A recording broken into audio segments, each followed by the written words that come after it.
wisdom of the jury. Who will earn India's top business honors? Find out at the NDTV Profit Business Leadership Awards. Hi, I'm Tamanna Inamdar. Watch me on NDTV Profit, where I break down the day's biggest business stories. What happened, why it matters, and what it means for your money. Hi, I'm Neeraj Shah. Watch me on NDTV Profit for the most incisive market intelligence and meaningful corporate conversation. And I'm Alex Matthew. Markets, mutual funds, insurance, personal finance. I help you cut through the noise and make smarter financial choices. And here's where you can watch us.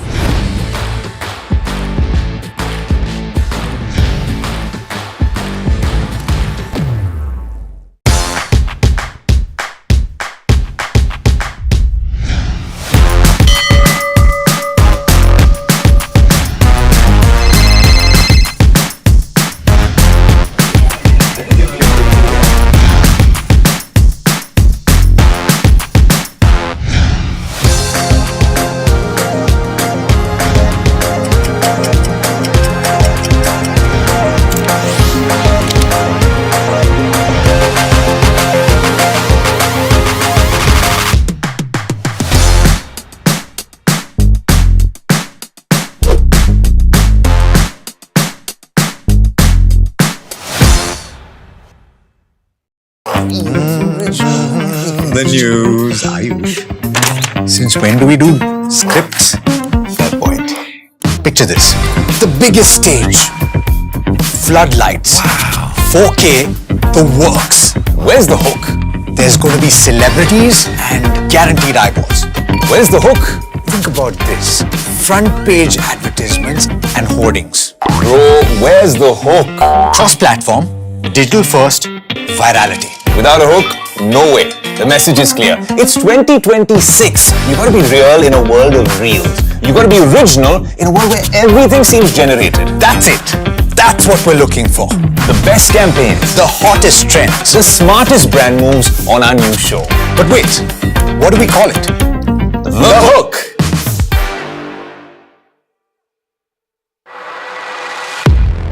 He has been tracking markets for over a decade, spots the trends before they hit the screen.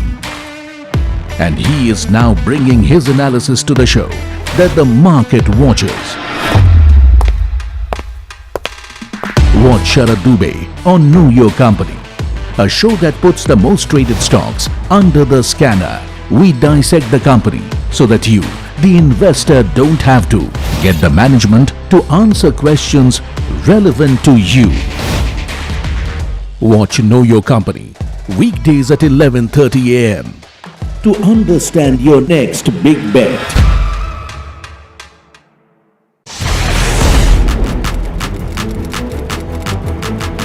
When the headlines move fast, perspective matters. On Editor's Cut, our editors come together with experts to distill the week's information blitz into clear perspective.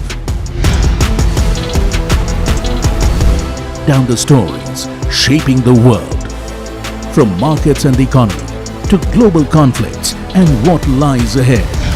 This is where experience meets insight.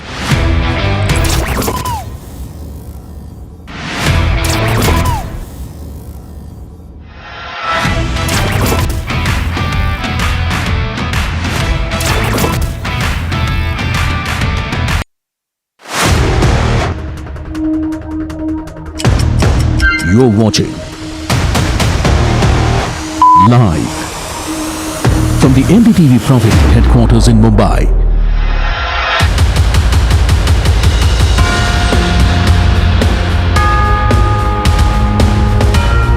This is India Market Open with Tamanna, Alex and Neeraj. Very good morning. You're watching India Market Open, and it's looking like the rains in Mumbai have finally showered some blessings maybe on the market as well. The implied open looking like we'll open in the green. Let's hope that actually sustains. About 99 points up is what it's showing. But I'm just curious, you guys have reserved your WhatsApp names when that first message came in. I managed to. Alex Matthew was taken. Oh, so I put my full name. Yeah. Well, Alexander.Math. Oh no, I shouldn't say that. Oh no. You know that Neeraj Shah will always be taken. It's such a common name. But I managed to find a good variation for myself. At least you didn't make the mistake. So I heard that there is some move maybe to... There is. No, so here's the thing, and I wonder what you guys think. There's a bit of a debate on, because the government has demanded an explanation from Meta. They have 3 days to explain. I wonder if this is the first thing Kunal wants to do. And why? Kunal, please don't turn WhatsApp into Instagram. We don't want more videos. WhatsApp is a business operations and connectivity kind of app. Let's not see videos of 4 things you should have in the morning for a flat stomach. No, we have it on Facebook. But at least we have the flat stomach. There we do. But we have, so the government's concern is that if you have, say, Neeraj Shah as your ID, anyone can have it. So several people have. And suppose they start sending messages saying that, hey, I'm Neeraj Shah, please invest XYZ in ABC scheme. A variation of that. I'm pretending to be you. So fraud, phishing, digital arrests, all of that, you open up a Pandora's box. Now WhatsApp has come and said that we have reserved celebrity names. Clearly ours weren't, but we've reserved celebrity names, so that's not going to happen. So I think it's a bit of a battle out there. I don't know. Let's see. I mean, save for the fact that WhatsApp was not able to make money, maybe. I thought WhatsApp was fine as it is. It didn't need too much of tinkering. It was working fine. So I hope these things don't happen. Yeah, I mean, who knows? You had, if I remember correctly, 2019 or 18 was when the distribution way in which you could use WhatsApp changed, right? They were allowing businesses to use it to broadcast. And in some form, if you get that back in a paid manner, that is... Also, do you want people messaging you just because they can figure out what your username is? Which is why I said that I made a mistake. Yeah, because here you give your number, right? So you choose who gets to message you. Actually, that doesn't always happen. We'll still figure out how to message you, but even so. All right, tell us what you think about the whole WhatsApp controversy and that debate. But meanwhile, let's just go through what's been happening with the global markets overnight. And as far as the US is concerned, US markets closed lower as investors rotate out of semiconductor stocks. So you saw all of the key indices take a bit of a pause, I would say, more than anything else, because US markets have been on a tear. 0.66% down for the NASDAQ. Let's pull up futures and maybe a slight improvement there, 0.47 percent up on the NASDAQ. Treasury rates inch higher as Fed Chair Kevin Warsh commented that prices are too high. The 10-year was at 4.48%. He was at the ECB, the European Central Bank's event, where he spoke extensively. So a lot of things that he has said at that event in Portugal. Among other things, he said inflation risks have eased in recent weeks, but reiterated that the US Central Bank remains firmly committed to bringing inflation back to the 2% target. Listen in. There's a lot of late-breaking news on a series of these things. And when we get into that room and shut the door, we're going to have a good debate. But I don't have much more for you than that. But we've all looked around and we've seen that prices are too high. And I don't think I'm the only one on this stage that's recommitted to deliver price stability. Expectations of inflation over the first 4 months, first 4 weeks of this period, they've come down. Inflation risks have come down. Again, in our business, we don't want to over-determine things. But if there were people in household or the business sector and the financial markets who thought that this central bank was going to be comfortable with an inflation objective above 2%, well, I guess they'd be disappointed. We're going to deliver price stability in the US. Okay, oil prices meanwhile dipped as Trump says indirect talks with Iran are going well. So this is the interesting bit. You have US representatives and Iranian representatives in Doha. They are in talks, but not exactly with each other. There's a mediator in the middle. And that version of talks is going well, says Trump. Brent is at $71 a barrel. So crude prices are also doing okay and quite benign. Actually, Brent is slightly under 71 right now. But let me now go across to our first speaker of this morning, Seth Freeman, Senior Managing Director, GlassRatner Advisory and Capital Group, joining in. Seth, very good morning to you from where we are. Pleasure to have you here. Just want to get your take on Kevin Warsh's comments to start with, because he didn't really say much. He said, I'm not going to give any rate guidance. He said prices are still too high, but some have come off in the last few weeks. What did you make of it? Well, later on, I don't think it was in the clip, a reporter asked him a question about whether he expects to basically increase rates or not.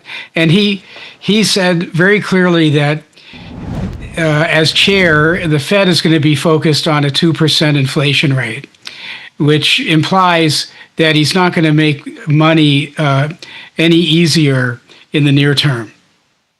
Yeah, that's interesting. It was, in fact, in the clip. He said, if I remember correctly, Seth, he said that if there are people out there who think that the Fed is going to be comfortable with with anything above a 2% inflation target, then they would be disappointed. And so, from that perspective, he also said that inflation is cooling, and that had a bearing on the dollar, which has been amping up in the recent past, Seth.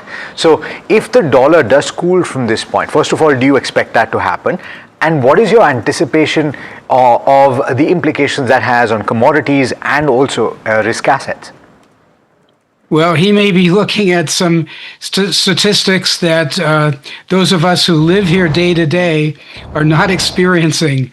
I don't detect or feel that inflation has gone down enough that U.S. consumers even notice. And we still haven't really felt the effect of the oil squeeze. And I've been saying now for a few weeks that this is going to take some time to work through, and because of supply chain problems. So I don't think that inflation has gone down in a measurable way. Okay. Seth, the other thing is, we know that the last couple of months, FIs have not just been pulling money out of one or two select markets, but a lot of other markets like South Korea as well, which are overvalued. South Korean stocks are down and out in the session today, chip makers particularly bearing the brunt.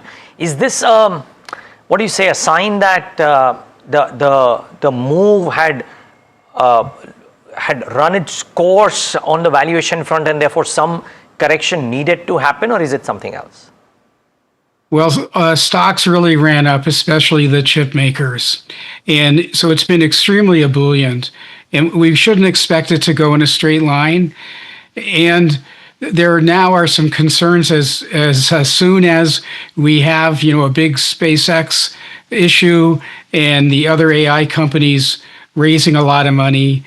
Now the headlines are, economists are very concerned that if there's a sudden drop, that it's going to be a financial crisis. So it's probably a mix of a sense that maybe things got a little bit ahead, and also some concern about just whether there's such a supply shortage, perhaps, as we've been reading about. Seth, I'm wondering how you're looking at emerging markets in India right now? Well, as I like to say, the growth story is intact, but we certainly are seeing FIIs pulling out of India. And I'm not sure what the key driver might be to change that momentum at the moment, especially unless rates, relative rates, go down where it's even more attractive, becomes more attractive to be investing into India. That's a fair point. All right, Seth, thanks so much as always for taking the time. Pleasure having you. Thank you. Let's talk about what happened in trade. Yesterday, you had gains that continued for a second day with significant DII buying. Actually, it was after a gap, right? Significant DII buying though, 6,842 crore rupees worth of buying by domestic institutions. Foreign institutions net selling to the extent of 2,557 crore rupees. The gains were primarily among the large cap counters, and the benchmark Nifty 50 held above that 24,000 mark, gaining about 0.6%. But bear in mind, I was actually looking at the high-low close data for the last month or so, and the Nifty 50 is actually traded within a 23,800 to 24,300 range, pretty narrow range since the 15th of June. And so I wonder whether that will continue and what it will take to break out of that range that you've seen. Consumption related stocks have led from the front in trade yesterday. You saw Eternal that gained 5%, Nestle was up and about, HUL as well rose handsomely. IT continued to underperform though on the other end of the spectrum. It is now that index at a 6-year low, and you saw what happened to Infi yesterday. We'll talk about that in some more detail. Realty was a top sectoral gainer, up as much as 3.6%, but let's see if there's any impact of Delhi's pollution policy today. We'll speak about that too. FMCG, auto were the other big winners. You had Nifty Bank that kept pace with the benchmark. It ended with gains of about 0.7%. Sorry, that should be 0.7%. IT dropped over 2%. Broader markets gained but underperformed the benchmarks. You had the mid-cap index that ended with gains of about 0.2%, and the small-cap index gained about 0.5% or so. Yeah, interesting moves. By the way, guys, one more thing that caught my eye from an India-specific perspective. Yesterday, there was a news report which said that Russia has started seaborne imports of gasoline from India. And this is two industry sources which told PTI yesterday, and in an effort to mitigate the fuel shortages that are triggered by the Ukrainian attacks. But you always thought of the flow being this side. Now we're seeing the flow being the other side as well, wherein Russia is importing from India, which I thought was pretty interesting. But on the trade setup, I mean, I think the fact that Nifty reclaimed 24,000 after 2 days of a decline just reinforces the point that this is a range-bound market. It finds support at that 23,800, and different technical analysts could figure out a level that works for them. It could be 23,775, 23,825, 23,800, whatever, but that's the range from where it tends to bounce back, and 24,200, 300 or whatever it is where it kind of sees some pullback. In fact, the curious part about yesterday was that both call and put open interest saw some significant accumulation at that 24,000 strike. Essentially, you could argue that the place where almost everybody seems to be finding favor. So the Nifty very likely remains range bound, maybe with some bit of uptakes here and there. There's a strong bias though for pharma, chemicals, and auto names like Maruti, M&M, and TVS. Now, the reason why I say chemicals, amongst other things that we've been speaking about for the last maybe 2 weeks, that chemical companies could have very strong commentary. I mean, yesterday we had a guest who said that at investor conferences, some chemical companies said that they will have a bumper quarter. This is the term that he used, right? So watch out for some of the chemical names as well. And the unanimous names across auto brokerage notes that have come out on the auto sector today speak about Maruti, M&M, and TVS. So, well, watch out for those three as well. And something that I missed yesterday, maybe it was marked, but on the channel, but Samco Securities put out this note, and I just missed it yesterday, but I'm bringing it out today, if at all we have missed it. Samco did a seasonality test of over 25 years. From 2001 to 2025, the Nifty's delivered positive returns in 18 out of the 25 months of July. It's about a 72% success rate, and the average return is of about 2.19%. July usually ranks as the third best performing month for the Nifty after December and November in that order. Interesting. If it's going to be only 2%, then 1% is already done. Oops. Let's hope. Let's hope for a happier July. You'll have to make up for all the losses we've done. So hopefully better than what we've had usually. All right. What are some of the factors you should watch? Nifty did reclaim the 24,000 mark in trade yesterday, and its 10-day EMA flashing a major technical trigger.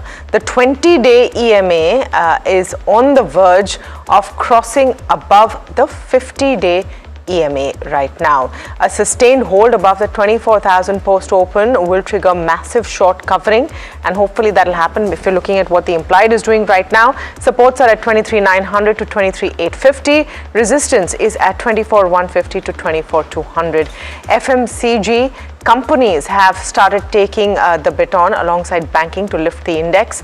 What's not working? IT remains a massive anchor. Institutional selling persists ahead of earnings next week as well. For the bank Nifty, immediate support is locked in at 57,450. 57,500, that's the range. On the upside, clearing 58,500 to 58,700 terminates the consolidation phase, unlocking targets towards 59,500. So we need to have that huge push and actually move ahead right now, because we've been stuck in this range for a while.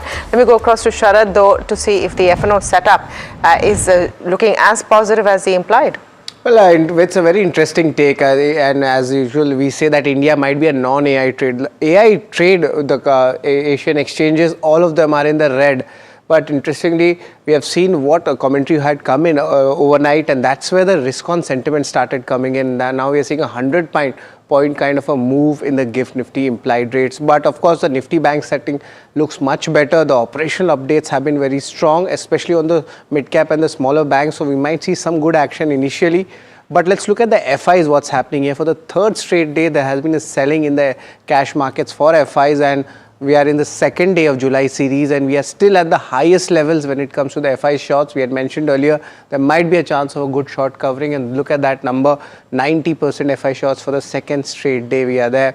But open interest, let's see how things are panning out, and that 24,000, 2400, 100 mark, that is where the supply, both call and put, that action is coming across. And if you look at the open interest gainers, you know what's happening here with the stock specific moves. Largely, I would like to point out the IT has you could say a really bad technical setup coming in, but the FMCG seasonality also says that July is a strong month for the FMCG stocks, at least for the last 5 years. And if you look at it, there might be a good momentum in these counters. Open interest losers, if you talk about it, especially MCX and certain exchange related stocks, that's where a little bit of volume buying has started coming in. But nevertheless, we might see a little bit of sectoral churn also in the day's trade, or you could say from the last series. Yep. Let's take a look at some of the stocks that could be in focus though. The business updates have started flowing in, and the first one on my watch list is a business update from Canara Bank. Global deposits grew 11.7% year on year to 16.13 lakh crores. This is what the bank has submitted as its initial Q1 updates. Domestic deposits increased 10% year on year to 14.73 lakh crores. Global advances surged 18% year on year to about 13 lakh crores. Domestic advances grew close to 17% for the year to 12 lakh crores odd. Domestic RAM advances are up 21.3% year on year to 7.65 lakh crores. Here's what UBS is saying on Canara Bank. They maintained a buy with a target price of 160 rupees. In the first quarter, they're saying the loan growth has come in healthy and higher than estimates. Deposit traction remains steady. Net interest margin performance and credit cost and slippages will be key. So of course, we'll have to wait for the results to see all of that data. Morgan Stanley has maintained an underweight with a target price of 103 rupees. They're saying the initial update in Q1 shows a strong credit growth. I'm talking about Indian Bank as well. That's the second one on my list. The updates look good, at least prima facie, because remember, business updates just give you part of the picture. So it's the early trend, so to speak. But for Indian Bank, total deposits have increased about 13% for the year to 8.43 lakh crores. Saving bank deposits have grown about 13% for the year as well. Current account deposits grew 26% year on year to 0.48 lakh crores, and the domestic CASA ratio has improved 67 basis points year on year to 39.64%. I thought this was an interesting number to see. Gross advances increased about 14% and domestic advances grew about 14.8%.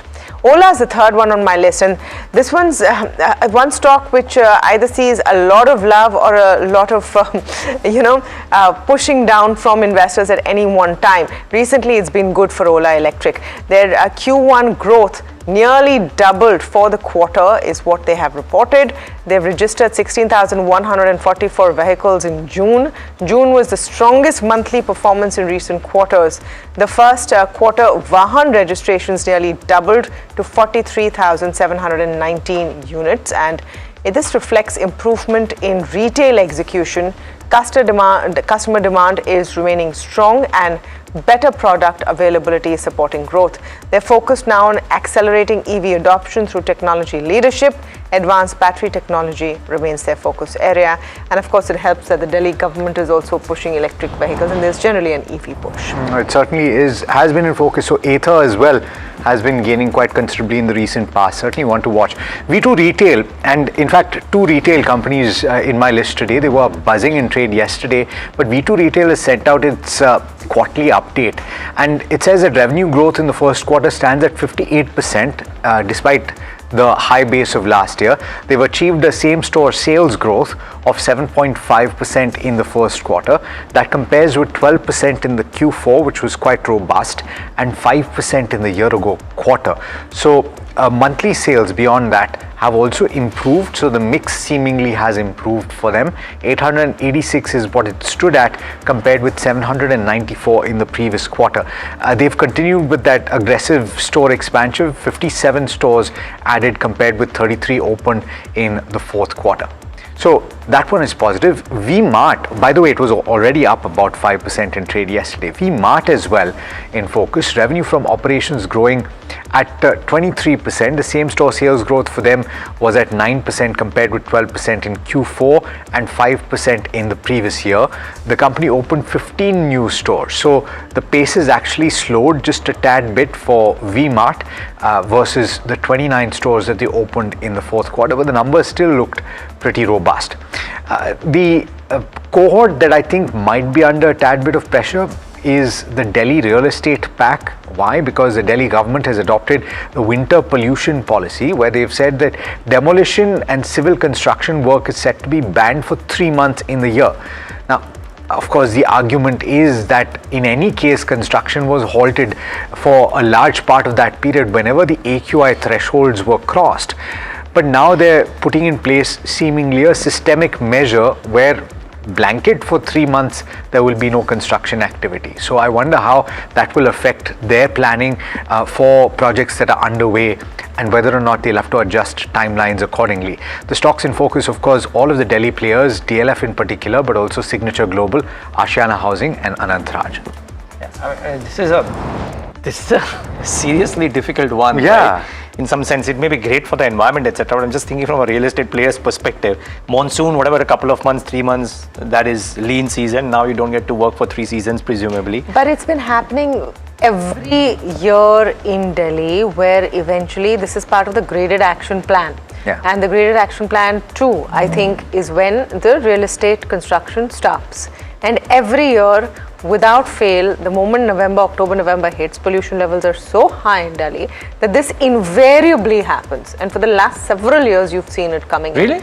Yes, absolutely, okay. Because the Delhi pollution levels are extremely high. Yeah. So this part of the plan gets triggered in fairly quickly, without fail, consistently. So what you're saying is that वैसे भी होता था तो अभी formal कर दिया?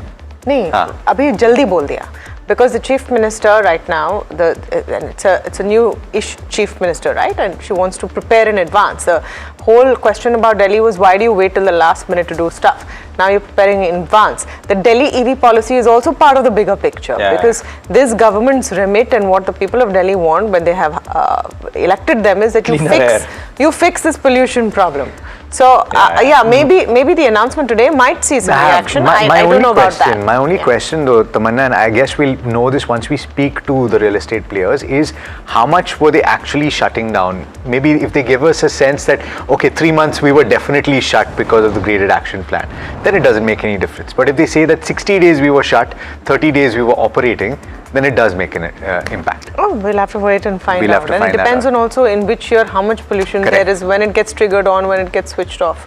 So we'll have to wait and see. Yeah. Also, I mean, if this was the norm any which ways, then I mean, I'm guessing if Oberoi and Godrej are both putting up large projects in that region, NCR, then they kind of knew this before. Yeah. So let's see. Okay, but interesting moves nevertheless. Difficult place, I tell you, some places to do business in, and maybe the stubble burning at some point of time should actually see the end, because that is probably one of the bigger contributors as well. Okay, 3 stocks on my list. Sai Parentals, the arm of the company has gotten a large order. It is over 7.5 years, of course, about 1,300 crores from an Australian company. It is Australia's largest pharmacy distribution network. This arm of Sai Parentals, Nomad Pharma, is in the OTC medicine supply pack. Now remember, Sai already had a contract. This has seen a renewal, if you will, or a new terms, if you will, which is makes the contract larger in nature for a longer period of time and broader in spectrum, from what I read. So could be interesting. Sai was up about 6%, 4% yesterday. Let's see if there is more in store for this one. Amongst a lot of banks, one more bank which is presumably done well, Tamil Nadu Mercantile. Total business was up 23% at 1.2 lakh crores. And as is the case with most banks, now for a number of quarters, there is a mismatch between advances and deposits. Deposits lagging advances, though the numbers out here in both cases are very good for Tamil Nadu. Deposits were up 19.7% and advances were up 27%. So in some sense, while there is a mismatch, as is the case with almost every bank, the numbers by itself in absolute terms and in percentage terms are very high individually. So that's good news. Let's see if Tamil Nadu Mercantile Bank has a bit of a positive reaction. Z is interesting, and I was asking this to Kush Bora yesterday, that the counter is not showing strength. Could there be a reason? Now, well, it was up 4% yesterday in trade, and maybe there is more in store because of this. They have approved a fundraise of over 3,000 crore rupees, 3,143 crores, I believe, to be precise. Issue of warrants to promoter entity at 125 rupees per share. Now, this is a much higher price than the current market price. The only thing is, this is not new for Z. They have done this in the past, and I was reading a CLSA note wherein they are saying that this approval does 2 things, of course. That one, because they are at a 16% premium to the current market price, it's a positive. Z's got a high cash on the balance sheet, but the raw promoter holding was always a concern. This arrests that, if you will.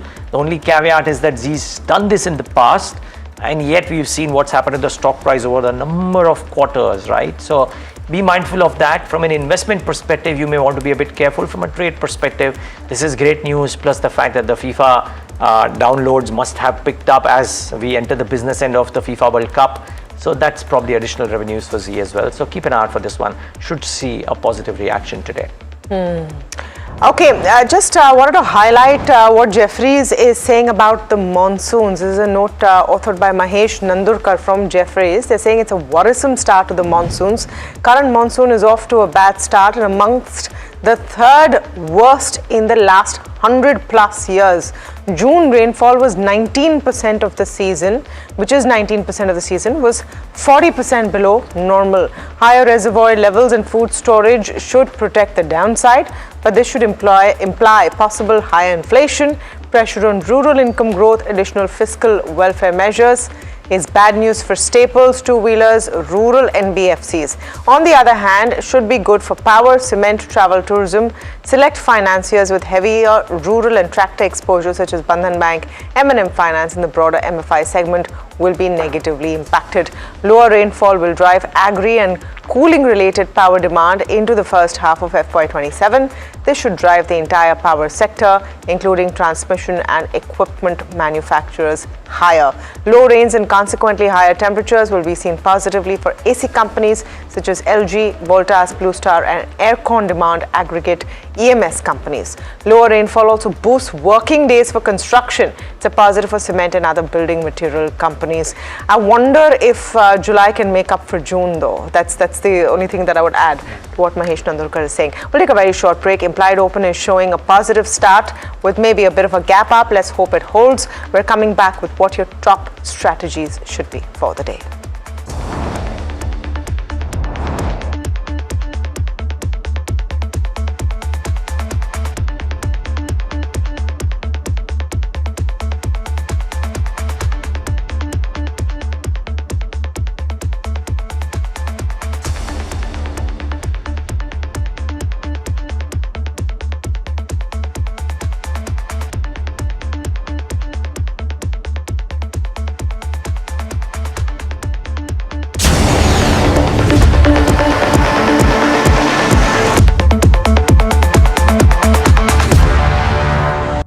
is happening now. New tomorrows, new challenges. And all of it needs energy to work. Not afraid to imagine big. Because when energy stops taking, when it just gives, people can move.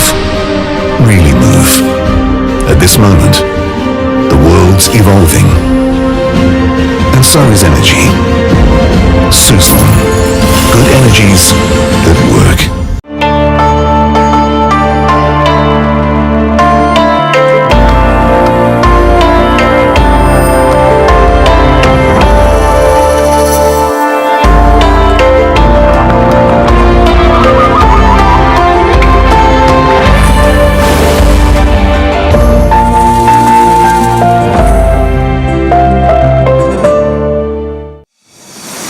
India Inc.'s most respected names chose India Inc.'s best and brightest.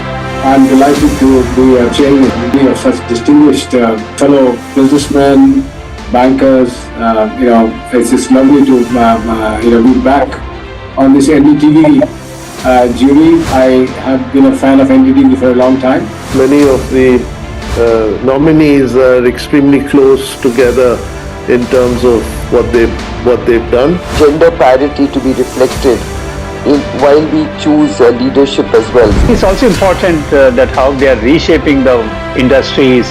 We've got a fantastic jury and we've left all decisions to the wisdom of the jury. Who will earn India's top business honors? Find out at the NDTV Profit Business Leadership Awards. India's unshakable news habit. NDTV.com is India's #1 English news website.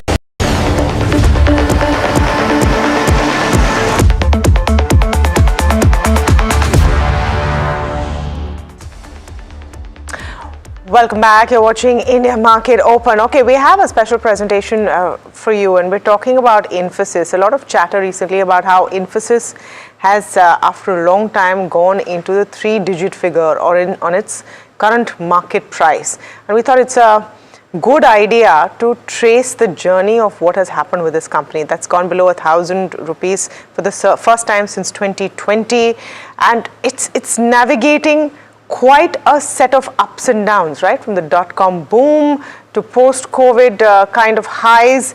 And it's been one of India's greatest wealth creators. It's now facing one of its toughest phases. To be fair, what happens to Infosys is also a bit about what's happening to the entire industry. And for the first time in nearly 6 years, the stock is down 40% this year and over 50% from its record highs. Jasmeet is joining in to trace the journey that Infosys has been seeing. Jasmeet. Well, Tawana, thank you for that and very good morning. As rightly said, the Infosys have had its own share of ups and downs. So here is the entire journey of Infosys starting from the boom era. The stock did get listed in 1993 at rupees 145 at a premium of 55 rupees, 55%, and then we saw the rally of the stock going on. So we did see the first rally coming in during the dot-com boom where the stock rallied nearly 27,000 times and it's currently went up to rupees 217 rupees per share. While then we have the overall dot-com crash where the stock nearly fell 85% and came down to 33 odd rupees. Then we came the next set of events where it got recovered from the dot-com dip, and then the global spending boom came in where the stock crossed that 3-digit mark and came to 302 rupees, and from there on it rallied. Now when you look at the next phase of journey for the overall Infosys, we did note that the overall financial crisis came in 2008 where the stock fell almost about 70% and came to the 230 rupees level, and from here on it again see the rally coming in the overall stock where it rallied from earlier 230 to rupees 640. This comes after the FI also came in the figure and the overall IT spend increased from 2008 onwards. Well, then the overall stock rallied between 2008 to 2016, but during the 16 and 17 we did note that there was a senior management issue where the board and the CEO had some differences, because of which the stock again fell. The highest fall we saw almost 10% and the stock came down to rupees 430, but then again comes a recovery where it rallied to rupees 847, nearly doubled from the earlier fall. when post 2019 we see the COVID hit where the stock again saw a downtick of probably 30% and came to 509 rupees, and then comes the rally again where we saw the post COVID rally where the stock surged and crossed that 4-digit mark and touched 1954, and post that it also touched the all-time high of rupees 2000 odd rupees. And then we did see that few valuation concerns for the stock coming in, and the FI selling started from 2023 onwards, where it continued to 2025, and the stock fell to 1185, and then we for current prices where it then the stock did hit the all-time high 2000 odd rupees coming in at 2025 December 2024, and then we saw this overall selling coming into the AI and the fear of the overall spending slowdown, and the growth from the high double digit came to low single digit, and the currently stock is at 982 odd rupees, suffering from all that losses and nearly down 40 odd % in this year alone. Okay. Thank you for that, Jasmeet. Quite a way to show the entire journey of Infosys. Moshe Khatri joining in. He's Managing Director, Investment Banking at Wedbush.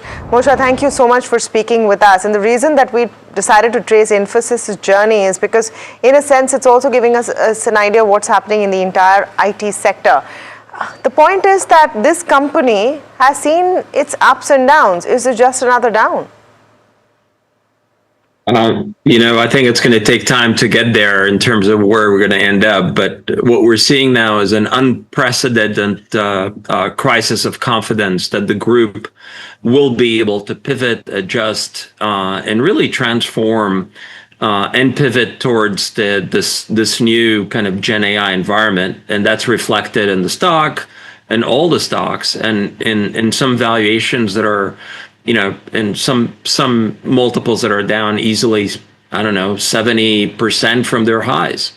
So it's Infosys, their peers. It's an entire group that's getting penalized by this, as I said, unprecedented crisis of confidence. Moshe, good evening to you.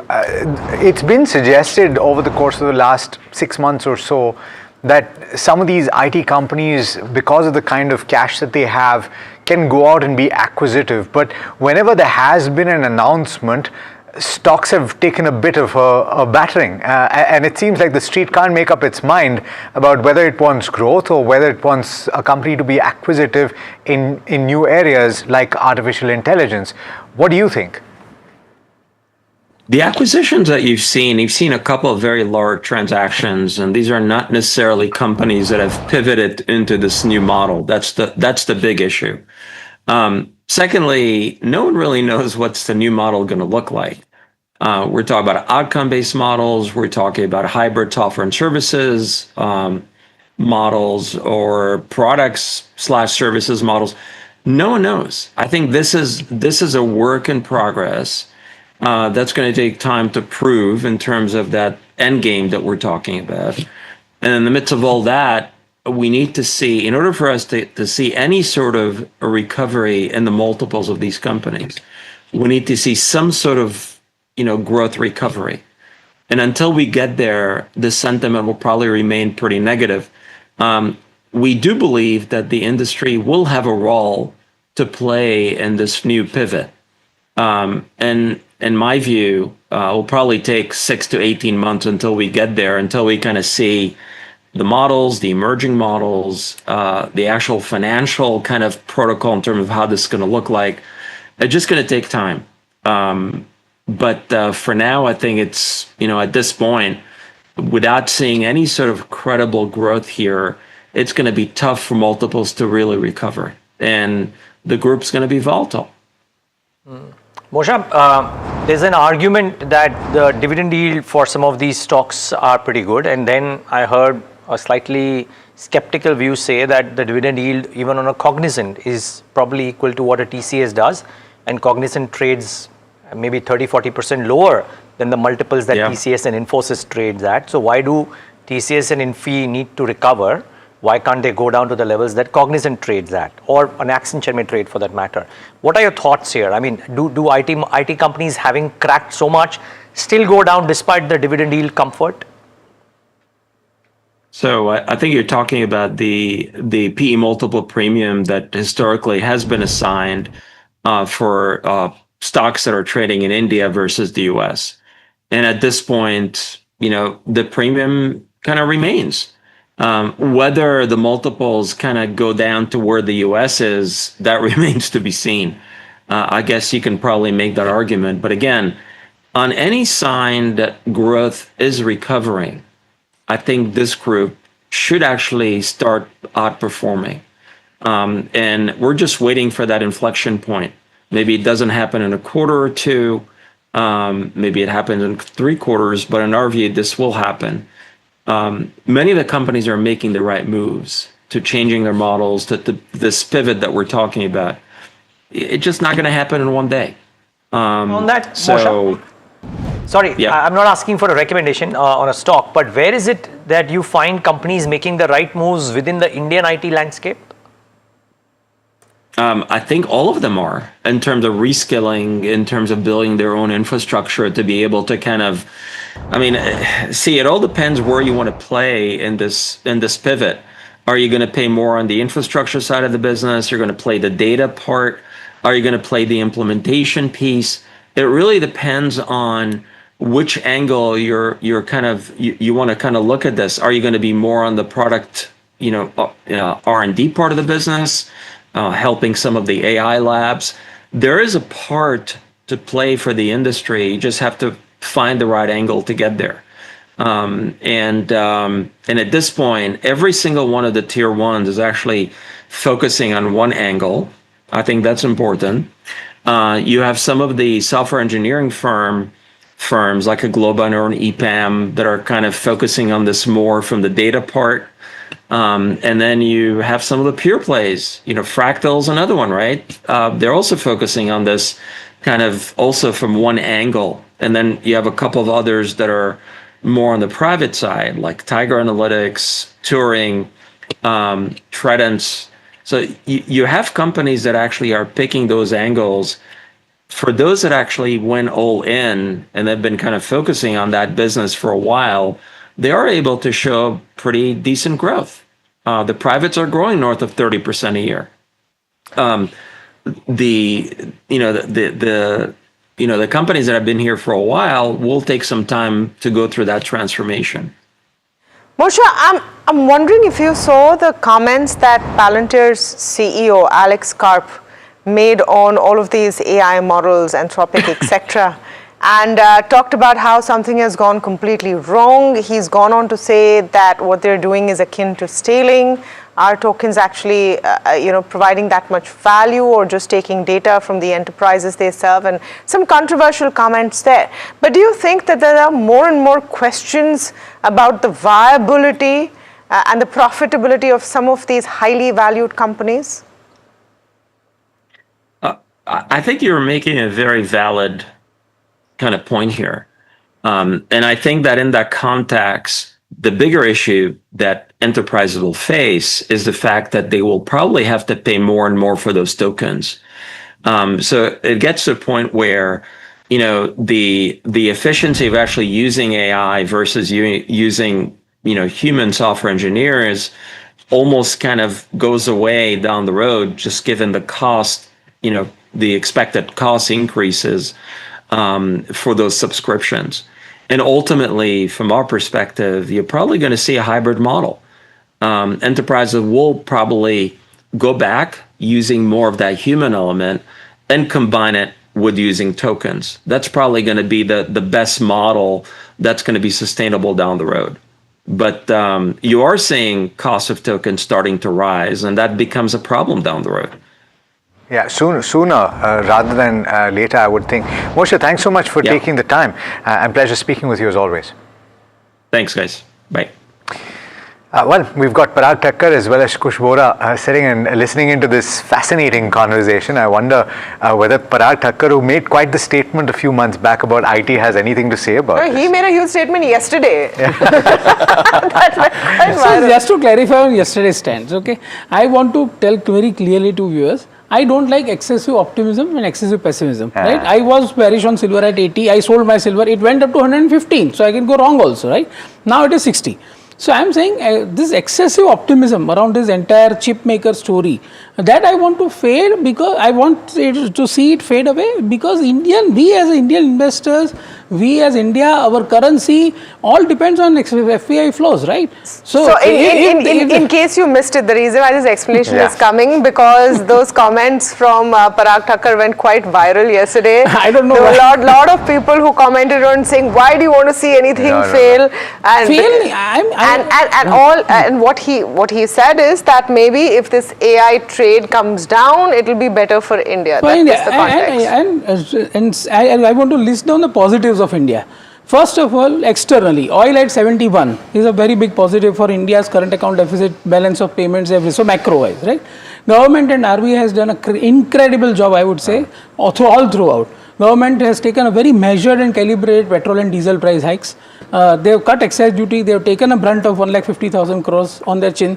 RBI has not gone ahead and increased interest rate hurriedly, just by seeing crude oil at 100, and monsoon was also expected to be not that great. So food inflation was also going to spike, but still they stopped. So, right? But Parag, so I think just one second, just let me complete. Just for the, if you see the credit growth of banks, okay, now forget about what government and RBI has done, which is extremely positive. Now what companies are doing, right? Banks, you will see, for example, Canara Bank yesterday reported 18% credit growth, right? Business update. Yeah. I'm sure Axis Bank is going to report 18%. ICICI Bank will report 17-18% growth. So we are growing also. See what companies are doing. Bajaj Auto buyback, I keep telling people, right? There are 3 buybacks going on right now, which are 20% above current market prices, and where promoters are not participating. On the other hand, a company like JSW Steel has reduced its debt by 40%. So I'm saying there are so many positives inside the Indian markets which are happening, which are all getting ignored because everybody is focused towards that particular trade, the chip makers trade, right? And there we don't know, the jury is out, that whether these earnings are sustainable, whether these earnings can grow at that rate. That is the limited point which I am making. And as an Indian investor, we should wish, right, that we all become wealthier and our country prospers. Okay, so having said that, IT companies, would you look at them favorably? What did you make of the whole Infosys presentation we did? We wanted to chart the journey of the company, because it started from very, very small numbers, has gone on to be this mammoth, and all of us are saying, oh, it's gone below 1,000 rupees on the current market price. Should we really be worried about it right now? See, I'll tell you, Infosys, so it has gone to 3 digits. Market cap is 3,99,793 crores, below 4 lakh crores. Dividend yield trailing I'm saying, plus they can do buyback, which is 4.87%. Okay, cash flow yield is 7%. Okay, so market have factored that there is no growth. There is no growth. And there are some sell side notes which are saying that Infosys might cut its upper end of the guidance by 50 bips. Accenture will cut its upper end of the guidance by HCL Tech will cut its upper end of the guidance by 1%, like what Accenture did. So all this is now known in the price, right? What is yet to be seen is what Mr. Nandan Nilekani said in the Infosys AGM, what Mr. Chandra has written in the annual report. If those things are right, that Indian IT services companies are even more relevant, because they will be required to integrate within the customer's domain, right? What they are saying is, it is just 1 year of a pause in growth, if what they are saying is right. And I would like to believe them. So I would say that yes, from this level to go very negative, as I said, I am slightly overweight, and I would continue with that stance. I was equal weight, but IT index weight only fell so much that I automatically became a little bit overweight. Kush, on the charts, you want to start off with what you're making of the indices this morning? Yeah, but what a start to July, right? I mean, the rains and the kind of moves that the markets have made, if this is any indication, then it's going to be a fabulous one. That's what he talked about. Historical data says it. Exactly what I'm pointing to it. So, expect big moves in July, positive, hopefully. Right, and we've been bullish, right? We've said that whatever's happened in the last few sessions is more a consolidation, couple of days of expiry related moves, but yesterday's move very encouraging. Now I'm going to give 2 perspectives, especially on Nifty. One, if you're a very short-term trader, like an intraday BTST, 2-3 days, play the range. If you do get this 100, 120 points kind of a gap up, if then you're better off booking profits and then perhaps entering again at lower levels of about 24,000 because of the straddle that is at play. The call and the put activity. I think Neeraj also mentioned this, and the premium is around 300 rupees. So the range still remains 23,700 and 24,300.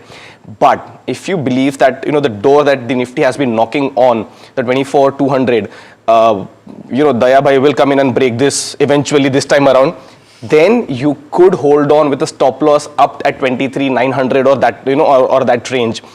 Positionally, there is a good possibility and a high probability that might happen. My conviction comes from the moves in the banking space and especially what Reliance is shaping up for.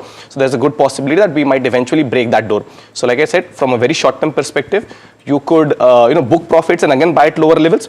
But if you want a positional trade, continue to hold Nifty from with a trailing stop loss at 23,800, 23,900 stop loss. This Daya was the CID reference? Absolutely. Okay, yeah. Sorry, I missed it.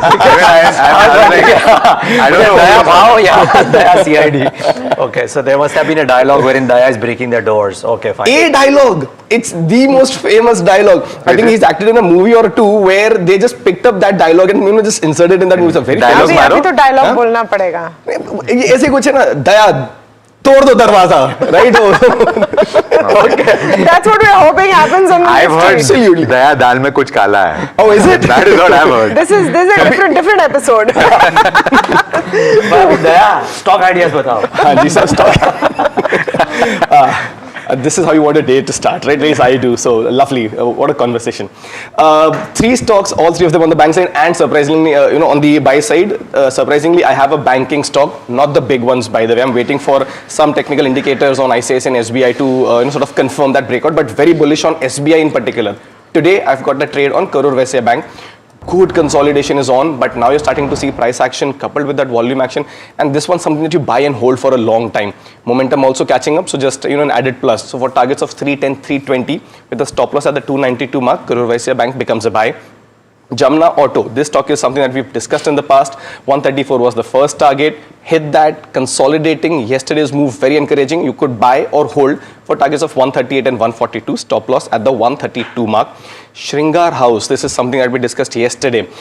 So Thangamail, is doing what it's doing. Probably an alternate to that could be Shringar, remains to be seen. But right now the momentum is bullish. The first target of 227 came very close to that. So right now you could hold this for a target of 234, 220, and that's your stop loss. Trail it. One stock that I want to very quickly mention, IKS. Now remember that it wasn't a weekly pick, but it had the similar risk, payoff profile, 4 and 8% kind of targets on this. See the kind of moves that it made yesterday. 1800 was the first target, 1880 second target.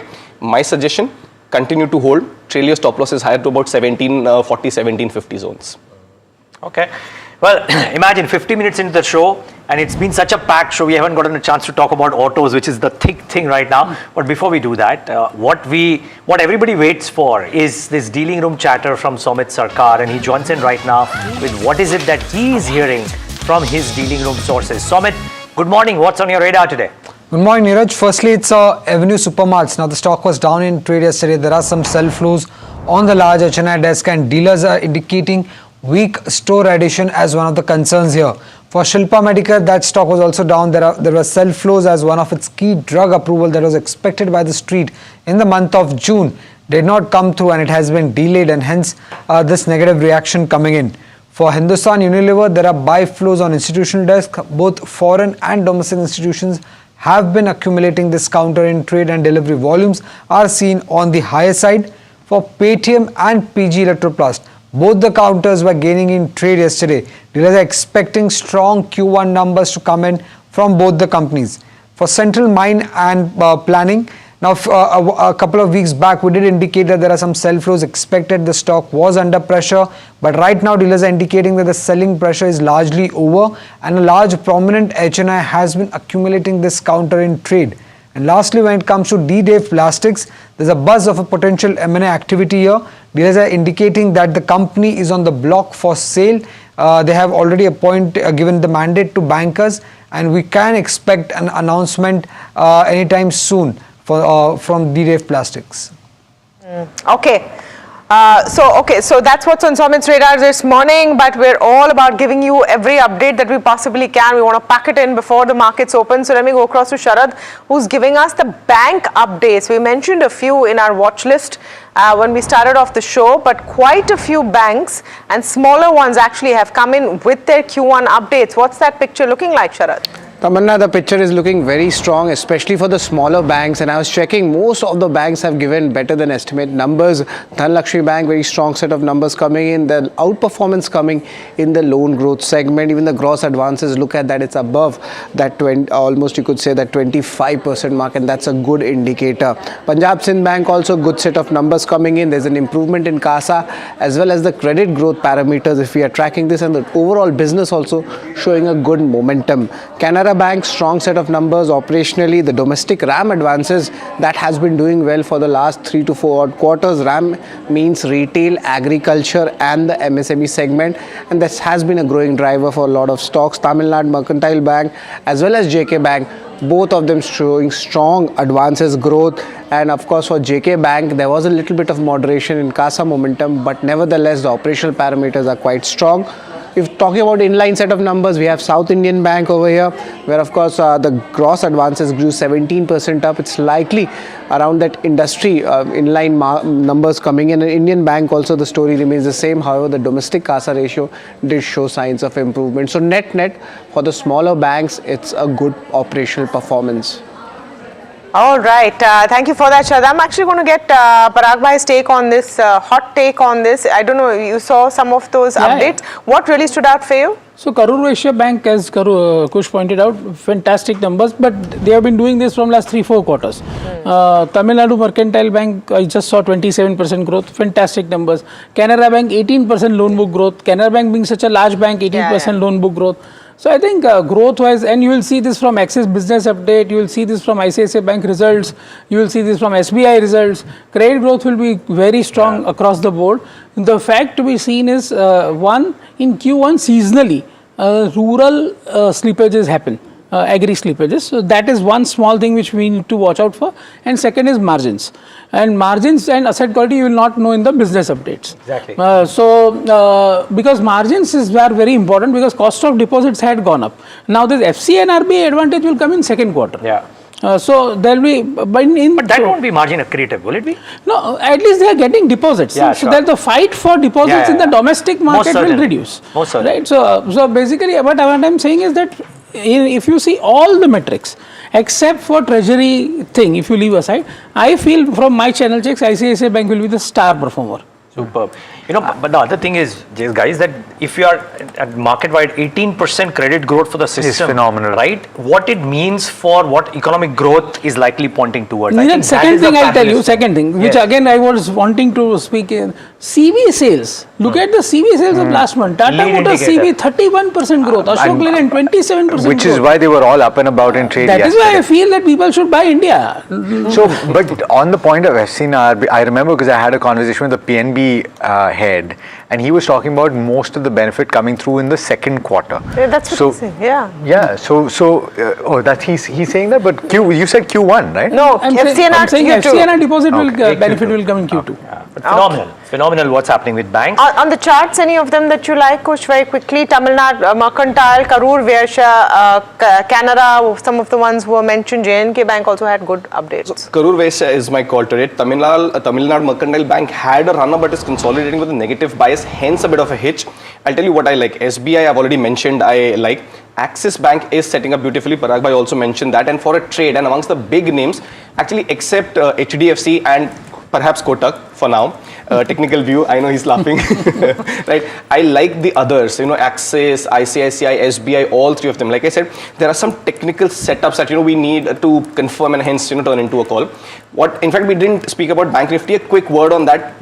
If the team can quickly bring up the candlesticks. And by the way, I don't know if you've seen candlesticks on any other channel or network. Intraday basis पे I have अभी candlesticks जो हैं they suggest and they show how the intraday moves happen, right? If you see the Bank Nifty moves, there was a big uptick and then then you saw a few ones which actually had a brief downticks, suggesting that the intraday volatility, intraday spike on the bank nifty is very interesting. 58,000 conquered, and the fact that the heavyweights are starting to perform is a very positive thing. So I will remain constructive for now, maybe a hold, but positionally, like I said, bank nifty is up for significantly higher levels from here. Yeah, we're just 2 minutes away from the start of trade, which is why some of those intraday charts are I not think you'll visible. have to wait for the data to come to build. Yeah, fair enough. So we'll come back to you at 9:15. 9:15 works. 9:15 after the open on your candlesticks. 9:30. 9:30. We need 5 minutes candles. Okay, so we'll come back Sorry, at 9:15. I'll ask the cameras to stick to me. Yes,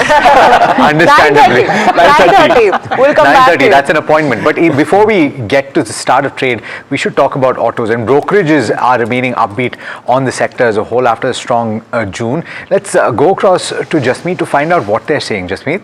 Well, Alex, thank you for that. As rightly said, the brokerages have been bullish on the overall auto sector, and we have also brokerage notes coming out and giving out their views. The first one is Macquarie on the auto sector, while they say out that the passenger vehicle led the growth in the entire June month, while the two-wheeler also followed the same growth. And they also state that the wholesale demand has stayed strong alongside the retail demand. So they're expecting a broad-based strong demand going ahead. And in terms of the top pick, they see the overall TVS and M&M being the top picks for the particular brokerage. Now we also have Morgan Stanley in auto sector, while they say that the overall EV penetration is going strong, and we see a broad-based recovery in the EV, and it's been improving month after month. In terms of top pick, they prefer Maruti, M&M and TVS under the overweight category. And the last one is Jefferies on auto sector, while even this brokerage sees a strong growth coming into the entire auto pack, while they also give their estimation of the wholesale numbers that the overall truck sector grew by 38% on YY basis, while the 23% growth for the passenger vehicles, and a healthy 14% growth we have seen across the tractor sector as well.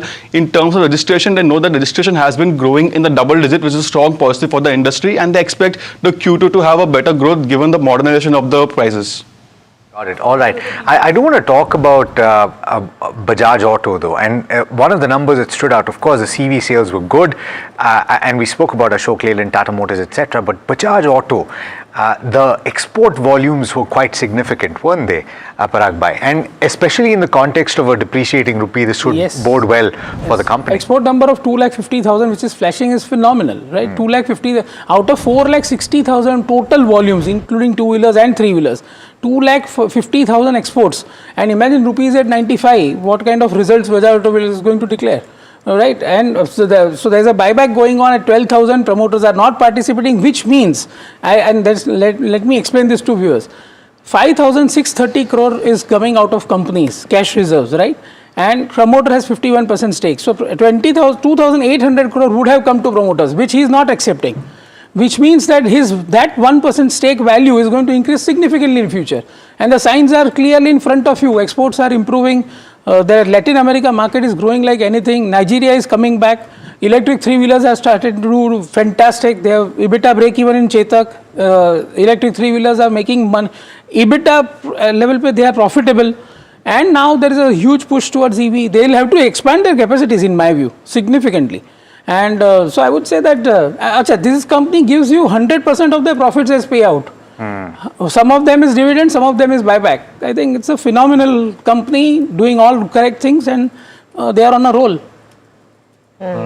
Okay, well, 9:01, it is on a roll, and therefore, yes, you watch out for Bajaj Auto, but let's mark some of the others as well, which have come out with some updates or news flow. So here's the names, right? There is Adani Energy Solutions has approved raising up to 10,000 crores via QIP and other means. So that should come up on your screen, as should Z Entertainment, because there is a warrants issue at a price which is at a 16-17% premium. No, it's not bringing out any kind of trigger on Z Entertainment, but it had a bit of a rally yesterday. Keep that in mind.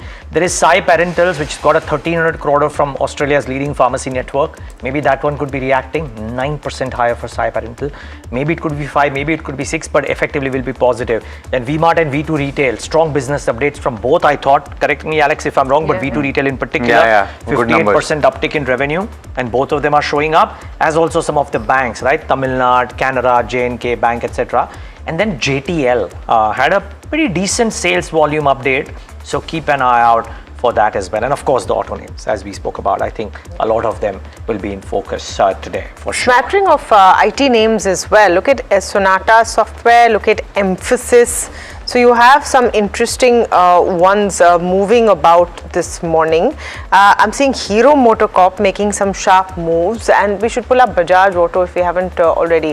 TVS, Bajaj, Hero, let's pull up all of them because you have the two-wheeler sales numbers trickling in and all are doing pretty decently. So that's going to be one to watch out for. Wipro, the ADR was down overnight, some 14%. Look at what's happening to the stock right now, 10% down. I don't know why Wipro is specifically being singled out. We'll have to figure out what's happening with Wipro specifically. Shyam Metallics also seeing a bit of a downtake. Page Industries losing some steam, but remember, this is just the first 2-3 minutes of the pre-open session. So all of this will settle. We're just telling you what the early leads are looking like. In fact, I want to bring in Varsha, who's talking about a bunch of other counters that are in the spotlight this morning. Varsha. Well, let me start with Adani Energy, wherein they've approved raising of funds by way of issue of equity shares, and the amount is around 10,000 crore. You have Lupin also, which will be in focus on the back of two new news. One is EMA has approved label expansion for one of their drug, which treats muscle stiffness, and the approval now covers children and adults as well.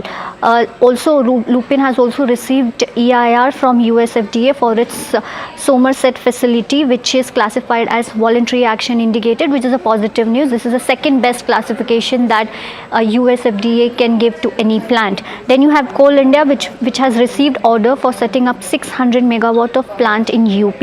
Estimated cost stand at around 2,831 odd crores, and time period is of 18 months from signing PPA, that is the execution time period. You have NLC India, wherein subsidiary has received letter of award for setting up 600 megawatt solar power projects. Even NetWeb Technologies will also be in focus, as they have approved fundraising of rupees 1,200 crore through issuance of equities.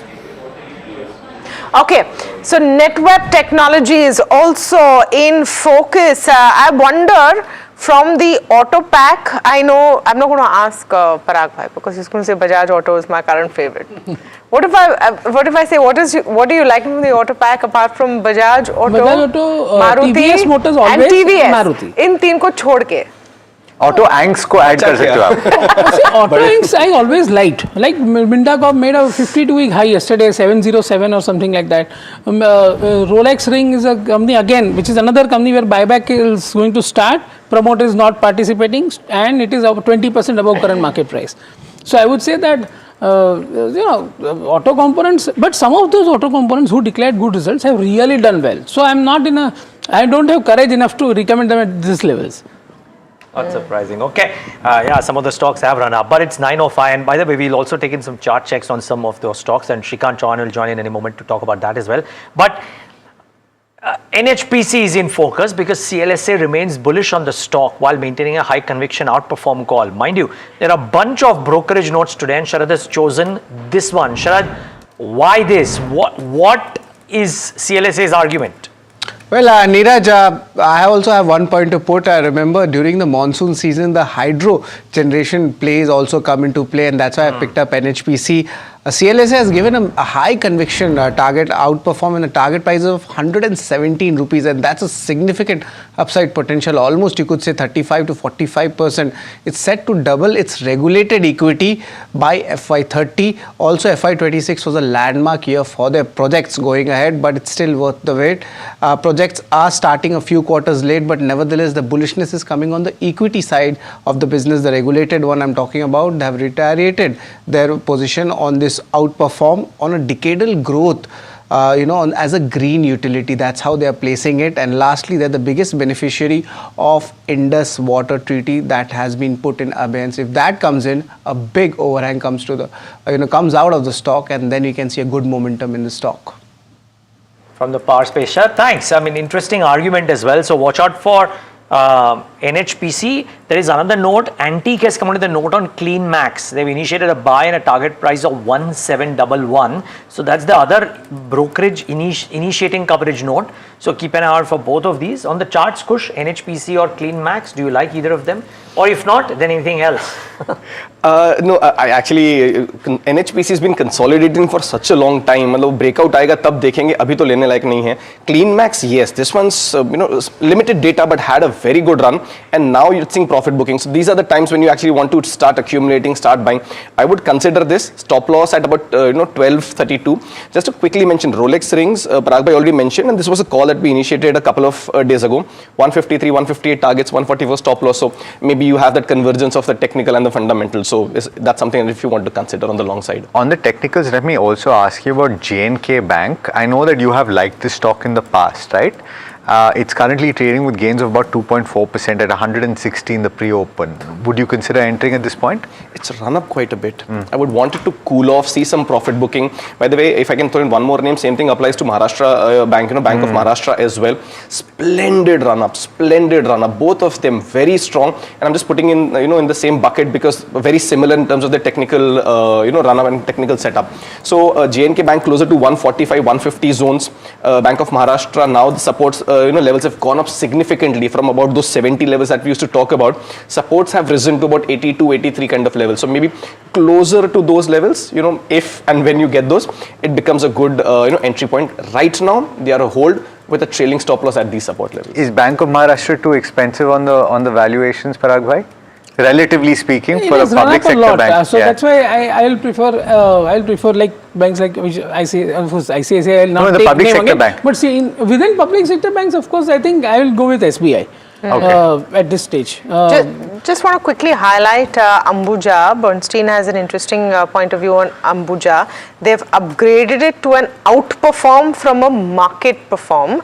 Target price of 486. Why? Because they're saying normalizing costs should drive EBITDA per ton in the second half. Operational underperformance of Ambuja to reverse. Valuation gap is too big to sustain. Now, there was a view today from Jefferies, which is taking into account poor monsoon in June. We still don't know what's going to happen in July. Yes, it's a rainy day today in Mumbai, but we don't know what's going to happen in July. His point of view was that if you have this poor monsoon, it's good for real estate construction and it's good for cement players. Would you be looking at cement players close to you right now? I have a little bit of opposite view because see, if monsoon is not there, you can have 1 or 2 good months of cement consumption.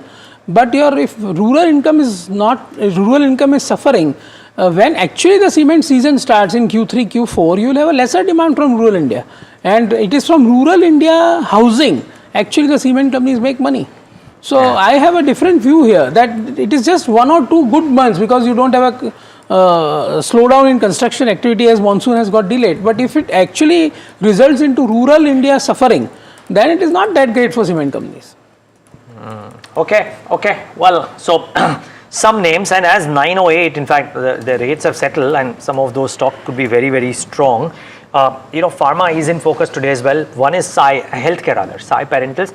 Alkem Labs has got a tax demand of some 661 crores from the Mumbai tax authorities. I wonder if Alkem is reacting slightly negatively or not really. But, it's pretty much like the story of crying wolf. At this point, I think the street has realized that you see a big number and then after that it comes back to normal. Resolution.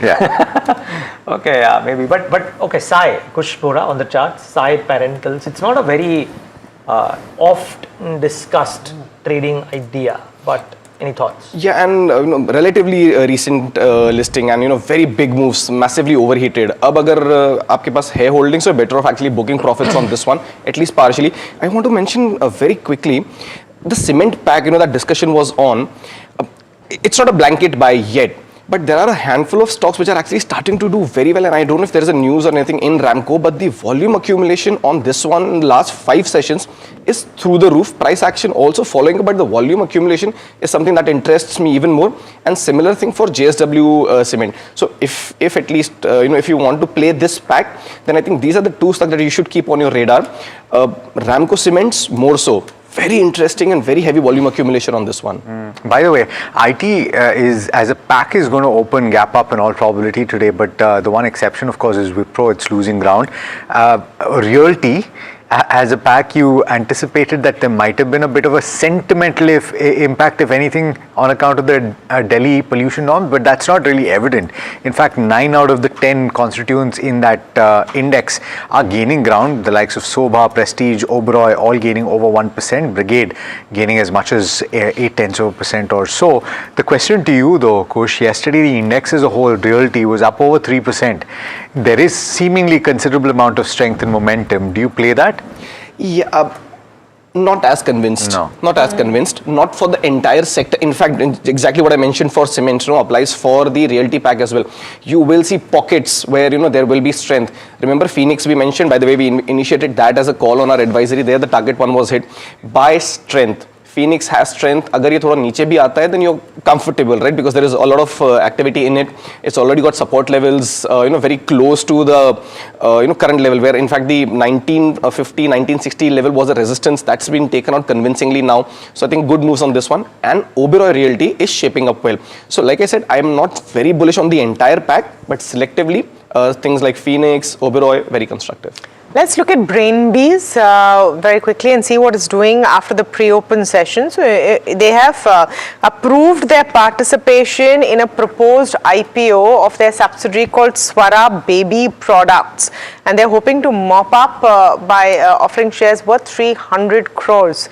So that's going to be interesting coming in. And one thing I've noticed is that it's not like investors get too upset if it's an OFS. If they like the IPO, they still come in.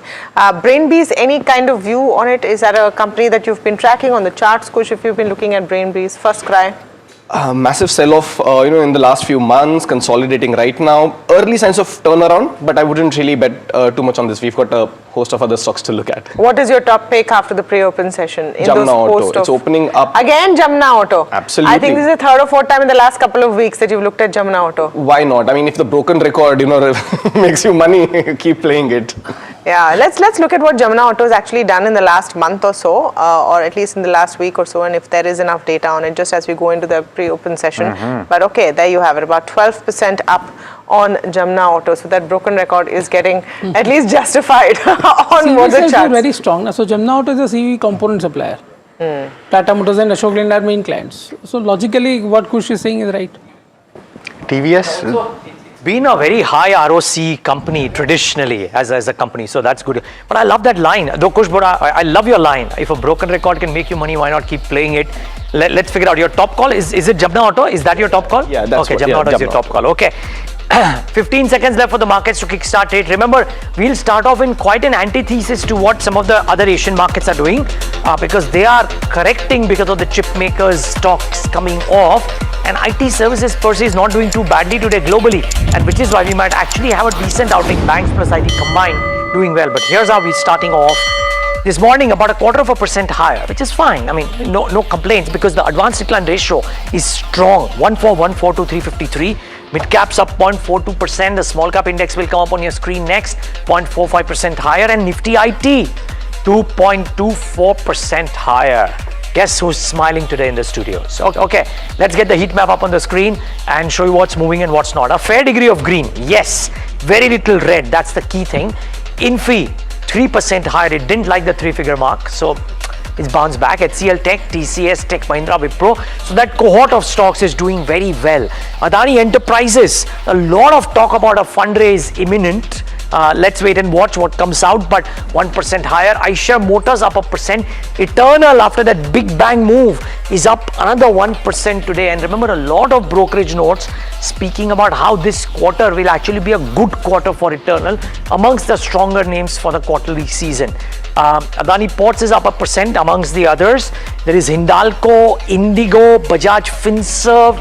Well, I think the going is good. The top loser is ONGC, and that's essentially a variable of what crude prices do, and that tells you a story. The market is in a good mood today, even though we're just 0.25% higher. Now remember, we are now 24,074 and not 23,800, and therefore the upsides, if we indeed manage this range, could be limited. But as Kush Bora said, we are knocking on the doors of an imminent uptick. Let's see if that were to come in July. Because July seasonal is also a strong one. But Tawana, great start for IT in particular, but I wouldn't rule out looking at Adani Enterprises, that's up another 2% today. Yeah, I wonder if the Palantir CEO's comments are having a knock-on effect on all the IT software companies, because he's saying that privately CEOs who are customers of these AI-based companies are livid, but they're not saying it publicly. That's what he's gone and said.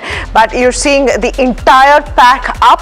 Tech Mahindra, TCS, Infosys, Eternal is also doing well this morning. India VIX is nice and quiet. Let's pull up the Nifty contributors just for a sec before we get to the broader markets and look at what's happening there. Nifty contributors are showing all of the heavyweights firing. Infosys, HDFC Bank and TCS all up and about. Just pull up the Infosys stock price because we talked about how this morning it has dipped below 1,000 rupees.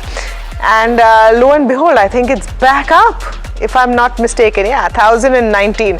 At the end of the day, it's a number, but okay, well in time to do that story as well. 3.5% up on that stock. Let's pull up what the broader markets are doing. The small cap and the mid cap this morning. The mid cap 0.24% up. Not bad. The small cap is about 0.3% up. So in the early minutes, it's looking decent. Let's pull up the sectoral heat map. The IT stocks are possibly going to be right near the top. They are 2.5% up. Metals showing recovery. So are consumer durables and realty.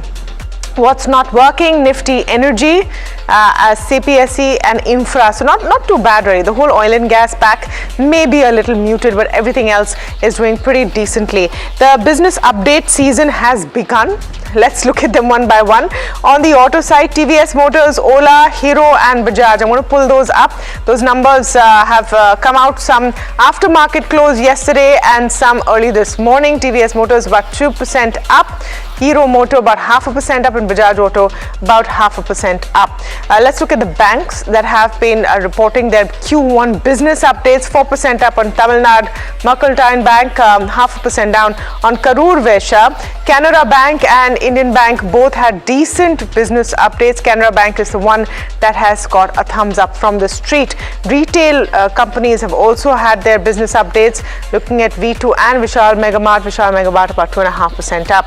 Positive brokerage calls this morning. NHPC, CleanMax, Ambuja stand out. All of them up in the green. NHPC was our big brokerage call on NDTV Profit this morning that Sharad Dubey picked, about 1% up on that stock as well. So these are some of the early movers. Yeah, Tamanna, and you've highlighted quite a few of them. Let me pull up a few more movers, and I wonder what V2 Retail, pull that up, is doing. V-Mart as well. Both of them had pretty decent numbers, but of course, remember that these stocks have done particularly well. And so therefore some money might just be taken off the table. The broader list of software related companies is doing particularly well, right?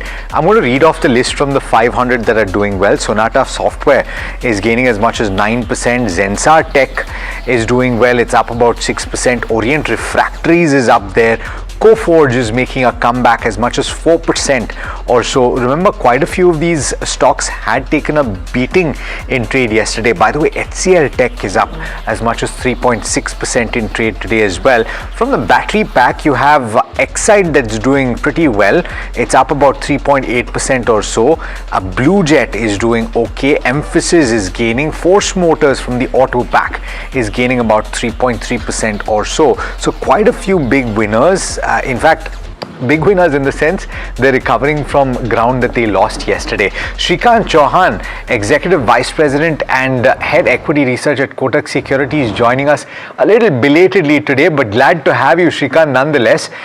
What do you make of the start today? And we've been trading in a pretty narrow range over the last 15 days or so.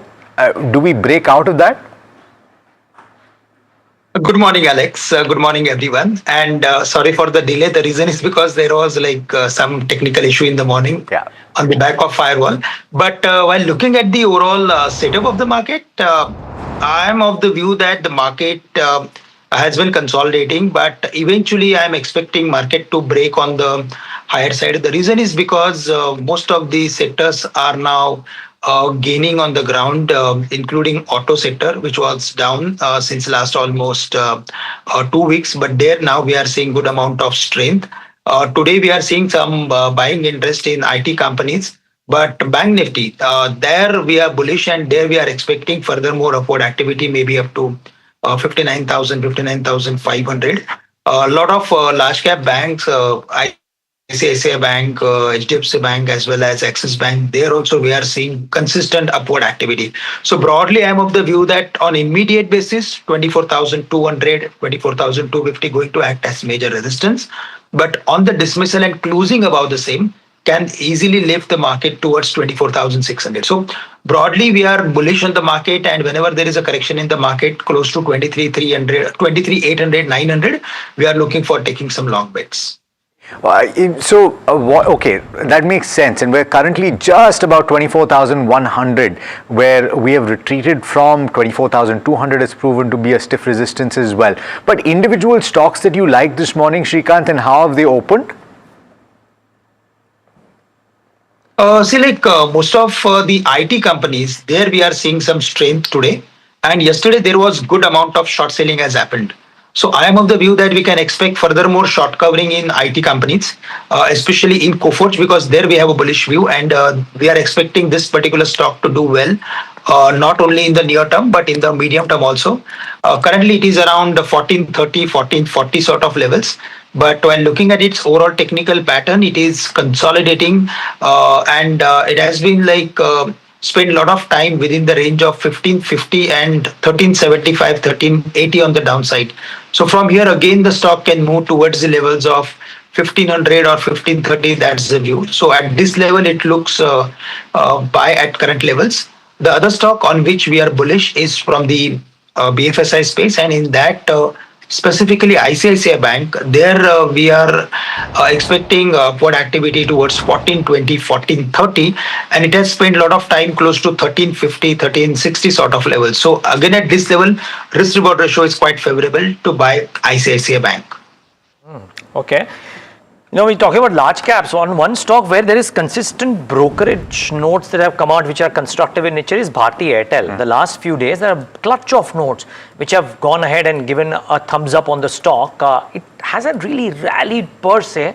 I wonder if there could be something up on the anvil. Now, since I know Parag Bhai is anyways bullish here, I'm going to ask Kush Bora for the opening thoughts on the market and a chart check on Airtel if there is a trade here, Kush.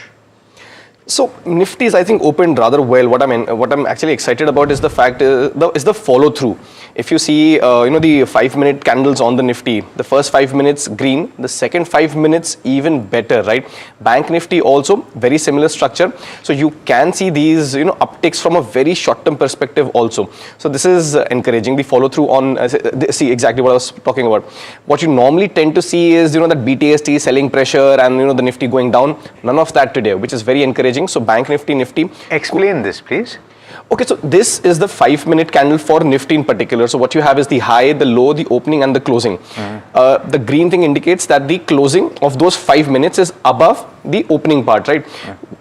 Even if you don't want to get into that, look at the visual. The second candle is above the previous one, suggesting that selling pressure that I've been talking about, that usually comes in at 9:15 to 9:30, hasn't come in, which means the investors and the traders took a long position yesterday and aren't really closing it. In fact, they're building onto it. So I'll take this as a massive positive right now. There's a good possibility that we might build onto this during the day as well. Again, too early to call that, but with the kind of overall setup also, like I said, the view on the Nifty, even Bank Nifty, remains fairly bullish. Now, a quick word on Bharti Airtel. There is a consolidation going on in Bharti right now, and even when the markets weren't doing well, the stock consolidating is a positive sign. Is there a trade on it right now? Not really. Not enough momentum, not enough volume action. But if you believe Parag Bhai's theory, and if you believe that this is the base formation, which actually it looks like technically also, then you can buy. But I would suggest a view of 6 to maybe 12 months, and a stop loss around the 1775 zone for much higher targets of about 2000 and about 2080 plus kind of levels. So the risk reward ratio will turn favorable, but it's not a momentum trade. You have to buy and hold. Okay. Shrikant, you want to weigh in since we've had an opinion from Kush on the charts on Bharti Airtel? What are the key levels that you would look at, and do you think that a base is forming right now? So for Bharti, momentum is clearly missing. It is finding a lot of resistance close to 1890, 1900 sort of levels. And whenever there is a correction close to 1820, 1830, it finds good amount of support. So for the time being, I am of the view that till the stock is not correcting back to the levels of 1830, 1820, we should stay away from taking any long bet because the momentum is missing. But in case if we see the stock is moving towards 1900 sort of levels, there we should look for taking some short bets because the market is spending time within the range, and these are the large cap stocks and huge weight in the index. which can actually help to trade with the direction of the market. So close to 1900, we need to be careful. But I think I am of the view that all this aluminum stock, especially, they have fallen to their important support levels. And from here, we can expect a rebound. So I am broadly of the view that stocks like Vedanta Aluminium as well as Hindalco at current levels. Interesting. And by the way, this is something that I think Parag Thakkar was talking about, that there is the temporary downtick because of the dollar index trend that is coming up in the metals. At some point of time, this will stabilize, even if it doesn't reverse completely. But the demand supply economics of aluminum remain firmly in favor of demand versus supply, and therefore there is a chance that this is a money making opportunity. Some of these stocks have rallied today. Parag Thakkar, you are constructive here. You will accumulate Hindalco, Nalco, JSW still Hindalco. Okay, JSW still Hindalco. Okay, so on the steel side is JSW and aluminium Hindalco. On the non-ferrous side it's Hindalco. And it is not just because of so as you rightly pointed out, that they are falling due to 2-3 factors, right? One is dollar index going up, so aluminium is falling, and seasonal factors. Even in China, it is off season. So construction wise, so off season wise, the steel prices are also cooling off. But structurally, what JSW Steel is doing by reducing debt and expanding at a very low capex and operating at a very low opex per ton, plus Hindalco, where Novalis is going back to $600 per ton EBITDA. The new plants are coming next year. There in Hindalco standalone India business, coal mine is going to start. So over next 2 to 3 years, if you give, and these are good entry points because it is offered by a macro can change tomorrow also, right? So these are metal companies. What do you think about the model for non-ferrous recyclers? Something like a CMR Green Tech, and we're going to talk to them in the next few minutes. What do you think about that? So I have not studied that model, so sorry, I would not like to comment on that. Okay. Okay, but let's talk about the charts then. Why don't we talk about CMR? No, we don't have enough data. We don't have enough data. Yeah. There are projections, I think, and we'll get to know from the management, but I think the projections for what they will do in FY27 and 28, which they have spoken to brokerages, are fairly robust. Very, very robust. And they're I think, in a space that not everyone is in. But really, the star of the show today is IT. Look at the Nifty IT, 3.5% up nearly. You have Zenzartech, Emphasis, Coforge, some of the big ones there. But Infosys, what a comeback for that stock today. 4.5% up, nearly, on that stock. And it's doing really, really well. Good to see Infosys wake up today. Just in terms of some of the others, and Coforge, etc., and Emphasis, is that something that you would look at, Kush, on the charts? That pack, yes. I'm still. Let me add a Sonata also on it. Yeah, so I'm not convinced about the moves for the big names yet. Infosys ठीक है, rebound कर रहा है, बहुत oversold था, even TCS for that matter. Amongst the big names, what looks good is HCL Tech. That's something that you can keep on your radar, even buy for a positional trade. But other than that, yes, that pack of Coforge, Emphasis, Persistent, having that sell-off. Now the risk-reward ratio becomes favorable. It's just that you might have to hold on to it for a little longer. But yeah, from a trade perspective, Emphasis and Coforge look good. Sonata Software also rebounding, but with the kind of price and volume action, not very comforting. So you could stick to HCL Tech, Coforge, and Emphasis. Persistent if you want to hold for, let's say, around the 6 to 12 months kind of a time horizon. It's kind of the opposite of what we saw yesterday, right? For the benchmark and the move that you're seeing in IT companies. Yesterday, the impact was not as much because of the fall in the weight on the benchmark. Today, the upside is capped because of the fall in the weight. I want to mention something interesting. That's a very interesting observation. Why do you think I'm so constructive on Nifty also? Bank Nifty to hai hi. The constituents for Bank Nifty, ICICI, SBI, Axis, HDFC to some degree are starting to look good. Now look at the constituents for Nifty. Reliance is making a good base. It could actually move higher from here. Last entire week we spoke of 1350 being that wall जो नहीं cross होगा क्योंकि call option base बहुत high था. You know what's happened? That shifted to 1400. 1350 भी है, but 1400 is the bigger one now. So I would probably take a small bet that 1400, 1350 वाले zone में Reliance जा सकता है. And IT is in oversold territories. I'm not calling for a turnaround on IT, but it's actually for the last week, we did this study on the weekend, didn't have a chance to speak, on the channel, but oversold zone में है. तो अगर banking चल रहा है, या चल सकता है, Reliance rebound कर सकता है, and IT, even if it's rebounding from oversold territories, what's stopping Nifty from hitting 25,000, 24,900? So that's why very constructive. Bank Nifty का outperformance रहेगा, but Nifty still looks good for these reasons. Finally, after a long time, I've heard Kush talking about the Nifty. You seem to concur completely. Absolutely. I was going to say this. IT oversold. Reliance cannot go much down below this levels. And as banking is in full swing, as we see the business updates, the banking is in full swing. So what stops Nifty from? And if this AI trade also fades away, then then and oil is at FIs. 71. So I think that is the big one, that oil is at 71. Well, we'll have to wrap it up here today. Kush and Parag, thank you so much for joining us. But let's turn our focus to CMR Green Tech. It's emerged as a key beneficiary of India's growing metal recycling opportunity. The company reported strong Q4 earnings, and of course, we can't speak specifically about what's going to happen in Q1. We'll just still have to wait for that data. But let's get a sense of what the company is up to. So before we speak to Mohan Agarwal, Chairman and Managing Director at CMR Green Technologies, Varsha is joining in to set up that conversation. Well, overall a good set of numbers, I would say. They are expanding into recycling capacity through 2 new subsidiaries.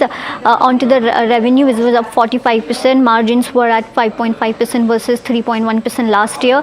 Onto the overall recycling sector tailwinds, environmental norms are actually increasing demand for recycled metals, and consumers and manufacturers are becoming more focused. Where does CMR stand? Well, it's India's largest non-ferrous metal recycler by installed capacity, which is nearly 4x of their nearest domestic competitor, holds 42 to 45% market share in cast alloy automotive segment. They are also diversifying they are moving beyond aluminium recycling, expanding into, or rather exploring their zinc recycling opportunities and looking beyond automobile industry customers. So overall a positive outlook to the overall industry, considering the environmental norms, and also companies also having a strong diversification plans as well. Thank you for that, Varsha. Mohan Agarwal, Chairman and Managing Director of CMR Green Technology, is with us this morning. Mr. Agarwal, thank you so much for your time to us here at NDTV Profit. Your Q4 numbers clearly demonstrate that things are going well. Margins have looked good, revenue has looked good. Are you seeing that pace of growth sustaining in Q1 so far? I think so. We can see a lot of headwinds in our sectors that we are servicing, which is the auto and the construction and the packaging sectors. So all those sectors are actually growing quite a lot. So we see that the momentum of growth should continue. No, so let me clarify. You said a lot of headwinds. Are you seeing trouble for all of those sectors that you're talking about because of geopolitical crisis, high crude prices that we saw in this quarter from April, May, June? Actually, if you see auto is growing very well. Okay, so tailwind. So it's been good for all of these sectors. Yeah, I mean just okay. Tailwind is what I meant. Okay. No, so please elaborate, sir. What has worked well, and what has that spillover demand look like for you? What has worked well for us is, one, we have diversified from auto to non-auto also. So firstly, talking about the auto, the demand is very good. When we look at all our customers, all the customers are kind of on an expansion mode. Then there is a lot of push on the EV front. So EV actually uses 3 times more aluminium than conventional vehicles. So we have a situation where even the conventional vehicles are increasing their adoption, their usage of aluminium because of the advantages of lightweight, and the EV definitely is adopting aluminium to a very large extent. Then we have recently gone into non-automotive sector. A very strategic and important initiative that we have taken is we have put up a beverage can recycling plant, and we supply liquid metal to Hindalco Industries. Hindalco is a primary producer. So the way the things are going to shape out in future is that recycling is going to grow faster than primary metal, At some point in future, recycling is going to become the dominant sector for the metal requirement of the customers. So this initiative where we have started liquid metal for recycled liquid metal for Hindalco Industries is a step in that direction. So that gives a lot of tailwinds to our sector. Then we have gone into, we are the first company to put up a large scale recycled billets and sheet ingot plant. So that will be servicing the construction industry and the solar industry. And so we are targeting renewable energies and construction with that venture. So all these sectors are growing and have large potentials. So we actually see a lot of tailwind for our industry and for CMR in particular because of the way we are positioned in the industry. Described. Just on the last point that you were making with regard to the construction business, can you give us a sense of what the capacity is that you've created and how it compares to the other business lines where you have capacity? That's one. And two, what is the kind of utilization that you expect to achieve in FY27? Is there an output to the data center business?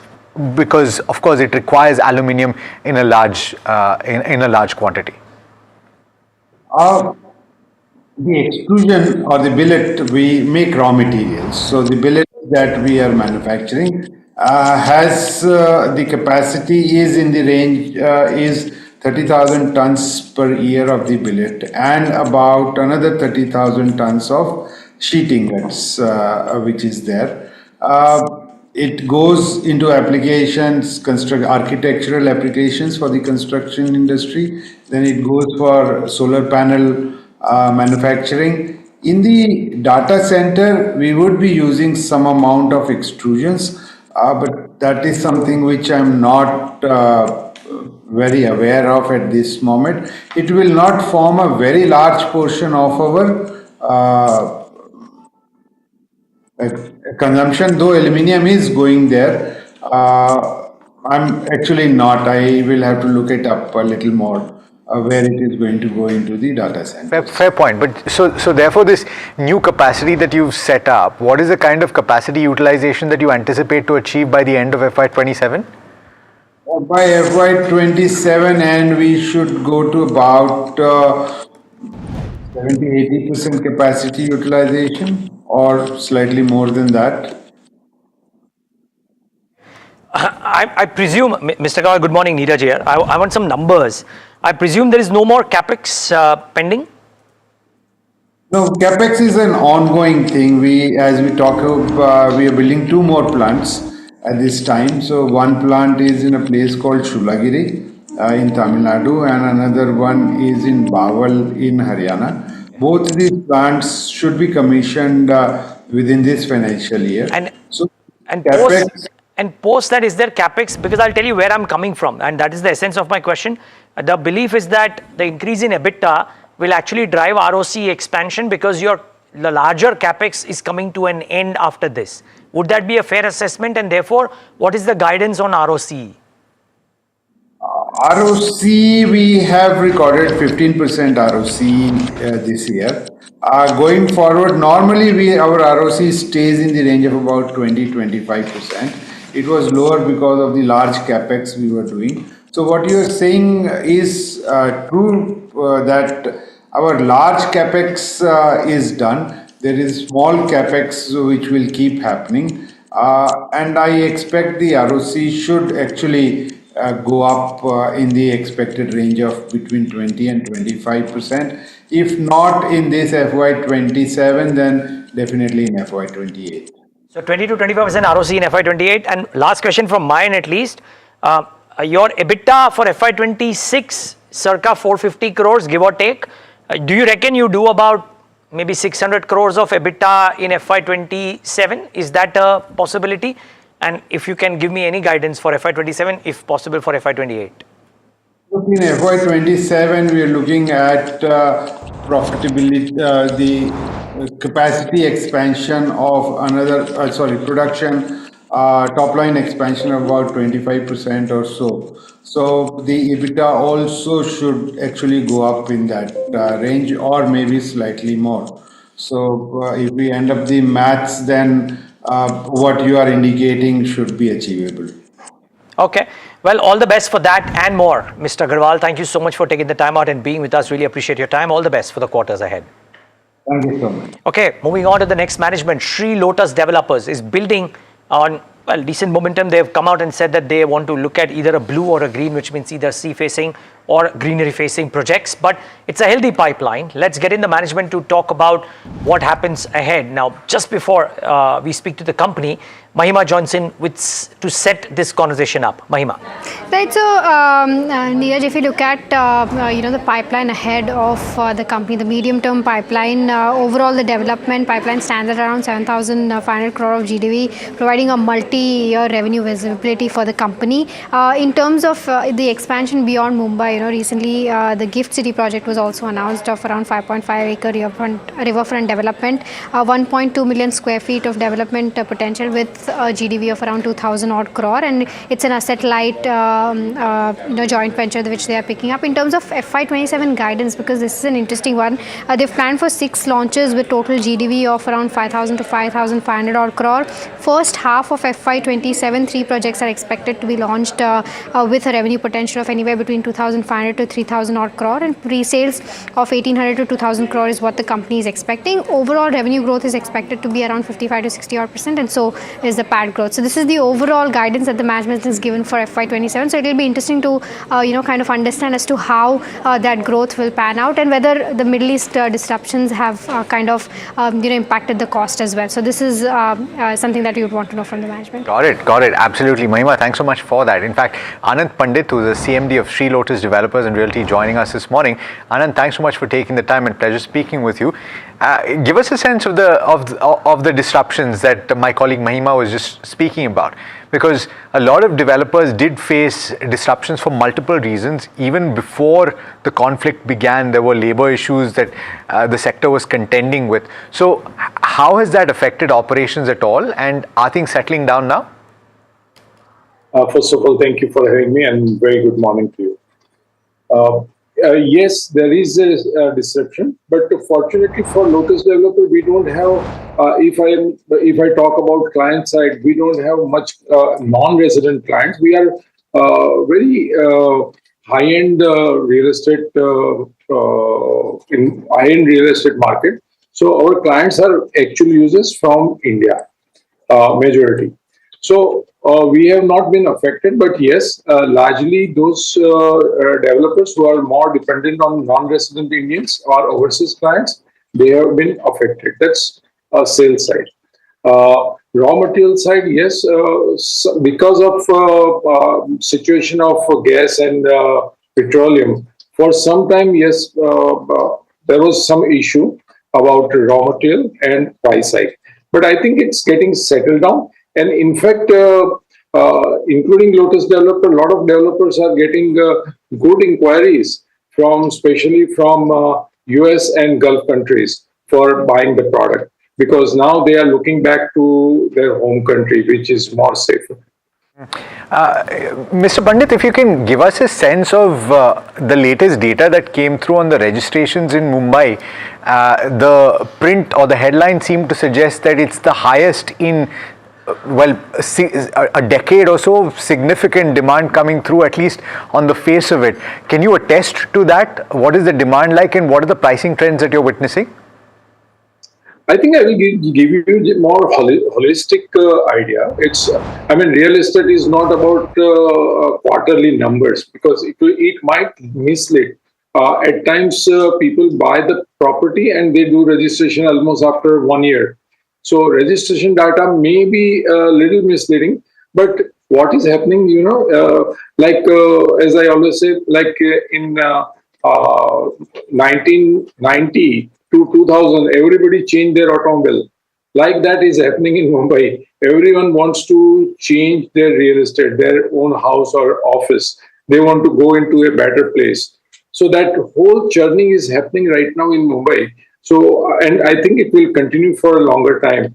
And that is reflecting in this data. A lot of people are going for larger apartment with better amenity apartment, better location, their preferred micro markets. So that movement is happening, and that advantage everybody is getting. Mr. Pandit, good morning. Thanks for joining in. I presume, and correct me if I'm wrong, but you have a large, sizable part of your portfolio, if not the entire portfolio, in MMR. I'm just looking at the spate of supply that is coming into MMR over the course of the next 5 years, and therefore what it does to pricing by and large, right? Because there is, of course, Dharavi and then the Adani project in BKC, as well as Versova. Oberoi's launched a couple of very large ones. I believe Aspect Realty is on a spree of launching newer projects in Bandra and some of the other areas. You have a sizable number of footprint in Worli and Juhu, etc. What happens to pricing over the course of the next 5 years? Does it stay stagnant? See, that's what I was mentioning, that what is happening is now everyone wants to move from their existing house to a bigger house, newer house with better amenity. You know, so on one side that is happening. Like a person who was having 1500 square feet, suddenly he wants to move into 2500 square feet. So some of the portion is absorbed by that. Number two, as far as Lotus developer is concerned, our company is concerned, our projects are in very, very prime locations. All majority residential projects are on coast. And this is a very unique feature for our company. And we consider that when it's a project overlooking to water, it's always a prime property. So unfortunately, we do not have that kind of competition with all this, what you mentioned. They are more in premium and mass market. So we do not have any competition with them. Rather, they have got the competition with each other. So we are completely distinguished from that clutter. Mr. Pandit, good morning. Tamanna here. You cater to a very specific high-end clientele. So I'm wondering if from what you are seeing is completely isolated from the broader industry, where there doesn't seem to be any lack of demand. You also have apartments in very high-end areas with great views, etc. Just wondering if you are seeing any change in trend in the broader industry, and if any of that has spilled over into your segment. Yes. What has happened, the pyramid of buyers was in 3 or 4 segments. One is the bottom is mass market, then the premium, then luxury, and then ultra or uber luxury. So this uber luxury market that plateau was always smaller. But now everyone who is in premium or luxury market, they want to go for ultra luxury only. So as far as our client base is concerned, that is increasing day by day. So we are getting a very good response out of all our projects. And as I said, that socio-economic class is changing. So that advantage also we are getting. And as far as supply side is concerned, we are not, as I said, we are not that cluttered. So we have a unique proposition as far as our product is concerned. You're also looking to move beyond these micro markets and Mumbai, right? Yeah, any updates that you can provide on what's happening there, Mr. Pandit? So we, as far as Mumbai's different micro markets, we are completely on west and south side. Yes, we are opening new micro markets in Mumbai also, and one project we have signed up with Mr. Amitabh Bachchan, who used to own one land in Gift City, which is in Ahmedabad Gandhinagar area, which is upcoming and very nicely it's coming up that area. So it's a 5.5 acre land parcel right on the river Sabarmati. Again, our theory of water works there, and that project we are very bullish on. Remaining micro market we are just studying right now, but our focus is more on Mumbai redevelopment and all oceanfront projects. Well, we wish you all the best for that, Mr. Pandit, and more. Thank you so much for taking the time out and speaking to us today. Good luck with the future. Thank you. That's Sri Lotus Developers, a developer which is talking about this blue and green developments and focusing on the sea-facing things for now in MMR. RateGain is the next company in focus after adding a new demand partner and strengthening its hotel distribution network. Now, before the founder Bhanu Chopra joins in, let's get in a quick setup from Sharad on the case for the chat today. Sharad. Well, the stock has doubled from the March lows. It's up more than 105% right now. If you look at it, there was a very important announcement with the Cinco tie-up coming in. Of course, this will be helping the hotels capture the last-minute booking demand. The addition will, of course, increase another channel to reach high-intent travelers. And overall, the enterprise connectivity ecosystem is something which the company has talked about. Also, importantly, there will be the big exposure to FIFA World Cup and the global summer travel trends. That is where the benefits start coming into this company also, as they are giving a lot of B2B services in the travel industry. Also, the Sojourn acquisition, which they have recently done, that is where the street wants to actually know what are the key timelines for it. And of course, the stock has shown a very positive momentum in the day's trade also today. Sojourn integration timelines and synergies, Cinco tie-up or Chinko tie-up as it might be pronounced, and more. Thanks, Sharad, for that. Let's get in Bhanu Chopra, the founder of the company, on the show. And Bhanu, really good having you. Thanks so much for taking the time out. This is Neeraj here. Good morning. Can we start off with those specifics first? The Chinko tie-up, Chinko or Cinco as you may pronounce it, please correct me as to what it is. What's the rationale there and how do you benefit from it? Yeah, so thanks, Neeraj, for having me. So, we are always adding new demand partners because our value proposition to the hotel is we are the platform to enable more bookings, bringing more business to you. So, we power both direct and indirect channels. So, currently, we have almost 500 different demand partners on our platform. And the more demand partners that we add, the more valuable that proposition becomes in terms of being able to market the hotel across different geographies and across different customer segments for the hotel. So this is another partnership that we have done, which adds value to our platform, makes our distribution capability even more stronger. And so we continue to add. I think this is one such announcement that we have made, but we are constantly adding new demand partners onto our platform. One of the 500, even if it's important, but one of the many. Okay, fair call. The broader piece, and you ended Q4 with your highest ever quarterly revenue. So the run rate would have been great, but I believe there could have been some disruptions in Q1. And was that the case? And therefore, could there be an aberration in an otherwise overall strong growth trajectory in Q1? And does it have a material impact on what FY27 as a year looks for you? So Neeraj, I'm happy to share with you, despite the war, our Middle East revenue is almost 4% of our overall revenue, about 150 crores. And that got reduced, so 150 crores for the year, that got reduced to almost 50 crores now for the year. Or at least that's the run rate, but we are hoping that there will be recovery. So despite that, I'm happy to report that we will be exceeding the guidance that we have given for the year, which is around 3,100 crores and about 650 to 700 crores on EBITDA. So we have been doing exceedingly well in other parts of the world, especially the US. FIFA has been a good incremental revenue opportunity for us in terms of doing more digital marketing for the large destination management companies, as well as the ADRs have gone up that indirectly affect our commissionable outcome-based model also. So all in all, Q1 is actually exceeding our expectations, both on revenue and EBITDA side.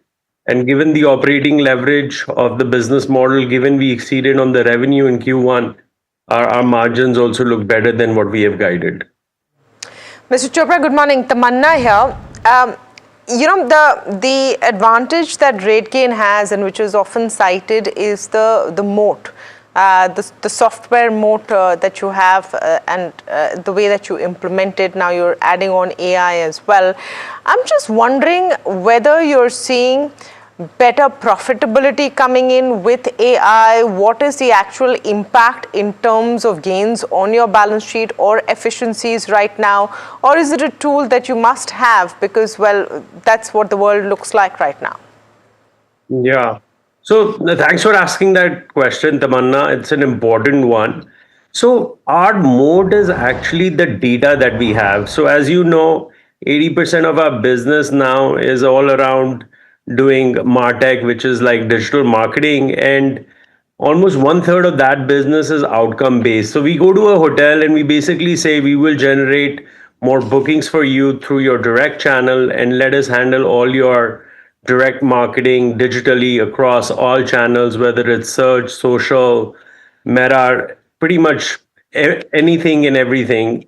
And because it's an outcome based model, what we are able to do is leverage data that we have. We have partnerships with 300 different travel brands, and we're able to build this data consortium that we use effectively in how we do precision based marketing to these customers. So we know what the travel cohorts are. So if let's say you're traveling to London, we know who's everybody that's traveling to London. So we are able to do very precision based marketing to that travel cohort and convert them using the data that we have. So in the world of AI today, as you know, data is the new oil.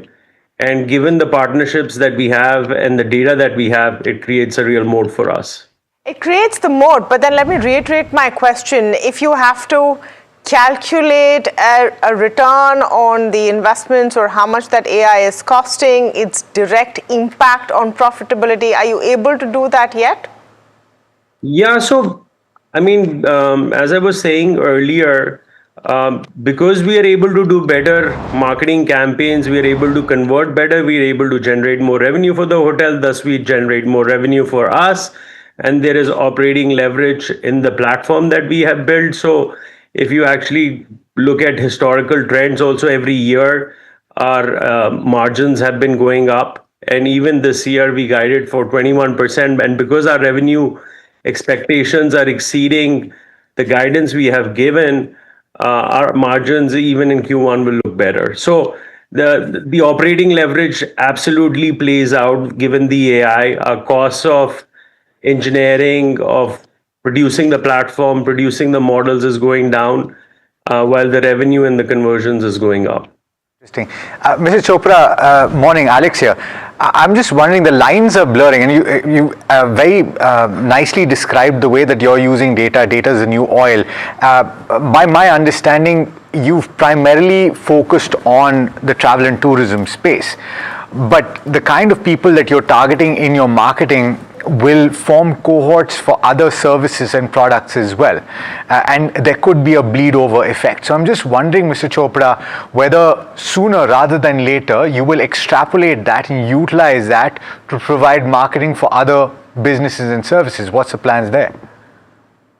Look, we don't proactively reach out to other segments. Our focus will continue to remain on travel and hospitality. But we do reactively entertain incoming requests. So, for instance, the big credit card companies, Visa is a big customer of ours. They're very interested in knowing where travelers are growing because they want to encourage credit card usage for international travel. So we do have such instances where people will reach out for our data and want to use our data for targeting to those cohorts, as you mentioned.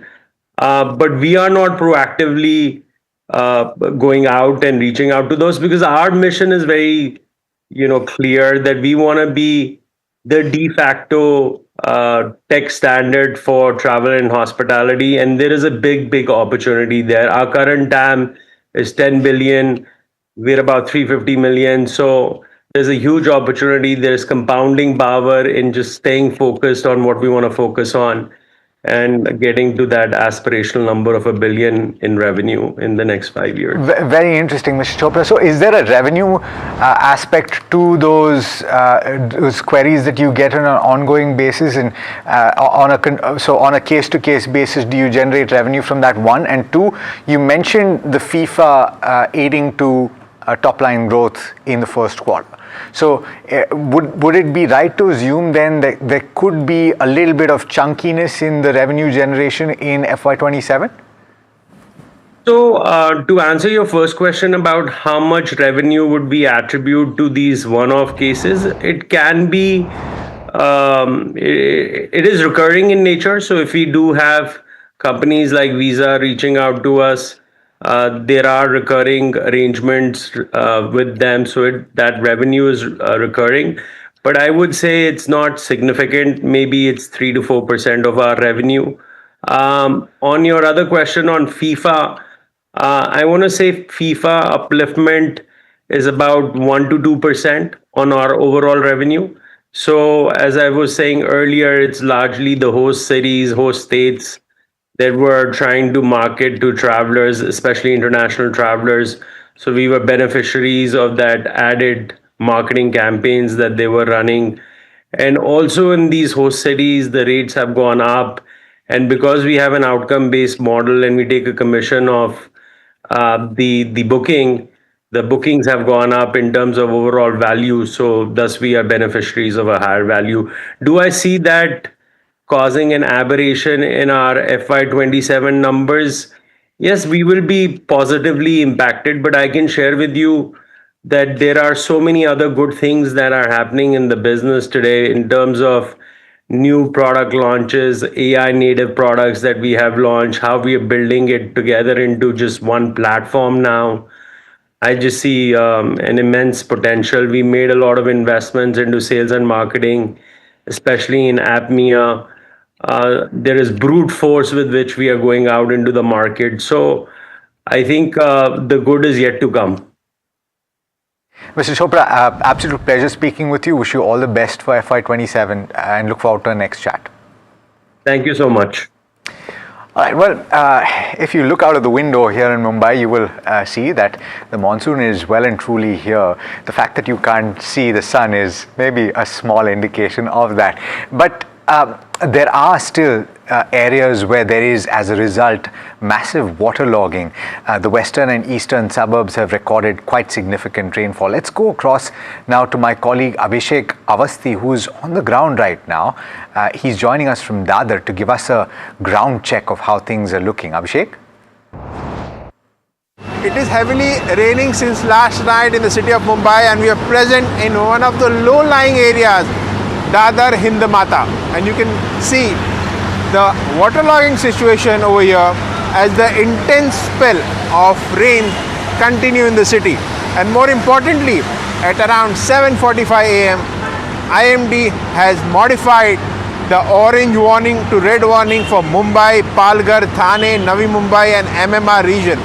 A definitely serious situation for the next 3 hours, and the struggle of Mumbaikars will definitely continue. And this road where we are reporting from is an important road which connects the suburbs, western and eastern suburbs, to South Mumbai.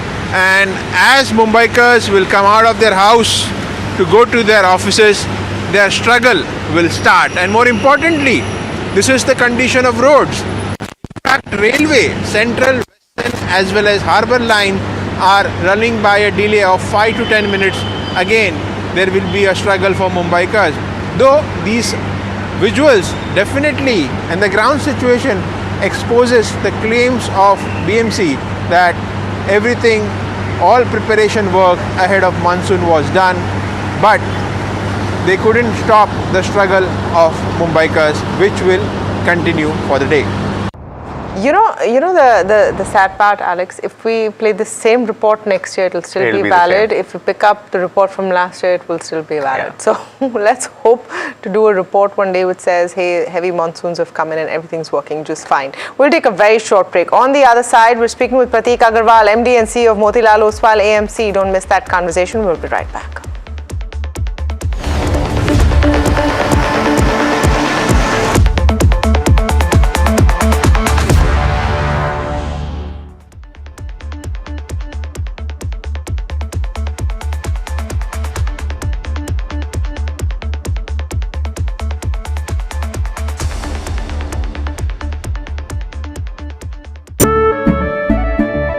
केसरिया से मन जोगी हुआ रे, दिल झूमे देखो मतवारा हुआ रे, केसरिया से मन जोगी हुआ। हर पल मनाओ केसरी त्योहार।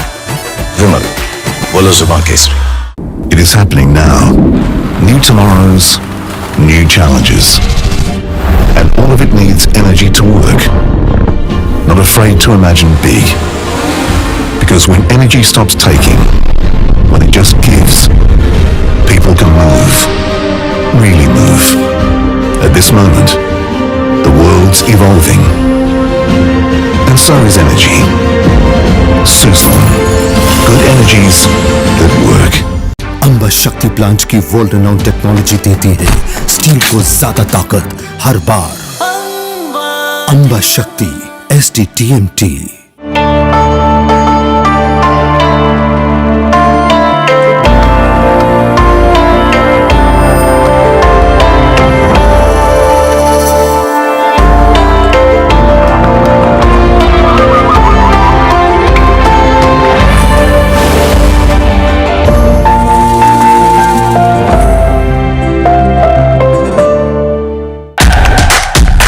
India's unshakable news habit.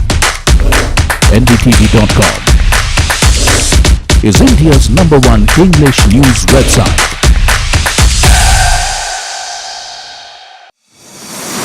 India Inc.'s most respected names chose India Inc.'s best and brightest.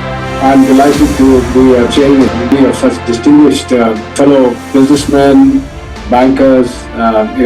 It's just lovely to be back on this NDTV jury. I have been a fan of NDTV for a long time.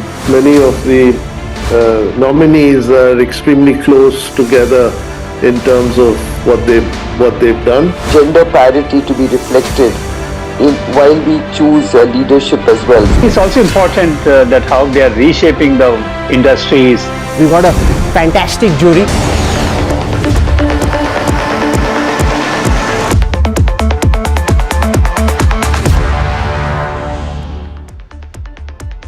All right, live pictures coming in of Prime Minister of Japan, Sane Takaichi, in New Delhi.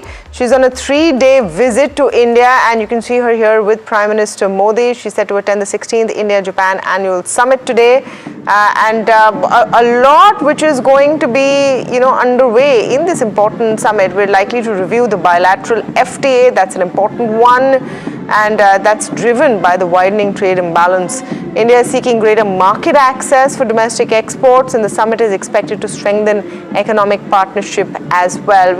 We're watching live visuals right now on that story, and we'll of course get you more updates on it through the day. But Prateek Agarwal, MD and CEO, Motilal Oswal, AMC, joining in now on the show. Prateek, very good morning to you. Hope you've had a good commute to work in rainy Mumbai. But having said that, do you think some positivity will now finally shower on the markets as well? Yeah, so every monsoon season, I have this thing about taking a picture of the monsoon and putting it in the group. It's raining, implying it's raining outside. If it rains, inflows inside. Okay. So this is start of the good times for business, etc. In many ways. Right, right. What do you think could be the change for Indian markets that we've been waiting for, and will that come when some of the fears around IT recede? You're seeing some signs of that today.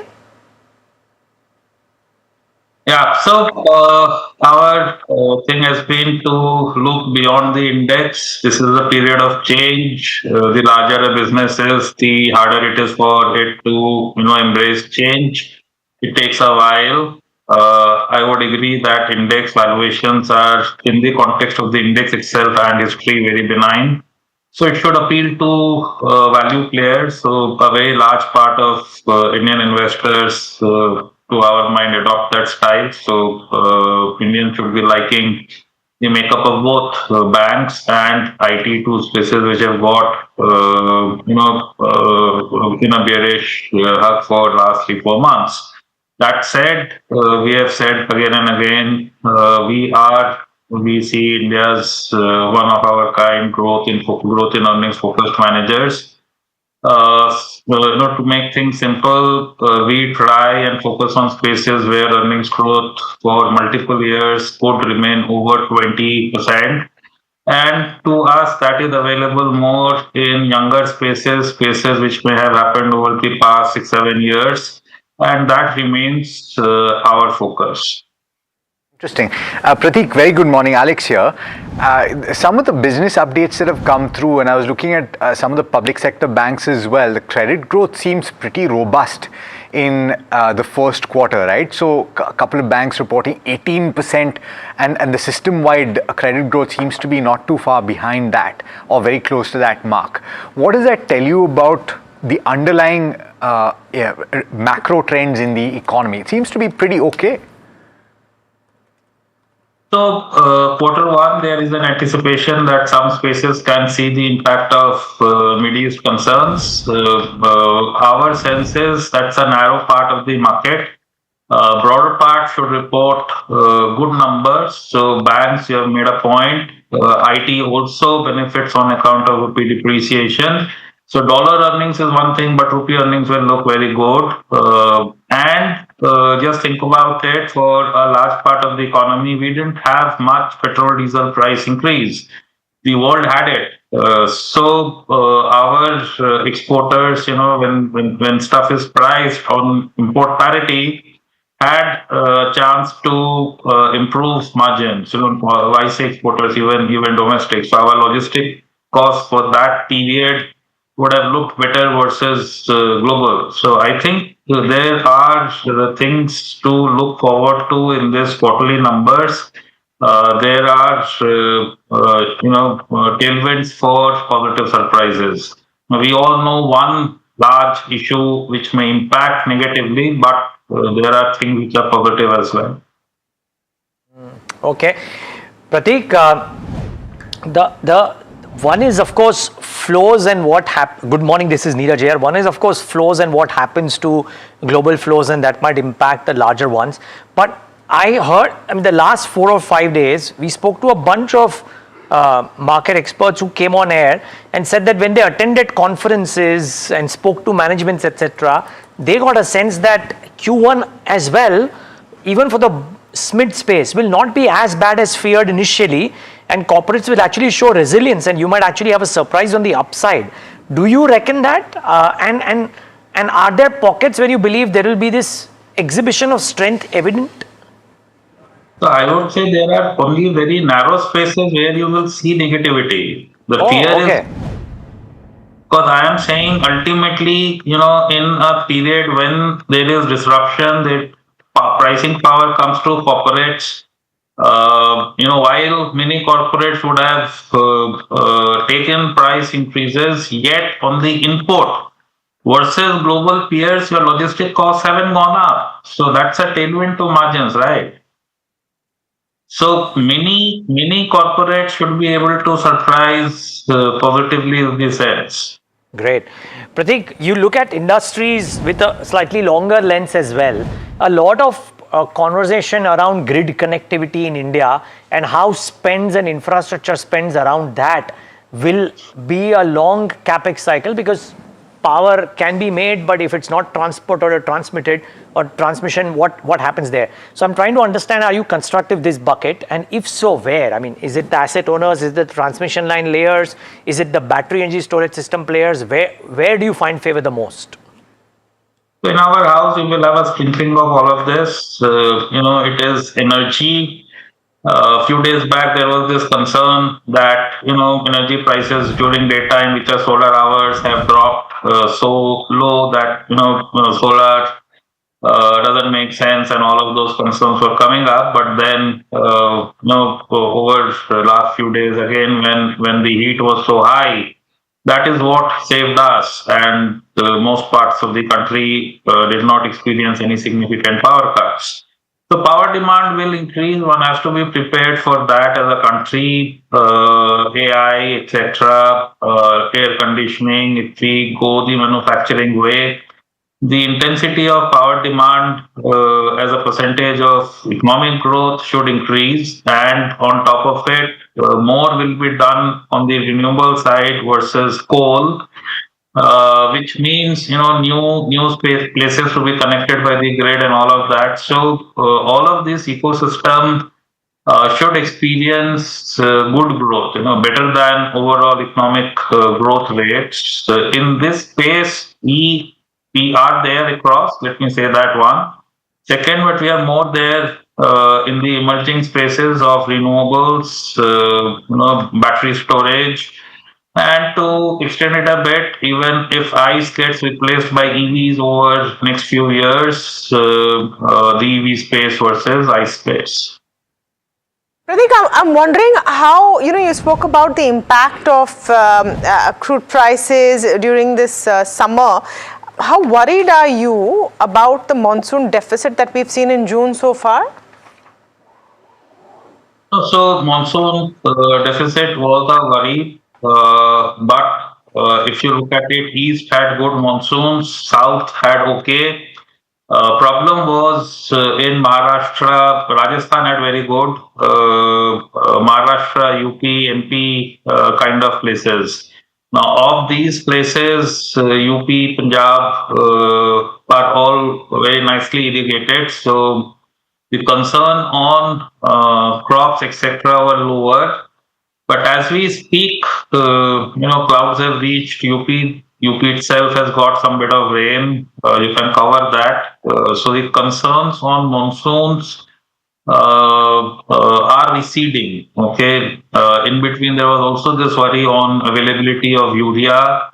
Once again, I think the government did a stupendous job of making urea available. Availability itself was an issue, and at the same price. So, government of India really took it onto themselves to protect the people of India over the period of crisis. We just look at petrol, diesel prices, but a very large part also got insulated from urea price increase.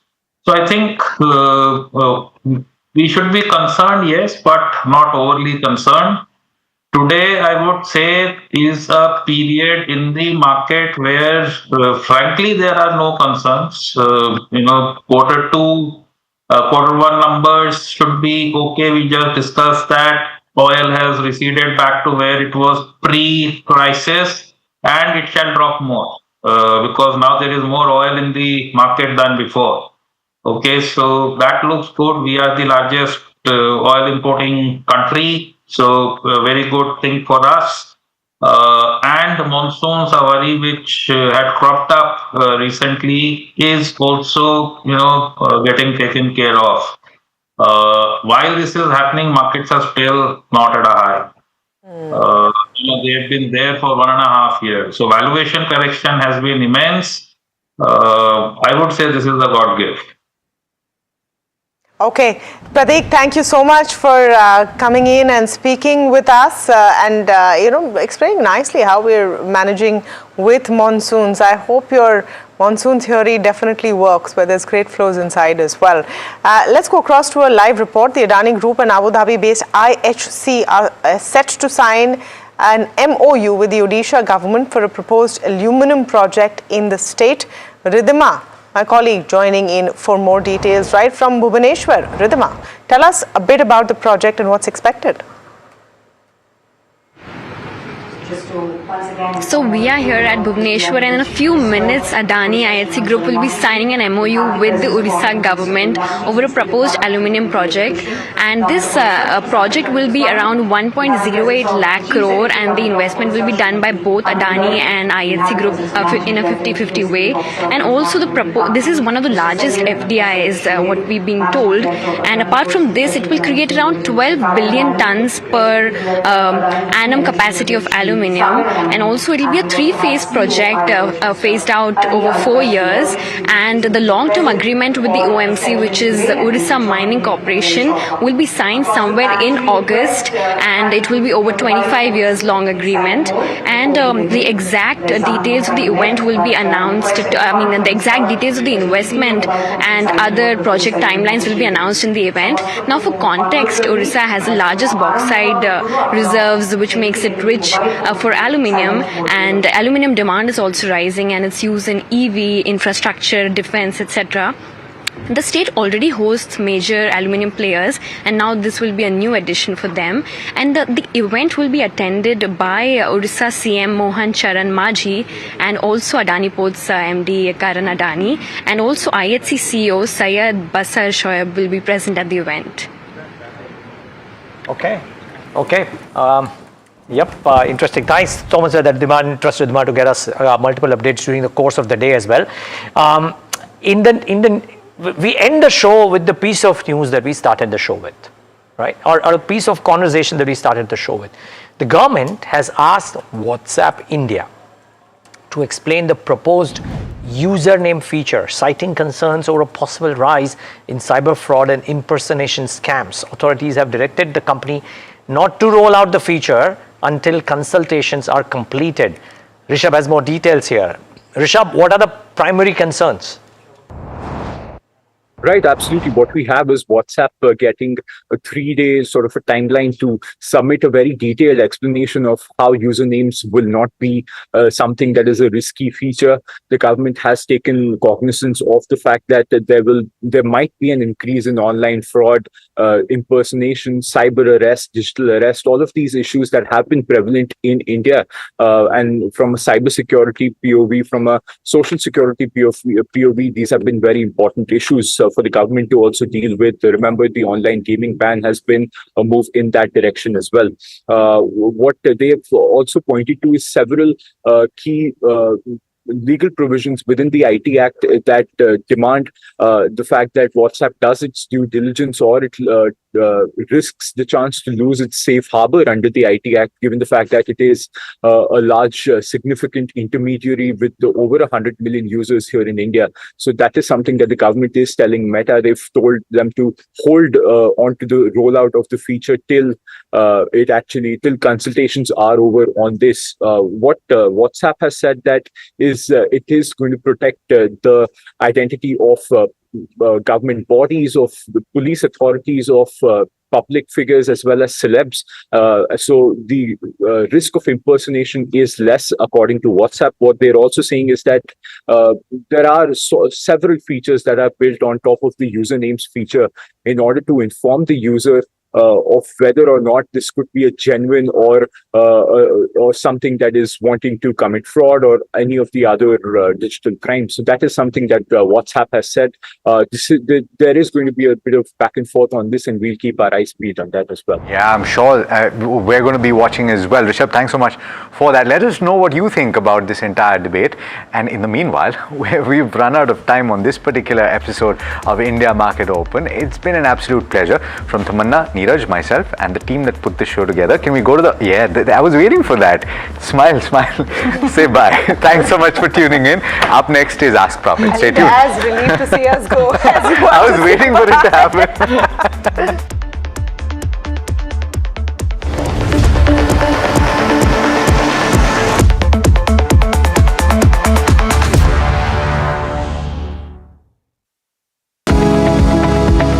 Superstar Stocks of the Day, presented by Tata Azura. हर रास्ते का superstar.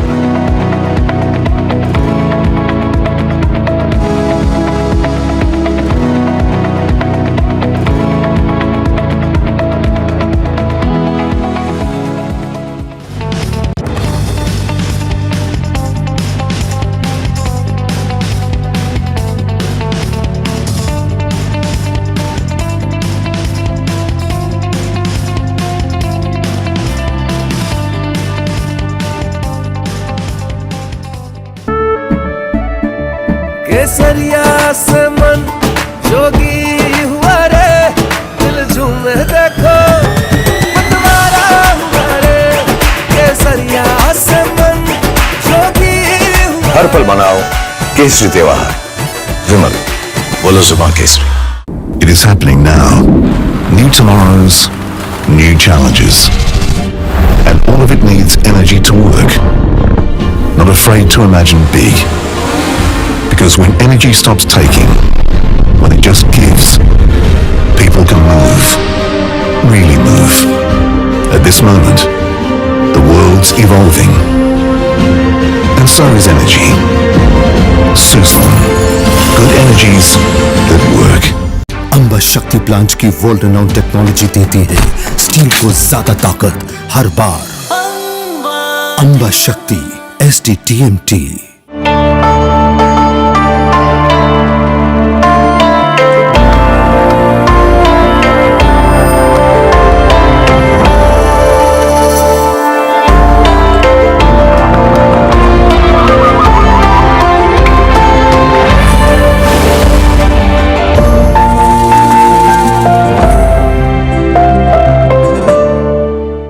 It is happening now.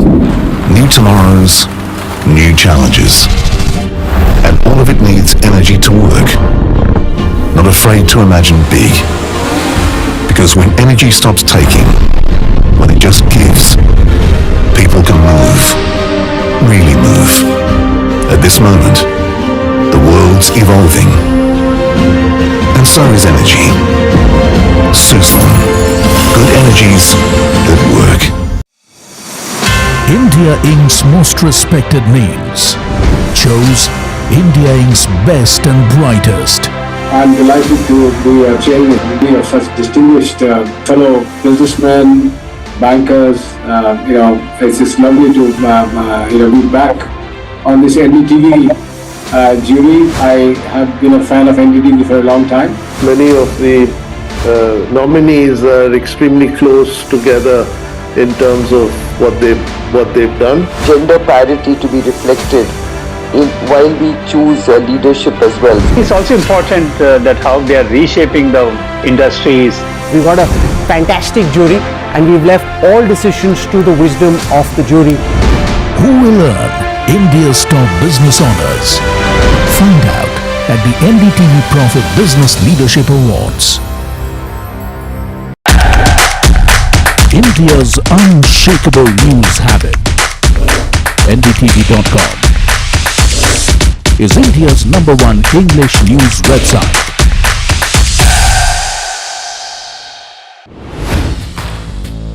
Hi, I'm Tamanna Inamdar. Watch me on NDTV Profit, where I break down the day's biggest business stories. What happened, why it matters, and what it means for your money. Hi, I'm Neeraj Shah. Watch me on NDTV Profit for the most incisive market intelligence and meaningful corporate conversation. And I'm Alex Matthew. Markets, mutual funds, insurance, personal finance. I help you cut through the noise and make smarter financial choices. And here's where you can watch us.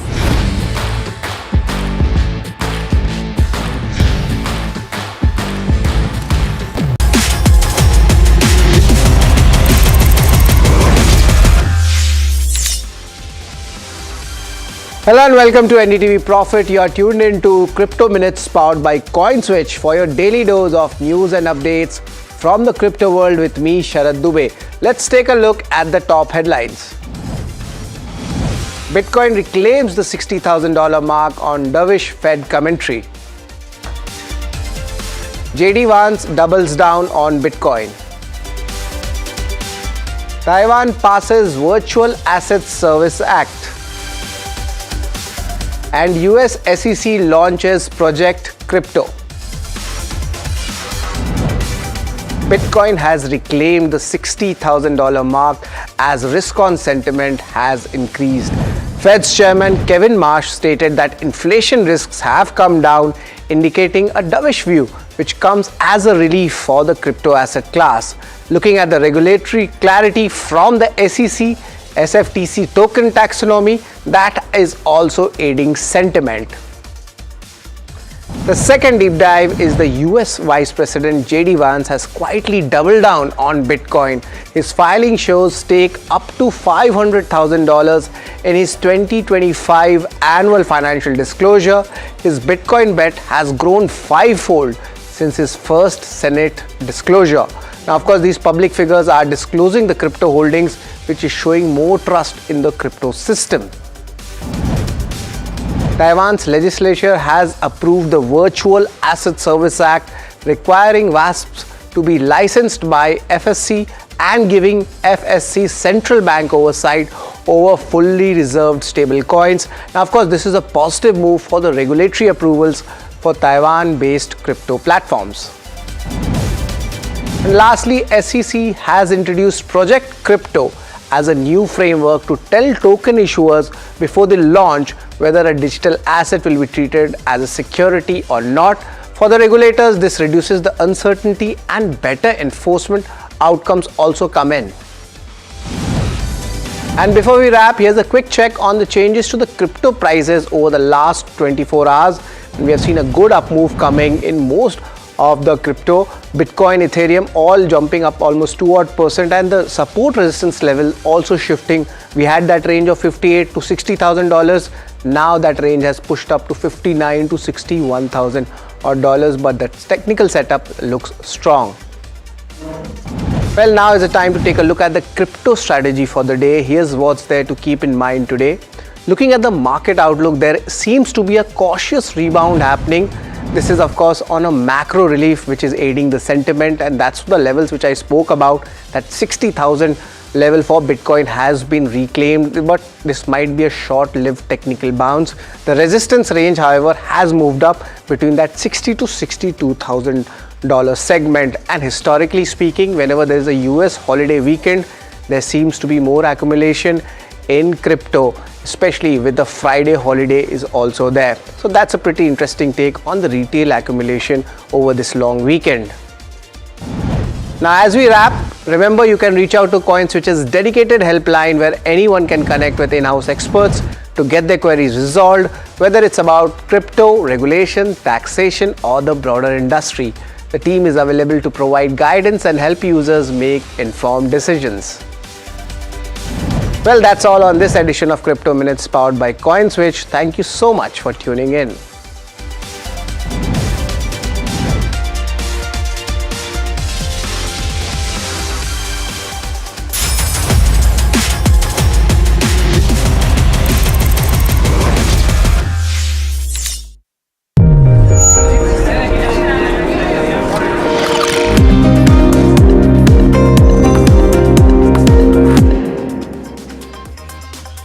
Good morning, you're watching Ask Profit on NDTV Profit with me, Somit Sarkar, and my co-anchor Mahima. Here, this is the show where we'll be taking all your queries, with be it fundamental or technical. We have both the guests on the show today and we'll be try to address as much as query on the show today. But before that, if you look at the market, the Nifty, it has been gaining for the second consecutive session, but it is facing some resistance around the 24,100 level. 24,100, 24,150 and 24,200 have been seen as a resistance at least for the last 15 odd trading session, and that continues for the benchmark. But second straight day of gains. Nifty Bank just up around 90 odd points in trade. When it comes to sectoral indices, IT, which has been a loser, has bounced back in trade very strongly. This is on the back of strong performance seen in the global indices. Accenture was up around 5.5%. Infosys ADR was also up around 3% in trade, and today Nifty IT is up around 4% in trade. On the losing side, FMCG, which was cruising in trade yesterday, is now down around 0.2% in trade. When it comes to stock specific action, on the F&O side, Exide Industries is up nearly 7%. Now, a few of the market experts indicate this could be because of the fall in lead prices and because of the fact that its plant has become has been operationalized now. Apart from that, it's all IT names on the gaining side. Infosys, Coforge, Emphasis, all are up around more than 3% in trade. Avenue Supermarts down around 3% for the second straight session. Yesterday we did indicate that there are some concerns related to the store addition, and that is the reason why the stock has been falling in trade. Today it's down 2.7%. Top F&O loser in trade, followed by Phoenix Mill and Page Industries down around 1.7%. Colgate, BHL, L&T down anywhere close to 1% in trade.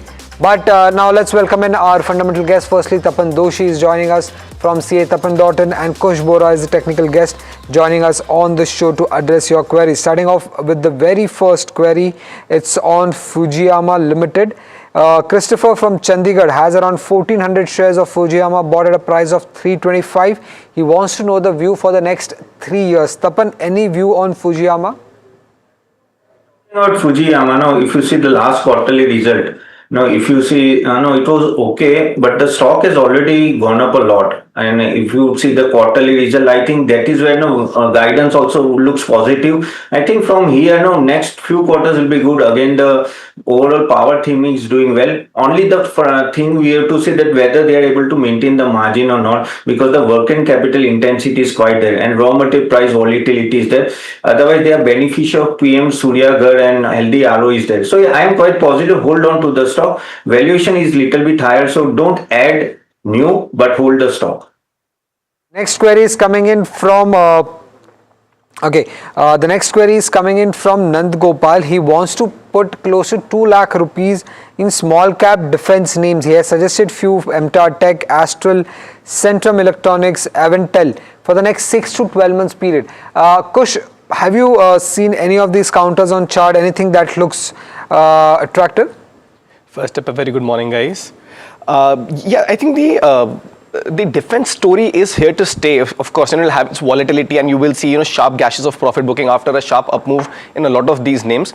My suggestion, yes, you can consider MTAR. It's cooling off a little, but I would still prefer the likes of Paras Defense and Krishna Defense. So maybe you can divide your funds amongst these 3 names. Okay.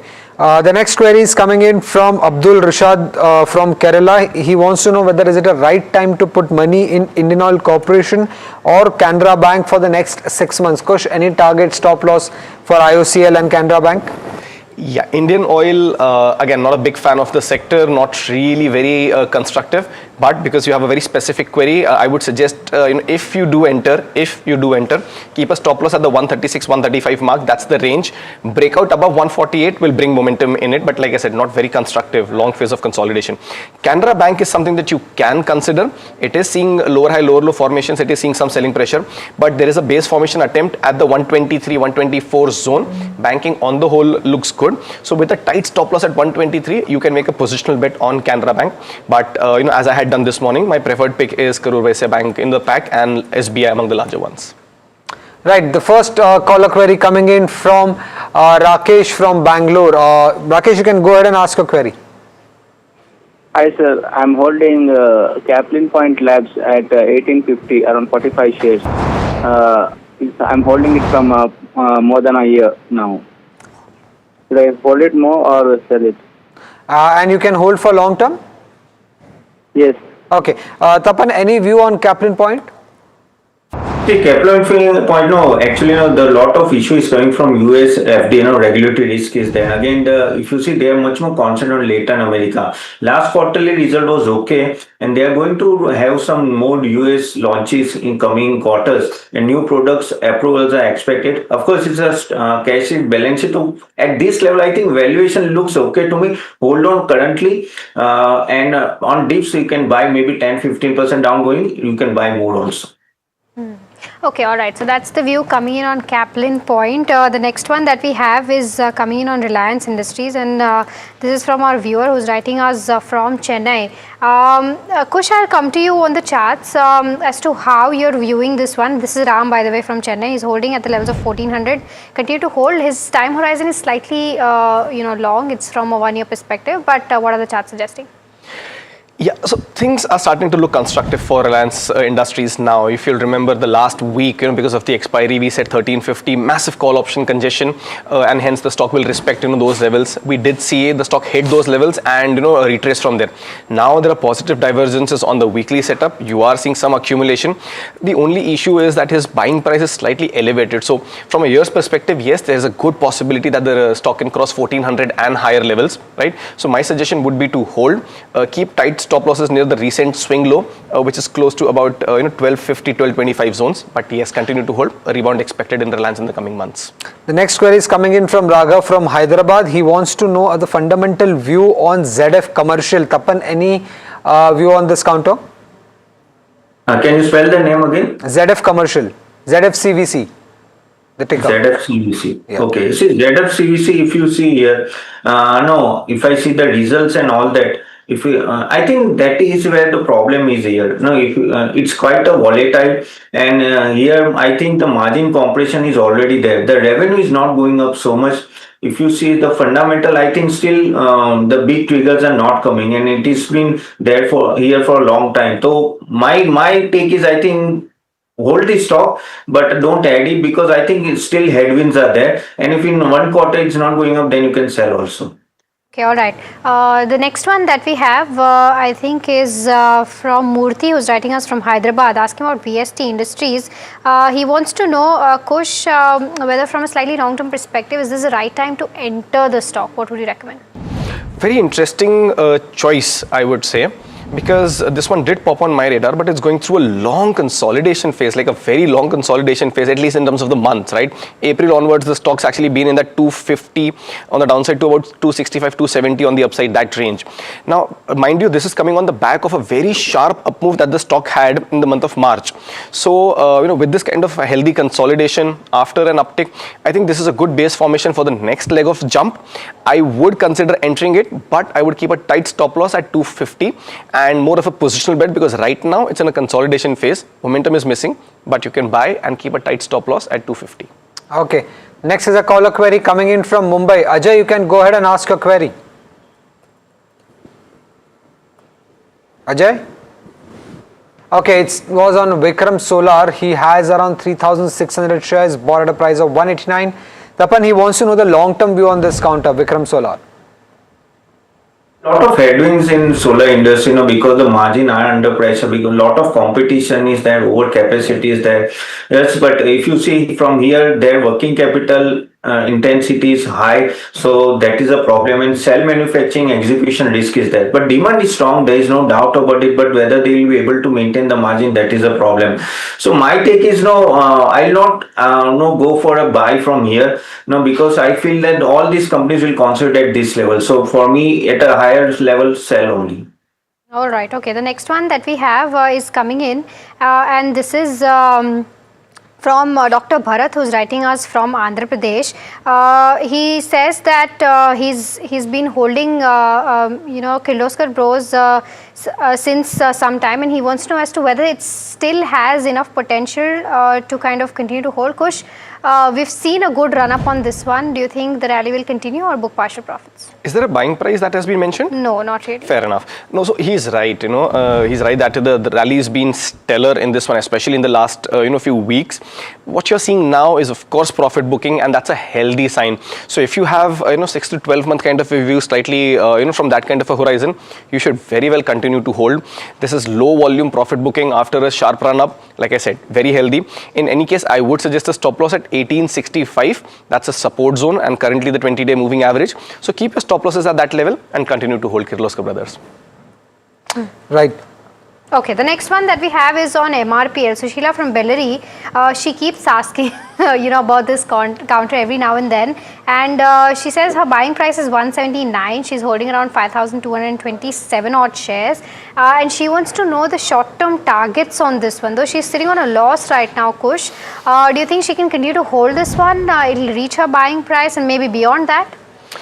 This is a bit of a curious case, because while from a medium term perspective, if you take about a year and a half's time frame, the stock has a rising trend line support. But if you go a slightly near term, 3 to 4 months, there's been a stiff falling trend line resistance. So every rise there has been selling pressure, and right now the stock sits very close to that long term rising trend line support, which comes at 147. So my suggestion, because there is some traction in it and the stock's been attempting to move higher, you should continue to hold, but your stop losses on this one should be very tight. So close to the 143, 145 mark, keep your stop losses. If those levels are broken, then the uptrend will fail, and then you're better off exiting right now. So for now, hold, but keep your stop losses in 143, 145 zone. Okay, the next query is coming in from Naga Babu from Andhra Pradesh. He wants to know whether is it a right time to enter Karur Vysya Bank for long term. Tapan, any view on this, Karur Vysya Bank? Yeah, good bank. If you see the last quarterly result is also good. And from here, no, I think they are going to control NPA, and that is what management is quite optimistic about it. Retail MSME growth looks good. Credit growth will be around 14 to 16%, and ROA of almost 1.7%, which is quite good. It's sustainable. So strong asset quality profile. Yes, so he can buy at this level, and at a dip, he can buy for the long term. Okay, all right. The next one is coming in on Standard Engineering. Harsha has bought at the levels of 11.5. So 115 is the buying price, and wants to know if whether she can continue to hold or book profits on this one. Kush, what would you recommend? Buy price is 115. 115 is what she's written. No, of course. I mean, the stock's gone through the roof. I mean, like a near vertical rise. Again, I don't track this stock very closely. Relatively recent, not recent per se, but been more than a year. The move's just staggering. So what you can do is book about 20-25% right now. Continue to hold the rest with trailing stop losses, and as and when the stock dips, you're better off exiting. Right now, it's got a very strong momentum going for it. So please continue to ride, but you want to take some money off the table as well. So book 20-25%, hold the rest with a stop loss at about 260-275. Okay, the next query is coming in from Rituraj from Bangalore. He's holding 1,000 shares of SJVN, bought at a price of 71.8. He wants to know that should he continue to hold this counter for the next 3 years. Mr. Tapan, any view on this? Yeah, see, big capacity is coming for SJV, almost 25 gigawatt plus capacity by 2030. Again, renewable pipeline is expanding. Only the thing is the project execution delay is much more. And again, high capex requirement. So you have to see the working capital stress on profitability.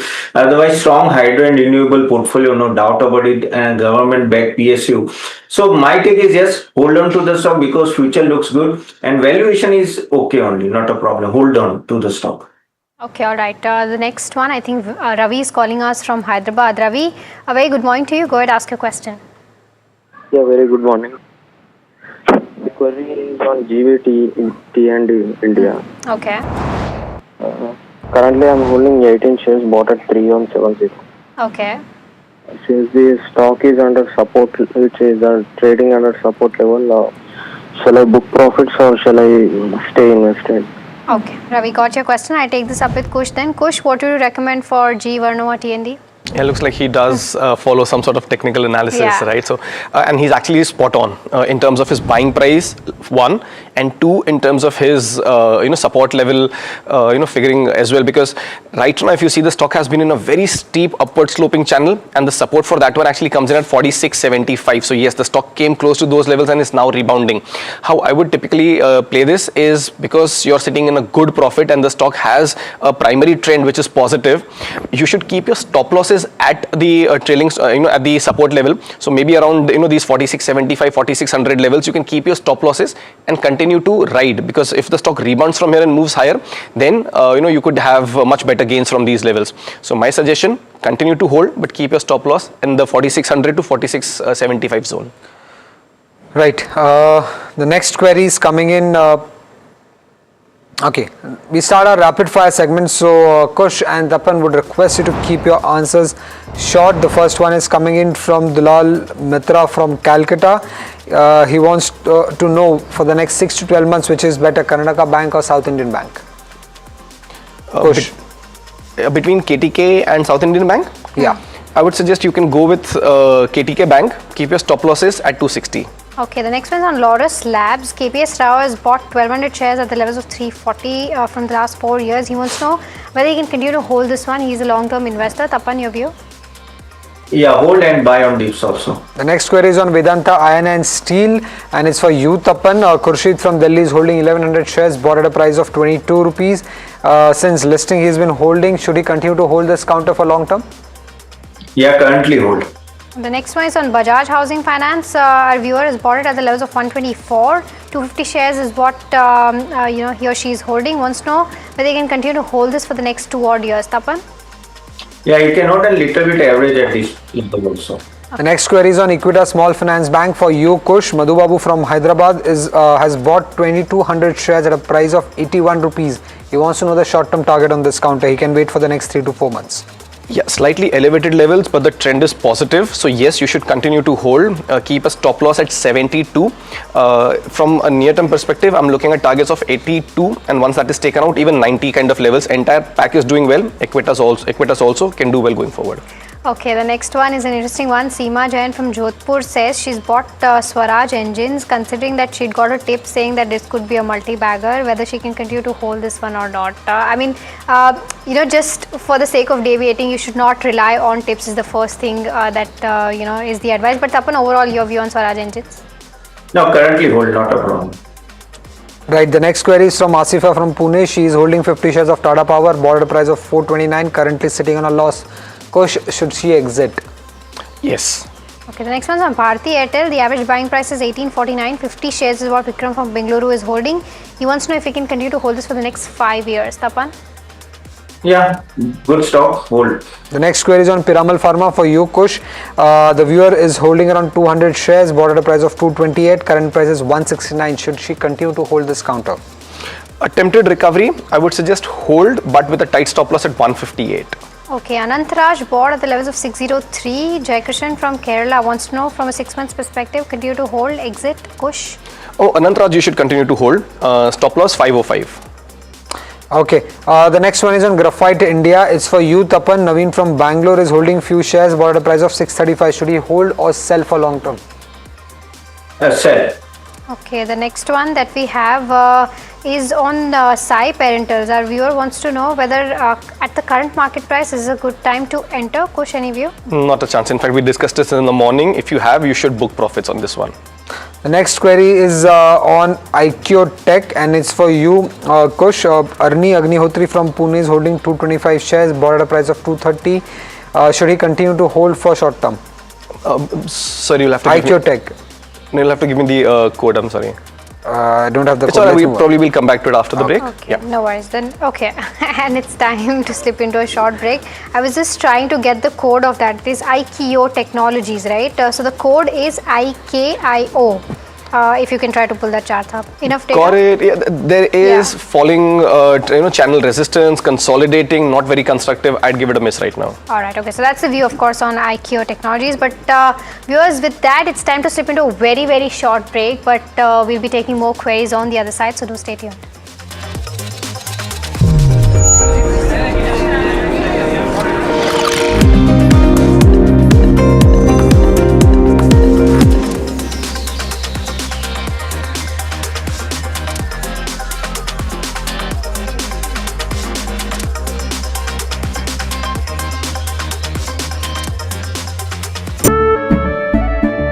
केसरिया से मन जोगी हुआ रे दिल झूमे देखो मतवारा हुआ रे केसरिया से मन जोगी हुआ हर पल मनाओ केसरी त्योहार विमल बोलो जुबान Kesari.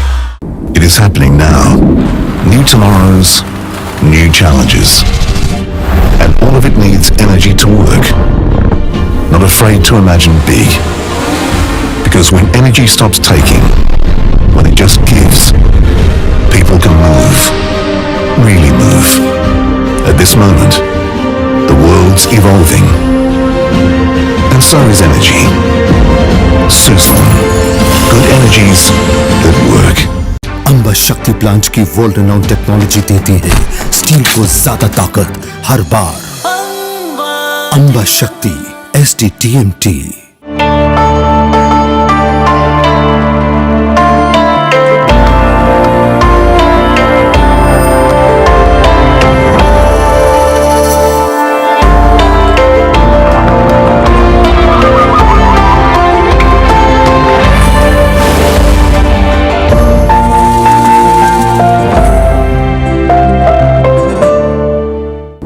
Happening now.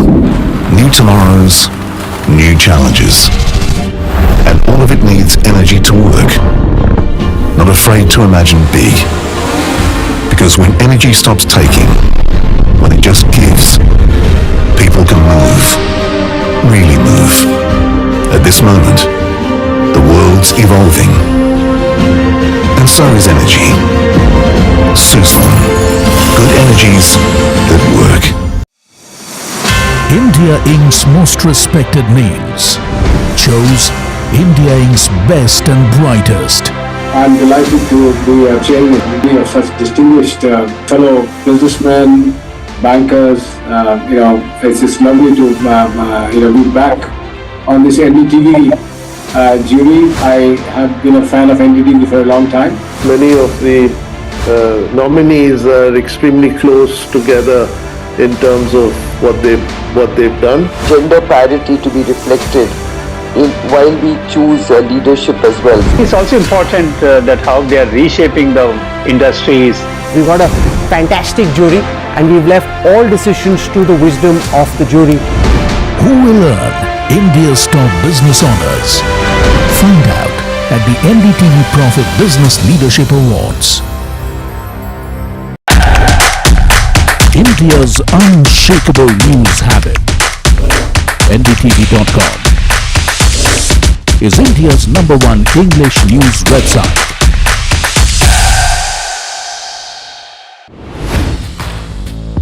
Hi, I'm Tamanna Inamdar. Watch me on NDTV Profit, where I break down the day's biggest business stories. What happened, why it matters, and what it means for your money. Hi, I'm Neeraj Shah. Watch me on NDTV Profit for the most incisive market intelligence and meaningful corporate conversations. And I'm Alex Matthew. Markets, mutual funds, insurance, personal finance. I help you cut through the noise and make smarter financial choices. And here's where you can watch us.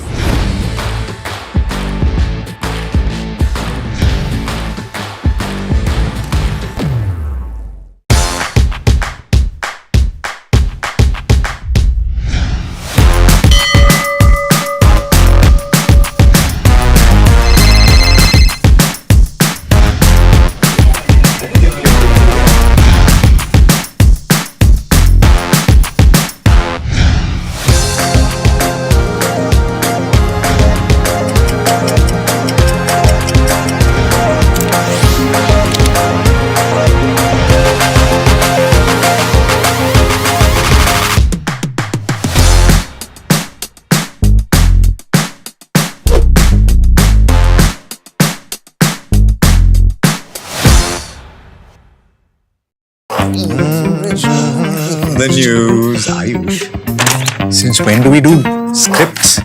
Fair point. Picture this. The biggest stage. Floodlights. Wow. 4K, the works. Where's the hook? There's going to be celebrities and guaranteed eyeballs. Where's the hook? Think about this. Front page advertisements and hoardings. Bro, where's the hook? Cross-platform, digital first, virality. Without a hook, no way. The message is clear. It's 2026. You gotta be real in a world of real.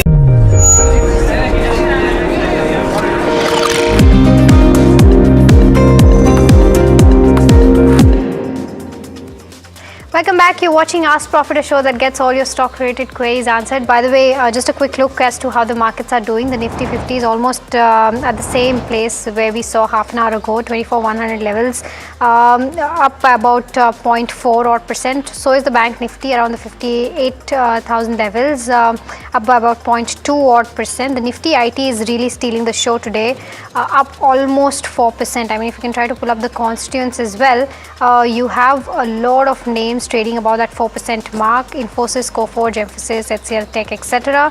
TCS, Persistent System, Tech Mahindra also trading above that 2 to 3% mark. So that's with regards to where the markets go. But let's start taking your queries. The next one that we have is from Pakshar, who's writing us from Jodhpur, asking about PSU banks. He says that he wants to invest into PSU banks from a slightly long-term perspective, and says top bets instead of SBI is what he wants to know about.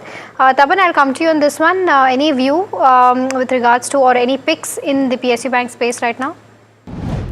I think Canara Bank is one of the bank now which he can look at it now because overall this bank has been doing well and no, even the business updates are good. So yes, I think NPA will be in control and the net interest margin will go up. So yes, I'll go for Canara Bank for a long term if you want to.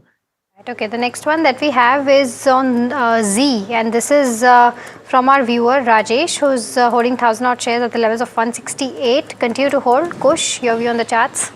I saw that. You saw that. Yeah. No, not really, because there is a lot of activity in terms of the corporate actions going on at the at the company right now. Maybe if you want to give yourself a chance of a lesser loss, and some recovery in the stock, please hold it with a stop loss at 98. Otherwise, the structure is not very constructive. You see rebounds every now and then, but they get sold into. So yeah, like I said, if you want to give yourself a chance, hold, but with a tight stop loss at 98. Okay, all right. The next one that we have is from Jayashree, who's writing us from Coimbatore, asking about dollar industries, and she wants to know from a short-term perspective, what's the view like? I mean, Kush, the textile pack as a whole, right? Not just the textile, even the retailers have been doing well. But for dollar industry specific, what is the view on the charts? Yeah, not very constructive, I would say. I mean, not really going anywhere. And like you said, if the sector is doing well and the stock's not participating, not something that you should keep on your radar. So I would avoid, dollar industries. Yes, there's been a rise, but not a meaningful one like the entire sector has done. So not very constructive. Nevertheless, if you do want to enter, then stop loss at about 255 mark. Not my top pick. Okay, all right. The next one is on Patel Engineering. Sharath from Mysore is holding 100 odd shares at the levels of at an average price of 30 rupees, by the way, and he wants to hold this from a long-term perspective. Can he maybe even add more? Tapan, any view on this one? Yes, if you talk about Patel Engineering, no, order inflow is quite healthy and the government infrastructure spending is going to go up. The only thing is the receivable cycle remains long for Patel Engineering, but they are a hydro EPC leadership there and beneficiary of infrastructure boom. I am quite positive on the stock. Overall, if you see last quarter result was also okay. So yes, hold it. I think around 32, he can add more if he wants to add more for long term. The next one is on Maruti Suzuki. Vijay from Chennai wants to know the short-term target on this one. He's not entered yet, but Kush, what would you recommend? Yeah, very constructive on Maruti, and of course it's run up also quite a bit, in the last few sessions, in the last few weeks. The immediate target for this one would be 14,850, where the 200-day moving average is, and once that is taken out, the next congestion zone really comes in at about 15,500. I'm rounding it off about 100.0 there. So 14,850 and 15,500, these should be your targets on the upside. On the downside, 13,800, that's a support zone, should act as your stop loss. Okay, the next one is on Hindustan Copper. 500 shares bought at the levels of 563, sitting on a loss of over 34,000 rupees. Let's try to pull the chart up. Our viewer wants to know whether to accumulate more. He says he's a long-term investor. Tapan, what would you recommend? Not now. I think all the metal prices, base metal prices are going down, so this stock will be impacted. Maybe 5-10% below, he can start thinking about in SIP manner, he can add it. But overall, yes, for future, the future looks good for Hindustan Copper. Almost 12 MTPA project target is there for them. The only thing is it depends on the copper prices, so you have to keep in mind. But yes, add it maybe 10-15% down from here. The next query is coming in from Subrata Mukherjee from Kolkata. It's on Jindal Steel and Power. Kush, any view on this counter from medium-term perspective? Yeah, no, I'd wait up on this. It had a good run, but for the past about 8 or 9 weeks consecutively, it's been, ending in the red. Now approaching, a rounding top formation support. Of course, it comes in slightly deeper at 985, 990 levels, but it's nevertheless approaching those levels. If that is broken, the fall could deepen. I would suggest if you don't have a position right now, hold up, don't buy. See if it tests and holds around that 985, 990 zone, and maybe then we can consider. For now, there is volume-backed, down move persisting, after the kind of fall that it's seen. So wait up, levels to watch 990, 985. All right, okay. The next one that we have is on JB Chemical. Siddhi is holding 519 shares at the levels of 2207. She wants to know from a 1 to 2 months perspective, what could be the target on this one? It's seen a good rally. What would you recommend, Kush? Yeah, good pick. It's been one of our recommendations as well a while back, but it's had a good run ever since there also. Volume accumulation is fairly healthy. Nothing really magnificent right now, but healthy enough for this uptrend to continue. Price action is constructive. I would suggest you can very well continue to hold, but keep a trailing stop loss because the stocks actually had a bit of run up. No negative divergences or anything suggesting that it could see any kind of of dip right now. But because it's had a run, profit booking could be around the corner. Hold, but with a tight stop loss at your buying price as the trailing stop loss. Okay. The next query is coming in from, okay, he hasn't mentioned his name, the viewer, but it's for you, Kush. He's holding few shares of JM Financial and he wants to know the technical view for the next 6 months on the counter. He's holding 275 shares, bought at a price of 130.94. Okay, so a fairly volatile counter, very volatile counter, gives you big swings. Right now, it is seeing a falling trend line resistance, which actually comes in at about 130, 133 zone. So for now, because it's very close to your buying price, I would suggest a hold. Expect big moves once 133 is taken out. On the downside, stop losses close to the 118, 120 zones. But right now, momentum seems to be missing and there is an overhang. So maybe above 133, you could see a big move. So for now, continue to hold. Okay, all right. We've got Kalyani calling us from Hyderabad. Kalyani, a very good morning to you. Go ahead, ask your question. Yeah, good morning to you all. Ma'am, like I have many of the tech shares. Of them, particularly say Wipro, I have 200 shares at an average of 215 rupees. So once they said the tech shine has come down and AI is going to dominate totally. But now once again the talk is AI is taking the back seat. So will the tech shares shine? Will Wipro raise again? I want a general view on this, and particularly from Mr. What is name? Kush madam. Okay, one thing I want to put in here. Yeah. I know the morning talk show and all will be there. Since ladies we have to attend to our domestic needs, we are unable to listen at that time. So I'm requesting for that specific query, ma'am. His opinion on this. Sure. Kalyani, got your point, and I'll take this up with Kush. Kush, Wipro, what is the view like? And overall, do you think there could be a possibility that sentiment on IT stocks could turn? So first off, thank you, Kalyani, for directing the query at me, and she's quite right when she says that you perhaps that is also an audience that we need to cater to, very rightly identified. My concern is that Wipro never even made the cut, at least for me personally, never even made the cut in terms of a tech stock that I could go out and buy. Like I've said, there is HCL Tech, TCS, Infosys, and then you jump to the smaller names, right? You are seeing that kind of a hangover on Wipro.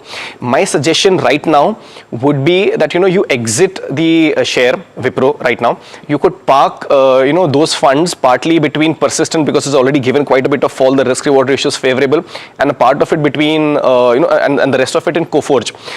I am not seeing a reversal kind of a move in IT right now, but with the kind of massive overselling, there could be a rebound, and we are starting to see the first signs of that today itself, right? So this rebound play could well continue. So my suggestion, you can exit from Wipro right now and divide the funds, or maybe pick one of the two, which is Persistent or Coforge. Okay. The next query is coming in on KIMS. It's from Murli from Hyderabad. He's holding 30 shares, bought at a price of 350. He wants to know the upside target he can hold for more than 1 year. Tapan, any view on KIMS? Yeah, KIMS is a good stock, and if you see the demand is also strong in bad addition. If you see now is going to drive the growth, I think more than double-digit bad addition is there. Occupancies of almost more than 75%. If you see the doctor retention and all that, staff cost remains the key, how much it will go up. But if you healthy cash flow is there, so there is no, I think margin hopefully slowly and gradually it will go up. So yes, please hold this stock and buy on dips, both category. I think it lies on.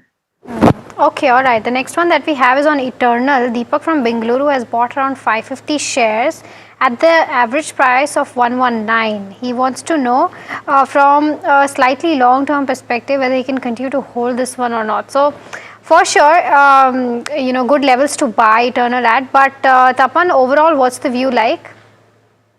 Yeah, it's much, this stock is much better placed than Swiggy and all that. And of course, congratulations. I think, he's already in a good profit. From here, now we have to see how Blinkit expansion is going to be there, and now dark store network will go up. Plus, we have to see the profitability of Blinkit. I think management is quite positive. So currently hold for 1 or 2 quarter more and check the results always. But yes, currently hold. Next query is coming in from Lavanya from Iluru. She wants to know whether is it a right time to enter Siemens Energy. Tapan, any view here? So stock is good, but the thing is valuation on a higher side. But transmission business is going to do well. HVDC, demand is quite high in coming quarters also, and this company is expertise in that. Order book is quite good. Of course, valuation on a higher side, but no, I stay with this stock because I think 5-10 years now the power thing will do well. So this stock may also do well. So yes, hold on to this stock. Okay, all right. The next one that we have is on L&T. Nalini from Ahmedabad wants to know whether she can do an SIP into this stock for the next 12 to 18 odd months. Tapan, would you recommend that? Yeah, she can do it even at this level also she can add it because I think now the international division will also do well because many orders from Middle East they may get it because of this war situation. So there the margin may expand. Their margin is much better, Middle East margin. Domestic will do well because capex is increasing by the government. So yes, both the factor is working for L&T. Yes, you can buy at this level, can do an SIP also from here. Okay, the next one that we have is on HAL. This is from Siva, who's writing us from Amravati. He's bought 1,000 odd shares at the levels of 5050 and wants to know whether he can continue to hold for the next 6 months or sell at this moment. Kush, this query is for you. What is your view on the charts? Yeah, he can hold. It's just that the momentum's seriously missing. It's making lower high, lower low formations. There are multiple resistances around the corner. And even when the rest of the pack did well, this one moved, but not as much, right? So we're seeing relatively smaller names, do their thing right now, and not, the HALs and BLs and BDLs of the world. So because stock is consolidating, there could be a breakout. You could, hold this one. I would suggest a stop loss at 4150, 4200 zone. But from a 6-month perspective, unless something changes materially, I doubt if he'll be able to see, those buying prices. Of course, slightly elevated levels from here, and there could be a reduction in loss. The next query is coming in from S. Sankaranarayan, and he wants to know on NSDL. He has 50 shares, bought at a price of 988. He's a long-term investor. Tapan, any view on NSDL? See, the valuation is reached now, but much more depend on the capital market. See, Demat account is continuing growing and capital market penetration is going to rise in future. The only thing is, as it is depending on the market volume, we have to check that regulatory changes are possible. But high ROE, debt-free, it will be a slow mover, but I think he can hold on to this stock for next 5 years. Even CDSL is also a good option. Both options are good. Okay, all right. I think we've got Gopinath, who's calling us from Tirupati. Gopinath, very good morning to you. Go ahead, ask your question. Madam, I want to buy Laura Slab. I want entry level and short-term, long-term targets for that. Okay, Gopinath, got your question. I'll take this up with Kush. Kush, Laura Slab, this is the right time to enter. Wait for some time. Yeah, so first up, the stock is phenomenal in terms of the returns that it's given and the run-up that it's had, right? The only concern now is that it's overheated and you're seeing negative divergences on the weekly and the daily setup. So while this momentum could continue, I wouldn't be comfortable buying at these levels, at least from a short-term perspective. I would prefer to buy it around the 1425, 1400 zones, right? Risk-reward ratio becomes that much more, that much more favorable. So while the stock is doing well, a good entry point will be close to the 1425 mark. So maybe on declines you should consider buying Laura Slabs, and a positional stop loss on this one would then be close to 1350. The next query is coming in from Bindu from Hyderabad. It's on Cupid. She's holding 1270 shares, bought at a price of 86. Should she book profit or add more for long term? Tapan, any view here? If you Cupid, the last few quarters are okay. I think the main thing is how they are going to perform from here, and management is quite positive. The only thing we have to maintain is that whether the revenue volatility, how much it will be. Customer concentration is a risk for this company. Product diversification, they are going to continue, and new international market also they are going to enter. See, they have a healthy cash, so I'm okay with the stock. The only thing is we have to see the quarter results. So currently hold, but do check the quarter result next how it is. Okay, all right. The next one that we have is coming in from Gautam, who's writing us from USA, asking the right entry point for AB Capital for the next 12 to 18 odd months, and what should be the targets. Kush, your view on the charts? Yeah, very interesting pick, I must say. The stock is actually done well, and now it's given you a breakout, after that Poland flag formation that it's had for a while now, for a good 6 months. So the stock is in an uptrend, but if you're looking for a more reasonable entry point, favorable risk reward ratio, then 365 to 370, that's the zone where it resisted and it broke out from. So if you do get a dip, maybe closer to those levels, the risk reward ratio will become very interesting. And like I said, the primary trend for this one remains up. So with a stop loss at 330, closer to those 360 to 370 zones is where you can consider an entry into AB Capital. All right. Let's now cut across to the Indo-Japan strategic dialogue happening in Delhi, where NDTV CEO and Editor-in-Chief Rahul Kanwal is in conversation with Commerce Minister Piyush Goyal. We're in very exciting times, and the man who's in the midst of a lot of that excitement is India's Minister for Commerce and Industry, Minister Piyush Goyal. Welcome to the NDTV India-Japan strategic dialogue. Can we have a round of applause as we welcome the Minister, please? Thank you. Thank you very much. I want to start by asking you, from the lens of the Indian government, Minister Goyal, what according to you are the key takeaways you're expecting from the visit of the Japanese Prime Minister to India this time round? Rahul, it's been a relationship of trust, a very comprehensive relationship where we have, over the years, ever since the time of Prime Minister Abe-san, Prime Minister Modi has been building and nurturing this relationship.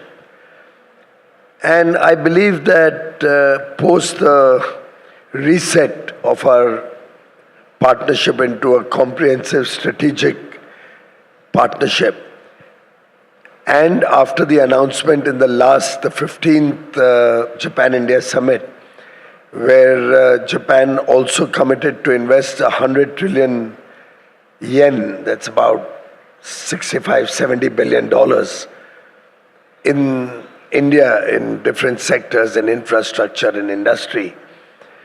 We have seen a significant increase in the engagement with Japan, whether it's on geopolitical issues, whether it's on technology issues, whether it's in investment, trade.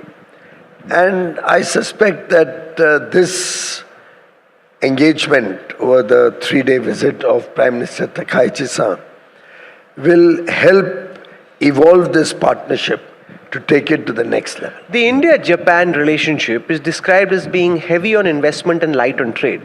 We have about $27 billion of trade. India's exports about 6 billion plus, our imports are 21 billion plus. The trade deficit is heavily skewed against us.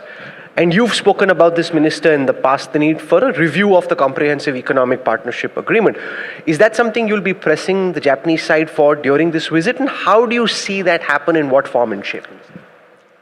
Over the years, different partners have had different roles to play in India's economic development. Japan's engagement with India has largely been focused around investments. For that matter, but for the Japanese partnership with India, we at one point of time did not even have modern automobiles in India. It was Maruti Suzuki that came in nearly 40 years ago and brought to India a modern, affordable, technology-driven automobile, which ultimately set India on the track to become a global power in the sector of automobiles. I was just reading the figures for last month. Maruti Suzuki has a 147,000 car share out of 400,000 passenger vehicles sold in India in the month of May. So very clearly this demonstrates that they have played an important role in specific industry segments, specific infrastructure segments. I don't know if you are aware that many years ago, our first dedicated freight corridor was built with Japanese partnership in Odisha, which helped us evacuate iron ore. And they took the export of iron ore obligation also in return for investments in building up the infrastructure. So it's a partnership that has many dimensions.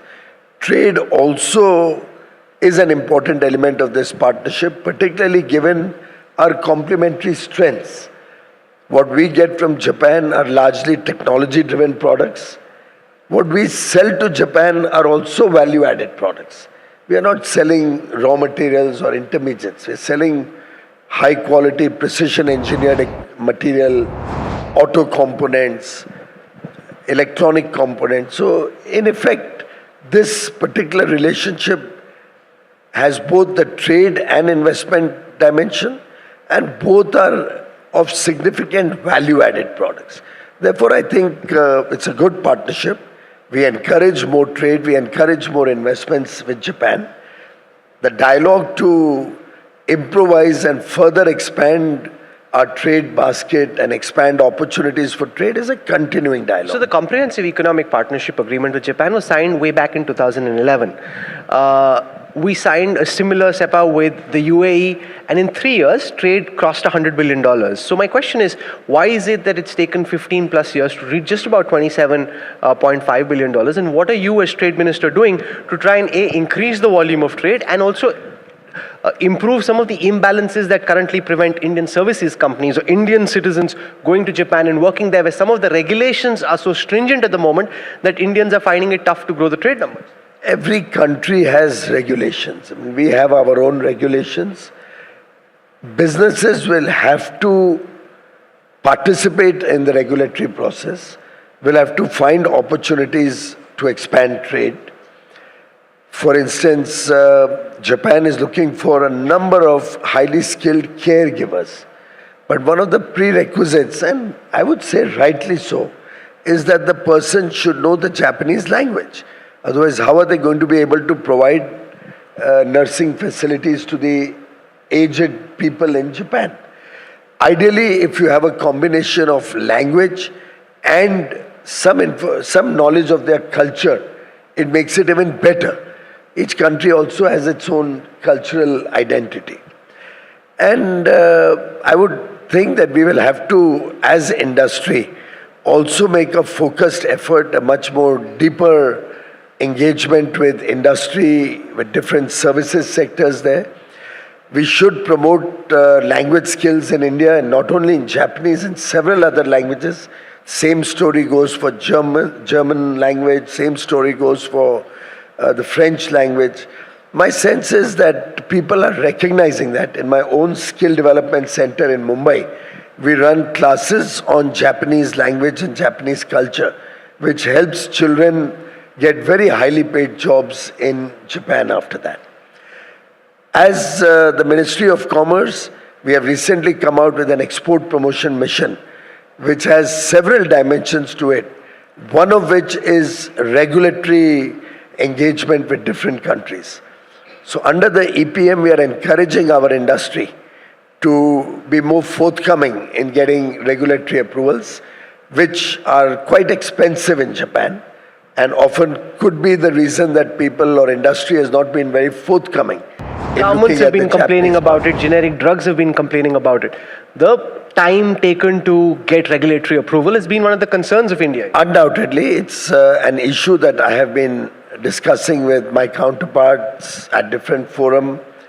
It's an issue that will have to be resolved both at the government level and at the industry level. The 508 kilometer long Mumbai-Ahmedabad high-speed rail corridor, and you've been railway minister in the past, has been one of the showcases of the India-Japan partnership based on Japanese Shinkansen technology. This is also now running massively late. It's also, the cost overruns are expected to be more than 80% of the original estimates.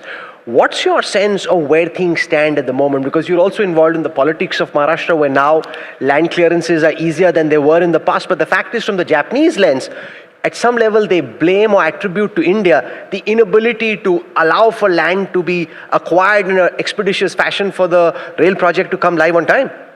Japan works in a very systematic manner.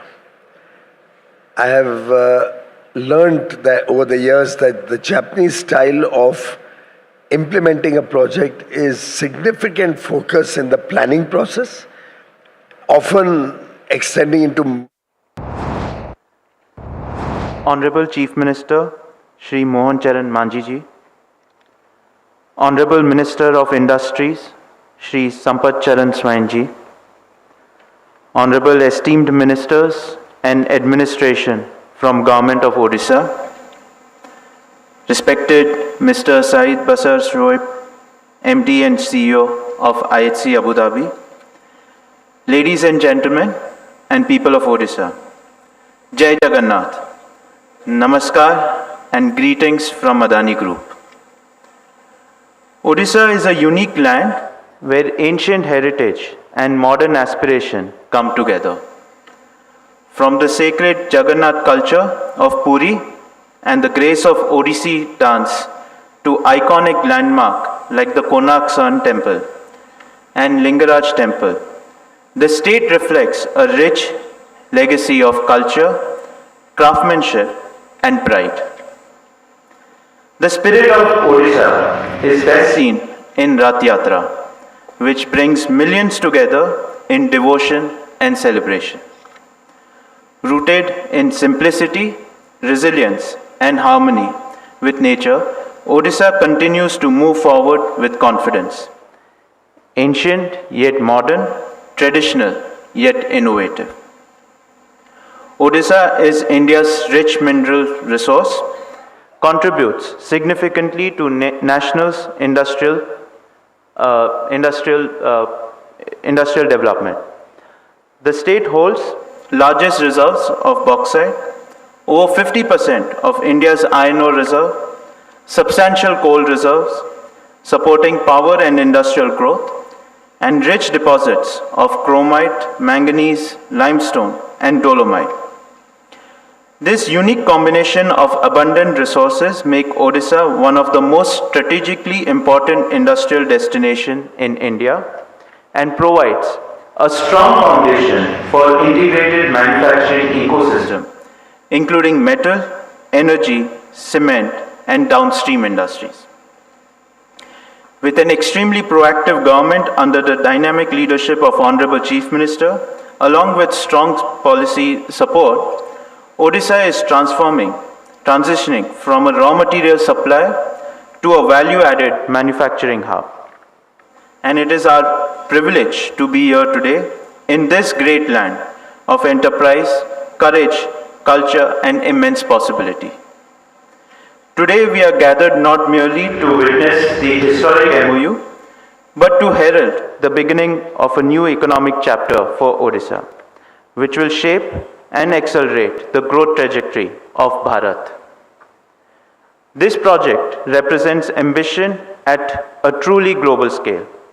With a proposed investment of USD 11.5 billion, or translating to nearly 1.08 lakh crores, this is among the most significant aluminum ecosystem investment anywhere in the world. And we are extremely proud that we are doing this venture along with our trusted partner, IHC. But its true significance lies not only in the size of the investment, it lies in the depth of its impact. This project brings together the full aluminum value chain in one integrated ecosystem. It envisages an alumina refinery of nearly 4 million tons per annum, an aluminum smelter of nearly 2 million tons per annum, and a downstream aluminum park of nearly 1 million tons per annum. It will be supported by a captive power plant of about 4,000 megawatt and a green energy component of about 400 megawatts. These numbers are not mere statistics. They represent the foundation of a new industrial future. During construction, this project will generate nearly 35,000 jobs, and during operation, it will support around 18,500 jobs. Behind every one of these numbers is a family, a dream, a young person acquiring a skill, a small business receiving an order, a local entrepreneur finding a market, and a community seeing new opportunities. Under the leadership of Prime Minister Shri Narendra Modi ji, India has set itself the great vision, national mission of Viksit Bharat by 2047. Projects like these are the building blocks of that vision. A Viksit Bharat will require Viksit Odisha, a Samruddh Odisha by 2036. An Odisha that adds value to its mineral, an Odisha that builds world-class manufacturing ecosystem, an Odisha that generates jobs for its youth. For the Adani Group, Odisha is not just part of Eastern India, Our chairman Shri Gautam Adani has always seen Odisha as the heart of Eastern India's economic development. He sees in Odisha not just resources but resilience, not just geography but destiny, not just potential but the power to lead India's next wave of industrial growth. And this project is a major step in that direction. To the people of Odisha, I want to say this. This project belongs to you. It is meant to create opportunities for your children, strengthen your local economy, support your entrepreneurs, and take Odisha to the world. To the government of Odisha, we express our deep appreciation for your vision and your commitment to building a globally competitive industrial ecosystem. To IHC and all partners, we welcome your confidence in Odisha and in India. Together, let us build an Odisha that transforms Eastern India. Together, let us build an Odisha that strengthens Bharat. Together, let us make history. Jai Jagannath, Bande Utkal Janani. Jai Hind. Superstar Stocks of the Day, presented by Tata Azura. Har Raaste Ka Superstar.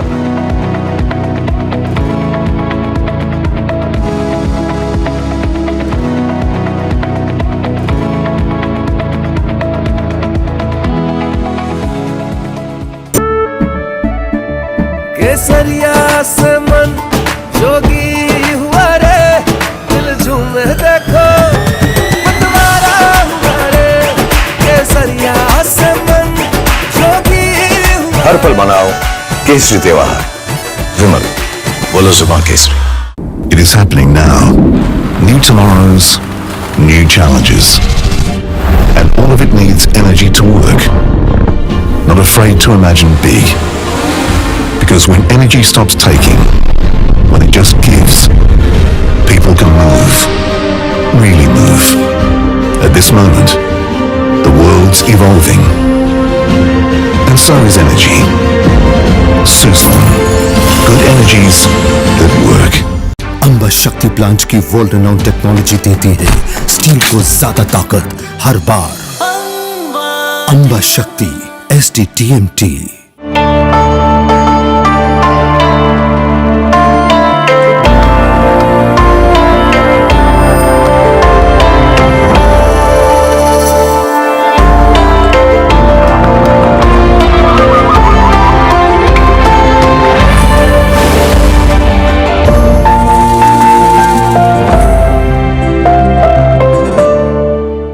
It is happening now. New tomorrows, new challenges. And all of it needs energy to work. Not afraid to imagine big. Because when energy stops taking, when it just gives, people can move, really move. At this moment, the world's evolving, and so is energy. Suzlon, good energies that work. India's unshakable news habit. NDTV.com is India's #1 English news website.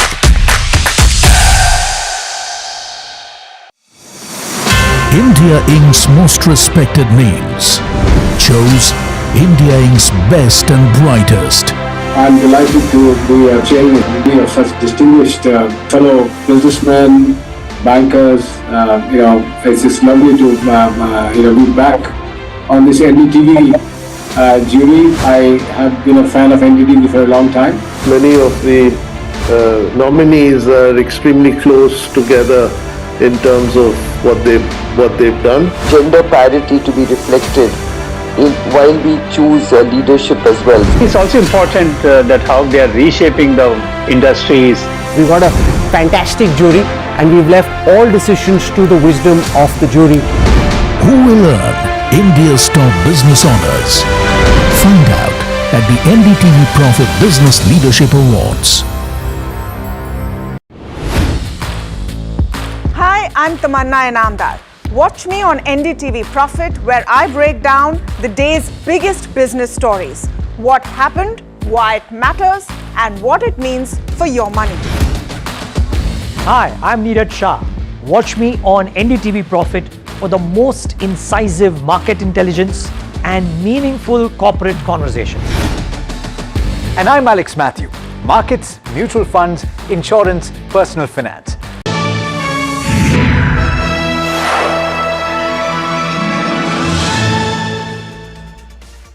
Hello and welcome to KYC. You are watching NDTV Profit with me, Sharad Dubey. This is the show where I get you the hottest companies, and also if there's the alpha possible or not, I get you all of them. But today is a very interesting company and first time it's coming in KYC.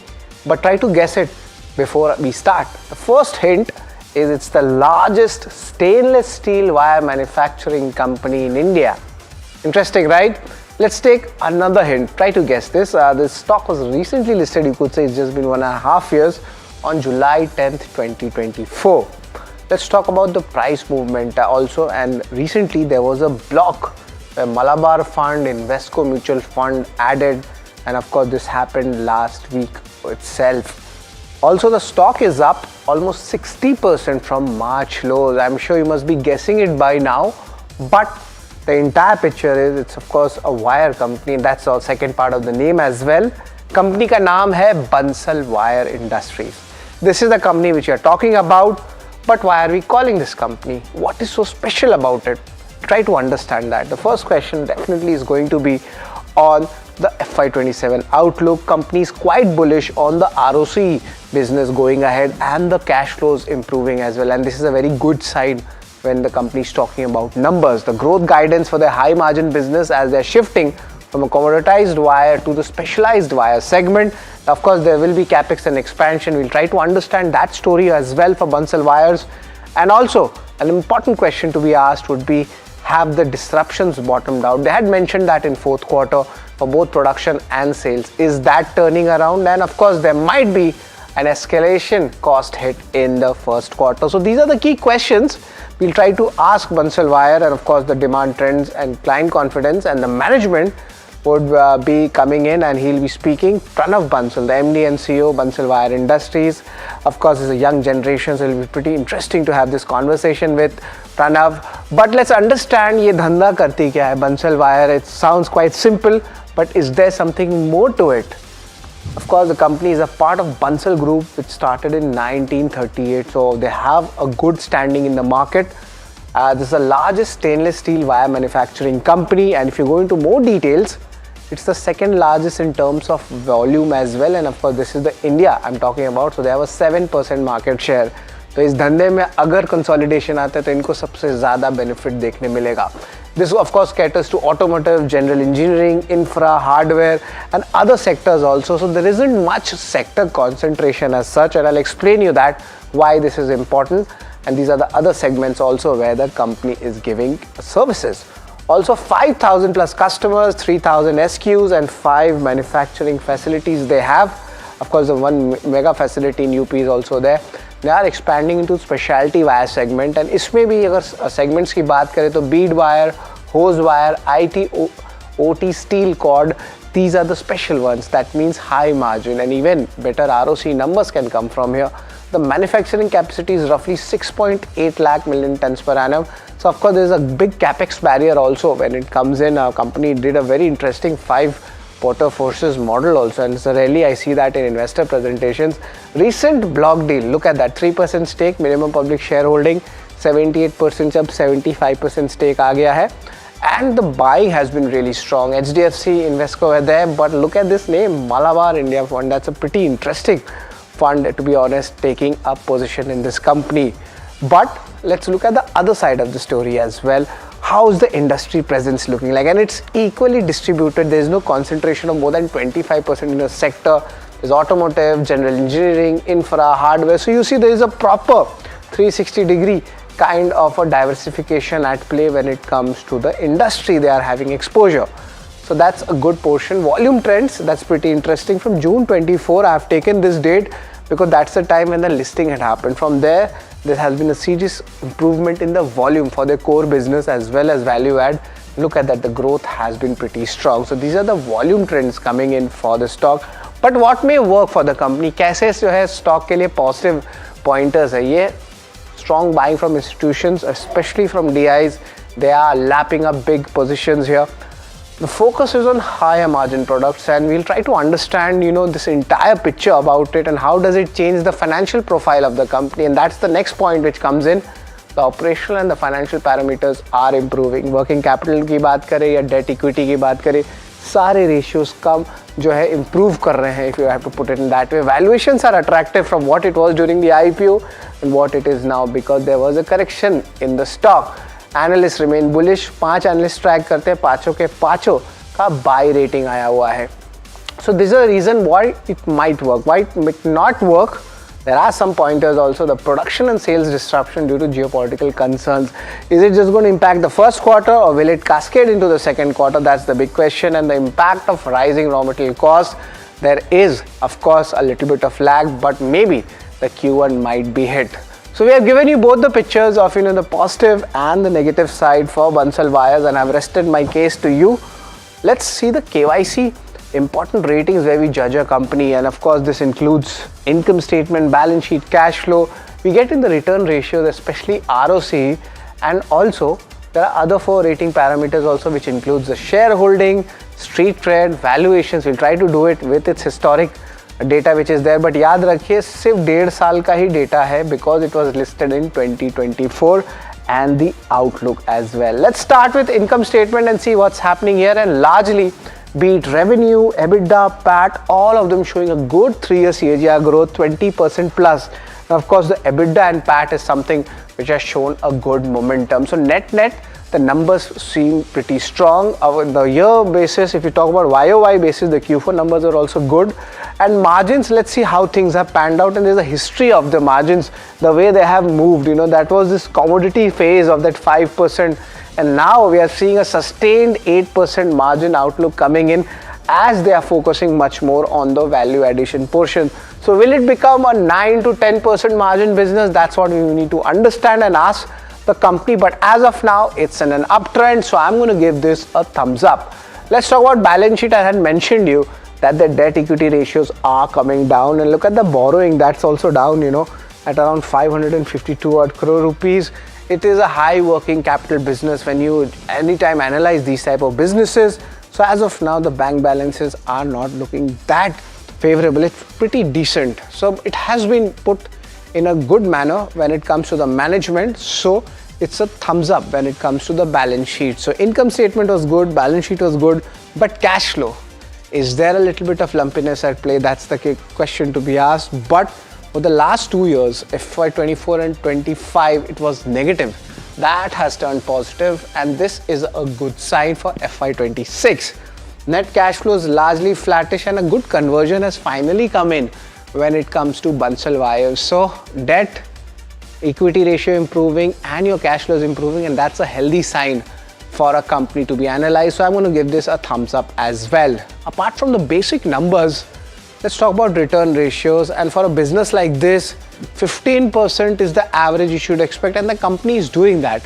But the company has made a big claim, of 27% ROC, which I'll of course explain you those numbers, but it has held its ground. Now, when does it go up? That's something we need to watch out for. So as of now, let's keep it neutral when it comes to the return ratios for the ROCE. Shareholding, of course, from March 25, March 26, the numbers are there. Remember, there's a caveat. Promoters recently sold a block, and now it's at 75%, and the remaining 3% have been totally absorbed by the DIs. FIs, no major exposure yet, but look at DIs. 16% stake it was there, now it's 17%, and of course when the numbers come out, for the June, this number is going to be 20%. So DI's favorite stock, Bansal Wires. So it's a thumbs up when it comes to shareholding. Street cred is something we need to understand, but take it with a pinch of salt, because सिर्फ 18 महीना का इनका history है. From the IPO price, it is just flat. So if you have come in the IPO, technically you haven't made money yet. That's a little bit of concern. But of course, on a short-term basis, from March lows, the stock is up 60%. Concern coming from 2025 high and 2024 high. These highs I have taken, it's still down. One is down 24%, another is down 14%. So a lot of mixed, reviews coming in. If you are a trader, you made money. If you are a long-term investor, or maybe from the IPO, well, you need to wait more, I guess. So it's a neutral rating for street cred as well.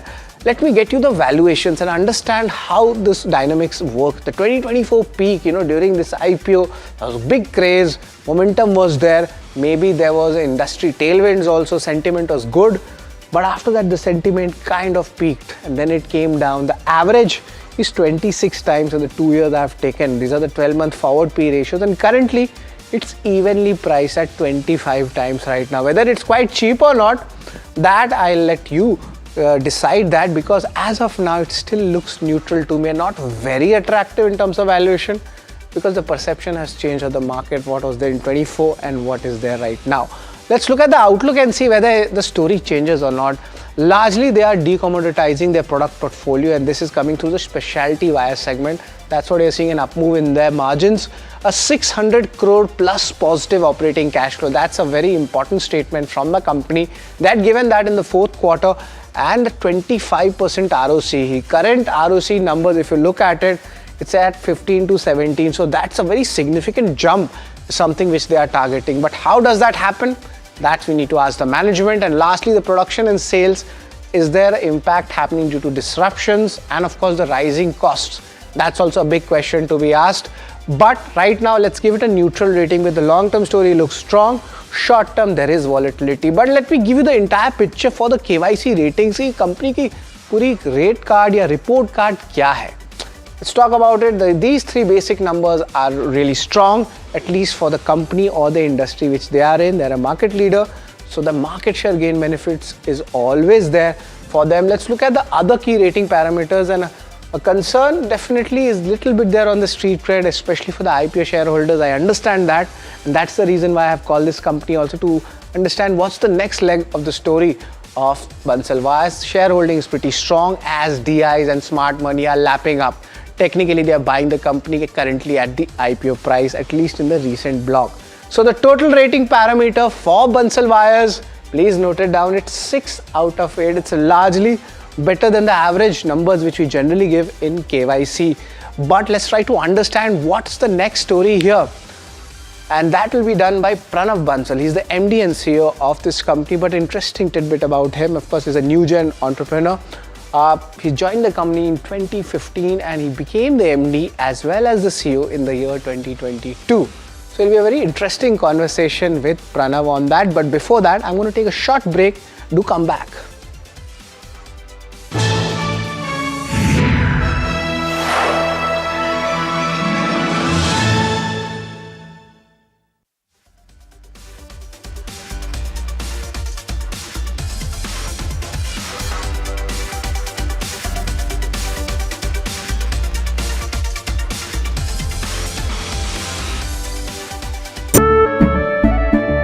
केसरिया से मन जोगी हुआ रे, दिल झूमे देखो मतवारा हुआ रे, केसरिया से मन जोगी हुआ। हर पल मनाओ केसरी त्योहार।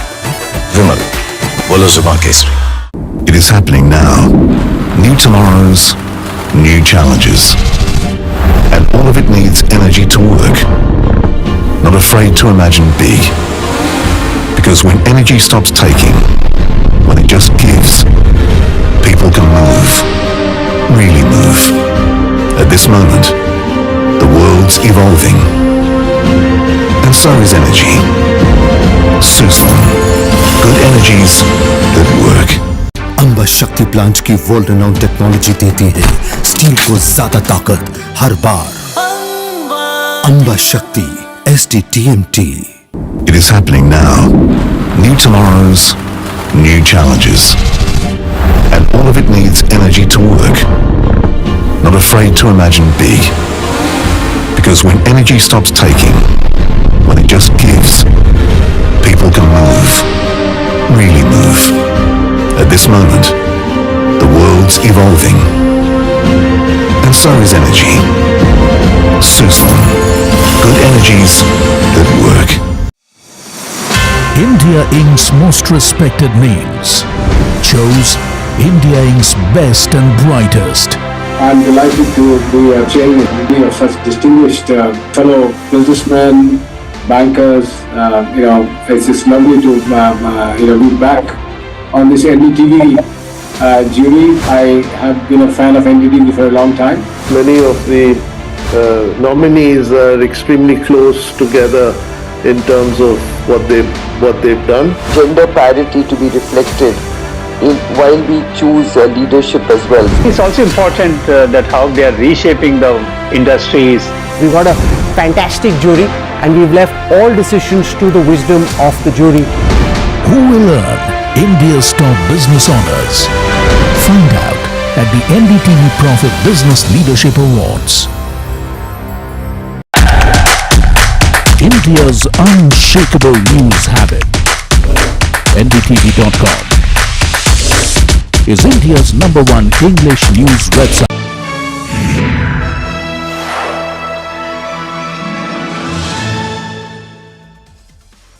Welcome back to KYC. We are joined in by Pranav Bansal, the MD and CEO at Bansal Wire Industries. Good afternoon, Pranav. It's always a pleasure to have you. And this is for the first time the company is coming in KYC. I would like to start with the guidances which you have given and the way the changes have happened in your financial numbers, and it seems like there is a turnaround at play. Outlook on ROCs and cash flows, why so better outlook coming in for FY27? Is there a chance of an upgrade now as the global situations kind of sort themselves? So yeah, I think now after the first quarter or towards the end of the first quarter, I think we have now back to normal. So we are back on our target of 20% growth. Of course, we have done a lot on ROCs and cash flows. Those are definitely getting better. Our target for this year for ROC was about 350 crores, and last year was 250, against which we did 330. So this year, we should also be in a similar range. We should go to about 400 crores in cash flow this year, and ROC definitely will improve. Our long-term target for ROC is 25%, and we will get there. Right, but give me a little bit of explanation in detail about the high margin business, the way you are moving towards the high margin wire segment. What's the growth guidance looking like, and is there any more details to that?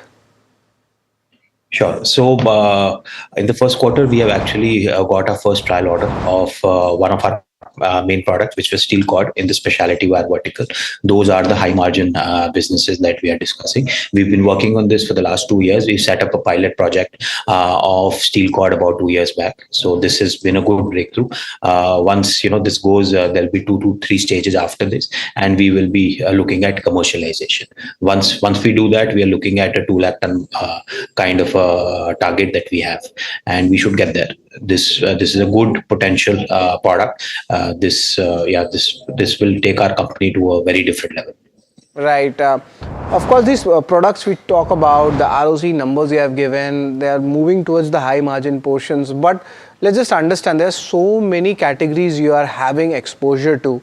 Just wanted to understand what the demand trends and the client confidence looking like, and which other categories which are actually showing a really good demand. There are like 7-8 categories which which we are tracking right now for Bansal Wire. So Pranav wanted to get some light on that as well.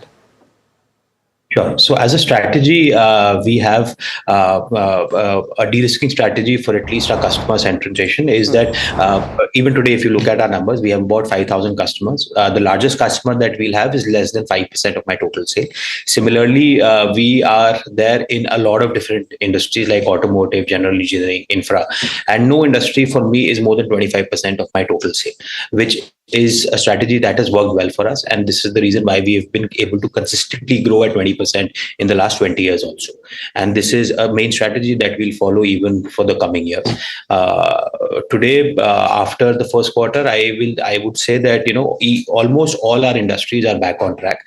Automotive has been doing well even in Q1, but other industries like general engineering, hardware, consumer durables, even those industries we are seeing a good demand from. And this is what gives me confidence of a 20% growth even this year, at least for the last 3 quarters. Right. So just talking about the first quarter, which is just about to be over, or it's actually over, there was a little bit of concern on the rising escalation costs. Now, explain me the model. It is going to be a hit in the cost this quarter. I don't want any numbers from you. Or is there any kind of, cost pass through also, or does it come with a lag? Yeah. So as a strategy, we already operate on a cost plus model, wherein any increase and decrease that I get in my raw material is passed on to the customer. Therefore, there that way we are safe. But yes, of course, in Q1 we had a different degrees of other consumable like gas, which has been passed on with a 35 to 45 days lag. So as a company, we took a decision not to pass on any increase and decrease in the confirmed orders. Therefore, there's a lag of 35-40 days, which was over by, let's say, 15th of May. So after 15th of May, I would say that we are back on our regular EBITDA margins. Fair enough. So a little bit of a margin impact might be there in the first quarter. I'm just doing a little bit of maths and just trying to explain. But can you explain me the capex and the expansion plans? Because of course you will be generating a good cash flow as at the end of FY27. But with that cash flow, planning to deploy anything in capex or looking at any ancillary acquisition around your industry? So to understand this, what we have done in the last 1 year is that we've changed our complete strategy in terms of cash flow. As a company, we have never been a cash generating company, but last year we generated about 330 crores of cash. This is to create a self-sustaining business model wherein we are able to grow at 20% with our own internal accruals. So even for example, this year we require about 2 to 250 crores of capex to be done to grow at 20%. More than that, we will get from our internal accruals. So as a company, we should be able to grow at 20% by investing 200 to 50 crores a year through our own accruals. Fair enough. And the way the product which you are in, you are literally a market leader with almost to say 7% market share coming. Any kind of targets which is coming in, because a lot of geopolitical issues happened domestically. Also, some of your unorganized competitors did close down. That's what my channel checks suggest. Are you looking at market share gains right now? Yes, definitely. I mean, the industry in which we are in, although it is a very big and a large industry and it grows at about 7-8%, but as a company, we've been growing at 20%. So every year, our thought process is to gain market share. This year, as well as the year after this, this is the strategy. And because we've been in this industry for about 85 years now, so we have a lot of experience. Our customers knows us, the segment knows us. We have a lot of infrastructure positivities ecosystem that has been developed. So it is, I think this is one of the reasons why we've been able to do this, and we will continue doing this. Pranav, now since you have quite old setup, established player you are, also now the cash flows are improving. Is it the right time to talk about the R&D, the strategic tie-up, or getting a global player on board with you? Because I feel like the company might go to the next level with that. Is there any views on that now, Pranav? So honestly, we do almost all specialized products that there are in this industry. The only one product that was left was steel cord, which we have now started. And for that also, we do not have to get into a technical tie-up because we have a good R&D setup already. We invest heavily in R&D every year. Even this year, we came out with 200 new products for this year alone. And this is our target. Our internal target now is to come out with 20 products every month. So that's about 250 products a year. So honestly, I think we are good on that part. We already are the most diversified. So being all of this, we still have 7-8% market share, which means that we have a long way to grow even in this industry in the current products. Fair enough. You have given us a full 360-degree angle on the entire setup of what Bansal Wire is, which industry they are in, and maybe the future, how it looks like, and of course the short-term basis also. Entire picture has been put. Thanks a lot, Pranav, for your views for the company and the industry as a whole. It was a pleasure to have you at NDTV Profit. So that's the management of Bansal Wires. No doubt you can see a lot of DIs are lapping up, and interestingly the stock's IPO price is near its IPO price. So maybe valuations might be attractive. So interesting stories like this. Stay tuned to KYC and keep watching NDTV Profit.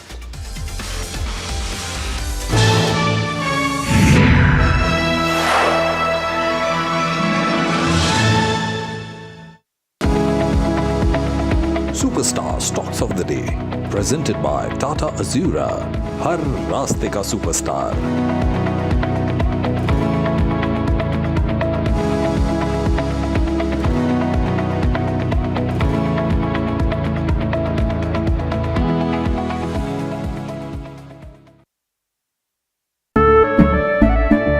केसरिया से मन जोगी हुआ रे दिल झूमे देखो मतवारा हुआ रे केसरिया से मन जोगी हुआ हर पल मनाओ केसरी त्योहार विमल बोलो जुबान Kesari It is happening now.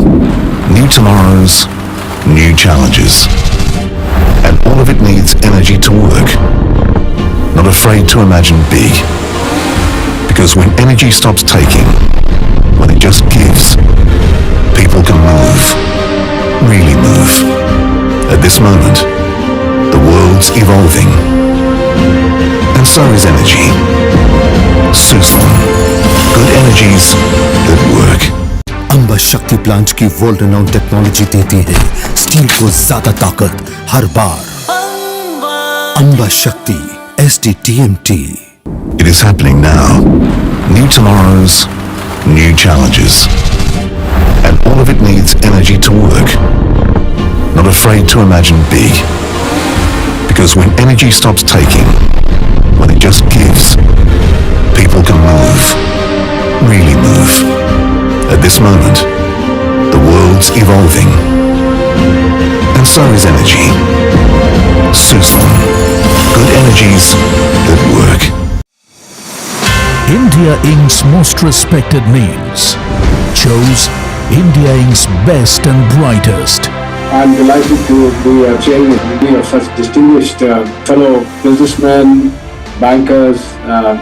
It's just lovely to be back on this NDTV jury. I have been a fan of NDTV for a long time. Many of the nominees are extremely close together in terms of what they've done. Gender parity to be reflected while we choose leadership as well. It's also important that how they are reshaping the industries.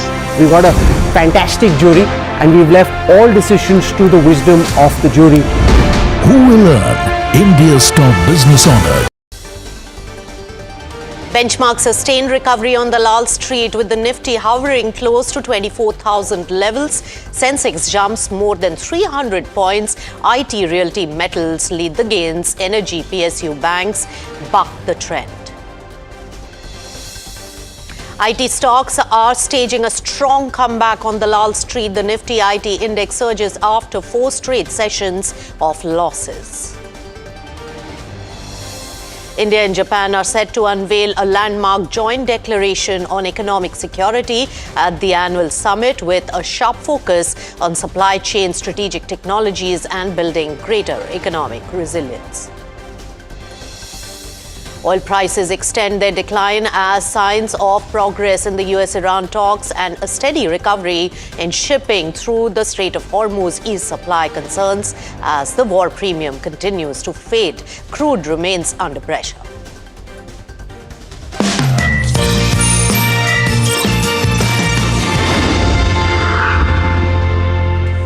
Hello and welcome. You've tuned into Markets at 12, and yes, it's a good day for markets with Nifty 50 also showing a good amount of gain and staying above that and way above, comfortably above the 24,000 psychological level. So that's kudos to Nifty 50, but don't go by just the benchmark indices, because where is the action is clearly seen in the IT sector. If you really take a look at the trends of the different sectors, IT sector is gaining by large. After having a drag for last several sessions, it is coming back with a lot of resurgence, and that's what is really adding maximum momentum to Nifty 50, while the rest of the crowd, including mid-cap index, also doing well. Sachin Shah, the Executive Director and Fund Manager at MK Investment Manager, joins in now. Sachin, always a pleasure to speak to you. What do you make of the market's move at the current levels? Hi, thank you. Thank you so much for having me on the show. Always a pleasure. Yeah, so I think like you were just mentioning, clearly market seems to be in a very, very decent consolidation move right now, very clearly. And I think there is an upward bias thanks to the easing of challenges on the geopolitical side, thanks to easing of the oil prices, which are now at very, very reasonable levels of about $70 odd. So I think these are some things which are very positive for Indian economy. This were some things which were very big headwinds, which are now probably no more there. And I think that's something what market has taken into consideration, which is where we've seen the breadth of the market also improving significantly over the last at least 1 month or so. Because if you see the entire month of June, markets were fairly positive, and the breadth of the market was even better. That's right, Sachin, but there was a fair bit of resistance above the 24,000 levels for Nifty 50. But with IT coming around, looks like that particular aspect has been sorted, and it's also psychological in nature. Would you buy IT at these levels? Any sector or themes that you are picking at this point quickly? Yeah, so clearly, I think if you see private sector banking, where we've been mentioning for a while, the valuations are very, very reasonable. Clearly, the risk-adjusted returns, the risk-reward there looks favorable. Pharmaceutical as a space, and particularly there are certain themes, which is the CDMO space and specialty business and domestic formulations. That also looks very good. Automobiles clearly again looking very good. You've seen the monthly auto numbers. I think the momentum out there post the GST since August September 2025, so almost for 9 months now, we are seeing a very good decent traction. And of course, the last thing what you mentioned in terms of the IT stocks, clearly there the valuations have become, I think one of the lowest in the last probably couple of decades. Businesses available at 5.5-6% dividend yield. Yes, there are question marks as far as the growth is concerned, but I think at this valuations again, your the risk reward becomes very, very favorable. So if somebody has a risk appetite of maybe 5, 10, 15%, there is a decent possibility of making 20-30% from the current valuations. All right. Thanks, Sachin, for all those expert take on market. Thank you so much for joining in on NDTV Profit. All right, away from the markets, let's shift focus to the real estate space and Prestige Group Inc.'s HSBC pre-lease deal. It's a large office space deal and pre-leased office space at near 1.2 million square feet. In fact, Jagdeep Singh Marwa, who's the CEO and Executive Director of Office Ventures at Prestige Group, joins in. Jaggi, as you're fondly known, welcome to NDTV Profit. So tell us about this particular deal, and also what does this signify about the office space requirement, especially with global MNCs really taking such large office space, because it's also an indicator of the economic growth. Thank you, Nisha. First of all, thank you for having me over here. Yes, it's been a landmark deal for us, and it just shows the resilience of the IT industry in India at large. I was listening to the previous speaker, and with all the valuations changing, but India is the office of the world, and the way things are moving in the last couple of quarters, we are on track to ensure that we will be closing the highest quantum of office leasing that has happened in India. I think we will beat last year's number of about 80 million. We are already at about 36 million for the year. And I think it's all great what's happening, because India has really attracted the best talent with the work ethic and the kind of jobs that are coming to India. It's not the low-end jobs, it's very high quality jobs. And I think we're doing very well. That's right. But also, Jaggi, when we talk about, the demand requirement, which are the pockets which are requiring maximum? Are there enough inquiries, and how's the negotiation space for the sector? So honestly, it's a very landlord-friendly market in certain pockets, especially in Bangalore and in various markets across the country, because supply and demand is always keeping neck to neck. So there's always a pressure on space, and also from a large perspective, in the last couple of years, there's been quite a movement towards institutionalization of office space. So grade A quality space is always in demand. And I think that's the significant step, because these companies who are taking spaces are actually the big global capability centers who are actually looking for the same quality of space that they offer their employees all over the world. So that's the reason why there's a flight to quality. There's a big demand, and honestly, I think it's a landlord-friendly market at this point of time, with the demand almost outstripping supply in major micro markets across the country. All right, so demand outstripping the supply, so that means occupancy is above 90%, Jaggi? Yes, absolutely. I think globally accepted, if you look at all the global office markets, anything between 15 and 20% is considered a very good number. We are at about 12 to 14% pan India. So that's a clear indication of what things to come. So I think from that perspective, and also if you look at the institutionalization of our office REITs today, we are at about 160 million square feet of office REITs, and all are trading very well. The occupancy levels are good, the trading volumes, the mark-to-market rental opportunities. So all of this is really great indicators for our office space. Right. So when we talk about the real estate side of office, yes, correctly, apart from the real estate stocks, it's also the REITs, and they are the ones which really catch the momentum because of the kind of demand that is being seen. But my final question to you, in terms of pricing, you said that the demand is outpacing the supply. So with this demand-supply dynamics, how is the pricing trend at the current moment, if you can put some sense on that as well? So India is always known to be a dollar market. So as long as the dollar was at 70, 80, we were at 70, 80 market. Today, dollar's at about 93, 90, 100, whatever. So India has now averaged into 100 rupee market. But given the fact that there are certain markets like Bangalore, which still today is the number one office market in the country. Last year, Bangalore did about 27 million. This year, we are on track to do about the same number. And between Bangalore, Hyderabad, Chennai today, I think we are constituting almost 55-60% of the market, not forgetting Pune, Mumbai, and Delhi, which are also very, very attractive office markets today. So I think what's happened is the institutionalization has happened. 160 million square feet of REITs available today between the 4 or 5 REITs, and you have another 370 million square feet of office space that can be jumped into the REITs. So I think all from the perspective of, even from investors' perspective, with the kind of stability that they have in terms of returns from office markets, REITs are a great way to go forward. And I think it's actually helping the entire occupier ecosystem also, because they're getting great value for the money and also great environments to work from. All right. Jaggi, this is an important economic indicator in terms of also the interest of the MNC firms, which really are a large occupant of the office space. They look out for, buildings with good amenities, the premium office spaces as well.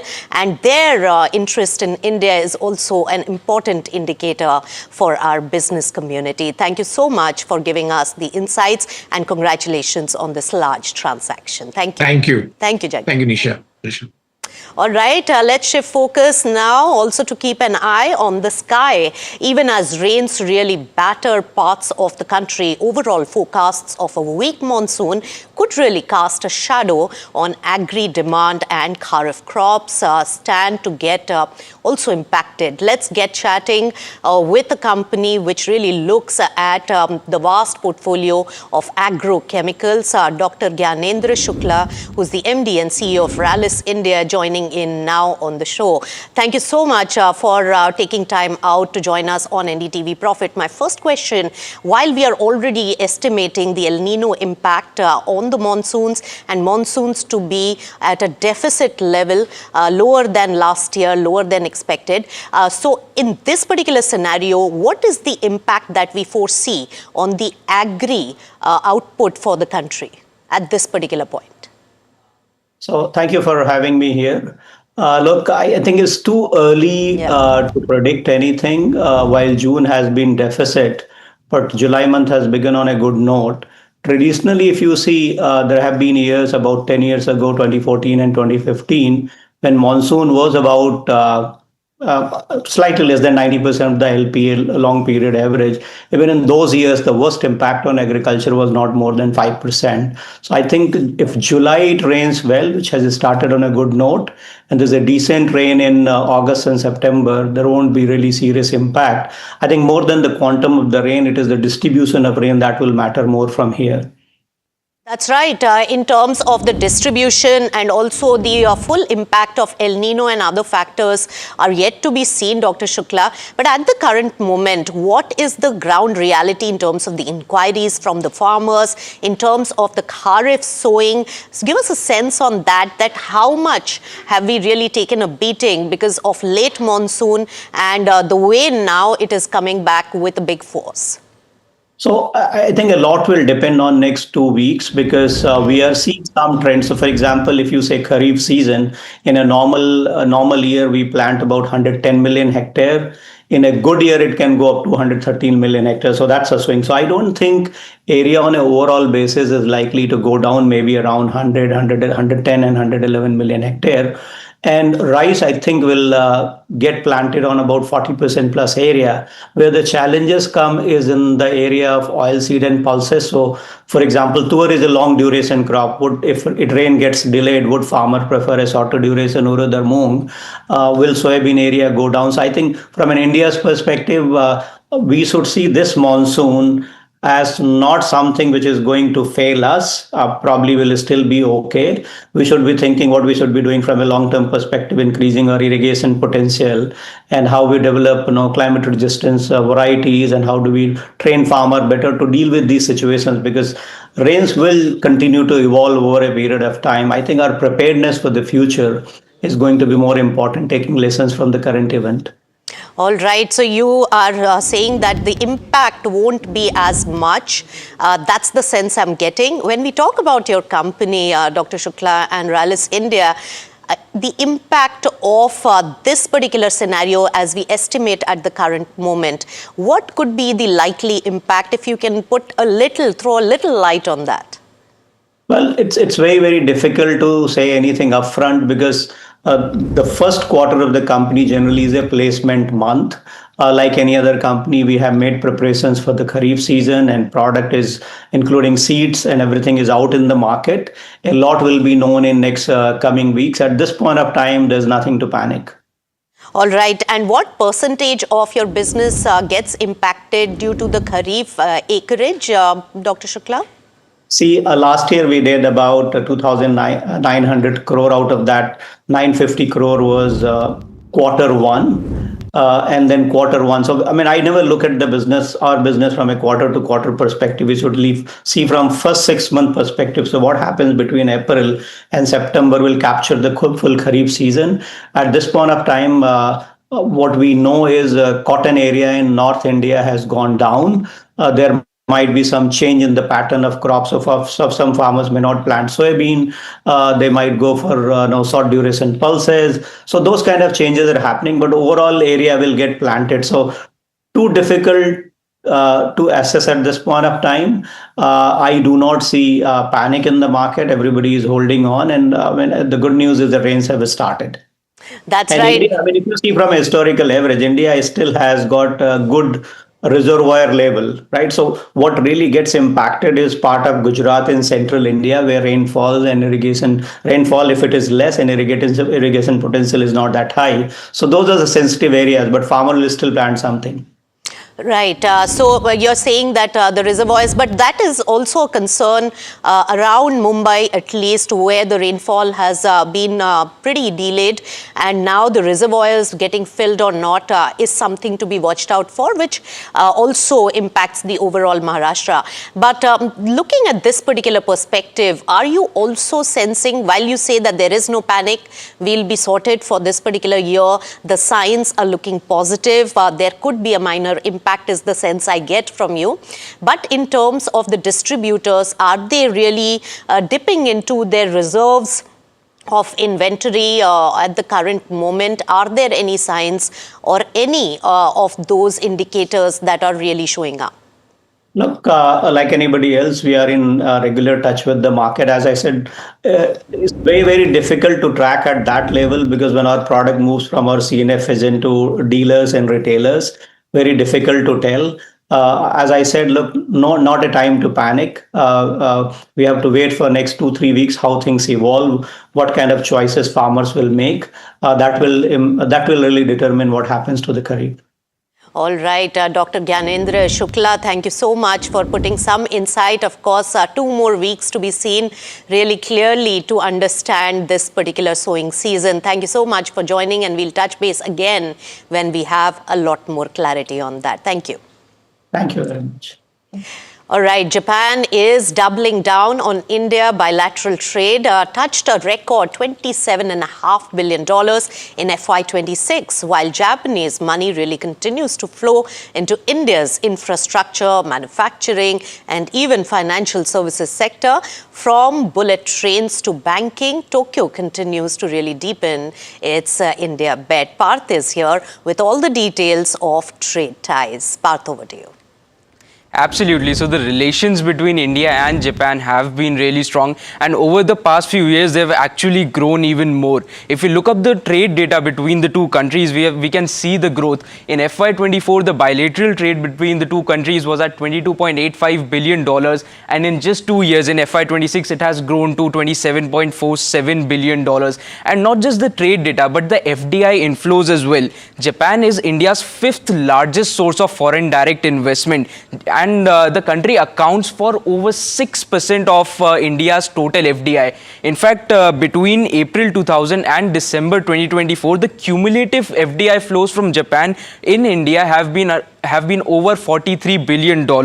If you look at the year-wise data as well, from FY22, it has grown from $1.5 billion to over $2.4 billion in FY25. So really nice growth coming in that area as well. Now with that in place, if we look at the biggest investments that Japan has made in India, starting with the infrastructure projects, we see a big name here, the Mumbai-Ahmedabad high-speed rail network. Japan has invested 1.1 lakh crores into this project. That's a huge number. Again, another one is the Delhi-Mumbai industrial corridor, 60,000 crores of investment coming in from Japan in this project as well. And these are just the top names. This is a very exhaustive list. We have tried to pull up the best to the highest investments by Japan in India. Also, the Punjab horticulture development project, around 2,000 crores coming in there as well. The Chennai desalination plant, around over 3,000 crores coming in there as well. So a lot of infrastructure investments is what we have seen from Japan into India. But not just infrastructure, even in the listed space in the Indian stock markets as well. We have seen in the automotive sector the highest number of investment in Maruti Suzuki. The Japanese entity Suzuki Motor Corp holds a stake of 58.5%. In JTE KT India, the corporation holds a stake of 69.6%. Other auto companies as well, Lumax, Ola Electric, where SoftBank holds around 30% stake in the company. And not just the automotive companies, but the consumer tech, the new age companies that are coming up in India, companies like FirstCry, Lenskart, Delivery, Swiggy, Meesho. These are recently listed companies, and one name you would see in their investors list, and that is SoftBank. Huge investments coming in there as well. Not just here, also in financial services, we have seen Nippon Life AMC, we have seen Yes Bank, where SMBC have picked up a stake of almost 25% in the bank. Also power and capital goods, that has been dominated as well. Hitachi, where the Hitachi Corporation owns a stake of 71%. Honda India Power, where Honda Motor Corp owns a stake of 66%. So these are the listed space. But on the unlisted space as well, India's biggest companies like Flipkart, Oyo, Unacademy, Snapdeal, those also see a huge amount of funding from SoftBank. Flipkart and Oyo above $2 billion each. Unacademy and Snapdeal over $500 million each as well. So these are the biggest investments that Japan has made in India. And with the bilateral talk today, let's see if those investments keep flowing in the future as well. All right. Thank you so much, Parth, for all the details. Yes, Japan as a country has been our biggest partner in terms of funding our cash-guzzling sectors for our development. Moving on, Carlsberg could be the next global giant lining up for Dalal Street. In fact, sources do tell NDTV Profit that the brewer has filed confidential papers for an Indian IPO, with the issue largely expected to be an offer for sale from the parent company. Nimit joins in with all the exclusive details. Nimit, tell us. Absolutely. So yes, Carlsberg is looking at an India IPO and in furtherance of that, it has filed its confidential DRHP with the SEBI. A lot of these companies now taking this confidential route. What we understand, it's expected to be about 700 million, 6,660 crores. Primarily an offer for sale, like you already said. Now this is primarily a route that the company is looking at for a partial exit out of the India business completely. We understand from sources that Coca-Cola is doing the same thing with the India market. It's also looking at an IPO for its India business soon, and it looks like it's a trend that's going to continue where global companies are going to list on the Indian markets. Right. Thank you so much, Nimit. Of course, the IPO market is back after global uncertainty on geopolitics is over, completely out of... all right. So when we look at the market, let's take a quick look. And Nifty 50 is comfortably above that 24,100 level. And that's giving a lot of comfort to the investors as well. Prestige Estate, we just had a chat with them. Of course, real estate is doing well in trade today. And Prestige has picked up in the last few minutes of trade, is above 3%. All right, let's take it straight across to the Adani Group, and Karan Adani is really speaking on the Odisha investments. Take a listen. Is what we are looking at this project to be commissioned and be up and running. And how will you fund it, all the phases? So this will be funded obviously through internal accruals of Adani Enterprise and then the debt as well. So are you working? Equity portion, it will be 70-30, 70% debt, 30%. 70% debt. Yeah. And from where you will seek bauxite, which mines right now? So government of Orissa has a lot of bauxite mines. So we are working with government of Orissa, and that's one of our part of the MOU is to get long-term linkage of bauxite from government of Orissa. What will be the role of OMC in this? Will they be doing mining for you? So we are still working that out, depending on what will be available. Based on that, we will figure out. But we will be working very closely with OMC in terms of for the bauxite security. What makes you to enter the aluminium sector, sir? I think if you look at it, two aspects, which is why we are entering into it. One is it's a very energy intensive business, and it works in the advantage of the group because we are one of the lowest producer of energy. And so that is one of the biggest competitive edge that we bring on table. And second, obviously we see that as digitization, as manufacturing in the country increases, the demand of aluminum is going to go up, and we see that as a big opportunity, long-term opportunity for the country, and so that's the reason why we are entering into this business. For Odisha, it's one of the largest DI investment in the state in mines and metallurgy sector.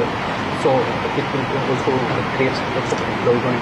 So by where you are going to start? And what are the details you want to say? Yeah, so as I mentioned earlier, it will take us 12 to 18 months to get the approvals, and then post that we will start the physical construction. So that's the timeline that we are looking at. And already large players are there in this field. Aluminium, we have Hindalco, Sure. So where do you see yourself where you have to find a place? No, I think if you look at the overall market, we even with such large capacities being there, large players being there, we still import aluminum. So which is a sign that there is more demand. and there is going to be enough room for everybody to be in this market. And end of the day, if done at a very competitive rate, India can be a net exporter of aluminum as well. So that's how we are looking. We are not looking to compete with anybody. I think there is enough room for everybody to be present over here. So will that Kutrimali bauxite block? Sorry? Kutrimali bauxite block will be used for this project? Should, as I said earlier, there are few mines which will come up, which are coming up for auction. We will definitely look at that. We will try to look at working with the OMC as well, and we'll find a way where bauxite security is. Sir, government giving any assurance? Sorry? That the way it will be sourcing that.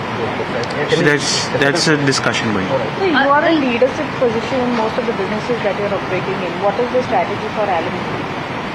As I just mentioned, we are looking, this is our initial investment that we are looking at, and basically the idea is to bridge the gap between what is India's requirement and also the future requirement, and that's the gap that we are willing, that is what we are looking to. Cost competitive, considering India has a very high cost, when it comes to production. So you're also talking of looking at exporting, net exporter. So, and that's where the group synergy comes in, right? We are one of the lowest producer of energy, and it's a very energy intensive business. It's a very electricity intensive business, and that's what we are looking to. Got a last question. Is it first proposal with IHC, Abu Dhabi, and are you thinking of expanding to other states and other fields? Sorry? This project alongside with IHC, Abu Yes. Dhabi, is Adani group of companies thinking of doing other kind of business in other states of India, alongside with IHC? So this is IHC, as we have been partners with IHC for a long time. They have been invested in the group as well. So this is not the first partnership, and this is just strengthening the partnership that we already have. So the long-term agreement with the OMC, what is the years for it? Like I think 25 years. 25 to 30 years as per the policy. Right? Already, and that will be signed this year. So you will be looking at captive mining as well, about outside the OMC. We will participate, as there are a few mines which are coming up for auction, so we will definitely participate in that as well. Okay, thank you. Thank you. Okay. Thank you. Thank you.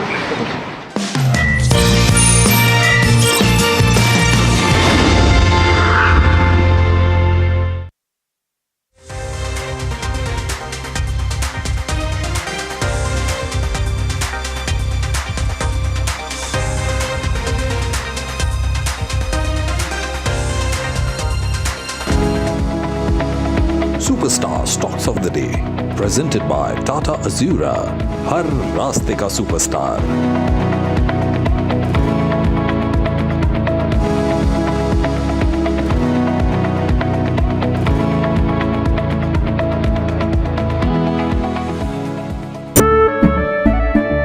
केसरिया से मन जोगी हुआ रे, दिल झूमे देखो मतवारा हुआ रे, केसरिया से मन जोगी हुआ. हर पल मनाओ केसरी त्योहार. विमल, बोलो जुबान Kesari. It is happening now. New tomorrows, new challenges. And all of it needs energy to work. Not afraid to imagine big. Because when energy stops taking, when it just gives, people can move. Really move. At this moment, the world's evolving. And so is energy. Suzlon. Good energies that work. आपका parcel फिर से हमारे घर पे आया है. कुछ तो बात है इस दिल में. माँ भी हमेशा पीमार्क मस्टर्ड ऑयल में ही खाना बनाती थी. ये आपके लिए. कुछ तो बात है इस दिल में. P-Mark, the mustard specialist since 1933. सरसों से सरसों. अंबा शक्ति प्लांट की वर्ल्ड रेनाउंड टेक्नोलॉजी देती है स्टील को ज्यादा ताकत हर बार. अंबा शक्ति SDTMT. India Inc.'s most respected names chose India Inc.'s best and brightest. These kind of awards and jury lineup, you are truly giving it the right weightage. I think it's heartening to see talent that there is in across India Inc. We should be awarding companies and individuals who have focused not only on growth but also on bringing good governance. Be part of jury and vote on the people, the men, the women, the companies in India who have the right stuff is a great opportunity for us. For us, the biggest thing is trust. That's what we provide. We need leaders in India that can help take India being a global superpower. We got a fantastic jury and we've left all decisions to the wisdom of the jury. Who will earn India's top business honors? Find out at the NDTV Profit Business Leadership Awards. India's unshakable news habit. NDTV.com is India's #1 English news website.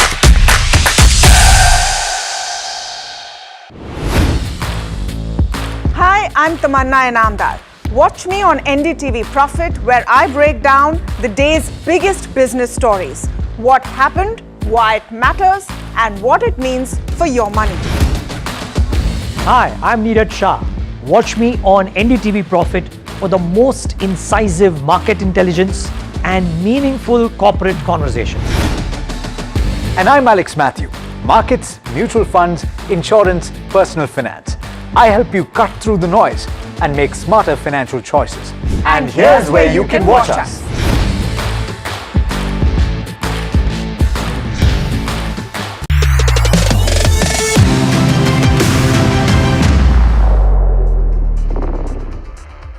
Hello and welcome to NDTV Profit. You're watching Trending Stocks with me, Hiral Datia, and Sharad Dubey as well, who's joining in. Sharad, it's an interesting day of trade. I mean, it's a topsy-turvy, right? The markets are seeing that mild recovery. If you pull up Nifty 50 on the screens as well, from the day's lows, a 60-point recovery is what you're seeing right now. And if you have to look at Bank Nifty as well, nearly 200 points is the kind of recovery that is coming in there as well from the day's lowest levels. So that's with regards to the overall market trend. Let's pull up the broader markets as well, because over there you are not really seeing that downtake. There you go, 150 almost at the day's highest levels. If you pull up small cap 250 as well, that is also seeing gains of nearly 0.8%. And it is Sensex weekly expiry. So the last 1.5 hour of trade is going to be interesting. But it seems that the month of July has started well.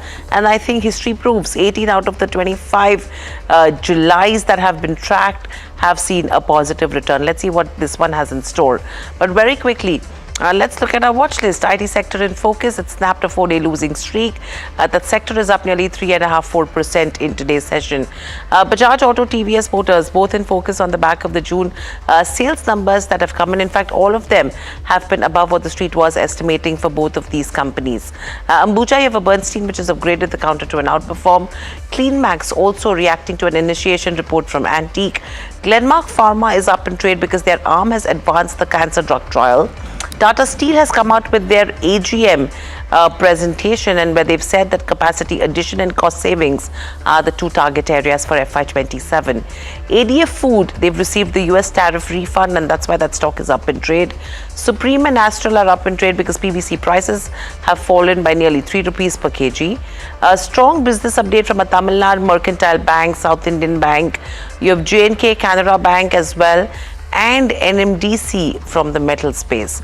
IFGL Refractors, the biggest gain that we've seen on this counter since September 2025, and you have RHI Magnesita, which is up 19% in the last two trading sessions.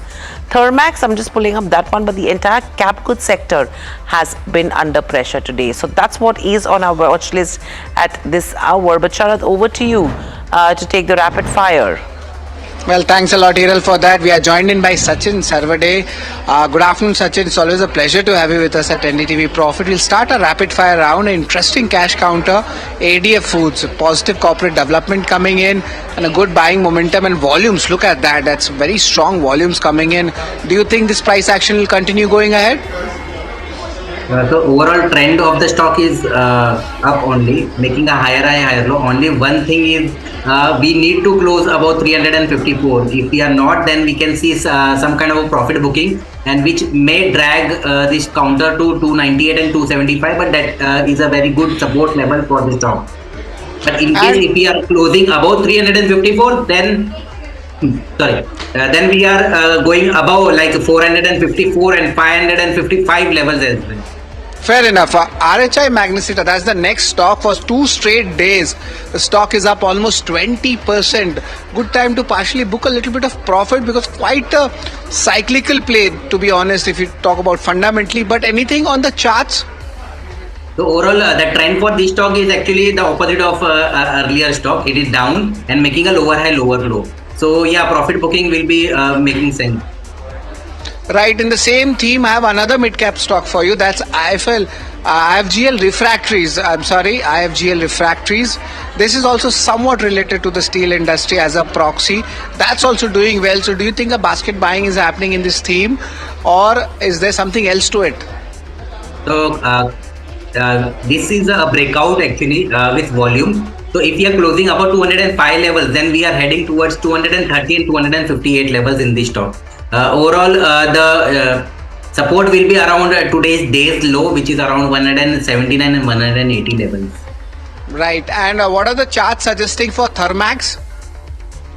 Thermax overall trend is bullish only. Only thing is today we are getting some kind of a profit booking. On a downside, 4740 and 4530 will be the support levels. In case if we reclaim 5100 levels, then we are heading towards 5350 and 5650 levels.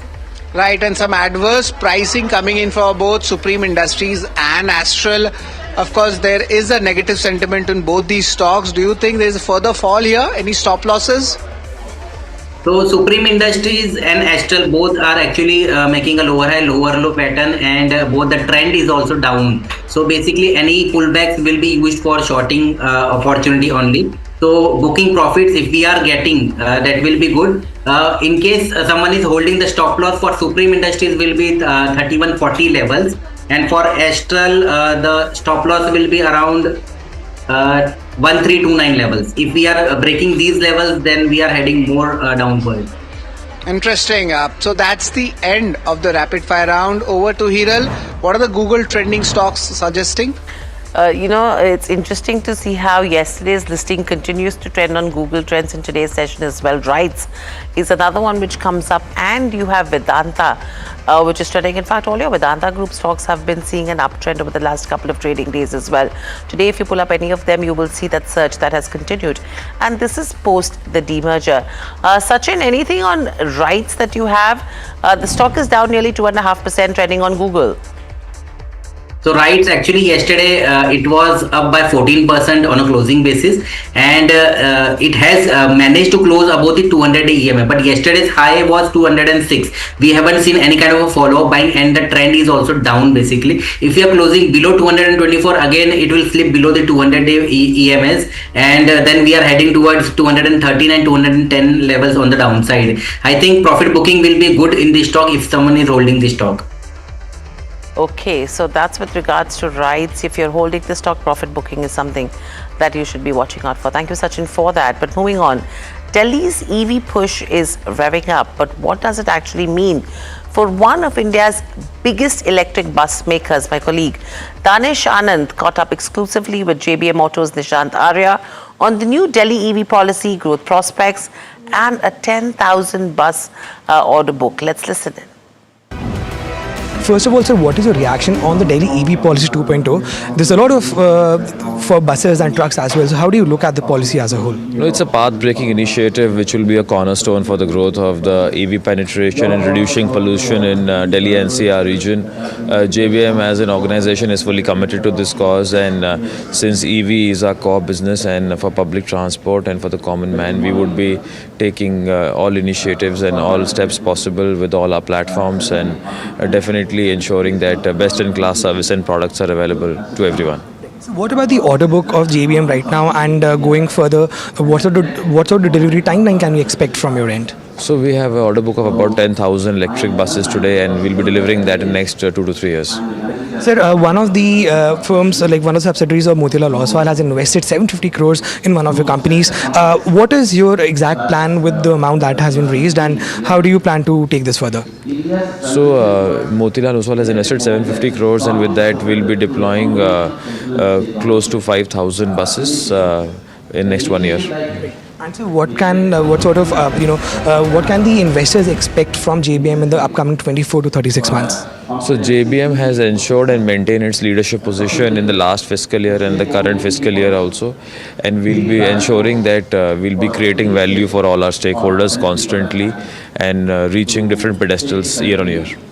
And so very lastly, we are also seeing that JBM is into multiple businesses. You're also into batteries, buses and manufacturing. So within this scheme of things, which could be the major growth drivers for your company? The whole EV ecosystem is very important to us, so we'll be focusing on each area as it is important to us. Thank you, sir. Okay, so that's a conversation with JBM Group as well in terms of what's happening in there. In fact, you know, your auto ancillaries, your auto OEMs all have had a good run right now. Let's just pull up TVS Motors and Bajaj Auto as well, because both of them reported their June numbers just this morning. TVS Motors is at the day's highest levels, 3.5% up move coming in there. Bajaj Auto, however, trading under pressure. You know, this is in spite both the companies have reported the June numbers, which are above what the street was estimating so far. So interesting moves coming in there. In fact, let's get in Nandish Shah, from Motilal Oswal Financial Services to talk to us about this entire space. Nandish, welcome to the show. My question to you is the June auto sales numbers that have trickled in. What do you make out of it if you have to categorize it between two-wheelers, three-wheelers, four-wheelers and the tractor side of it? So now that most of these companies have announced their monthly numbers for the month of June, we have seen that almost in every segment, we have seen that the outperformance has continued, especially for the two-wheeler space, where TVS continues to gain market share. And even if I speak about Bajaj Auto, they have been able to, deliver inline numbers. And especially coming to the four-wheeler segment, we have seen that most of the players have been able to be at least inline numbers for the likes of Maruti and M&M both. So that's with regards to where the auto space goes. But moving on, there's a big development in the IDBI stake sale process. Shrimi has been getting us updates on a constant basis, but sources tell NDTV Profit that the government has invited fresh financial bids from the existing shortlisted bidders. Shrimi joins us with more details. Shrimi, what are you gathering from your sources? Yeah, what we are picking up that the government has revived the strategic disinvestment process for IDBI Bank, inviting fresh financial bids from the existing shortlisted bidders after the earlier offers failed to meet the reserve price. That's the source indicating. In fact, the centre is aiming to conclude the transaction in the current financial year itself, marking, of course, a renewed push for its privatization agenda after a month of delay. And indeed, the successful closure of IDBI Bank's sale could also pave the way for strategic, stake sale in other public sector enterprises, which has been in the pipeline for some time. Now, as far as IDBI goes, the government and LIC, which together are selling a 60.72% stake in IDBI Bank, are looking to fetch around 50 to 55,000 crore from the transaction, is what sources indicating. But do note that this investment process had stalled in February after the financial bid submitted by potential buyer came in below the government reserve price. Now, instead of restarting the entire privatization process and the whole exercise, the government has now asked the existing shortlisted bidders to actually submit the fresh financial bid. Now, this will of course allow the process to move ahead without a fresh expression of interest, and that will save a lot of time as well. And among the contenders is what we're getting indication, Canada Fairfax has reiterated its interest in acquiring IDBI. People cited above said that Fairfax has extended a commitment, in fact, that IDBI Bank will be its only investment in the banking space. Now, government is of course keen to complete the transaction, viewing the sale as a key milestone to achieve its 80,000 crore of asset monetization target for the current financial year. So let's see how this will pan out. Thanks a lot, Shrimi, for that update. But Nandish, just wanted to get your views for IDBI Bank and also if any other value unlocking is possible for PSUs. How do you look at this space or this theme?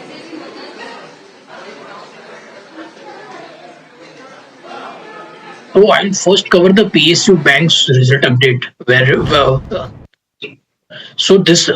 so at least for this quarter, there seems to be an expectation that the PSUs are likely to underperform the private sector bank in terms of earnings growth. So we are looking at about a high single-digit earnings growth for most of these PSU banks, as compared to a double-digit earnings growth for the private sector bank. So, and now coming to the question on disinvestment, even previously we had seen that the government had given a mandate to sell IDBI Bank, which almost didn't went through for a couple of reasons, and we had seen that the share price had fallen from almost 120 levels to nearly about 75 to 80 levels. Now again that process has been reignited, but that is almost like we have seen a lot of expectations coming up, but in terms of the process, it has never succeeded. So there is, of course, the story between PSU banks and private banks, and now the operational updates are underway as well, largely in line to good numbers. But this is a start. Another sector or a company to follow is Tata Steel. There's an important AGM, and of course, stock is reacting slightly positive. But what are the contents of it? We have Parth with us to disclose all of that. Parth, what are the key takeaways from this AGM? Absolutely. So a lot of interesting highlights we have seen from Tata Steel's AGM. First of all, the company mentioned that they incurred a total capex of around 14,000 crores in FY26, and they will now be going forward expanding their steel making capacity from 27 metric tons per annum to almost 40 metric tons per annum. Not just that, they are also expanding their capacities downstream as well. If you talk about product-wise capacities, then their tubes capacity will be going from 1.7 metric tons per annum to almost 4 MTPA. The wires capacity will increase from 0.6 MTPA to almost 1 MTPA, and so will the tin plate capacity as well, from 0.4 MTPA to almost 1 MTPA. Lastly, on the cost savings front as well, the company mentioned that they achieved a total cost savings of around 11,000 crores in FY26, which means that they achieved 95% of the target which they had stated the year before, and now going forward they will be targeting another cost improvement of more than 7,000 crores in FY27. So the focus will be on raw material efficiency, maintenance, supply chain, and saving the fuel costs as well. Thanks a lot, Parth, for that detailed analysis. But Nandish, wanted to get you on this, of course, on Tata Steel. But is there any play to be made right now if you had to choose, be it ferrous or non-ferrous? So we have been positive on both the ferrous and the non-ferrous side. And our preferred pick amongst them is Tata Steel and JSW Steel both. And on the non-ferrous side, we have been very positive on Hindustan Zinc and Nalco. So that's with regards to the metal picks coming in there. But what's interesting today is the kind of bounce back that we are seeing with regards to where Indian IT as a sector goes. Now, lots brewing there. But one stock that we are looking at from being one of India's greatest wealth creators to actually facing one of its toughest phases right now. Infosys pretty much at a crucial crossroads. The stock has actually slipped below the 1,000 mark for the first time in nearly 6 years. And this happened day before yesterday for the first time. Down 40% over this year and 50% from its record highs. Is this just another cyclical slowdown or a bigger reset for India's IT giant? Jasmeet is joining us with the analysis and the timelines that he's picked up on this one. Jasmeet, over to you. Well, Hiral, thank you for that. It's a great question to ask if this particular downtake will have a rebound again, as we have seen in the previous cycle of dot-com bubble and the COVID crash. Let's quickly understand and let's go to start from where did the entire journey start. About the IPO, well, in first IPO came in at ₹95 and got listed at a premium 52% and since then the stock has been rallying. Now in terms of the overall value of the stock, if you adjust the bonus and stock split, the price of the Infosys would come nearly at 0.92 paisa per share, and if anyone would have invested 100 rupees in that particular stock during the IPO, they would have had nearly 2.5 lakh given the rallies which we have seen in the Infosys stock. Let's quickly understand the recent stock performance. As rightly said, the stock had slipped below 1,000 in trade yesterday, but now it's back again over 1,000 after the rally we have seen in today's trade, about 6%. But about the Infosys as a company, we have seen the stock is facing the recent fear of demand slowdown and overall AI slowdown as well. And the stock is down nearly 36% in this year itself, while Nifty IT is down about 26%. Now let's quickly understand the timeline of the Infosys journey of how it has changed over time and how it has rebounded again. Starting off with the first timeline, the dot-com boom which we had seen. When you look at the overall dot-com boom of Infosys, we do make a note that during the dot-com boom, the stock had gained the most. About 27,000 times it had gained from its lows. And if you look at the other key aspect also of dot-com boom, then had come the overall dot-com burst where the stock nearly tumbled of 87%. So here's the dot-com boom where the stock rallied from earlier 195, 145 per share to rupees 217. Well, then we also had the overall dot-com burst where we did make a note that the stock had seen a downtick of nearly 40-odd%. When we look at the other key aspect of Infosys, then we had the other rally that had come about the overall global financial crisis where the stock again tumbled nearly 40-45%, and it came down to 33-odd times. So we do make a note that the overall journey of Infosys have had its up and down, but so far so good. Infosys had really rallied 2,000-odd in December 2024 at 2,000-odd rupees, and then broken down to 989 yesterday in trade, nearly 50-odd%. But now it's a wait and watch of how does the overall AI and the demand slowdown recovers going ahead.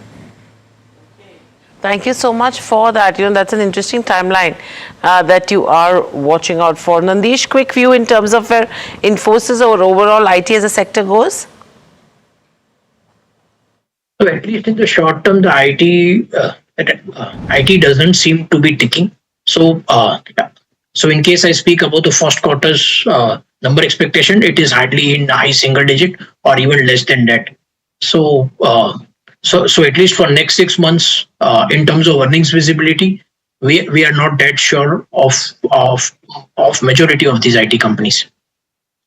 Okay, so that's with regards to where Infosys goes. But thank you, Nandish, so much for joining in. Always a pleasure to speak to you. But completely out of time. With that, it's a wrap on this edition of Trending Stocks from Sharad, the team that put the show together, and myself. Lots more lined up on the other side. Please stay tuned.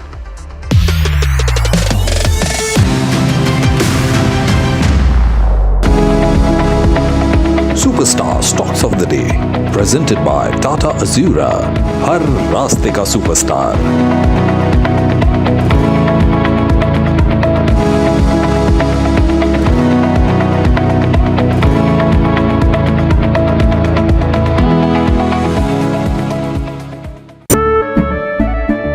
केसरिया से मन जोगी हुआ रे, दिल झूमे देखो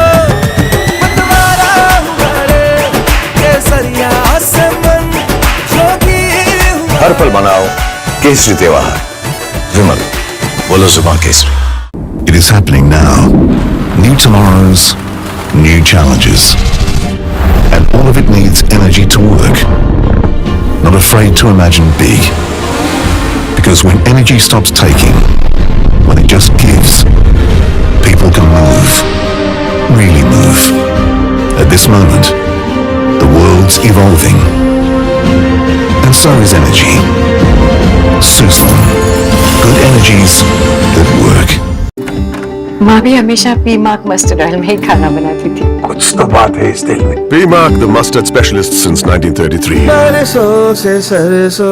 अंबा शक्ति plant की world renowned technology देती है स्टील को ज्यादा ताकत हर बार. अंबा शक्ति SDTMT. India Inc.'s most respected names chose India Inc.'s best and brightest. I'm delighted to be chairing a meeting of such distinguished fellow businessmen, bankers. It's just lovely to be back on this NDTV jury. I have been a fan of NDTV for a long time. Many of the nominees are extremely close together in terms of what they've done. I think it's also important that how they are reshaping the industries, commercial activities which they are into. And it's a very judicious mix of people to choose from. My compliments to the team. Who will earn India's top business honors? Find out at the NDTV Profit Business Leadership Awards. India's unshakable news habit. NDTV.com is India's #1 English news website.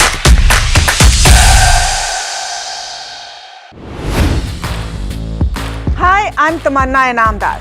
Watch me on NDTV Profit, where I break down the day's biggest business stories. What happened, why it matters, and what it means for your money. Hi, I'm Neeraj Shah. Watch me on NDTV Profit for the most incisive market intelligence and meaningful corporate conversation. And I'm Alex Matthew. Markets, mutual funds, insurance, personal finance. I help you cut through the noise and make smarter financial choices. And here's where you can watch us.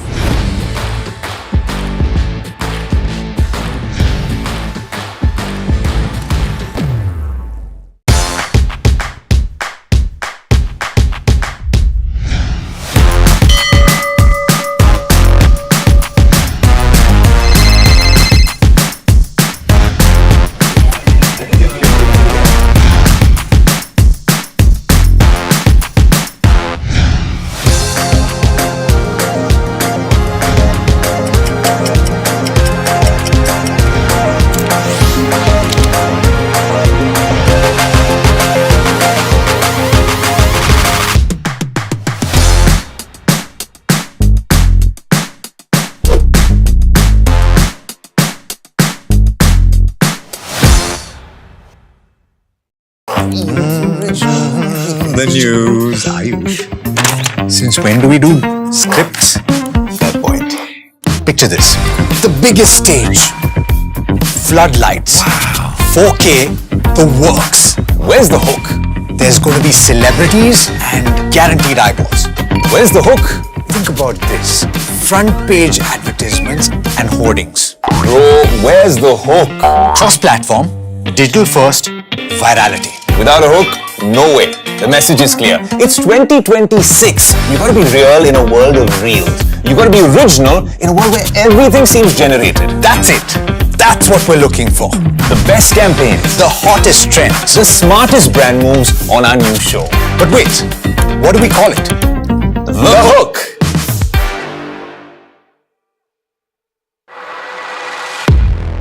He has been tracking markets for over a decade, spots the trends before they hit the screen. And he is now bringing his analysis to the show that the market watches. Watch Sharad Dubey on Know Your Company, a show that puts the most traded stocks under the Benchmark sustained recovery on the Lal Street with the Nifty above 24,100. Sensex jumps more than 400 points. IT, Realty, Auto lead gains. Energy, PSU banks meanwhile buck the trend. IT stocks are staging a strong comeback on the Lal Street. The Nifty IT index surges after 4 straight sessions of losses.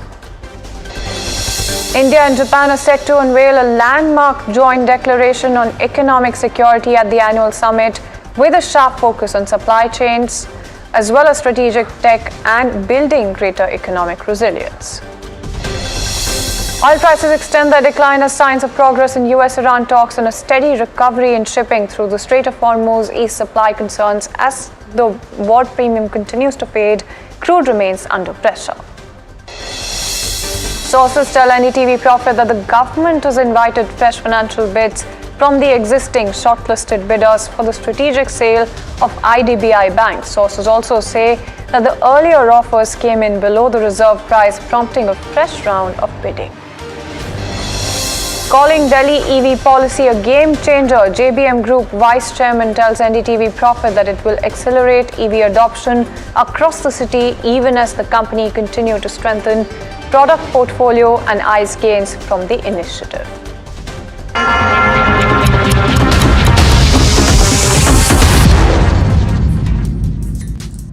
Good afternoon, you're watching Lunchtime Trades with me, Shreyansi Singh, and this is the show that gets you a roundup of everything that is happening in the world of commodities, news and updates as well on the top buzzers at this hour, all while you grab lunch. But before we do that, let's take a very quick look at the markets right now. And when you talk about the markets, it's actually a decent recovery that you're seeing sustained. When you talk about Nifty as well, hovering close to that 24,100 level, that's Nifty 50 for you this afternoon. But when you talk about Sensex as well, just about more than 400 points thereabout higher right now.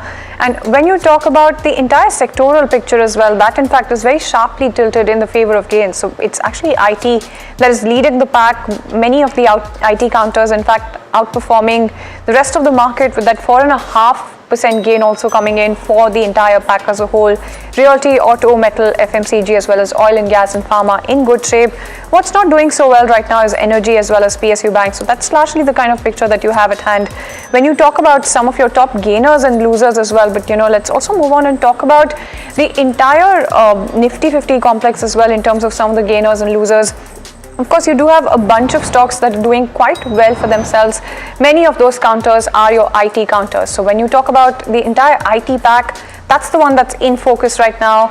And when you talk about some of the other gainers as well from within the Nifty 50 pack, a bunch of stocks like Zensar Tech make it to that list with that 11.5% uptick coming in. CU Infosystems, Tata Tech as well. Some of those counters doing smartly for themselves right now. But when you talk about the Nifty 50 pack as well, something like I mentioned, Infosys, HCL Tech, TCS, Tech Mahindra, Wipro, all of your IT gainers, 2.5 to about 5.5% gains coming in on all of those counters. Shriram Finance, Eicher Motors as well as ICICI Bank also holding up in good shape. On the flip side, what's not doing so well right now is something like an L&T, SBI Life, BL as well as Bajaj Auto and Max Healthcare. So largely that's the entire picture that you have right now. But moving on, then let's get your very, very important conversation in terms of some of the insights. But before we do that, let's also set up the context right for you. You do have Prime Minister of Japan, Sanai Takaichi, who's arrived in New Delhi last evening on a 3-day visit, and it's the maiden visit to Japan as well, set to attend the 16th India-Japan Annual Summit today with PM Modi. Rishabh is joining in terms of what to really watch out for when it comes to this particular visit. Rishabh. Absolutely, what we're picking up when it comes to this big India-Japan summit today, a bunch of MOUs expected, a lot of collaboration areas between India and Japan. Let's go beyond the obvious: artificial intelligence and technology, semiconductors. Those will be key themes that one can expect from today's summit. A bunch of MOUs to be signed on that front. What we can also expect is collaboration on green hydrogen. Remember, you have Acme Clean Tech. This is a company that is based out of India that is set to sign agreements with some Japanese companies. This is, of course, going to be under the National Green Hydrogen Mission that the government is trying to promote. Apart from that, the big one is going to be trade deal review that India wants with Japan. Remember, this trade deal between India and Japan has been in operation for about 15 years, started off in 2011, but it has structurally favored Japan. The trade deficit between both the countries has widened in favor of Japan. So far, about $15.5 billion in trade deficit that India stands with, because the kind of products that Japan exports to India does not send that much in terms of high value volume cargo to Japan. So that is something that is on the horizon. What we're picking up is, of course, rare earths, critical minerals, supply chains. These are all areas. Defense is going to be a major area of collaboration between both the countries as well. So a very interesting sort of outcomes that are expected from today's summit. No, absolutely, Rishabh, and interesting just about sums it up as well. But let's also talk about just how interesting it is and just how significant it is right now. Nupur Tiwari, founder Connect India Japan, joining us on the show. Nupur, thank you so much for taking time out and joining us on the show. First things first, just really wanted to try and understand what do you think is the significance of this visit, if you could underline that for us, and what do you think makes it different from some of the previous ones as well? See, number one, this is the first ever women Prime Minister Japan has got. The first woman who has become Prime Minister. So definitely very, very significant that is. And the first trip, this is her first trip. Before that, the geopolitical, the situation in the world going on that with India and America. And America is... Japan always, they have to rely on America because of many other reasons, which we can talk, some other time. So here the this is very important trip when it comes to geopolitics, when it comes to trade, because I'm sure you know that Japan stopped importing Indian mangoes also. They sent back, and many other things. As you said, very rightly, very few things Japan takes from India, which is actually is not really benefiting India. So there are a lot of things Japan and India is going to talk about. And the other thing is semiconductor. Semiconductor is definitely the big thing, which is India emphasizing a lot these days. Semiconductor is going to play a very big role here to develop India, which the Viksit Bharat, which Prime Minister Modi is planning. So for that, Japan can contribute a lot, because the Taiwan, the technology we are taking, the India is taking Taiwanese technology. That technology actually comes from Japan. So the trade, bilateral relation, the partnership, especially Mr. Abe and India. It was not only the India-Japan relation; it was very deep. Modi-Abe relation, and Sanae Takaichi. Sanae Takaichi is, trained by Prime Minister Abe. She is the person who is trying to implement all these things which Prime Minister Abe wanted. And Prime Minister Abe really wanted Sanae Takaichi to become Prime Minister. So it is kind of bringing India, Japan, bringing those dream of Prime Minister Abe, that Indo-Pacific and the defense. If you can recall that. Defense companies, that they were not that much interested in India, but these days, absolutely, and Nupur, I'm actually quite curious to try and understand a little more about the three priorities that have been shared. Right? Let's talk about those as well. Strategic partnership is something that has been outlined as a very important topic. Other than that, you do have economic security and business collaboration. Let's talk about some of the key focus areas. Now, these are the ones that, to me, really stand out in terms of the ones that have been outlined. But what are the key focus areas to you then?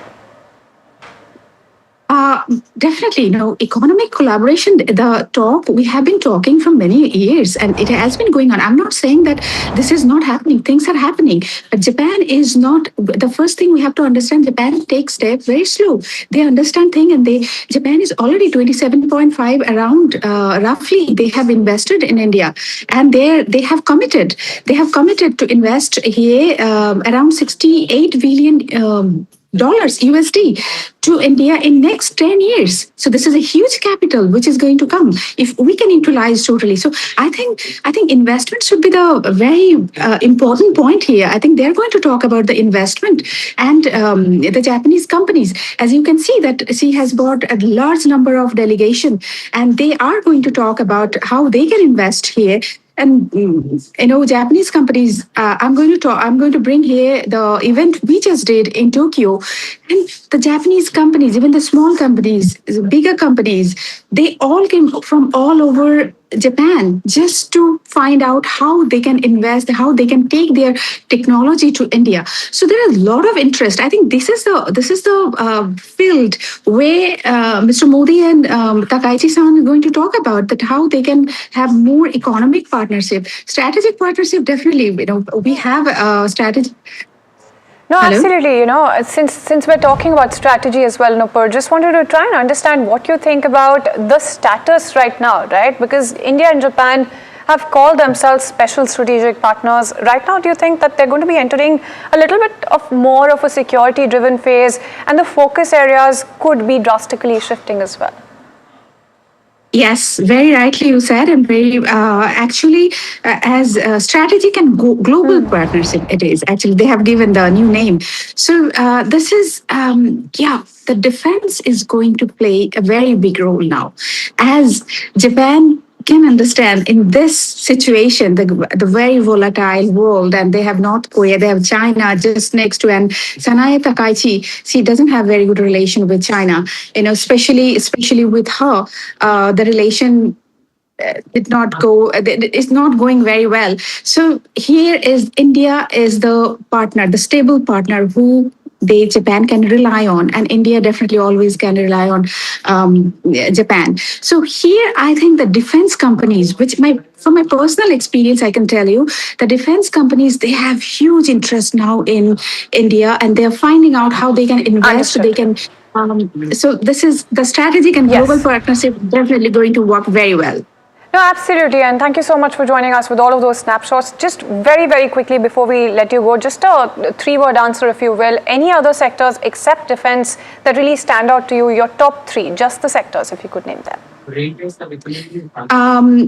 energy, semiconductor, and definitely automobile is always working well. Perfect, perfect. Thank you so much, Nupur, for taking time out and joining us this afternoon. So there you go. That's a detailed outlook coming in terms of what the conversation could be about. And we'll hopefully get you that commentary also coming in just about time for that also to happen, and we'll keep that on our radar as well. But as we do that, let's also move on and talk to you about the entire world of commodities as well. And we do have Anuj Gupta, commodity expert, joining us on the show right now. Mr. Gupta, thank you so much for taking time out and joining us. First things first, just wanted to try and understand what you think about the fading war premium, because oil prices seem to be really collapsing under pressure right now, given the entire supply glut situation and possibly some of the weaker cues coming in on the demand front as well.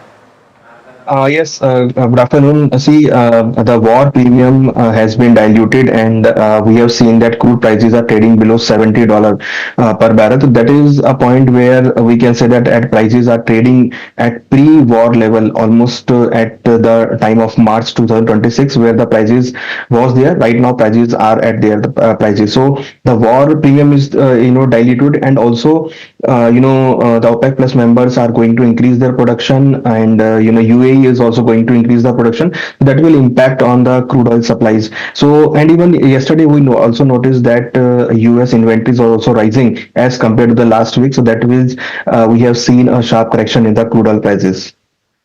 No, absolutely, and a lot to watch out for as well, as you do have the Hormuz flows that continue normalizing right now. Just quickly wanted to try and get a sense of what you think about the recovery in gold prices as well, because it's that 4,000 level that's yet again back in focus right now, and you do see a little bit of recovery. Do you think that this is likely to sustain as well? Yes, definitely. We are expecting that gold prices may recover from here, because yesterday the new Fed chair Kevin Shaw that saying that he is very keen to let down the inflation, and that will impact on the monetary policy. And they also indicating that he is not in hurry to increase the interest rate. So that will impact on gold prices. And after the speech, we saw that gold prices increased sharply, and we noticed a sharp correction in the dollar index, because if they are not increase the interest rate, so that will be a positive for the gold. And from his the speech, we are taking cues that he's not hurry to increase the interest rate. Absolutely. The Fed policy outlook seems to be remaining the key driver as well going forward. Just wanted to understand what else makes it to your radar when it comes to gold prices as well, since you're penciling in a little bit of an upside as well. Yes, currently gold prices are trading around 1,44,000, and in international market is trading around 4,100 kind of level. So we are expecting in a shorter run it may test $4,200 per ounce, and domestic market it may test for 1,47,000. So these are the level which are very important for the currently gold trend. However, we can say that the lower crude oil prices also supportive for the gold prices, and even however, the demand is not so much, but yes, technically we can say that prices may rebound from here. No, absolutely, and thank you so much for outlining that as well. Just wanted to try and understand what you think about fresh buys right now, given that there's still a lot of volatility on the table. Even when you talk about gold prices, if somebody's been waiting for that volatility to subside, what is your advice coming in for them?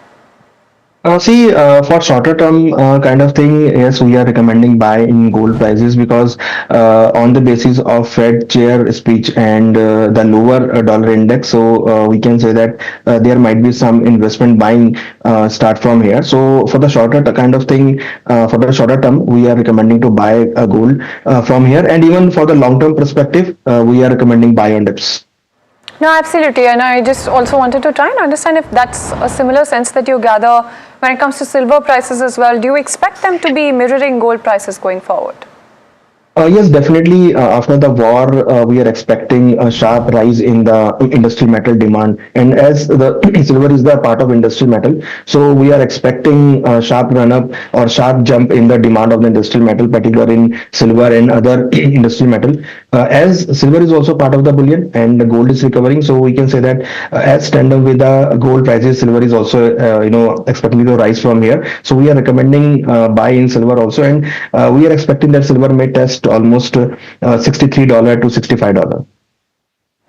No, absolutely. And a very, very quick word. Just wanted to get that in when it comes to copper prices as well. Just a very quick word in terms of what is the trajectory that you're penciling in on that front? See, we are seeing a sharp correction in the copper prices, but right now prices are on support level as industrial metal demand may increase from here. So we are not expecting so much correction in the copper prices and in the other metal also. So we are recommending wait and watch to buy on support levels. Absolutely. Thank you so much for taking time out and joining us, Mr. Gupta. So there you go. That's the entire outlook coming in, not just on oil and gold as well, but silver and copper as well. So that's what you can be penciling in there. But moving on, let's also get you a slice of an interesting conversation. In fact, we caught up with Dalip Sehgal as well, Executive Director and CEO of Nexus Select Malls, about the company's acquisition strategy and even the growth plans. Let's go across and listen into a slice of that conversation. You were a privately held Blackstone-led company up till about 2022, which is your phase one. And this coincides with the growth journey that you're saying. When you went public, you listed at a REIT, you looked at asset monetization as a way to fund that growth and also deliver value for your investors there. When you look at the REIT ecosystem here today, you're the only pure play retail listed company in this space. Do you see this growth journey continuing in a manner where the retail investor actually participates now? Because right now REITs don't have too much of retail participation. So absolutely right.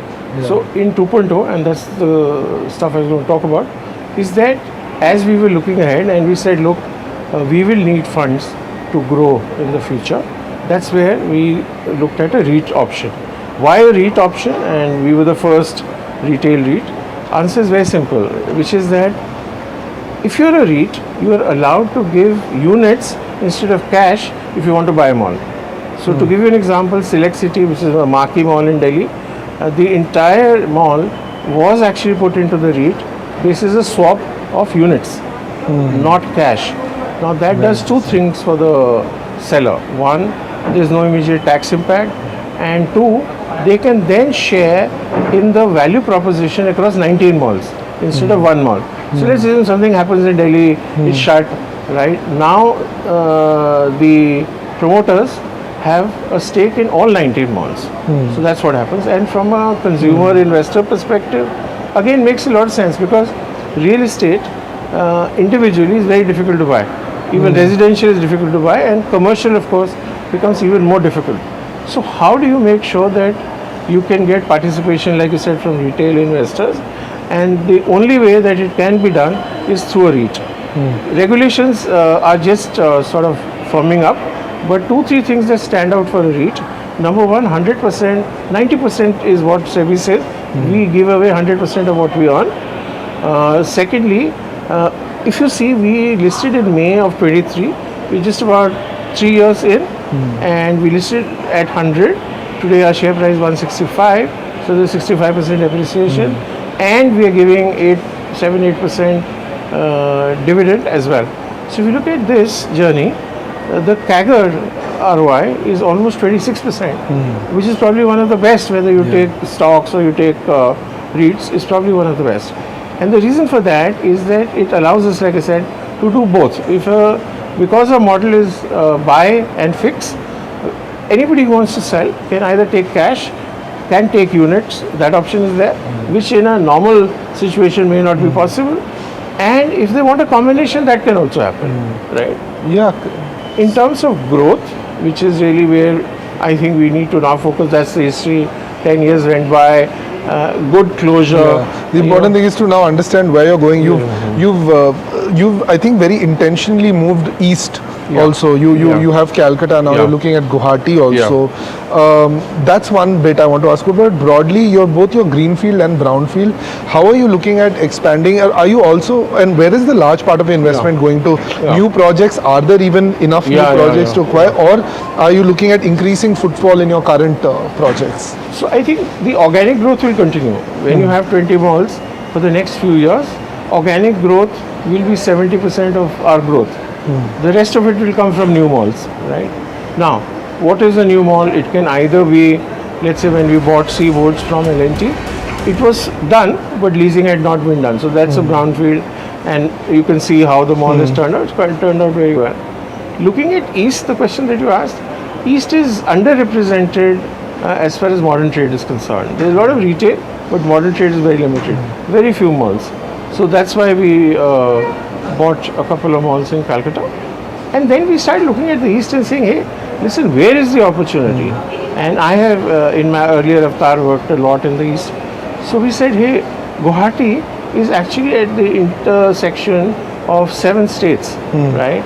And it's the entry point to the Northeast. And there is nothing except for maybe a small mall, or there's really nothing. And that's where we found that there was somebody who was making a mall.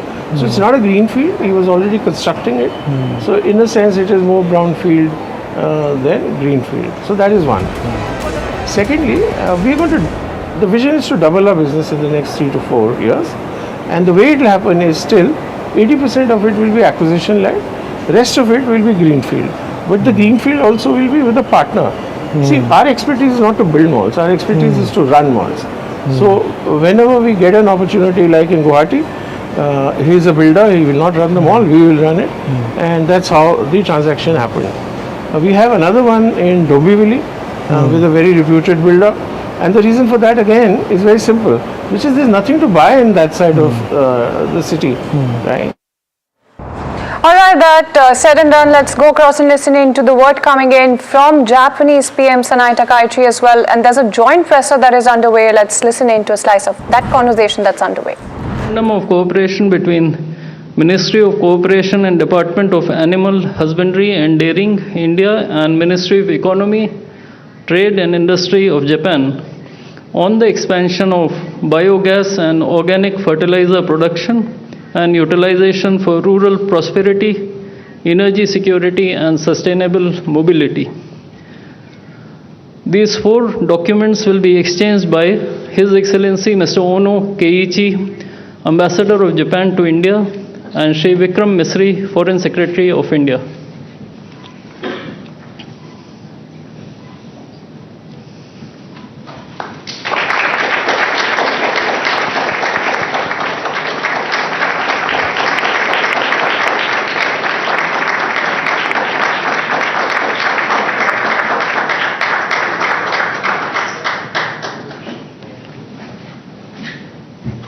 Next, we have the Memorandum of Cooperation between India AI Mission and METI, Japan.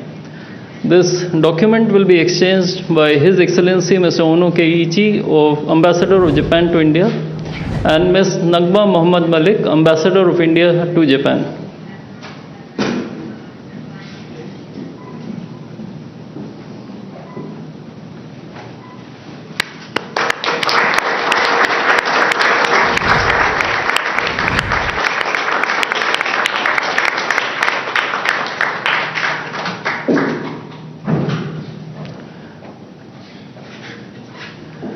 Ladies and gentlemen, this concludes the exchange ceremony. I would like to inform that Prime Minister Modi will be addressing the media in Hindi. Members of the audience may use the audio device provided to listen to the translation in English and Japanese languages. I now request the spokesperson of the Ministry of External Affairs to conduct the rest of the proceedings.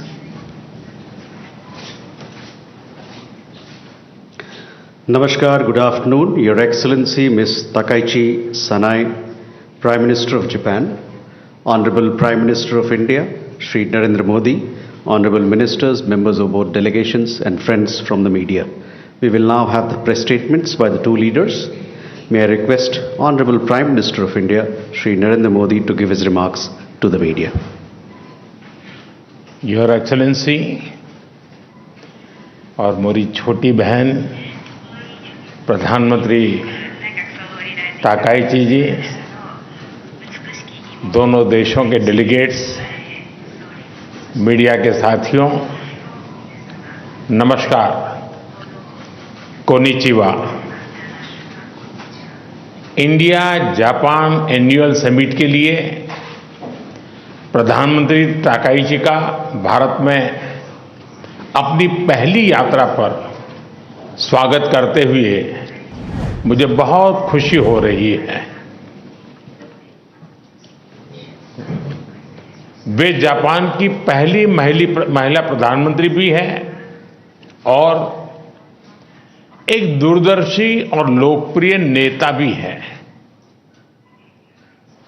इतना ही नहीं, वे Japan के नारा prefecture से आती हैं, जो Bharat Japan की साझा बौद्ध विरासत का एक बहुत महत्वपूर्ण केंद्र है। फ्रेंड्स, कुछ ही दिन पहले G7 समिट में मैंने कहा था कि वैश्विक उथल-पुथल के आज के माहौल में आपसी विश्वास हमारा सबसे बड़ा स्ट्रेटेजिक एसेट है और मुझे गर्व है कि भारत जापान की साझेदारी इस कसौटी पर पूरी तरह खरी उतरती है। पिछले कई दशकों में ऑटोमोटिव से लेकर इलेक्ट्रॉनिक्स तक जापान ने भारत की ग्रोथ स्टोरी का अहम हिस्सेदार बनकर दोस्ती और विश्वास की एक अमूल्य पूंजी बनाई है। और आज प्राइम मिनिस्टर ताकाईची की यात्रा से हम अपनी special strategic and global partnership के नए अध्याय की शुरुआत कर रहे हैं।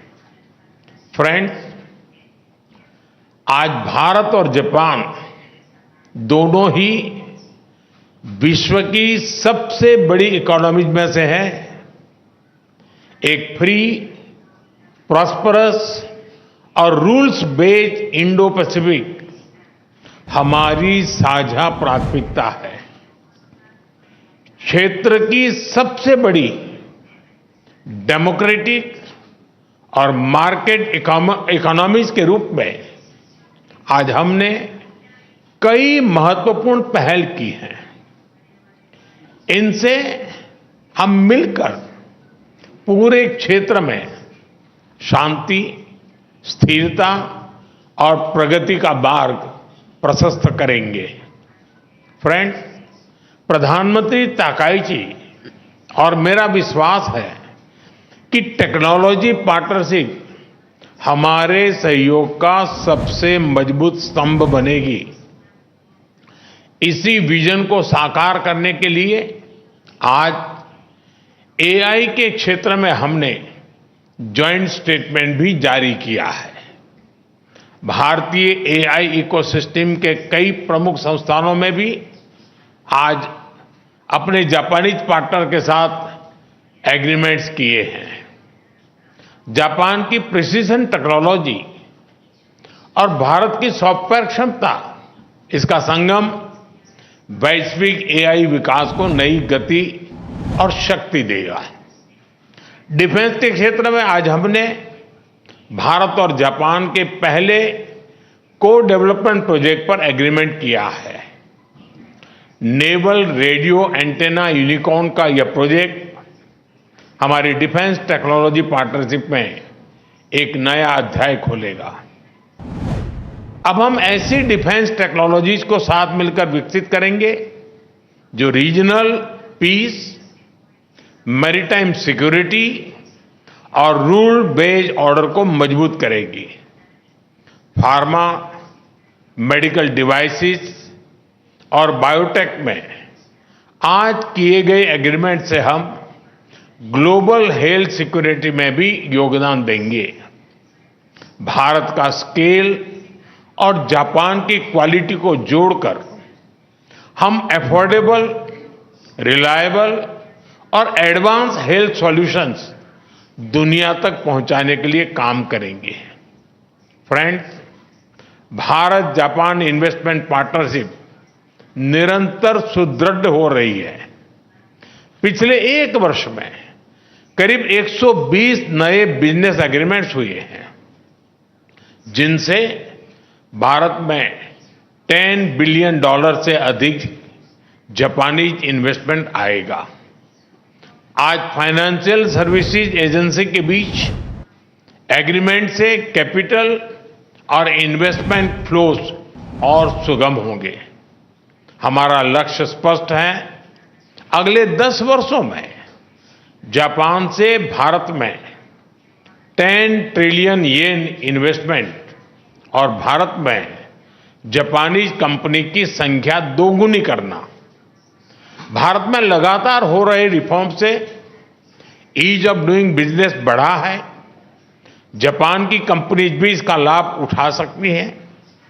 फ्रेंड्स, आज के अनिश्चितता भरे युग में भारत और जापान दोनों इकोनॉमिक सिक्योरिटी और एनर्जी सिक्योरिटी का महत्व अच्छी तरह समझते हैं।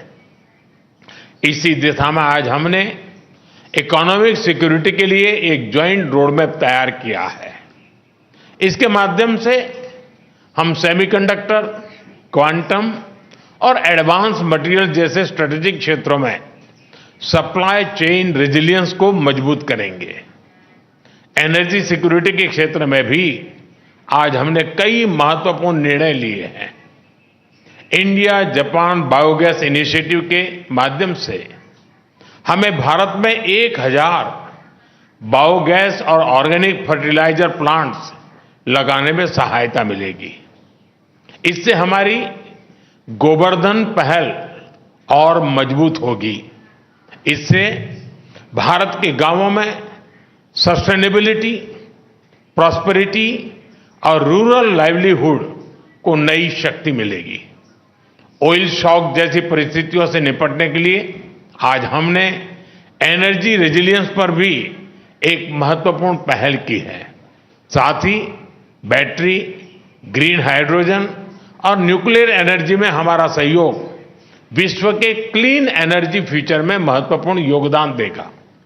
भारत और जापान मिलकर इकोनॉमिक सिक्योरिटी को शेयर्ड सिक्योरिटी और एनर्जी ट्रांजिशन को शेयर्ड अपॉर्चुनिटी के रूप में हम लेते हैं और उसको आगे बढ़ाने की दिशा में हम काम करेंगे और उसको बदलेंगे।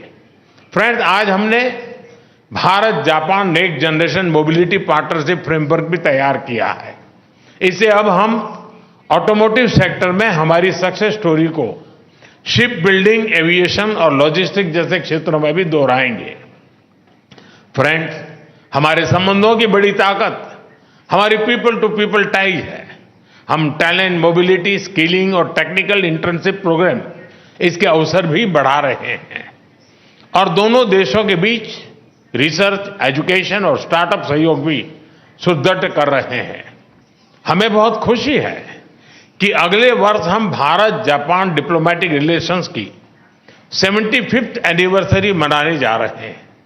इस महत्वपूर्ण अवसर पर हम कल्चर, टूरिज्म और क्रिएटिव इकोनॉमी सहयोग से आपसी कनेक्ट और प्रगाढ़ करेंगे। योर एक्सेलेंसी, भारत और जापान की इकोनॉमी कॉम्प्लीमेंट्री हैं। सांस्कृतिक मूल्यों से लेकर आधुनिक टेक्नोलॉजी तक हमारी सोच और अप्रोच भी समानता है और सबसे बढ़कर हमारे संबंधों की नींव अटूट आपसी विश्वास पर टिकी है। मुझे पूरा विश्वास है कि हमारी यह विशेष साझेदारी सशक्त और समृद्ध जापान के आपके विजन, विकसित भारत के हमारे संकल्प और विश्व की प्रगति को नई ऊंचाइयों तक ले जाएगी। एक सशक्त और समृद्ध जापान का आपका विजन, विकसित भारत का हमारा संकल्प और पूरे विश्व की प्रगति को मिलकर साकार करें। मैं फिर से एक बार आपका हृदय से बहुत बहुत स्वागत करता हूं। आपका बहुत बहुत धन्यवाद। अरिगतो गोजाइमास।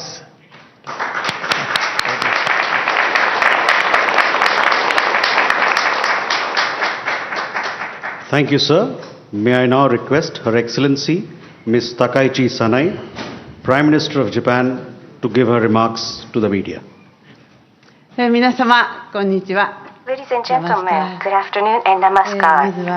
First and foremost, I would like to extend my heartfelt gratitude to Prime Minister Modi and the people of India for your warm hospitality on the occasion of my visit to your country. You called me a beautiful younger sister, Prime Minister Modi. But at the small meeting before the big meeting, we confirmed that we are on the same page and develop this relationship as brother and sister. Japan and India must leverage our respective strength to become stronger and more prosperous together. In the midst of international affairs in disarray, the establishment of such intercomplementary cooperative relationship has become ever more important. From such perspective, as Prime Minister Modi and I engaged in discussions over diverse issues, we again were reminded of the many goals we share. And we confirmed to place the following 3 points at the center of our cooperation. First, to deepen the strategic cooperation between Japan and India.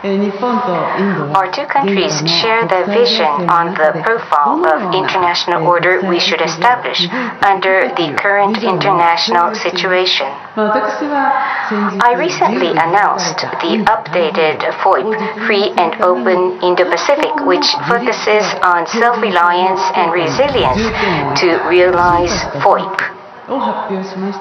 On the other hand, Prime Minister Modi positions the ocean as a shared space that supports regional stability and growth and is promoting the Mahasagar, the Great Ocean Initiative for countries across the Indian Ocean to defend their sovereignty and the sea through their own efforts, which is perfectly aligned with FOIP.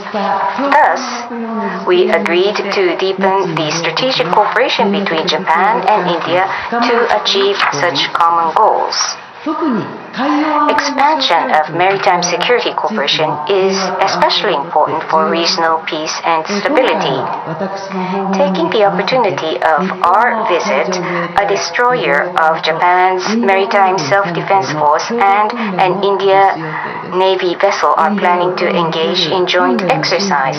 We will enhance exercises in the Indian Ocean, promote naval maintenance, repair, and overhaul cooperation, and strengthen equipment cooperation under the Make in India framework. In order to deepen such cooperation, I have instructed the relevant departments to hold discussions and to organize the next Japan-India 2+2 before the end of the year. Second, promotion of Japan-India cooperation in the area of economic security and energy security. As both countries face challenges such as economic weaponization and non-market practices, we need to urgently build resilience in our critical minerals supply chains. Further, in the area of energy security impacted by the Middle East situation, both Japan and India bear the responsibility to provide for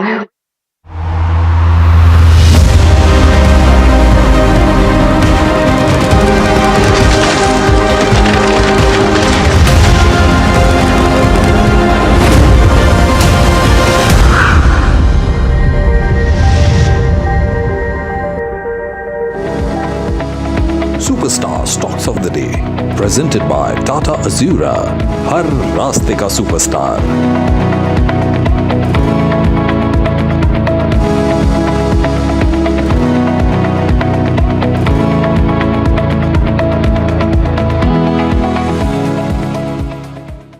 NAC Packaging Limited, one of the leading export-led packaging solutions providers, having served over 1,950 customers across 71 countries including Fortune 500 companies, now makes an initial public offering of equity shares of face value of 10 rupees each for cash at a premium.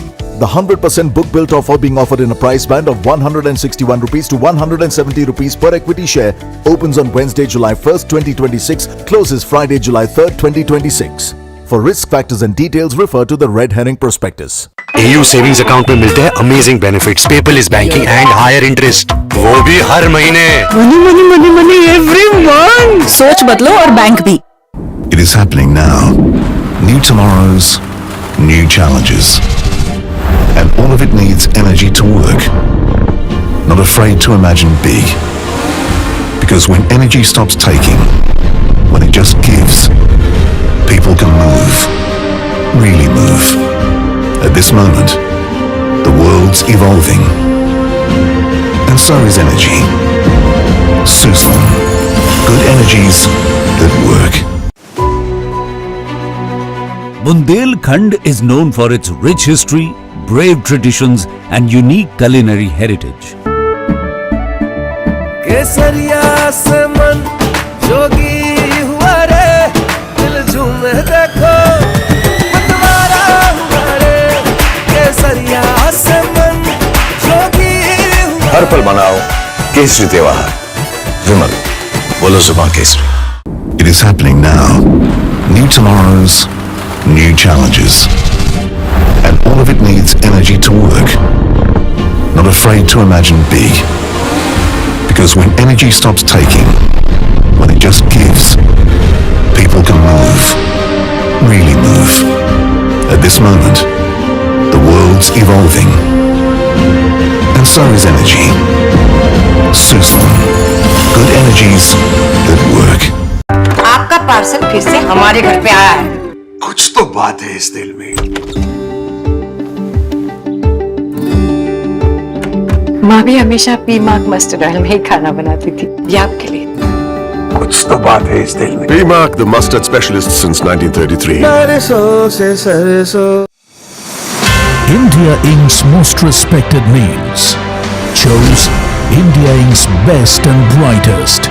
These kind of awards and jury lineup, you are truly giving it the right weightage. The eminent juries who are here, and that itself speaks for the commitment towards highlighting the advantage which India is having. What I am looking for in this is that we should be awarding companies and individuals who have focused not only on growth but also on bringing good governance. Be part of jury and vote on the people, the men, the women, the companies in India who have the right stuff is a great opportunity for us. Who will earn India's top business honors? Find out at the NDTV Profit Business Leadership Awards. India's unshakable news habit. NDTV.com is India's #1 English news website.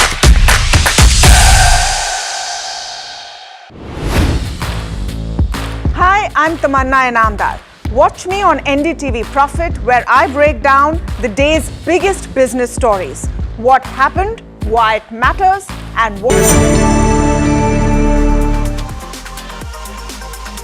Hello and welcome at NDTV Profit. You're watching Small Cap Buzzers, where we talk about a lot of small cap stocks which are buzzing. Today, Dhanuka Agritech is in focus. Now this is on the back of weak monsoon, which has hit Kharif sowing activity. In fact, Kharif acreage have been down 23% year on year.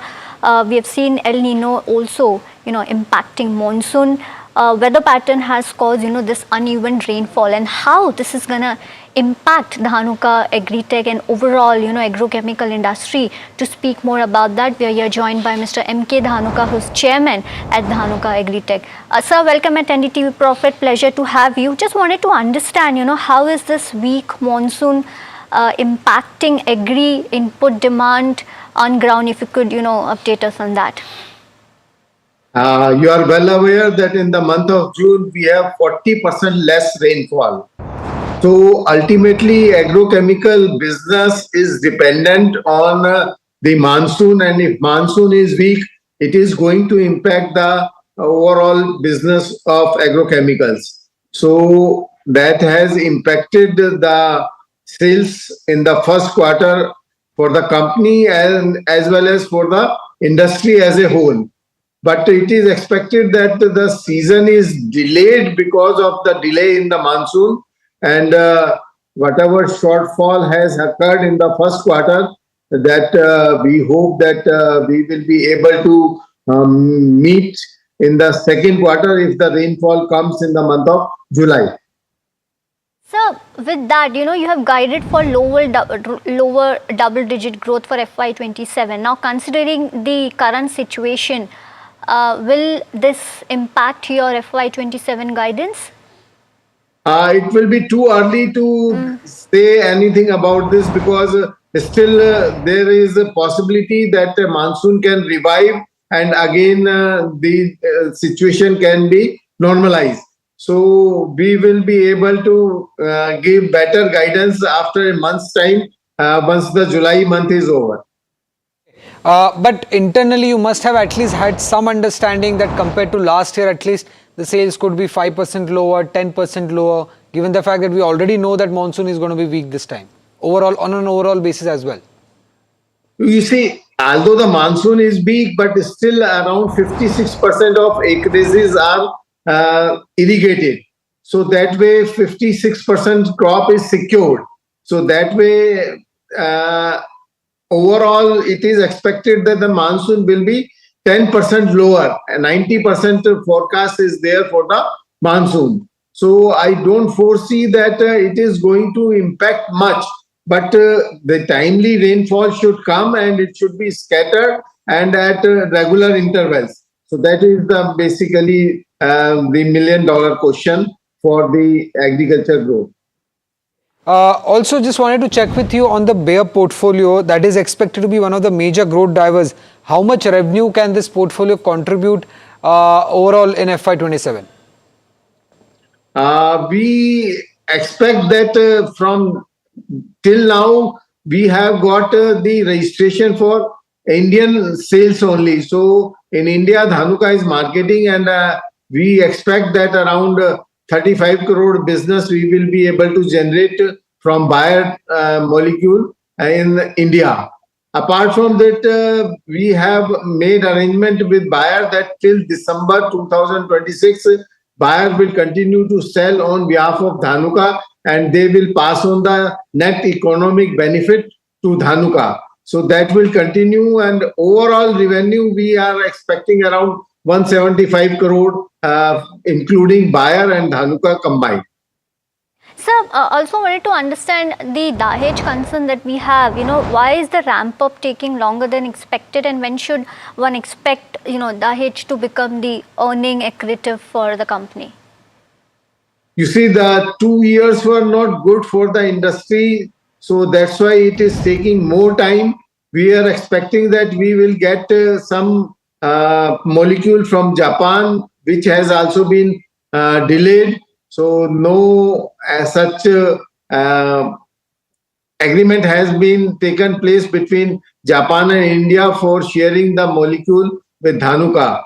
So it is also taking time in getting the registration for bifenthrin technical in overseas market. So once we get the registration in overseas market, then we will be able to export to various countries. Okay. Well, thank you, sir. Thank you for joining us and giving us the way forward for Dhanuka Agritech. Well, that was the management will decide. That management will decide on how the quarter or the year will look like post the end of second quarter numbers. Let's also get in our fundamental guest, Mr. Chokhalingam from Economics Research. Mr. Chokhalingam, you heard the management. Given the fact that they're expecting monsoon to come in a bit delayed, they have still not given their guidance for FY27. So at this point of time, what is your advice to investors? Yeah, so one can hold it for long term. There are concerns. Why I am saying one can hold for long term is that the 10-year track record till FY25 has been really great. And stock has already crashed almost to 45%. Very strong balance sheet, almost debt free. And institutional holding and promoter holdings are very high. So all these are positive. The only two negative factors, even before this current monsoon forecast came, in FY26 the revenue profits are almost stagnating. That was the area of concern, despite having normal monsoon in calendar year 25. And second, FY26, there is, apart from the fact that there is no growth and is stagnated in FY26, the renewed concern is the monsoon so far, the performance. As of yesterday, there is a 38% deficit in the rainfall, cumulative rainfall, and IMD says in July also there may be deficit, which means for 2 months the cumulative rainfall deficit could be even 20%. That is my fear. If that is the case, and then this performance can be impacted quite significantly. So net to net, considering all positive and negative, I would say that it's a good to hold for long term, but short term, I don't think one can expect any decent return. All right, got that view. Well, moving on, Bharat Seeds, let's pull up that chart as well. The stock is buzzing. In fact, it's up almost 28% in a month. It gains for the 5th consecutive session, which is up 30%. Let's bring in Jasmeet for more details on that. Well, Varsha, thank you for that. As rightly said, this is a pretty interesting counter, and the performance of the stock has been in green over last 1 year, 6 months, and even the last 5 days. Let's quickly understand what does the company do. Well, it manufactures seating and interior for various component vehicles. Now, well, today marks an interesting day because it has completed its 40 years in the industry today. Further, Suzuki-san, the CEO and the president of Suzuki Motors, visited the company, and this shows the positive momentum the company has been doing, delivering Suzuki and the Maruti as one of their suppliers and manufacturers, showing how positive an Indian company has done over these years. When we look at the stock performance over the last 5 days, the stock has been buzzing and gained about 30%, and over a month it's up 28%, given majority of the gains in a month has come from that 5-day performance which you see in the last 5 days. While over last 6 months the stock is in 35%, over last 1 year the stock has nearly doubled, it's up 110%. When we look at the key financials, even that has been pretty strong for the company. The FY26 revenue was up nearly 51%, has been growing very strong over years, while the margin at 5.7%, is a low margin business compared to other companies, while the net profit is up nearly 27%. When we look at the overall performance of this particular counter, over last 3 years, the compounded growth of the revenue has been at 23%, while over last 5 years has grown at 29%, showing the long-term growth, how it has been growing over last 5 and 3 years. In terms of the overall margin, they have been in the range of 4 to 6% for the particular company, while the net flows, net cash flows have jumped to 12 crore in FY26 versus 3 crore. So we even see the cash flow improving for the counter. While lastly, the investor, the promoter currently holds 74% stakes in the company, while Maruti Suzuki and the Suzuki Motor Corporation together hold nearly 29% stakes as promoters. Right. Well, thank you for that, Jasmeet. Moving on to our next small cap stock, that's ADF Food. The stock has been buzzing. Let's get in Shivam to understand what could be the potential reason. What does the company do here?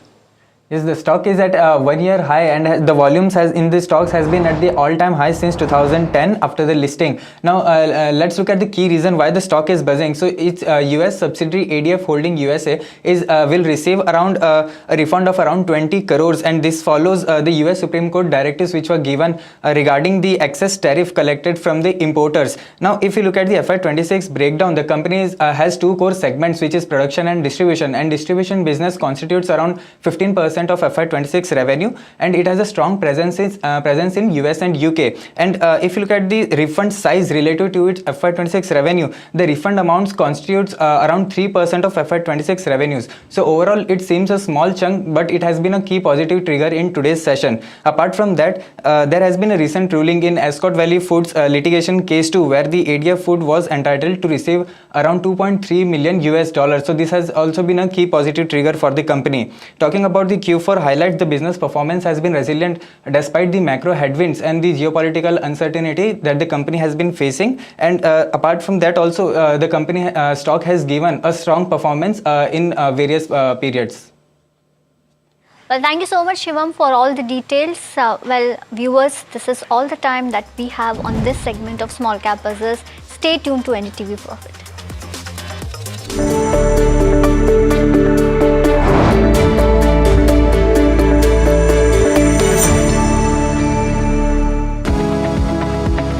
Superstar Stocks of the Day, presented by Tata Azura, Har Raste Ka Superstar.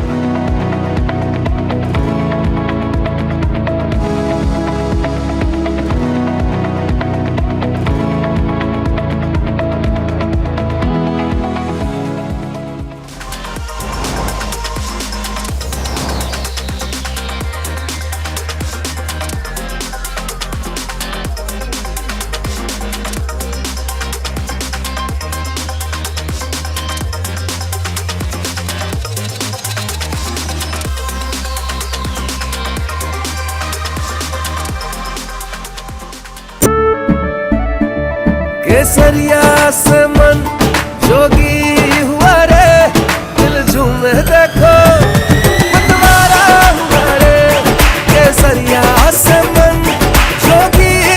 हर पल मनाओ केसरी त्योहार। विमल, बोलो जुबान Kesari. It is happening now. New tomorrows, new challenges. And all of it needs energy to work. Not afraid to imagine big. Because when energy stops taking, when it just gives, people can move. Really move. At this moment, the world's evolving. And so is energy. Suzlon. Good energies that work. माँ भी हमेशा पीमाक mustard oil में ही खाना बनाती थी। कुछ तो बात है इस दिल में। PMARC, the mustard specialist since 1933. India Inc.'s most respected names chose India Inc.'s best and brightest. I'm delighted to be chairing a committee of such distinguished fellow businessmen, bankers. It's just lovely to be back on this NDTV jury. I have been a fan of NDTV for a long time. Many of the nominees are extremely close together in terms of what they've done. Gender parity to be reflected while we choose leadership as well. It's also important that how they are reshaping the industries. We've got a fantastic jury and we've left all decisions to the wisdom of the jury. Who will earn India's top business honors? Find out at the NDTV Profit Business Leadership Awards.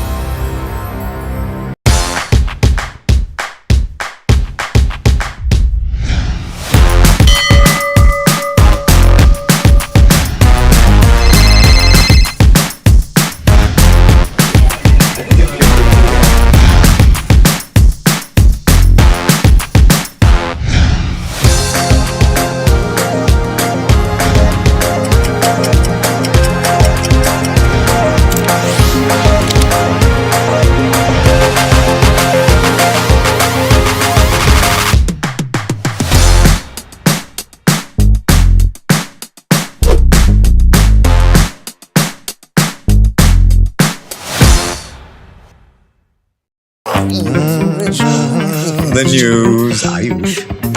Since when do we do scripts? Fair point. Picture this. The biggest stage. Floodlights. Wow. 4K. The works. Where's the hook? There's going to be celebrities and guaranteed eyeballs. Where's the hook? Think about this. Front page advertisements and hoardings. Bro, where's the hook? Cross-platform, digital first, virality. Without a hook, no way. The message is clear. It's 2026. You gotta be real in a world of reels. You gotta be original in a world where everything seems generated. That's it. That's what we're looking for.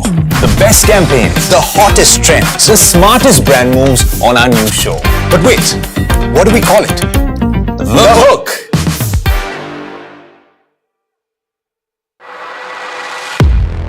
He has been tracking markets for over a decade, spots the trends before they hit the screen. And he is now bringing his analysis to the show that the market watches. Watch Sharad Dubey on Know Your Company, a show that puts the most traded stocks under the scanner. We dissect the company so that you, the investor, don't have to get the management to answer questions relevant to you. Watch Know Your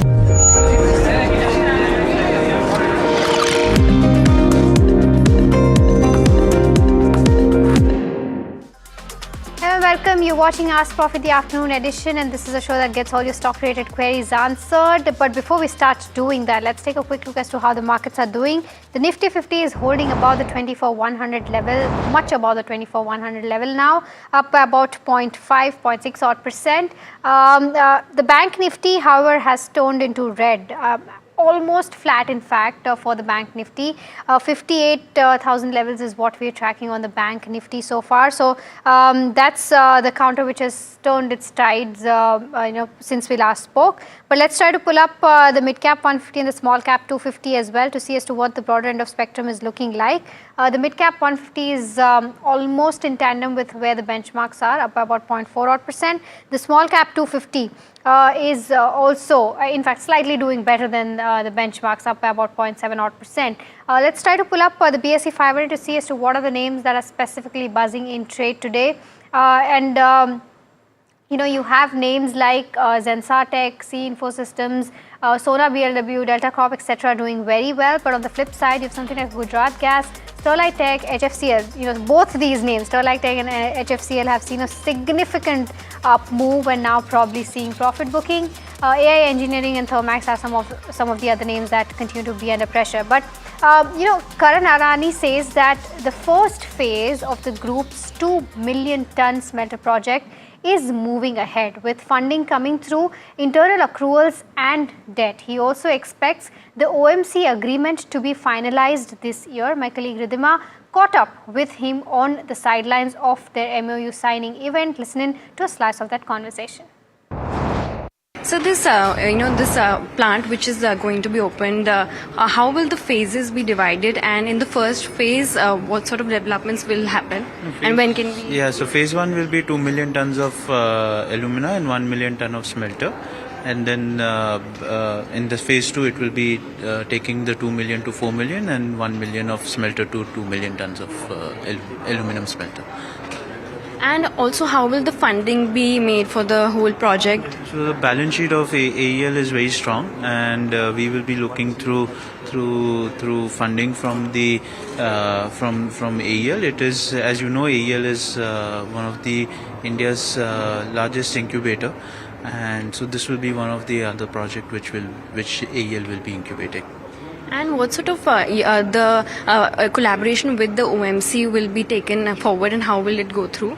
So we are working with that. That is one of the part of the MOUs that we have to work with OMC to figure out the security, bauxite security. So there are multiple options that we are working with OMC, and in due time we will tell all the details. And the agreement will also be... Of course, part of the agreement, part of the MOU is to have the long-term linkage agreement. Of 25 years, that 25 is what we're hoping. We're hoping. And also, how long the whole project will take, and what sort of an investment will be done apart from what's been already told of 1.08 lakh crore? So total timeline is around 5 years to complete the project, and so that is the initial investment. And then once we are there, we will obviously looking at, once this is set up, then we will look at further developments over there. And any more plans to open more projects in Odisha itself? Nothing immediately right now.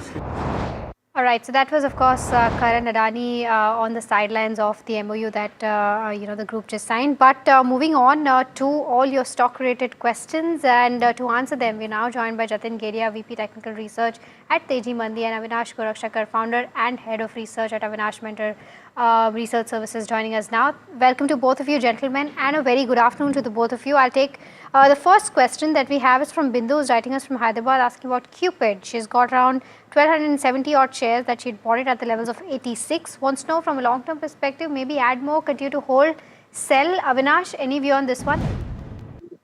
No, I think one can definitely hold on to the stock, because the management has now guided that Q1 for FY27 is also going to be a very strong quarter.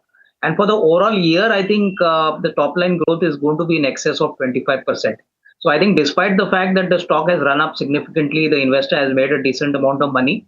My suggestion is maybe 20-25% can be booked out and the rest can be held on. I think the next financial year, that is FY27, will be another strong year. So continue to hold the rest of the quantity.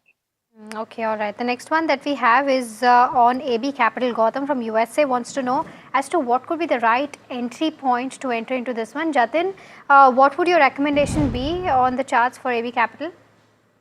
So AB Capital has broken out of a sideways consolidation. If he wants to enter for a long term, I would suggest to buy on a dip at support level of 370, where we have the 20-day moving average.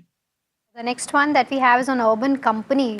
Vasant from Hyderabad wants to know whether he can continue to hold the 1,500 shares that he has bought at the levels of 115, or should he book out? Avinash, what would you recommend? Urban Company is what I'm talking about. No, I think if the investor can hold on for the next 12 to 18 months, urban company can definitely be held on. See, large marquee investors have entered this stock and they are continuing to stay invested here. I think mostly these are PMSs, family offices, domestic mutual funds. So I think the shares are definitely being bought by very seasoned investors, and most importantly, the business model is quite robust. But I think to get a reasonably good risk reward, I think you need to stay invested for the next 12 to 15 months.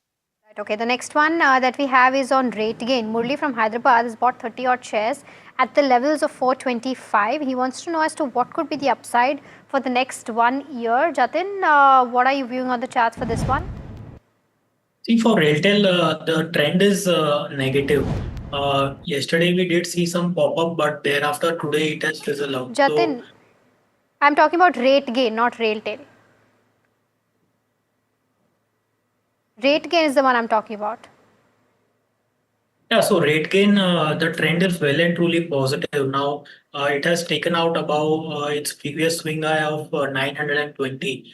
So yes, there is further strength that is likely in the counter. 975 is the target area. If he is currently holding, then he should hold with a trailing stop loss at 893. All right, the next one that we have is on Bharat Cooking Coal. Murthy from Vizag wants to know if from a long-term perspective, is this the right time to accumulate this counter? Avinash, would you recommend that? Yeah, I think, if the investor has a 2 year kind of timeline, he can definitely think of investing. I think it's very close to, or maybe I think below the IPO price. So definitely good value can come in. But today, I think I read some news regarding that output has actually shrunk. And I think the management has clearly said that this drop in volume could have an impact on their, business in the immediate quarter 1. So maybe in the short term, the stock will remain little, range bound. But longer term, yes, I think at these levels, one can definitely think of investing a little quantity and keep a time frame of at least 18 to 24 months. Okay, the next one is on Genus Power. Ahmed from Delhi has bought around 50 shares at the levels of 310. Wants to know from a 3 months perspective. He's saying he got it 3 months ago and he wants to know if he can add more from a 6 months perspective. Jatin, would you recommend that? Yeah, so Genus Power, the trend is well and truly positive. On the upside, I am expecting levels of 358, 365. So current levels are good levels. It has come down to its previous swing low support. So yes, he can average at current market price. All right. Okay. The next one that we have is on Balaji Amines. Rajesh Maheshwari from Indore is holding 85 shares at an average price of 2485. From a short to medium term perspective, he wants to know if he can remain invested into this one or exit. What would you recommend, Jatin, on this one? Yeah, see, Balaji Amines recently has been in an uptrend. So I would continue to ride the up move. I would keep a trailing stop loss at 2,100, and on the upside, I'm expecting 2,400. So continue to hold with a trailing stop loss. Okay, all right. The next one that we have is on Kirloskar Bros. Ram from Hyderabad is holding 300 odd shares at the levels of 2180. What is the stop loss and whether to continue to hold this one or not? Jatin, I'll stick with you again for this one. Your view on Kirloskar Bros. See, in the case of Kirloskar Brothers, the support level is at 1850. Yes, the stock has run up, so it's seeing a mean reversion, but overall the trend is still positive. So continue to hold with a stop loss at 1850.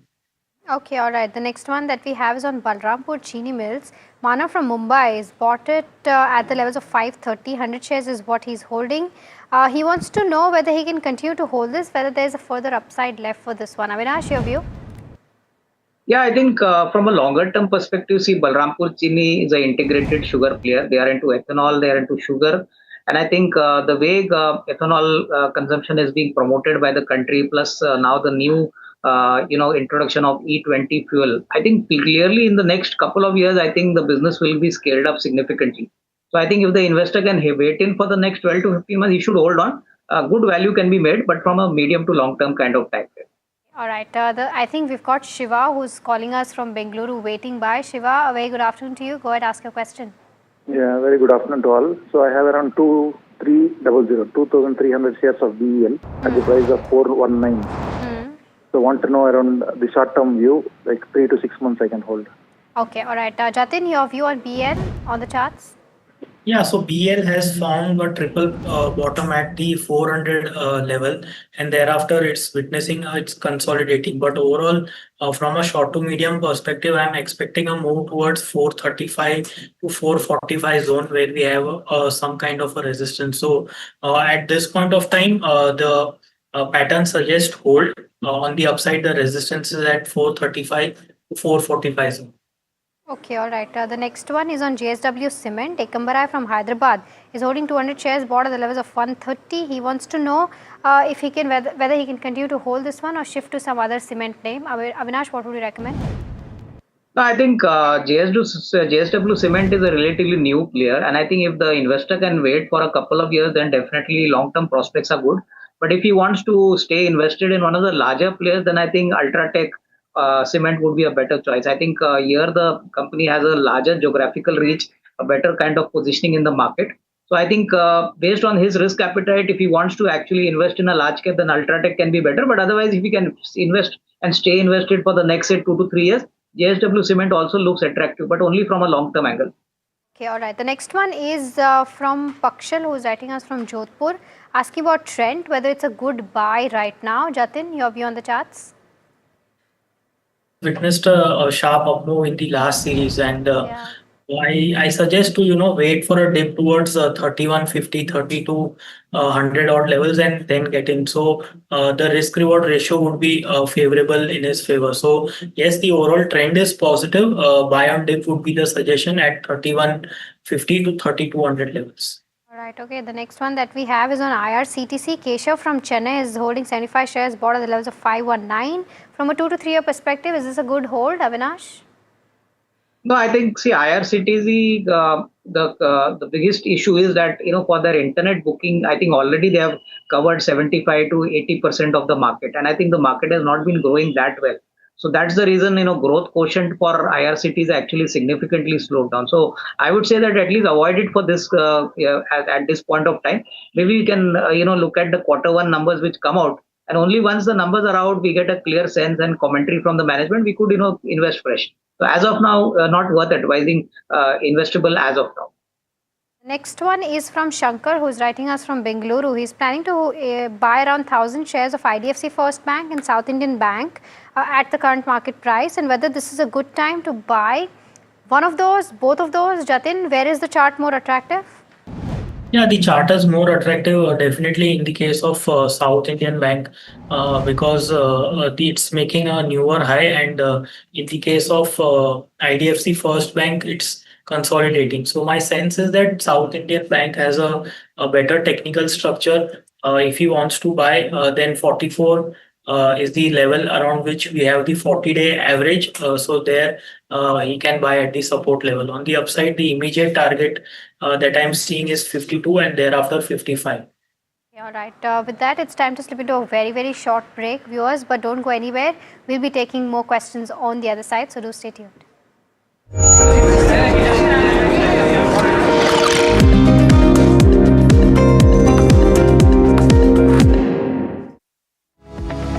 Superstar Stocks of the Day, presented by Tata Azura, हर रास्ते का superstar.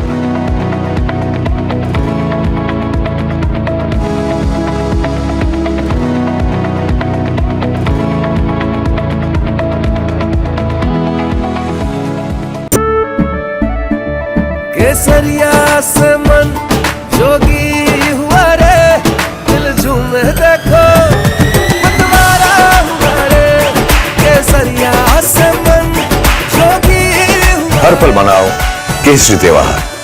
विमल, बोलो जुबान Kesari. It is happening now. New tomorrows, new challenges. And all of it needs energy to work.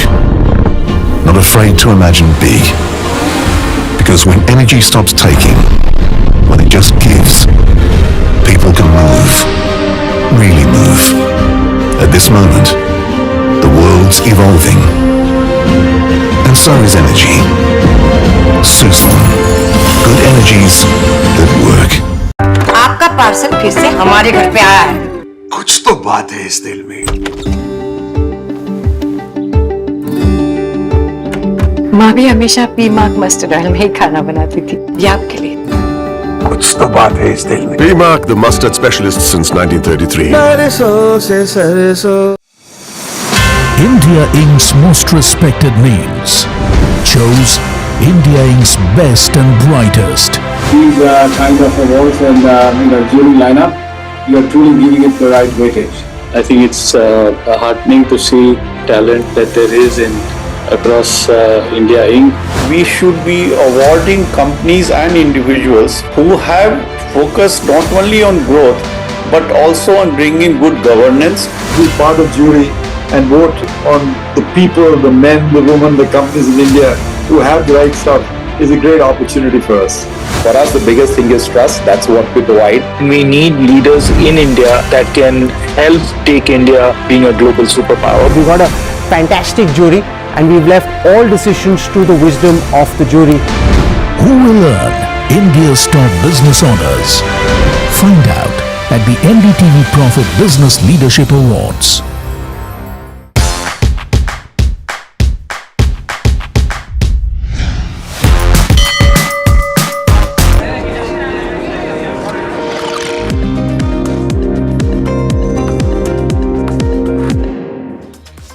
You're watching Ask Profit here at NDTV Profit. It's time for a rapid fire round. Jatin and Avinash, try to keep your answers as short as possible. The first one is on Maruti. Whether the current market price is the right price to make an entry to buy 50 shares, Jatin? Yes, current price is right market price. Keep a trailing stop loss at 14,000 on the upside. 15,000, 15,500 is the target. Okay, the next one is on Bajaj Housing Finance. Our viewer has purchased 3,000 odd shares at the levels of 85. Continue to hold this from a slightly long-term perspective, Avinash? Yeah, I think you can continue to hold for the next, say, 12 to 18 months. Okay, the next one that we have is from Shrikant, who's writing us from Bengaluru, asking about Kirloskar oil engines. Whether this is the right time to make an entry into this one, Jatin? Buy it at around 2175. Okay, the next one is on Apollo Microsystems. Ram Iyer from Mumbai is holding 2,700 shares of this counter at the levels of 211. Wants to know whether to hold or sell. Avinash? Yeah, I think you can continue to hold. I think next 12 to 15 months, good long-term prospects. Okay, Siemens Energy from a 3 to 5 year horizon. Is this a good time to buy? Ajay from Gurugram wants to know. Avinash? Yeah, you can definitely think of buying, in a staggered way. I think definitely from the next 2 to 3 years, this could be a very good opportunity. Okay, Tata Power bought at an average price of 279. 130 shares is what our viewer is holding. From a long-term perspective, again, Avinash, continue to hold? Yeah, I think you can continue to hold. Keep a time frame of 18 to 24 months. Okay, the next one is on EPAC Durable. Soumya from Bengaluru has bought 50 shares at the levels of 251. Average sell, Jatin? Avoid at this point of time. Trend is negative. Okay, the next one is on Deccan Gold Mines. Our viewer wants to know whether she can continue to hold this from a slightly long-term perspective. She's bought it at the levels of 189. Avinash, any recommendation on this one? No, I think keep a 2-year time frame because I think they've struck gold after a long period. So definitely long-term prospects appear to be good, but keep a time frame of 18 to 24 months. Okay, Titagad is the stock that Aniket from Karnataka has bought at an average price of 844. A short-term rally is possible in this one, Jatin. The sector has started to look nice now. Yeah, see, overall trend is positive, so he can expect levels of 925, 930 on the upside. Okay, the next one that we have is coming in from Mr. Rao, who's writing us from Vijayawada. BEL is the counter, 10,000 shares bought at the levels of 453. From a 6 months perspective, Jatin, your view? The stock name, please. BEL. So BEL, it has formed a triple bottom at the 400 levels. On the upside, I'm expecting 435, 445. Okay, Paras Defense at this price, is it a good buy? Sai from Hyderabad wants to know. Jatin, your view? Yeah, Paras Defense trend is positive. On the upside, expecting 1400 odd levels. Alright, okay, that brings us to the end of this rapid fire round as well as Ask Profit. Jatin and Avinash, thank you so much for taking out the time and helping us all of those stock related queries. But viewers, like I said, it's a wrap on this edition of Ask Profit, but do stay tuned. India Market Close is up next.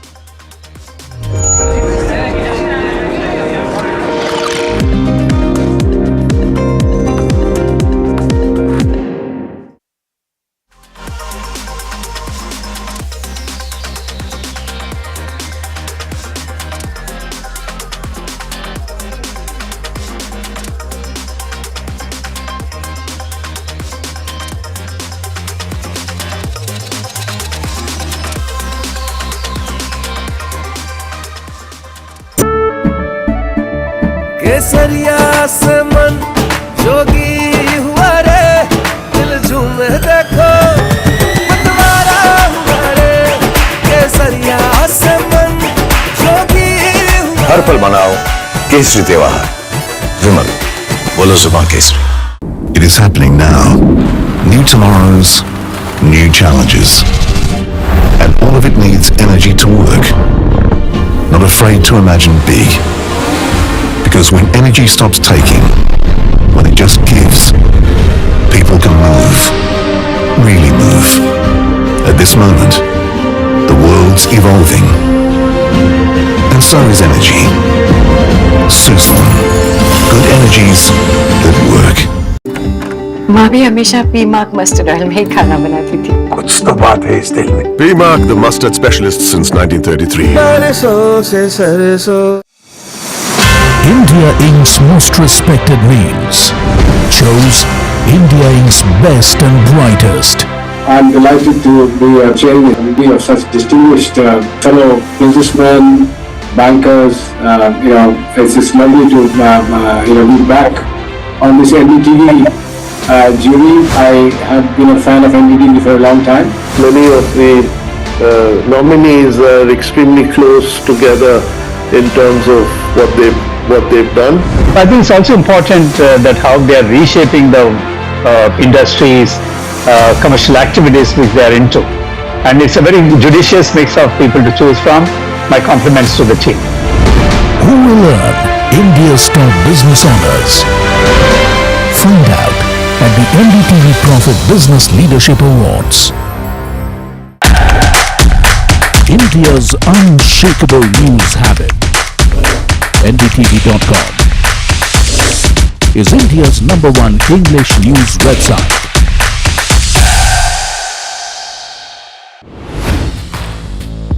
Hi, I'm Tamanna Inamdar. Watch me on NDTV Profit, where I break down the day's biggest business stories. What happened, why it matters, and what it means for your money. Hi, I'm Neeraj Shah.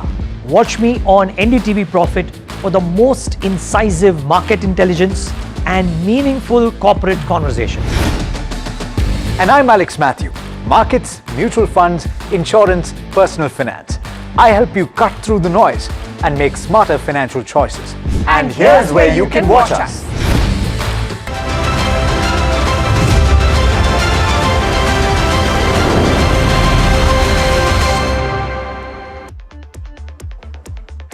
Hi, thanks so much for joining in. You're watching India Market Close. My name is Alex Matthew, and it's a good picture for the Nifty 50. We're trading at 24,140, and remember that 24,100 mark has been a stiff point of resistance. We've moved past that. We're trading with gains of about 0.5%. We're holding very close to the high point of the day. Pull up the intraday chart for the Nifty 50. You'll see what I mean.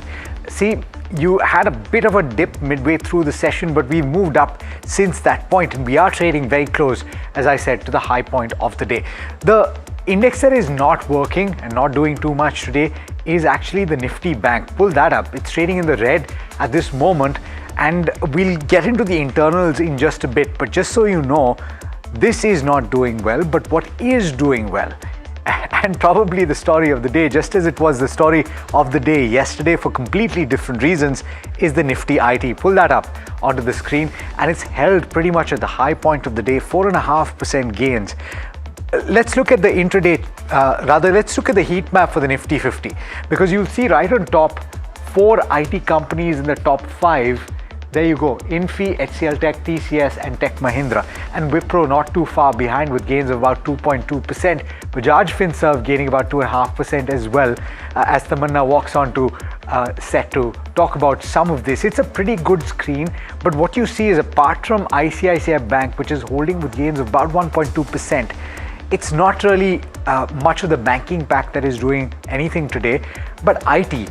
Why do you think the bounce back is taking place? Is it because it got beaten heavily yesterday, or is it because of what was said by Palantir CEO? It's Alex Karp all the way. I mean, Indian IT companies should maybe send thank you bouquets to him, because he's a big buyer of AI services globally, someone whose word is really listened to very, very carefully, and he's in an interview to a TV channel in the US, said things like this token tax is just not working. We're paying so much for the tokens that we use for AI, and they're probably just taking all our IP.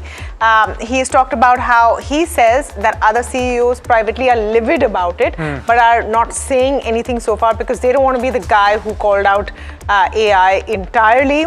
He's saying that if they really can make as much money for us as they're projecting, why aren't they taking a share of our profits? Why are they charging for the tokens? That's the biggest giveaway. So it's a very detailed interview, but nevertheless, that's probably aiding the sentiment that you've seen on Indian IT. Let's pull up the contributors because Alex is right, it's IT all the way. If you look at the rest of the market, it's not that exciting. I mean, yeah, ICICI Bank is pretty much there. Because of the weight that it has. It weighs more than, or probably as much as the IT components in the Nifty 50. Possibly. L&T, RIL, Axis Bank, HDFC Bank on the other side. So ICICI Bank is actually balancing out what its other private sector peers are doing. But let's pull up the sectoral heat map as well and get you a look at what's happening apart from IT. Of course, Nifty IT right up there, 4.5% up. And that's the thing, right, Alex? Nifty IT's got very sharp, huge moves in either direction. It's barely just small and slow and steady. But even after that, they've barely made up for the 30% downtick so far this year on the Nifty IT. Yes, this morning it was a talking point for Infosys, the fact that it moved to 3 digits. Back up now? It's back up above 1,000 again. But what you're saying is absolutely right. And we spoke about this in the India Market Open show, where we said that despite the fact that IT is up about 4.5%, you're not seeing a smashing move on the Nifty 50. In trade yesterday, the index as a whole was down as much as we're seeing the gains today. But you didn't see a big decline for the benchmark, right? Yeah. So that is telling in that the market as a whole, yes, okay, it's gone down to where it is right now. It's not going to move the needle on either end, but I would wait to see the print, and we'll know soon enough in the first quarter. Yes. Don't hold your horses before you think that this is a comeback of the IT pack. Wait till the numbers come through, because they're not going to miraculously start showing a 7-8% growth. Yeah, and we saw what happened with KPIT yesterday. PSU banks are not doing too well today. That's down and about. And Nifty Energy as well. But even as the worst performing sectoral index, the Nifty PSU bank index is less than 1% down. So you're essentially seeing gains for a second consecutive day, which has completely recouped the losses seen last week. That's one of the key factors that you're seeing today. Resistance levels now at 24,150 to 24,200. Supports at 24,000. And a decisive close above 24,150 to 24,200 could lead to a short covering rally to 24,500.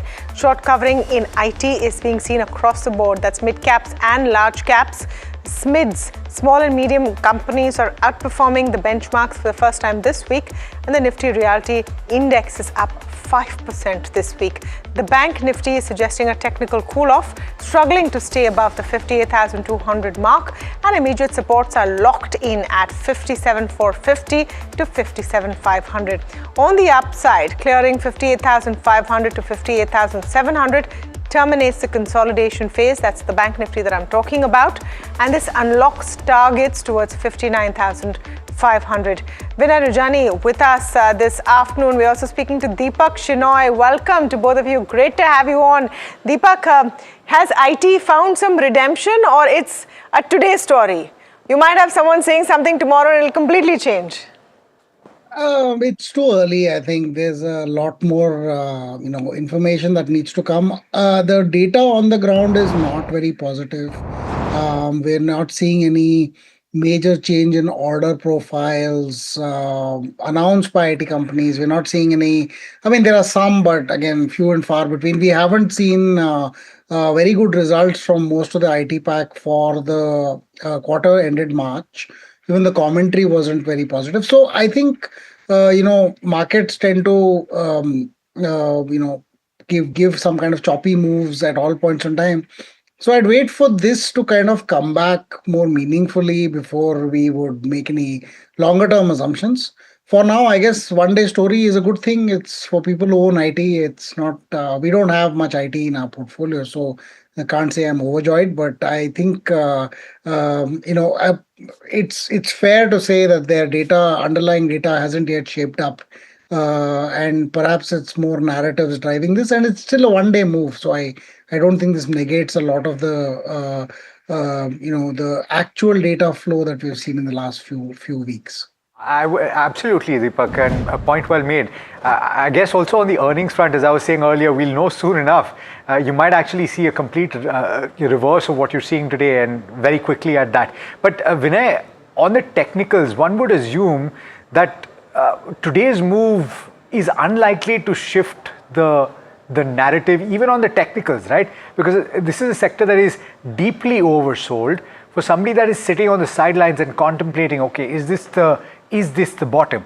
How should you approach this? Yeah, good afternoon. So 46,100 was the high in Nifty IT index that was seen in December 2024. And from that level, it has come down below 26,000. So yesterday's low was 25,700 odd level. So more than 42-43% correction. And as you rightly said, it is deeply oversold. If I were to look at the purely oscillator that we are tracking on the monthly chart, the RSI for the Nifty IT index reached around 33. So this kind of oversold status on the monthly chart I had seen only in the year 2008-2009. So after that, this kind of oversold scenario has emerged in this IT index. And as we are approaching into a result season, we have seen that in the history that the underlying which has fallen a lot has tendency to recover or show some pullback rally before the result announcement. So I think this is the right time sentiment wise also. Everybody was bearish on the IT index, and though it has definitely currently it is into a positional downtrend, but I don't see much downside from current levels. At least we can expect some pullback rally to sustain. Today it has gone up by 4%. Still I am expecting that this further 5 to 8% up move could be there before the result comes for the large cap IT companies. So from here, I would suggest that those who are looking for shorting the IT stocks, they should avoid shorting it. Rather, I think this is the right time to start accumulating the stock, and ultimately we can get good returns in next 2-3 months. So from here, and another observation is that in 2022 and 2023, Nifty IT index went till 26,200, and from that level, major reversal was seen. And recent low is around 26,200, 26,000 only. So I'm a bit hopeful that it has reversed from the long-term support, and oversold scenario is also there. So we can expect some extension in the pullback rally. Okay, all right. So that's the technical setup for the Nifty IT. But Vinay, very quickly, because we have to jump into individual stocks as well, what is the call on the benchmark right now? It's holding at pretty much the high point of the day. That's one. And what are the individual stocks that you like? Yeah. So Nifty, because of the IT stocks, almost 80 points contribution is there from the IT in the Nifty stocks, Nifty index right now. And Nifty is the only index today which did not perform well. Today it is giving some good sign. 24,200 is a level for which we are actually waiting, above which the breakout will be confirmed. So it is just few points away from that level. But the way things are rotating, the FMCG and IT stocks have started performing. We are bullish on the Nifty, and we are expecting a breakout to come soon. And above 24,200, we are expecting 24,600 to 700 in a short span of time. And 23,800 remains the strong support for the Nifty. So with that stop loss, one can remain long. As far as stocks are concerned, we are bullish on some of the Adani Group stocks. So Adani Ports, which is a part of Nifty, is looking very strong. The stock is trading at its all-time high, and yesterday we saw a breakout from the consolidation. So Adani Ports around 1875, one can go long. 1840 should be the trading stop loss. On the upside, we are expecting a target of 1920 in a couple of sessions. The second stock which I like on the chart is the Grasim, which has, after a long time, it has given some positive move, and the cement and other this kind of stocks have started moving. Ultratech Cement has also started moving well. So Grasim is looking good at 3160. Stop loss can be kept at 3100. On the upside, we are expecting an immediate target at 3280. Okay, so quite a few calls there. You know, in case you're wondering why the Nifty IT is up and about, like we mentioned, there's Alex Karp to thank. He's the Palantir CEO, who's launched a sharp attack on leading AI firms, including OpenAI and Anthropic, arguing that AI models have been completely and irresponsibly sold. Karp says many enterprises are spending time and resources on AI tokens without seeing meaningful business value, while exposing their intellectual property in the process. He's warned that the gap between AI hype and real-world outcomes is fueling growing frustration among businesses. And, especially the danger he points out to that this AI use is gathering up the moats that companies have, their systems, their databases, their clients, their processes, and then can actually provide it to someone else. That is the fear that's got that Nifty IT up about. Deepak, I know you said that this can change tomorrow, but just on the basic point which is being made time and again, and Alex Karp is the latest innovative to say it, though not talking about intellectual property, he's the first one to say that, but more and more people questioning the gains that are being promised by some of these AI solutions for enterprise. Yeah, I think so. I think AI is real in the sense of it does provide some layer of benefit. Whether it will eliminate the need for outsourcing was always going to be a question of whether you'll actually do it yourself, you'll outsource it to people and demand that more AI is used in the process. Perhaps the billing formats will change from headcount to headcount plus tokens. And all of these things are layered on by another layer, which is the open source models that are now available, which can perhaps consume a lot lesser in terms of tokens, and perhaps therefore give a little bit of leeway for outsourcers to kind of expand their offerings where they may do some partial low cost and open source tokens and some partial routing into the larger American models. These are going to be discussions and architecture changes that people are going to talk about in the future, but I don't see necessarily that there's going to be any meaningful change in this model that requires tokens for a lot of AI activity to happen, and that monetization for tokens itself is going to remain the path going forward. So I would say at some point this will become commodity, and therefore it's not useful to be a model provider as much as it is going to be a layer above that. So whether it is all this infrastructure that needs to be created around it, the routing, the security, and so on, and also the person who actually manages these, a company that actually manages the way these models work together, that kind of support will still be required. Whether our top IT companies will be the ones who will take that opportunity, I don't know. I think we have not seen evidence of that yet. Hopefully, they will be able to respond. But it may just be possible that the new IT companies that come in taking advantage of these, or maybe some of the mid-cap players will go in bigger in these spaces, and there will be a change in leadership. Either ways, I don't expect that the current models will sustain as much as they are in the future. There will be new models as well. Got it. Okay.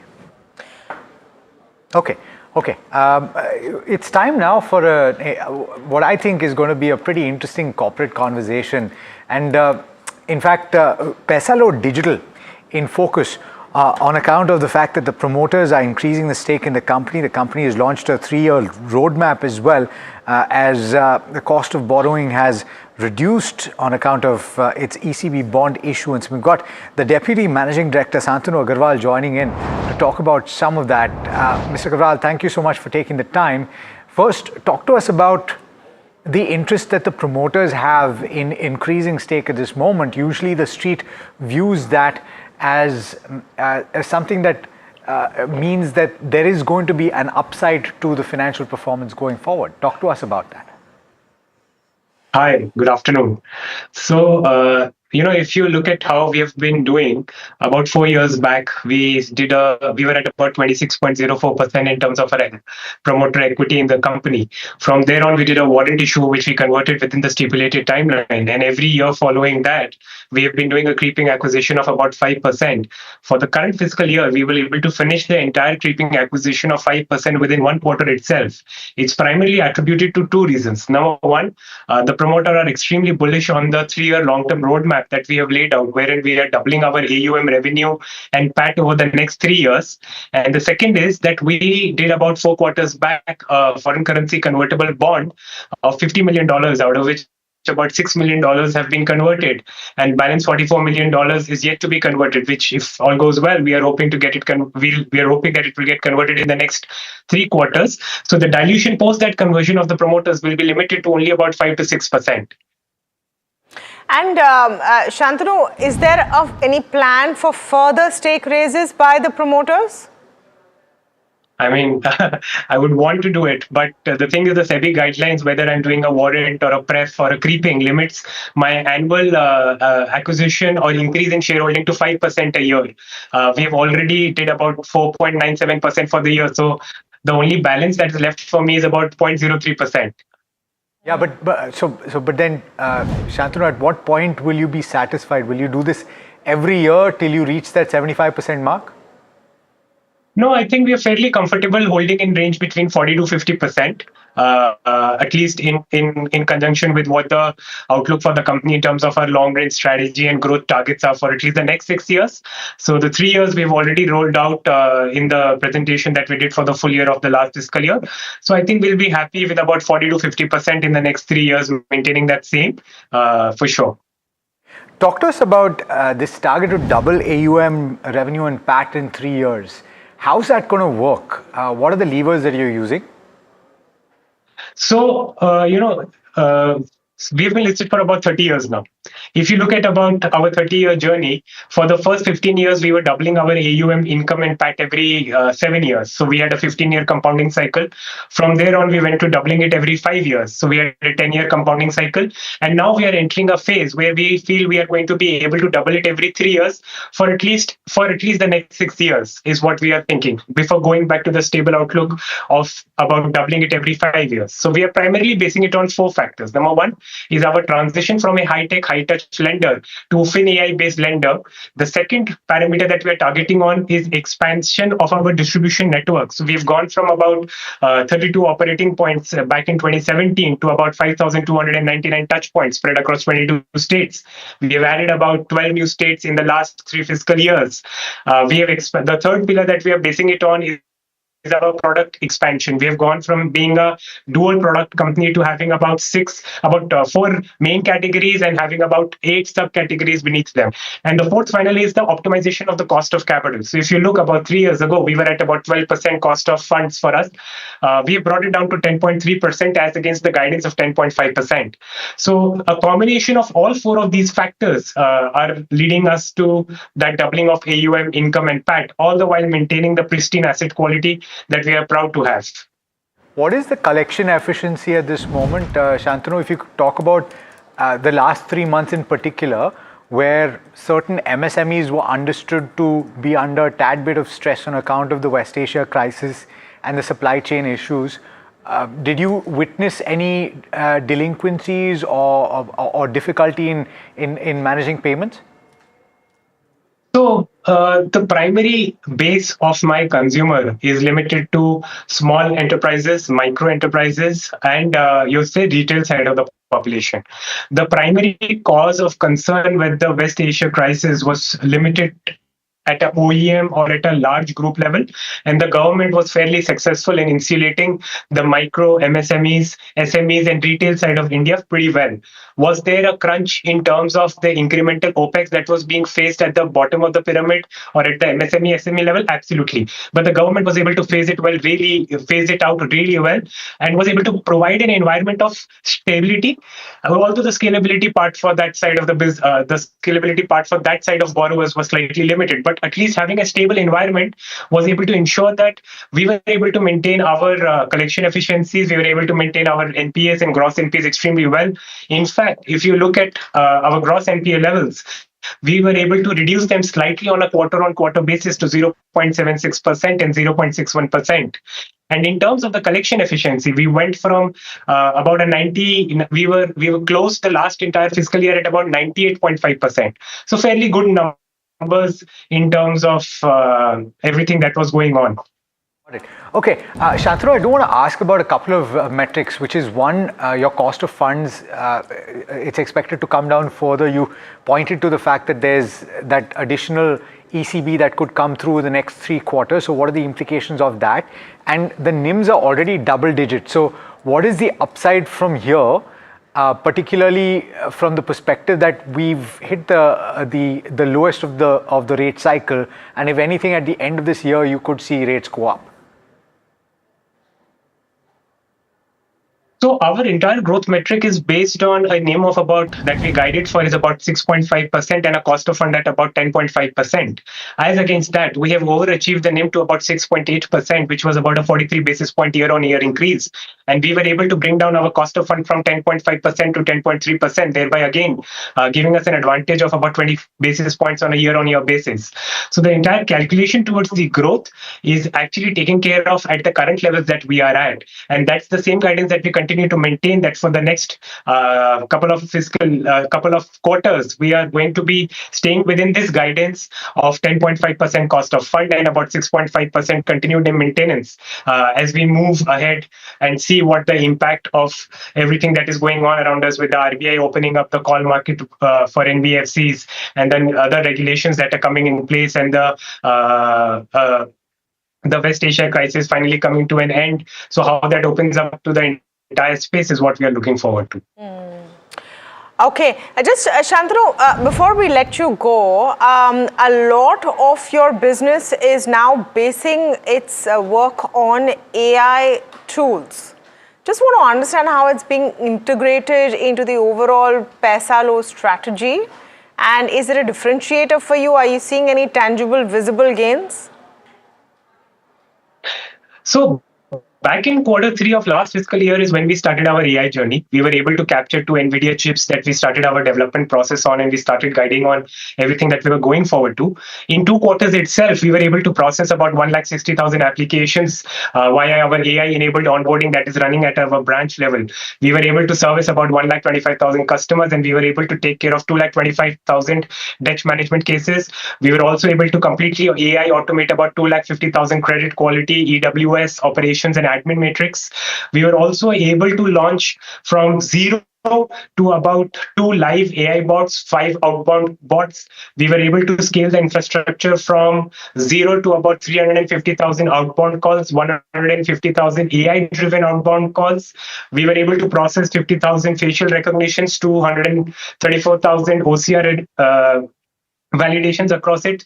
60% of all new code in the company is now being written by AI. We have 100% AI-assisted legacy maintenance of the systems, and 80% of all test cases and 100% of all test reviews are now being conducted by AI. In fact, as part of our long-range strategy, we were able to also showcase a prima facie screenshots of the upcoming 3 apps that will be revamped again in our branches, public infrastructure, and business correspondent infrastructure, where all 3 will be able to completely access the Paisalo in-house AI systems to do a self-assisted onboarding servicing system, which is completely secure and backed up by our end. Interesting. All right. So look forward to speaking to you again, Shantanu, when the numbers come through. And exciting times ahead. All the best. Perfect. Thank you. Thank you so much. Have a good day. Let's go across very quickly to my colleague Soumit Sarkar. He's been waiting by to tell you about what he's hearing on the street. And Soumit, good afternoon. Quite a bit of traction and action really in the markets. It's looking good. Well, yes, a lot of individual stocks also buzzing in trade. We'll be talking about a couple of the top gainers in the F&O side. Firstly, it's Sona BLW. The buzz on the street is that a private equity investor has started its due diligence, and post that, dealers indicate that there could be a stake sale that could happen in this counter. One of the parties might exit from Sona BLW, and this due diligence is expected to complete by July 15th. Exide Industries, that stock gained over 7% in trade. There's a buzz of some joint venture tie-up that could be announced soon when it comes to Exide Industries. So that is the reason why the stock is up nearly 8%. That's the buzz on the street. For Blue Jet Healthcare and FDC, there are buy flows on the large HNI and PMS DAS. Dealers are indicating that the Q1 numbers are expected to be quite strong for both the counters. Yesterday it was HUL, today it's Britannia, where there are buy flows on the institutional desk. Both foreign and domestic institutions have been accumulating this counter in trade, and delivery volumes are expected to be on the higher side. For delivery, multiple dealing rooms are recommending buy call to their clients. Dealers are expecting a 20% upside from the current levels when it comes to delivery. And lastly, when it comes to Dixon, there are buy flows on the HNI desk. Dealers are expecting strong mobile segment volumes compared to what the street has been estimating, and also compared to what the company had reported in the fourth quarter of FY26. So strong mobile volume is something is the reason why the stock is up nearly 3% odd in trade. Okay, Sumit, thank you for that. Vinay Rajani, Deepak Shenoy with us. Deepak, just one quick word, even on NBFCs in the entire banking space. I hope you heard a bit of that conversation we had with Paisalo as well. Yeah, I think so. Overall, we're looking at NBFC data isn't as easy to get as bank data. So overall, we've seen some movements from them in gold. A very big movement in power, obviously, because power, PFC, REC are one of the largest lenders in the space. And then a little bit on housing. Housing hasn't moved that much. And gold, and I think there's gold and that and unsecured loans. To some extent, I think the NBFC recovery is on. There is a 33% increase year on year in NBFCs borrowing funds from banks. That is also quite sizable, and I believe it augurs well for the overall NBFC industry. However, I feel like at this point, the stress points that used to be like microfinance and microlap and so on may see a little bit lesser stress going forward, and we'll see the commentary come in. I don't expect housing to recover meaningfully from the NBFC end. Banks are very aggressive in acquiring and keeping home loans. They're also getting very aggressive in gold loans. So these are two sectors where NBFCs will perhaps underperform. I feel here eventually, as inflation comes down towards the later part of this year, the stress on NIMs, and because the public sector and some more smaller private sector banks are getting more aggressive, you're going to see these NIMs come down because competitively, a lot of better credit will move to the more formalized, larger NBFCs and to banks. And if you're then saddled with not so great credit, it's not going to do well for you in terms of growth. So I think NIMs have to come down, and all NBFCs as they grow will have to bring their NIMs to a much more reasonable level. Overall, next 6 months, I still think the growth is quite decent, at least looking from credit numbers. But for a long-term view, I think you'll have to focus on NBFCs with high NIMs who are actually working to reduce their NIMs so that they can be in a more broader diversified portfolio. Okay, stay on with us, Deepak. Just quickly want to go to Mahima for the stock of the day. Avenue Supermarts in focus. The stock has been declining for the second straight day amidst increasing competition in quick commerce and higher discounting. Mahima, what's going on with Avenue? Right, so Tamanna, as you rightly mentioned, it's the second day where Avenue Supermart has seen a downtake and is the top F&O loser on the entire F&O space also today. Now, there are two reasons. The first reason is very well known. We've talked about this, that the quick commerce is giving a lot of competition to DMart, and because of that, the second reason as to why the stock is under pressure is because it's giving higher discount, and this could lead to a large amount of cash burn for DMart. Now, if you take a look at the trends so far that have happened in discounting, overall average discounting has come down to around 15% versus that of 20-21% earlier. Now, this as compared to where DMart discounting stands, it is at around 21 odd percent. For JioMart, it is at around 20 odd percent. For Zepto, it is also at 20%. And Flipkart Minutes, the extra saver part, is also at 20%. So these are the ones which are giving the highest discounts right now. Now, in terms of the counters that are less aggressive in terms of discounting, you have Blinkit and BB Now that give discounting anywhere between 15 to 16 odd percent, and Swiggy Instamart at around 14 odd percent. So Instamart is giving the least discount amongst all of these. Now, apart from discount, what players have started doing is they've started to differentiate the products as well. For example, Zepto is now providing scheduled deliveries, also providing something called swap and save. So they give options between products. For Swiggy Instamart, they've started loyalty partnerships with Indigo and Marriott. They're also providing wallet linked free delivery. For something like a Blinkit, they're providing shop together feature. So that's a family feature that they give. And for something like a BB Now, they've launched a cafe which is a similar offering to a Zepto Cafe. In terms of Flipkart and Amazon, we've talked about this as to how they are coming in a very aggressive way. For Flipkart, over 1,000 dark stores already they've installed in 130 odd cities. They plan to reach around 1,500 stores in 180 cities by the end of 2026. For Amazon now, around 500 dark stores they're operating currently, and Andy Jassy has said that they are indicating expansion to 300 more cities in the near future. Customer traction has remained healthy. Monthly active users have increased in June. That is something that the Jeffries note is suggesting. Zepto has led in terms of the monthly active users growth, followed by DMart Ready. This is an interesting one, and BB Now. In terms of app downloads, that did slow down in June for these players, and could be a possibility that the app downloads is moving towards Flipkart or Amazon now. In terms of analyst view for Avenue Supermarts, it's very divided because there are buy calls, 10 buy calls, 12 hold calls and 9 sell calls with a return potential of just about 8%. That's the average target price. In terms of valuation, the 1 year forward slightly cheaper as compared to the 5-year average of 86 times, stands at around 71 odd times, but 71 odd times is not cheap for any stock for that matter. So this is the overall view as to, one, of course, Avenue Supermarts being under pressure and the price wars that are happening in the quick commerce space. Got it. Okay. Mahima, thanks so much for that. So, an interesting space, right? Avenue Supermarts down as much as 3% in trade today. But Deepak, the broader consumption theme is coming back into focus because seemingly several of these companies have managed to push through price increases during this conflict. And especially when there is a scenario of input prices going up, one assumes that the market leaders tend to benefit. What do you think about the play? So FMCG, you mean? And broader consumption as well. So you can throw in auto, you can throw in a variety of these things.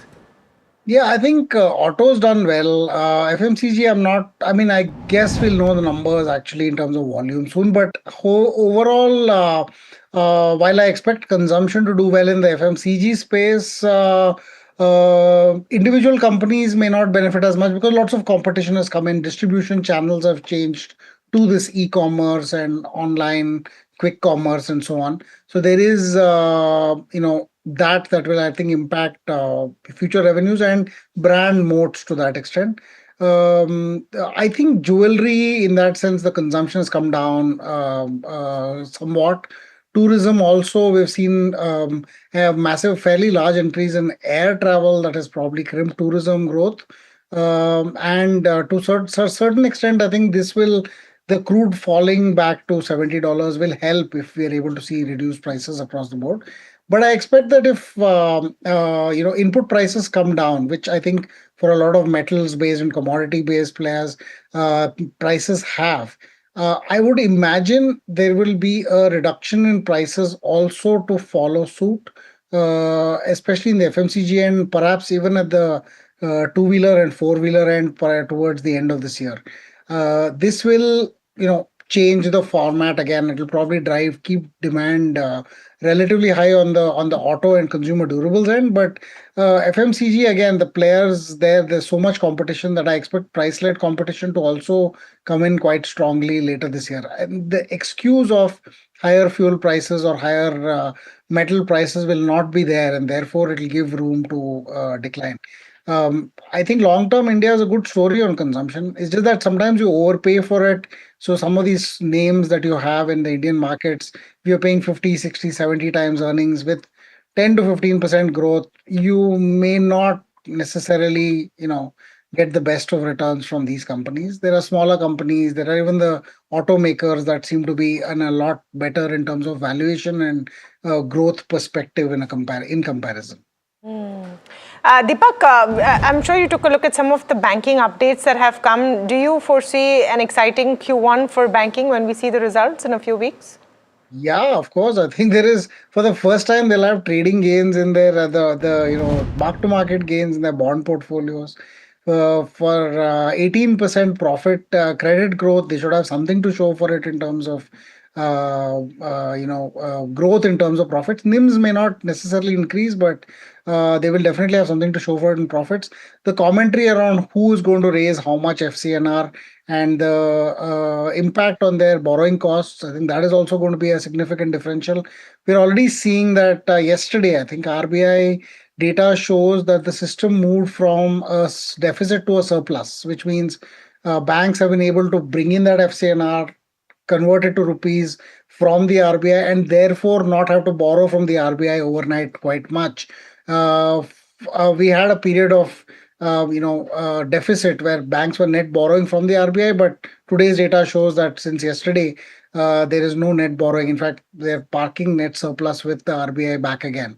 So that is also going to give us some kind of positive understanding how much which banks deposit portfolios and therefore liability costs will come down by how much. It will be an interesting time finally for some of the banks. The private sector, larger banks have not yet performed. So maybe the data when it comes in should show us some positivity for banks after a long time. Vinay, any favorites in the banking stocks that you have at this point? And do you have any stocks that you've kept in mind for tomorrow's trade as well? Yeah, so ICICI Bank is the stock which is looking good to me from the private sector. It has been outperforming and still looks good and surpassed the previous swing high of 1380. So looking strong, and I think this can continue. So we can expect some 3 to 4% upside from here in the short term. The stock which I already recommended was the Adani Port. So it is looking good for tomorrow also. So right now the Adani Port is trading around 1880. We can expect 3 to 4% upside in the short term. So Adani Port is on my radar for short term as well as for the medium term. Got it. Okay. All right. On that note, gentlemen, thanks so much for taking the time. Pleasure speaking with you, and look forward to our next chat. All right. We have to slip into a very quick break. On the other side, we'll get you the top buy today, sell tomorrow calls, and well, we'll close things out for you, get you a lot more stocks that you should focus on. Stay tuned.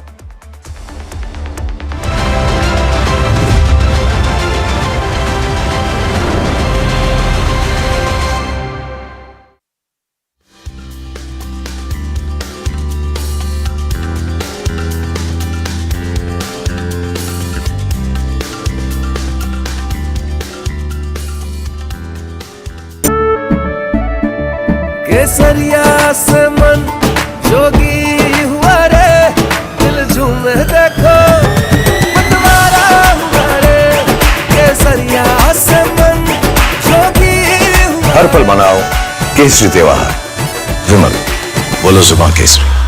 It is happening now. New tomorrows, new challenges, and all of it needs energy to work. Not afraid to imagine big. Because when energy stops taking, when it just gives, people can move, really move. At this moment, the world's evolving, and so is energy. Suzlon, good energies that work. आपका parcel फिर से हमारे घर पे आया है. कुछ तो बात है इस दिल में. माँ भी हमेशा पीमाक मस्टर्ड ऑयल में ही खाना बनाती थी. ये आपके लिए. कुछ तो बात है इस दिल में. P-Mark, the mustard specialist since 1933. India's unshakable news habit. NDTV.com is India's #1 English news website.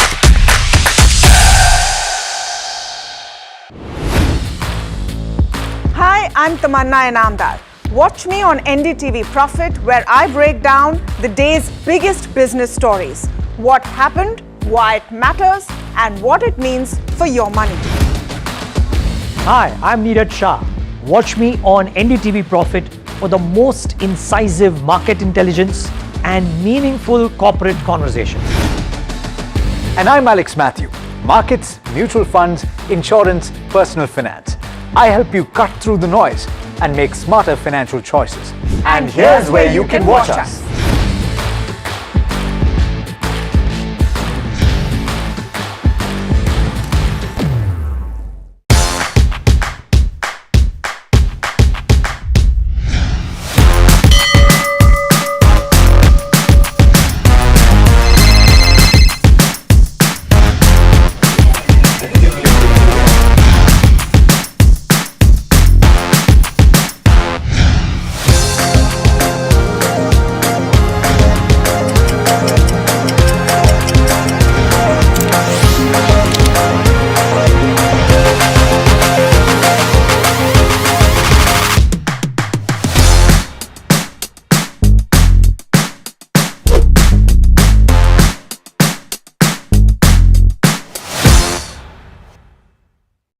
The news, Ayush. Since when do we do scripts? Fair point. Picture this. The biggest stage. Floodlights. Wow. 4K.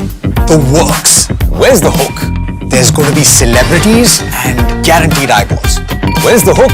Think about this. Front page advertisements and hoardings. Bro, where's the hook? Cross-platform, digital first, virality. Without a hook, no way. The message is clear. It's 2026. You gotta be real in a world of reels. You gotta be original in a world where everything seems generated. That's it. That's what we're looking for. The best campaigns, the hottest trends, the smartest brand moves on our new show. But wait, what do we call it? The Hook.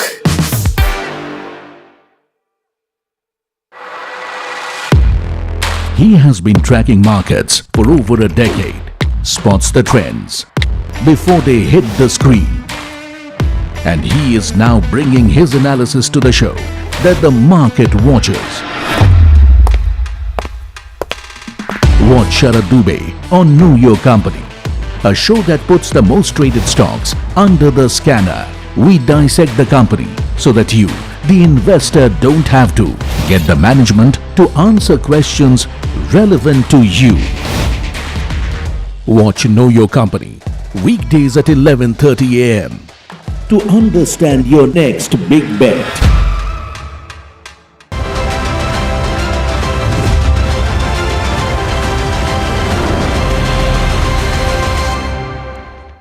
Okay, welcome back. Let's take a look at what markets are doing very quickly. It's turning out to be an interesting end of day, an end of trading day, because we're staying strong. 0.75% up now on the Nifty, or close to the high point of the day. A bit of a leap to get to 24,200, but we've not done badly at all. It's IT pushing the agenda for the Nifty, but banks have not been too shabby either. Rudramurthy VV joining us now on the show. We're also speaking with Pankaj Pandey, Head Research, ICICI Direct. Rudra, good afternoon. Let me start with your Nifty and Bank Nifty view. Good afternoon. Thanks for having me in the show. See, Nifty is clearly making that attempt to move beyond 24,200 on spot, and that has been the hurdle. And every possibility that yes, it will take off the 24,200 and head towards 25,000. And now if you see even Bank Nifty, yes, that is also consolidating, and we need a move beyond 58,100 on Bank Nifty spot.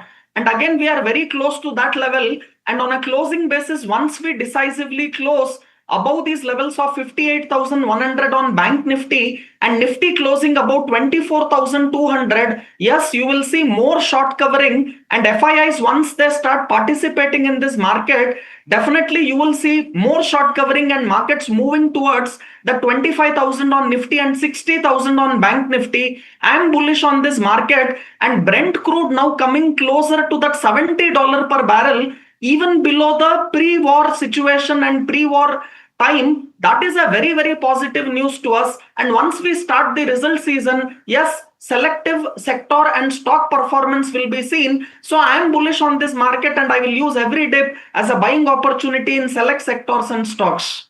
Got it. I do want to get Pankaj's view on what's happening with the IT index, Pankaj, but before we do, we have a short presentation by my colleague Jasmeet, who's joining in. Short covering in evidence for the sector today, but Jasmeet, what are you spotting that is causing this kind of up move today? Well, Alex, thank you for that. As we say, Nifty IT is up nearly 4.5% after declining for nearly 6.5% over last 4 trading sessions, and we see recovery coming in today's trade.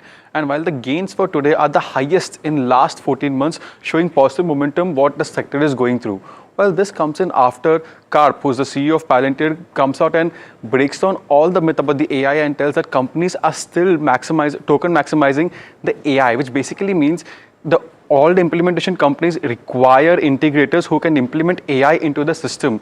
And while companies, when themselves go and get the AI, they end up maximizing their own tokens and burning without getting any actual return. So that's what exactly Nifty IT does. When Nifty IT indicates itself as system integrators, where they imply all those AI models and AI tools across the industry and across the sector.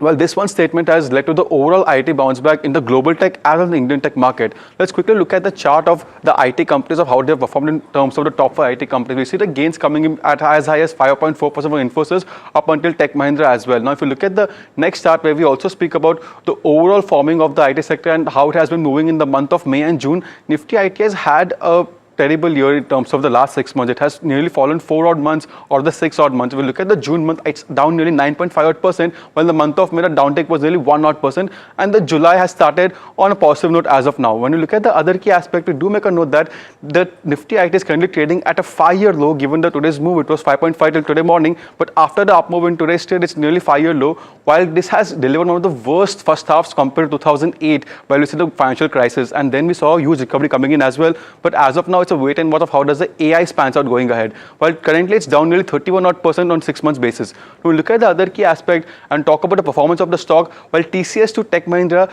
that down nearly 40 to 35 odd percent so far in FY26 alone, but Tech Mahindra getting less of beating, it's down about 14 odd percent. And when you look at the valuation aspect, well, here the actual story comes up. The TCS to Tech Mahindra trading at a valuation between 14 to 16x, while if you look at the 10-year average, they're currently below that. Apart from Tech Mahindra still trades slightly above the 10-year average, showing the positive momentum and the goal to reach a 15% margin, which is pushing the stock further higher. Now, while the interesting story comes while comparing it to the global tech peers, because companies like Accenture, Cognizant, Capgemini are trading much lower compared to the Indian IT valuation. Well, this comes in after Accenture fell nearly 20 odd percent on the weak guidance. So that's the main reason why FIs are still not entering the Indian market as they had gone a couple of years ago, because the valuation still seems expensive. TCS was trading at roughly 25 times the valuation before the entire AI tool aspect came in the picture, but now it's trading at 14x, but still expensive compared to the global tech peers. Yeah, good point. Thanks so much for that, Jasmeet. So therefore, Pankaj, a question to you. A lot of people will look at today's up move and think that it's an opportunity. Do you buy into that? And what are the risks from your perspective of further downside from this point? Yeah, hi, good afternoon, Alex. Thanks for having me. I think overall, when we look at IT as a space, see, this deflation started from 2025 and is expected to last, say, till 2028. Because at this point in time, most of your tier 1 IT companies have about, say, 5 to 6 odd percent contribution coming from AI. Now, for this to become meaningful, you still have 2 years time frame. And I think the challenge is that when we look at the overall innovation which is happening on the AI side, see the deployment towards enterprises probably can take a bit more longer. So the biggest worry is that this deflation phase can probably continue, say, beyond 2028-29 as well. And that is where the challenge lies. While, yes, from a valuation perspective, some of these stocks are very attractive, down about 30-40 odd percent from the 5-year average. In fact, trading cheaper than some of the commodity stocks as well. But I think growth is something which is where the challenge lies, and even it has been difficult to sort of figure out whether we are going to see revival in FY28 or FY29. So that is where the challenge lies. So my sense is till the time we don't see prices stop declining, because our sense is that after the price stops declining, we don't expect a V-shaped recovery. So there will be some time correction, which is where things pan out. So I want to spend time. Sorry for that, Pankaj. I want to spend a little bit of time talking about Bank of Baroda. A lot has been happening in the last an hour or so, but more now so that the business updates are on. Just pull up the intraday chart and here's what's been happening. So the latest is that business updates have come from Bank of Baroda. Domestic advances as on June 30th are at 11.5 lakh crores. That's up about 16%. Not bad. Global advances are up 17.4%. Domestic deposits have grown about 15 odd percent. Global deposits have grown about 13.8%, and global business is grown 15.5%. Well, so far so good. Now here's the kicker. They have had an out-of-court settlement with the joint administrators of NMC Health PLC. They have to pay 5,700 crores to NMC Health, which is 3.7% impact of their FY26 net worth. This is why you're seeing that dive in what's happening with the bank. The Q4 net profit of this bank stood at 5872. That's a Q4 net profit, and they have to settle 5,700 crore rupees. Now, a settlement in legal terms means there is no admission of guilt or acceptance of mistake. It's just a settlement. But the fact is that it's a large amount. Now, from the information we have so far, Alex, what the case is about is NMC pretty much went bust. They got bankrupted, and when the proceedings went through, they had a firm called A&M, which was going through it, which leveled some accusations at the role of Bank of Baroda in this. They said that they did not do basic things like KYC, etc. There was a willful negligence of process, which is why this allowed for that money to be siphoned and hence leading to NMC getting bankrupt. That's the broad contours of the case. So Bank of Baroda has taken a hit on it and is down about 4%. Amount of money. 5,700 odd or over 5,000 crore rupees of a hit to be paid out on account of this is a pretty 5,700 crore rupees. So therefore, it's understandable for the stock to be dropping as much as it is because it's going to be a hit that it will have to take. Somit joining in to talk about this in some more detail. Of course, Tamanna has very comprehensively already spoken about it. Somit, what is the genesis of this and why has this come to pass? Well, it's a 2020 case which says that NMC Health PLC had actually collapsed into insolvency because of some undisclosed debt here. And the agency which had claimed A&M, the joint administrator, that is A&M, was saying that Bank of Baroda knowingly had facilitated this fraud that was done by NMC PLC, and that is the reason why this case was ongoing in the court. And right now, Bank of Baroda has actually gone into an out of the court settlement where they are ready to pay around $600 million US, which is close to 5,700 crore rupees, which is pretty much equivalent to 1/4 profits of the company and around 3.7% of the FY26 net worth. Now, what specifically was said is said by A&M is that they are saying that bank was grossly negligent for failing to follow proper AML and KYC procedures, and they continued processing the payments despite knowing the fact that it was fraudulent, and they failed to conduct proper due diligence on account of sham suppliers used for pass-through payments via fake invoices. In short, what the administrator here is telling is that despite the fact that Bank of Baroda knew that this was a fraudulent activity and the company has been doing fraud, they facilitated the payment and that went through Bank of Baroda, and hence Bank of Baroda was also pulled into this case, and right now Bank of Baroda has gone for an out of court settlement here for this, and they'll be paying close to 5,700 crore. Okay, quite comprehensively put there. So it's a painful one. You're going to continue to see a plunge in the stock despite decent enough business updates which are coming in for Q1. Pankaj Pandey, any thoughts on this news story as it breaks? So this Bob story is definitely a surprise because we were not really factoring into it. But I think this company carries a market cap of 1,40,000 odd crores and valued at about one-time book. So I think the market has just shaved off 5,700 crore from the market cap, one-time book. So that is what has happened. And I think, overall business growth looks fine, but somewhere down the line, this kind of incident does not instill confidence. And our sense is that it is going to take some time to sort of get back the overall confidence. Because I think this is something which was not disclosed. So definitely a negative surprise.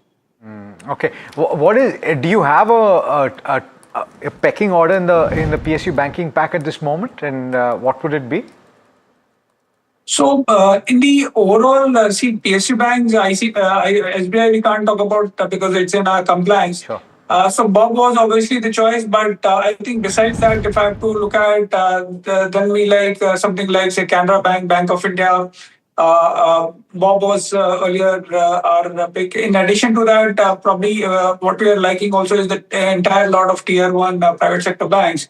Because what we are clearly seeing is that the corporate growth or credit growth, which was sort of lagging, especially large corporates, that is sort of bounced back, which is very good for at least large private sector plus PSU banks. On the technicals, very quickly, Rudra, I just want a quick view on the public bank, sector banks. And of course, Bank of Baroda dropping as much as 4% today. Do you have a stock that you like in that pack?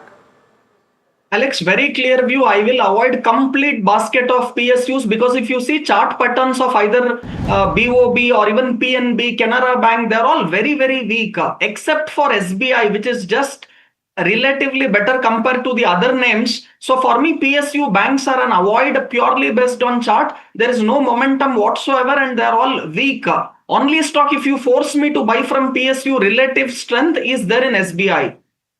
I won't force you to buy any stock, Rudra. Then in that case, avoid PSU, Tamanna. Very simple answer. This is one thing where there's absolutely free choice. Buy or sell at your own peril and at your own wish. Okay, we have an interesting presentation for you. Japan is doubling down on India. Bilateral trade touched a record $27.5 billion in FY26. While Japanese money continues to flow into India. How many words in Japanese do you know? I know konnichiwa. Yeah, arigato as well. Okay, so thank you and hello. And what do you say before you eat a meal? Itadakimasu. Alex will never will never waste an opportunity to show off his vocabulary in all languages. 3 words in a different language. Including Japan. Not one chance will be wasted. But 3 words. But let's go across to Parth, who's actually waiting. So here's what's happened. The Japanese Prime Minister is here. Asli story kya hai? Japanese Prime Minister is here. She's met with Prime Minister Modi. A lot of details are expected to be discussed, including trade ties. But Japan already has a lot of business one way or the other in India and in the Indian stock markets as well. Parth has those details. Absolutely. So the relations between the two countries have been good, and over the past few years they are getting stronger. If we start with the trade data first, in FY24 both of these countries had a bilateral trade of $22.85 billion, which has now grown to over almost $27.5 billion in FY26. Not just trade data, but there's something very interesting in the FDI data as well. Japan is India's 5th largest source of foreign direct investment. If you talk about the cumulative flows from 2000 to December 2024, the cumulative flows of Japanese FDI into the country have been over $43 billion.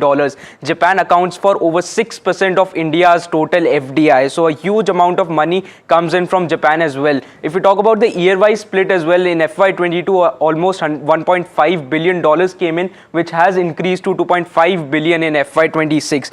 Now, if we talk about the investments that Japan has made into India, if we start with the infrastructure one, of course the list is very exhaustive, but we've got the top names. The first one is the Mumbai-Ahmedabad high-speed rail project, in which Japan has invested 1.1 lakh crores. That's a huge number. Also the second one, which is the Delhi-Mumbai industrial corridor, where Japan has invested almost 60,000 crores. This is just the infrastructure space. If we move on to the listed space as well, the major of the Japanese investment goes into the automotive sector. The top names here are Maruti Suzuki, JTE KT India, where the corporation holds 69.6%. Maruti Suzuki Corporation holds 58.5%. In Lumax as well, there are other names as well, like Ola Electric, where SoftBank holds an almost 13% stake in the company. Also Samvardhana Motherson, where almost 10% is held by Sumitomo. And this is the automotive sector. If we move on to the next sector, which is the consumer tech, these are the new age companies. These are companies like First Cry, Lenskart, Delivery, and you will see one name very common here, that is SoftBank. SoftBank has huge investments in this space, and in this space, and these are the recent IPOs. Swiggy, where SoftBank holds over 6%, Meesho, where SoftBank holds almost 9%.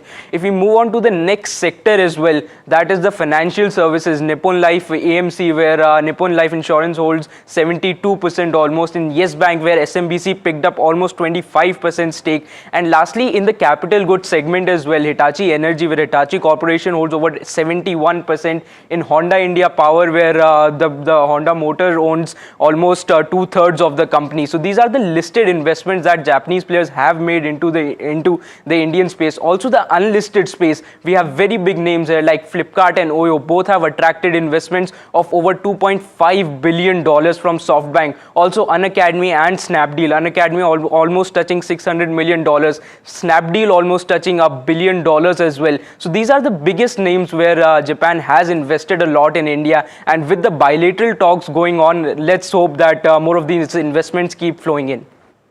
How many Japanese words have you learned, Parth, in preparation of this link?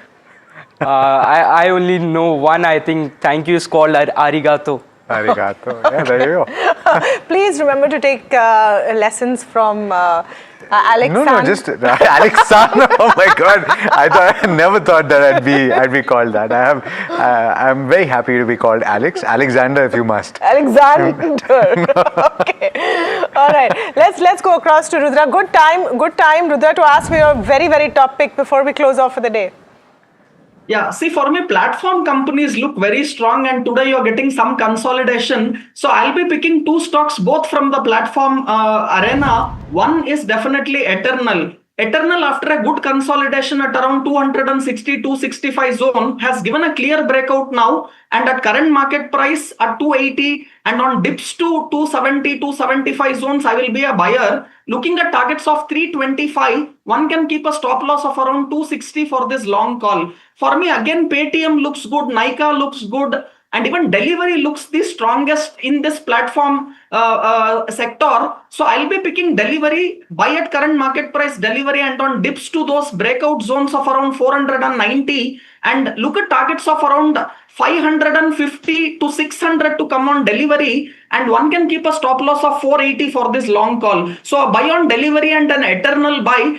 Also, one can look at Nykaa, Paytm, and the entire sector for me looks very strong, and big move can come even from here. Okay, fantastic. We asked for Rudra's one top pick. We got a whole basket of them. Yeah. Thank you so much, Rudra and Pankaj, for joining in today on the show. As we're wrapping up, high point of the day? No, not yet. We've come off 24,168. Is where we look like we're closing close to. Let's look at the heat map for the Nifty. Advanced decline ratio is looking robust. You're not at the high point of the day, but you're doing well enough. Infosys is roaring. HCL Tech, TCS, Tech Mahindra. No one wants to be left behind. Wipro also about 3.5% up. This is a tech day, isn't it? Oh yeah, absolutely. Actually, if anything, the disappointment is that some of the large caps have not really held on. So Reliance Industries in the bottom here, HDFC with cuts of about 0.1%. If it was these two that were going alongside an ICICI Bank, which is gaining about 1.5%, then you'd have seen gains of over 1% for the Nifty. Can't be too greedy. It's a good day. It's a good day in the market. It's 160 points up on the Nifty. We've had a conversation this morning that is it time for the Nifty to finally perform. Yep. But don't forget the Bank Nifty, and let's pull up the Nifty IT. The Bank Nifty has been a little muted, and that's because of the front line stocks over there. But Nifty IT has been the star of the show. Just look at the strength there. That's at the high point of the day, 4.71% up. And let's just pull up the sectoral heat map before we let you go. We'll just quickly go through what's happening. Nifty IT, that story is known, nearly 5% up. PSU banks down. I think one last chart I want to pull up before we wrap up maybe is Bank of Baroda. You called it, Alex. Because what a story there, 5,700 crores. I think Pankaj said the whole amount of settlement, that market cap has been shaved off towards the end, 4.5% down. Quite likely, yeah. He said that, and it makes complete sense. 1.4 lakh crore rupees, 4.3% off the table right now. It's going to be a big hit. Q4, the entire profit was less than the amount that they're going to pay in the settlement. So it just goes to show. Yeah, okay. So the business updates of Bank of Baroda were not half bad. More business updates will be coming in. That's going to be one big factor tomorrow. So much to talk about, but that's all the time from Alex, me and the team that put together India Market Close. Thank you for watching. All the action continues on the other side.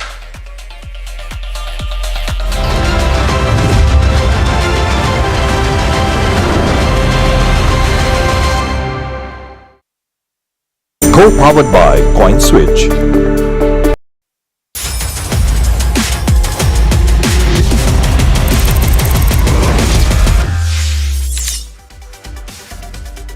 Hello and welcome to NDTV Profit. You are tuned in to Crypto Minutes powered by CoinSwitch for your daily dose of news and updates from the crypto world with me, Sharad Dubey.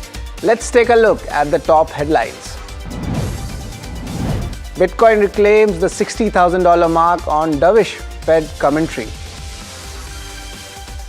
JD Vance doubles down on Bitcoin. Taiwan passes the Virtual Asset Service Act. And US SEC launches Project Crypto. There's a very interesting point today. Mythbusters, you have to buy a whole Bitcoin. Actually, you do not need to buy that. Interestingly, just like you can buy fractions of an ounce of a gold or spend cents instead of a full dollar, you can purchase tiny portions of Bitcoin using the modern crypto exchanges. And yes, there is no minimum order quantity. Well, look at that. Each Bitcoin can be broken down into smaller units. Now, of course, these units are called Satoshis or sats. It's a very interesting thing to talk about, and regardless of that, whether you own a whole Bitcoin or just a tiny fraction, you get the exact same percentage of exposure to its price changes. Now, you can acquire Bitcoin in a few simple steps. Now, of course, remember, choose a reliable and a regulated crypto exchange, verify your identity or connect with your bank account, UPI or debit card. Now, you need to type the exact fiat amount you wish to spend rather than just typing 1 Bitcoin. Many platforms actually allow you to start with as little as 100 rupees or $10. Now that means anyone can participate without needing to spend thousands of dollars to acquire crypto. Now you can do a single immediate purchase or use a very interesting theme. It's called dollar cost averaging, where you set up automated daily or a weekly, monthly purchases of smaller fractions of crypto. Well, as we wrap, remember you can reach out to CoinSwitch's dedicated helpline where anyone can connect with the in-house experts to get their queries resolved, whether it's about crypto, regulations, taxation, or the broader industry. The team is available to provide guidance and help users make informed decisions. Well, that's all on this edition of Crypto Minutes powered by CoinSwitch. Thank you so much for tuning in.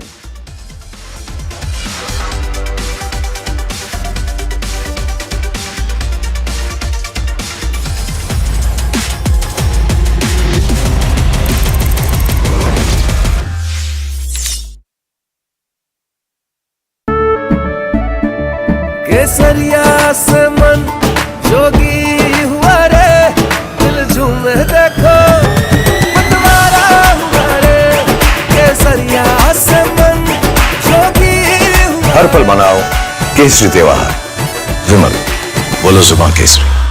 It is happening now. New tomorrows, new challenges. And all of it needs energy to work. Not afraid to imagine big. Because when energy stops taking, when it just gives, people can move, really move. At this moment, the world's evolving, and so is energy. Suzlon, good energies that work. माँ भी हमेशा P mark mustard oil में ही खाना बनाती थी. कुछ तो बात है इस दिल में. PMark, the mustard specialist since 1933. India's unshakable news habit. NDTV.com is India's #1 English news website.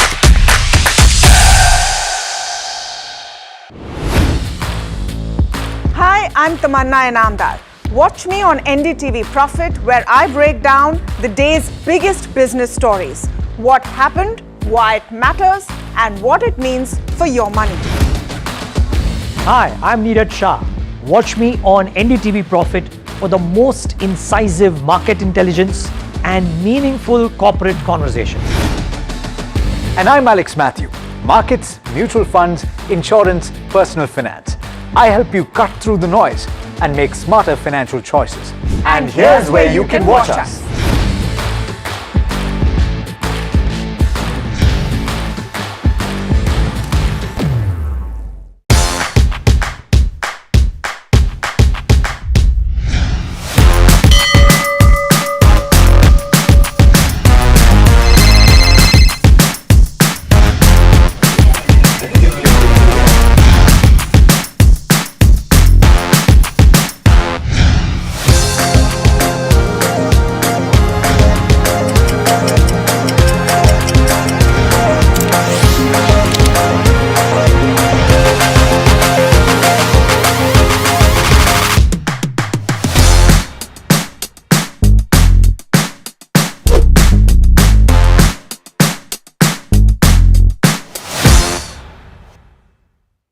The news, Ayush. Since when do we do scripts? Fair point. Picture this. The biggest stage. Floodlights. 4K. The works. Where's the hook? There's going to be celebrities and guaranteed eyeballs. Where's the hook? Think about this. Front page advertisements and hoardings. Bro, where's the hook? Cross-platform, digital first, virality. Without a hook, no way. The message.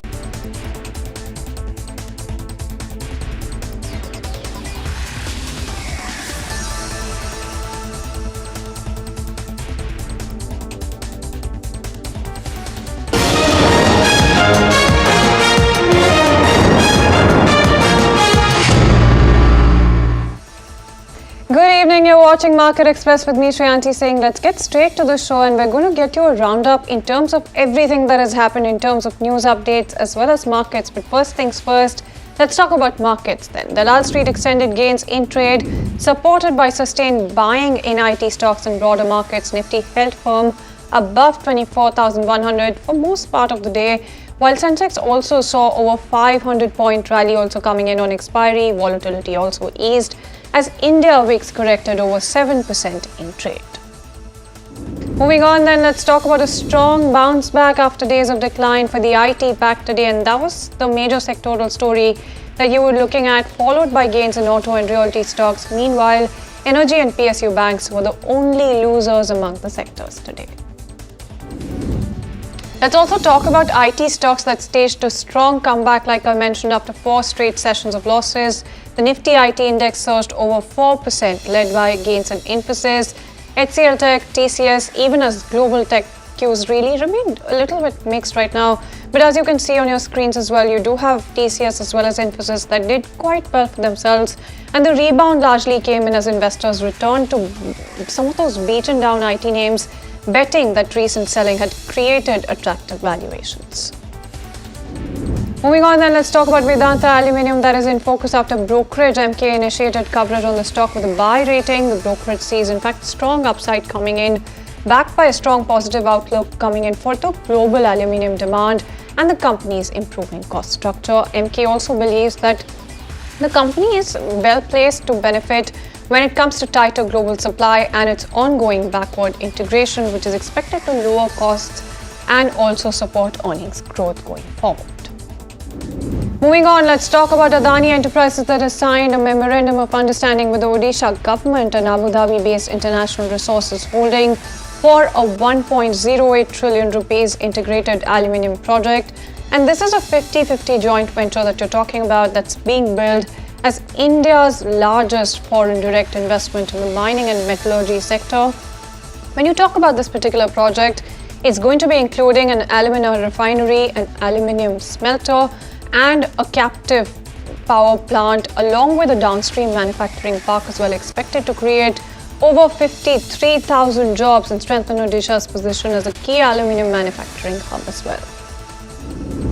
Let's also move on and talk about Delhivery that hit a fresh 4-year high in terms of the shares as well. Now, at close, it wasn't doing all that much, but it's the milestone that you're looking at on the back of brokerages turning more bullish when it comes to this particular counter. Analysts, in fact, are seeing up to 19% upside, citing improving profitability. So you're looking at strong operating leverage as well, steady growth when it comes to the company's express parcel business. Optimism has also been driven by Delhivery's focus when it comes to cost efficiency and even expanding market share when it comes to India's fast-growing logistics sector as well. Moving on then, let's talk about Exide Industries, and the shares rallied nearly 7.5% at close as well, taking the stock close to its 52-week high. The rally in fact came in after the company announced plans to increase its stake when it comes to the subsidiary as well, and that's by investing up to 1,200 crore rupees. Now, let's talk about this fresh investment.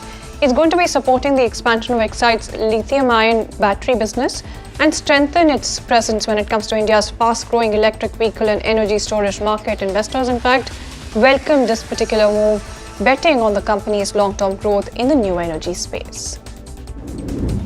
Moving on then, let's talk about Bank of Baroda that reported healthy business growth for the June quarter, with advances and deposits recording strong double-digit growth.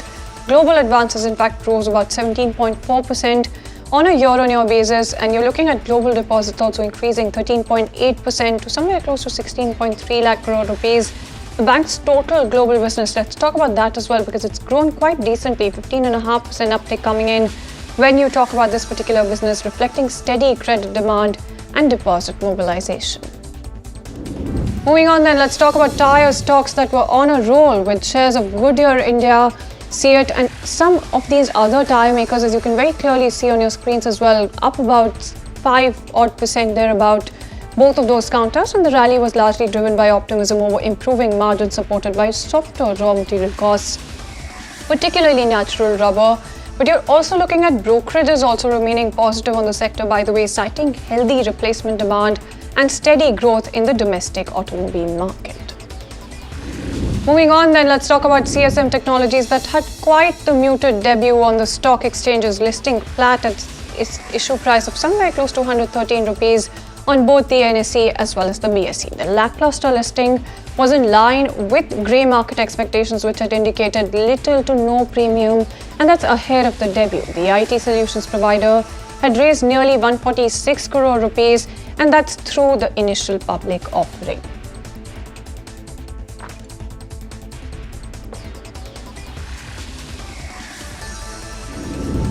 Moving on then, let's talk about Indian social media platform ShareChat that is preparing for its next big milestone, and the company is reportedly targeting an IPO worth about $400 million, and that's next year after turning operationally profitable. The planned listing, in fact, is going to be marking a major turnaround following years of cost-cutting and restructuring. ShareChat is saying that its revenue has crossed 1,000 crore rupees, driven by growth in regional language content and its micro-drama platform. And speaking of IPOs, then let's talk about a global consumer giant that is also looking to tap India's capital markets. In fact, sources are telling your channel that Carlsberg has filed a confidential DRHP for a proposed India IPO. The issue is expected to be worth somewhere close to $700 million, or roughly about 6,660 crore rupees, likely to be primarily an offer for sale, and the listing is going to be enabling Carlsberg's parent to partially monetize its investment when it comes to the Indian business, as global consumer companies really continue to capitalize on stronger investor interest in the Indian market. Moving on then, let's get you some more business news, and Coca-Cola, in fact, is potentially preparing for one of the biggest consumer sector IPOs in the country. According to reports, the beverage giant has invited investment banks to pitch for roles on the proposed listing of its Indian bottling arm, Hindustan Coca-Cola Beverages. The IPO could raise somewhere close to $1 billion, with the company reportedly seeking a valuation of somewhere close to $10 billion. Presentations by prospective bankers are scheduled in London next week, while you do have the advisor joining in, Rothschild & Co. also joining in. In terms of this transaction, the report adds that discussions are ongoing, and the timing, structure, or even valuation for that matter of this IPO could still very much change. Let's also move on and talk about India's food regulator that has tightened its scrutiny of the energy drinks market. The Food Safety and Standards Authority of India has issued notices to 6 leading beverage brands, including Red Bull, Monster, Sting, Campa Energy, as well as PepsiCo's Adrenaline Rush as well, over alleged misleading claims. Now, what the regulator is saying is that it's saying that food products cannot make functional or therapeutic claims like boosting energy or improving focus, and that really is the word coming in from the FSSAI. Moving on then, let's talk about a major vote of confidence for India's clean energy sector, and you do have Adar Poonawala's family office that has invested somewhere close to 700 crore rupees in Inox Clean Energy. The investment values the company at 70,000 crore rupees and is expected to strengthen its balance sheet as it accelerates expansion. The fresh capital is going to be issued to fund new and renewable energy projects, expand manufacturing capacity, and pursue strategic acquisitions in India as well as abroad.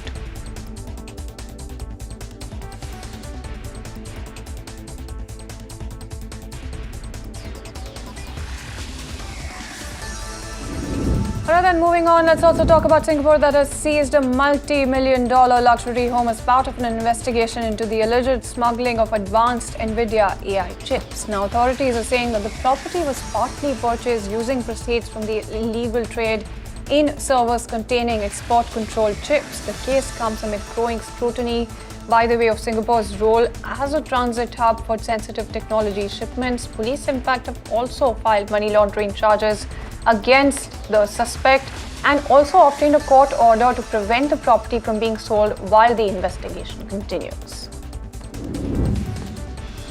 On to some more news and updates. India and Japan are taking the strategic partnership to the next level. As you can see on your screens, you do have bilateral talks with Japanese Prime Minister Sanae Takaichi and PM Modi as well. They've said that the two nations have agreed on a wide-ranging economic security roadmap covering energy, semiconductors, artificial intelligence, and even next-generation mobility. And those were some of the themes that we had talked about previously as well that were outlined in the agenda itself. The leaders also announced plans to co-develop defense technologies and work towards 10 trillion yen of Japanese investment in the country over the next decade. Calling Japan an integral part of India's growth story, you do have PM Modi saying that the partnership is built on trust and shared values. It's going to be shaping the future of both economies. Let's move on and talk about the Indian Navy that has foiled a suspected piracy attempt in the Gulf of Aden after warship INS Trikant responded to a distress call from the merchant vessel. And you do have the ship carrying critical India-bound cargo and with one Indian crew member on board. Came under a suspected pirate attack, and you do have as INS Trikant really closed in, the suspected pirates fled the area. In terms of the update coming in here, you do have Navy Marcos then who boarded the vessel, secured the ship, and ensured the safety of the crew before the journey resumed. Let's move on and talk about tensions that flared in Manipur's Imphal East district after protesters set a vehicle carrying telecom equipment on fire. In fact, police have said that the vehicle was returning to Imphal after being stopped from proceeding to Gangpokpi, also due to the prevailing law and order situation. And you do have protesters alleging that the vehicle was transporting illegal items including tobacco products and other intoxicants. Security forces quickly reached the spot and brought the situation under control. Luckily, a case has been registered though, and police have launched an investigation to identify those responsible for the arson. Moving on then, let's talk about Mumbai that remains on high alert as heavy monsoon rains continue to batter the city as well. And you do have the BMC that has issued a high tide advisory warning of a 4.27 meter high tide this afternoon as well. And you do have authorities that have urged residents, especially those in low-lying and waterlogged areas, to exercise caution and avoid unnecessary movement as rainfall and tidal conditions could lead to further flooding and traffic disruptions. Moving on then, let's talk about a massive search and rescue operation that is currently underway in Mumbai after a man was swept into an open manhole during heavy rainfall in Chandivali as well. And the incident took place on Kerani Road, where waterlogging is believed to have hidden the uncovered manhole from view as well. Teams from the Mumbai Fire Brigade and the Civic Disaster Management Department have been deployed to locate the missing man. The incident has once again raised concerns over public safety and monsoon preparedness in the city. Moving on then, let's talk about a hoax bomb threat that triggered a major security scare at the Mysuru court in Karnataka following the threat call. In fact, police, along with the bomb detection and disposal squad and a dog squad, rushed to the court complex and carried out a thorough search of the premises. Now, no suspicious object, in fact, was found, and the threat was later confirmed to be a hoax. Police have now launched an investigation to trace the source of the threat call. Moving on then, let's talk about the first batch of Sri Amarnath Yatra pilgrims as well that has been received at Chandrakote after setting off from the Bhagwati Nagar base camp in Jammu. Earlier, Jammu and Kashmir Lieutenant Governor, in fact, Manoj Sinha flagged off more than 4,800 devotees travelling in a convoy of 259 vehicles. Elaborate security arrangements have been put in place for the 57-day pilgrimage, which will continue until Raksha Bandhan, ensuring a safe and smooth journey for thousands of devotees. Moving on then, let's talk about diplomatic efforts between the United States and Iran that are gaining momentum. Though direct engagement remains elusive at this point, you do have Qatar saying that positive progress, in fact, has been made on key issues during separate talks with both sides in Doha. Iran has confirmed that no face-to-face meeting took place between the Iranian and US delegations, but both have agreed to continue discussions after the funeral of Iran's former supreme leader. So you do have, meanwhile, US Vice President J.D. Vance saying that negotiations are going extremely well, while also warning that Washington still has other options should diplomacy fail. And speaking of the failure of diplomacy, then Russia has launched a fresh wave of drone and missile attacks on Ukraine's capital, Kyiv, killing at least 17 people thus far, injuring more than 90 as well. And the barrage struck residential areas with a 9-story building, partially collapsing in one of the hardest hit districts. You do have these attacks coming in just days after Ukrainian President Zelensky warned of a possible escalation. Moscow is saying that the strikes targeted military, energy and airport facilities in retaliation for Ukrainian attacks on Russian civil infrastructure. Moving on, then, let's talk about Lithuania, that is moving to reassess its long-standing ban when it comes to nuclear weapons. President of the country is saying that parliamentary parties have agreed on a plan to remove a constitutional provision that prohibits nuclear weapons on Lithuanian soil as well. And you do have him also stressing that there are no immediate plans right now to host nuclear weapons, but also saying that the change would give the country greater flexibility later if regional security situation deteriorates further. The proposal is coming in amid growing security concerns across Europe. Let's also move on and listen in to a slice of the conversation that NDTV CEO and Editor-in-Chief Rahul Kanwal had with Commerce Minister Piyush Goyal at the Indo-Japan Strategic Dialogue. America's Ambassador Sergio Gore said recently that this agreement is 99% done. So why don't you explain to everyone sitting here, what is this 1% that is left and how soon do you hope to cross that bridge? After the IEEMA tariffs were struck down by the Supreme Court, the United States has to find the correct mechanism, a legally tenable mechanism by which they can give us the comparative advantage over our competitors. All right then, so competitive advantage is something that Mr. Goyal talked about, but with that, it's a wrap on this edition of Market Express. Thank you so much for tuning in.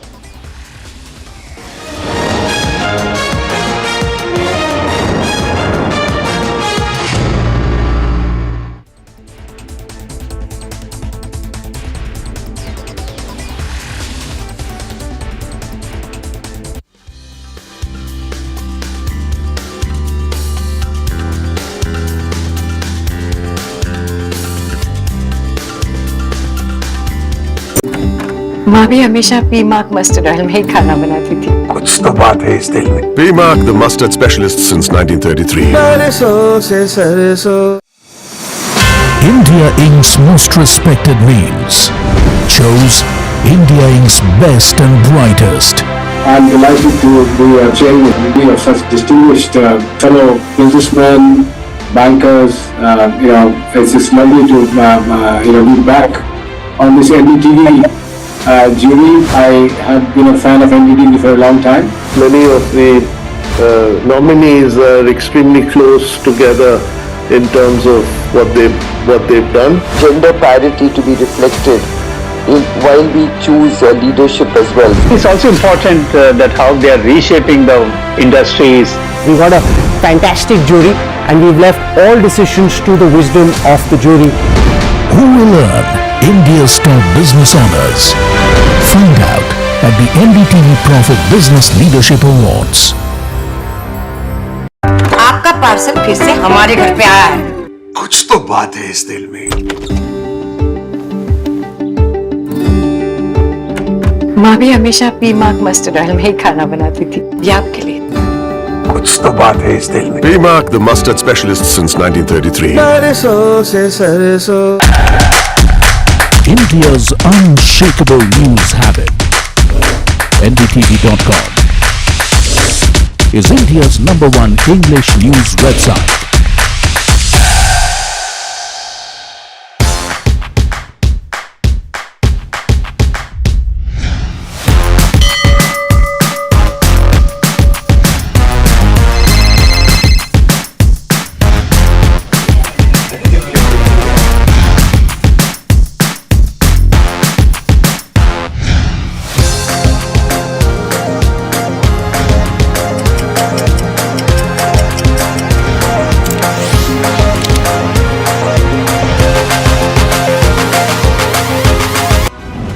Bharat की GDP growth 7.7% रही है।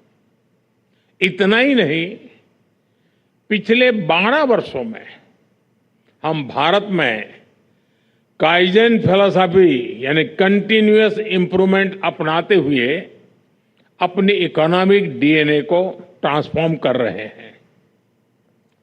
कुछ ही महीने पहले हमने taxation, governance और ease of doing business के लिए नेक्स्ट जनरेशन रिफॉर्म्स किए।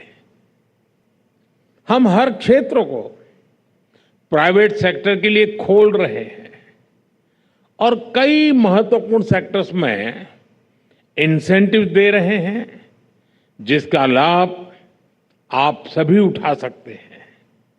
और यही कारण है कि लगातार पिछले 4 वर्षों से Japan bank for international cooperation JBIC का सर्वे दिखाता है कि भारत जापानी बिजनेस के लिए मोस्ट प्रॉमिसिंग डेस्टिनेशन रहा है। आज मैं आप सभी के साथ साझा करना चाहता हूं, मेरा ऑफिस यानी PMO का दफ्तर एक डेडिकेटेड जापान बिजनेस वीक का आयोजन करेगा। इसमें PMO के वरिष्ठ अफसर आपके साथ विचार विमर्श करेंगे, बैठेंगे, आपकी समस्याओं को समझने के लिए और ईज ऑफ डूइंग बिजनेस और बढ़ाने के लिए आपसे खुले मन से चर्चा करेंगे।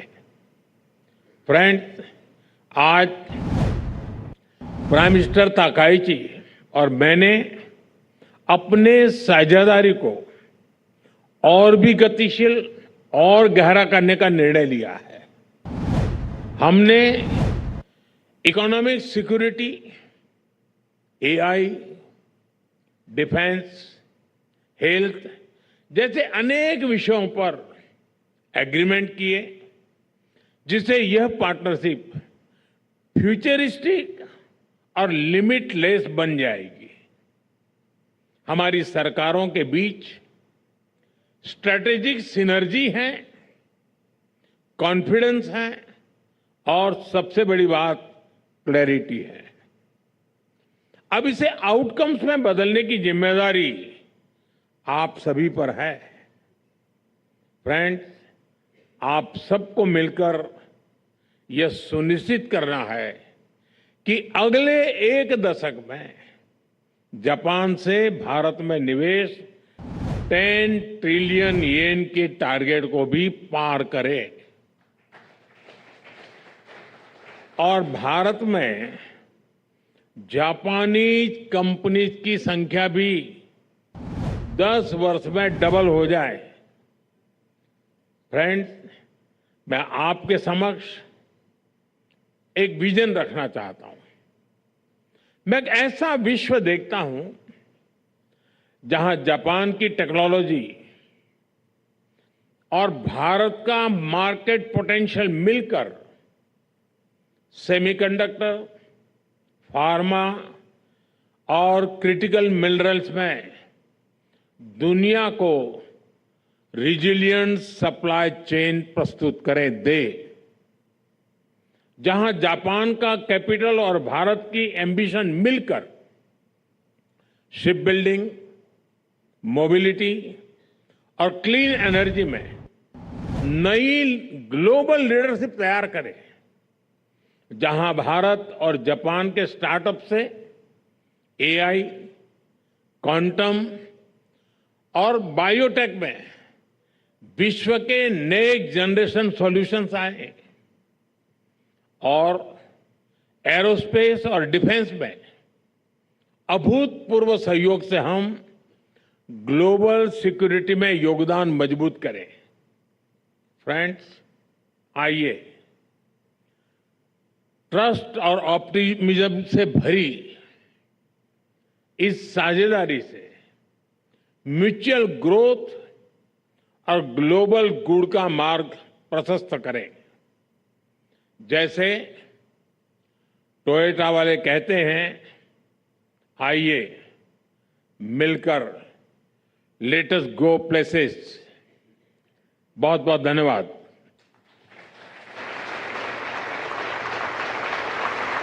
Thank you very much, Honorable Prime Minister. Ladies and gentlemen, may I kindly request your attention as their excellencies will now depart the venue. May I kindly request everyone to remain seated and join us in a huge round of applause as they take their leave.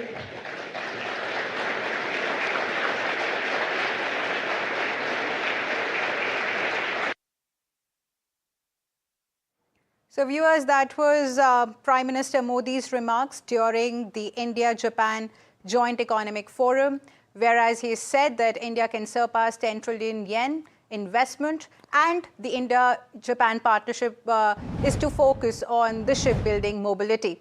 And also this partnership will focus on clean energy and AI, and that was Prime Minister Modi addressing the media at the India-Japan Joint Economic Forum, which is a big boost, for India and Japan trades. And he said that 12 years have been stronger than ever, and the Indo-Pacific region has been the key focus. And the Japan is to organize business, week, and India will be a part of Japan Business Week. And Japan-India partnership is also, at its prime, and partnership is to focus on the shipbuilding mobility. And I'm being joined by my colleague Rishabh Bhatnagar to give us more details. Absolutely. This has been a very momentous sort of a visit that has come in from the Japanese Prime Minister, Sanai Takaichi.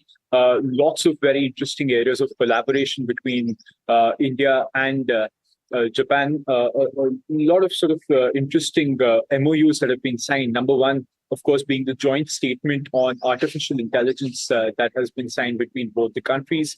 What you also have is the first ever code development pact when it comes to defense. So what India and Japan will be doing together is a naval radio antenna project that they will be doing. Then there's the adoption of the joint roadmap on economic security. And this covers everything from chips to quantum computing as well as advanced materials. Those are all very interesting aspects that have been picked up as a result of this India-Japan partnership. Apart from that, you also have the next generation mobility partnership that has come in. This will cover everything from shipbuilding to aviation to logistics. So there's collaboration on that front as well. What we're picking up is that India is targeting roughly about 10 trillion yen of Japanese investment over the next decade. And what we're aiming for is to double the number of Japanese firms that are currently in India. So those are some figures that we're picking up when it comes to Japanese investment in India as well. There's, of course, going to be continued cooperation on batteries, nuclear energy, as well as green hydrogen. So those are the broad areas of collaboration we'll see coming up with India and Japan. Right, Rishabh. Thank you so much for that. And in fact, viewers, Petroleum Ministry briefing is ongoing. Let's quickly cut across to that. Unique technology and output efficient refinery. It also, I think, is important to look at the global context. Today, I think our refining capacity should be in the vicinity of something like 270 million metric tons per annum. We've got several projects which are under implementation. I did a review yesterday of our capital expenditure pertaining to this ministry and the public sector units. And I found that we have different projects, including refineries, which are at an advanced stage. And over the next 6 months to 2 years, they will be implemented. Those taken collectively would bring our refining capacity to about 300 million metric tons per annum.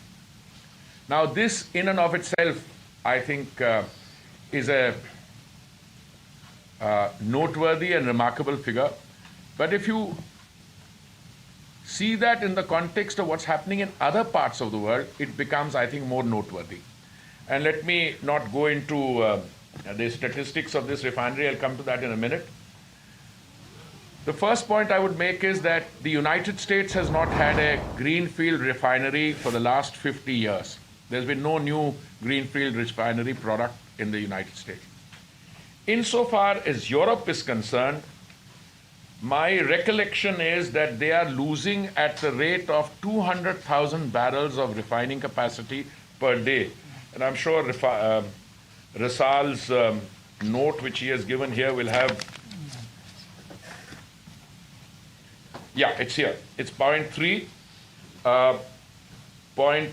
If you look at global refining landscape, yes, the first point is United States, no greenfield refinery for 50 years.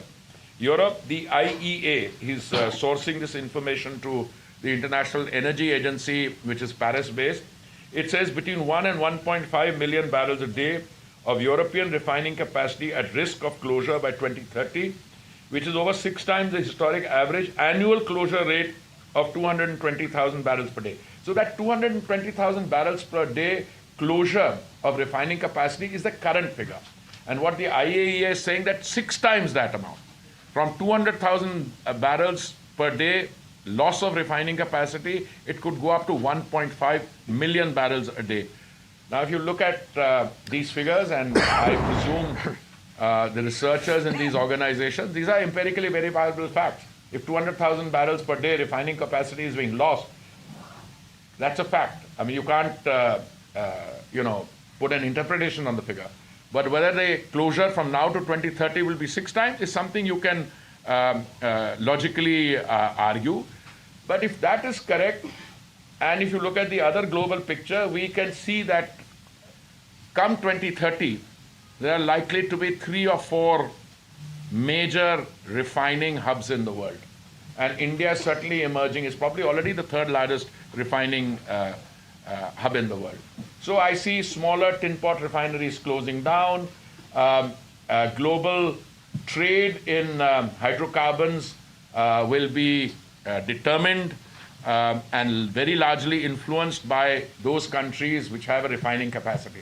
Now, since we are talking about refining capacity, let me also go into the second of the 3 topics I intended to cover today, which is the crisis post-Hormuz. Why did we do well? I think we did well. We came out of it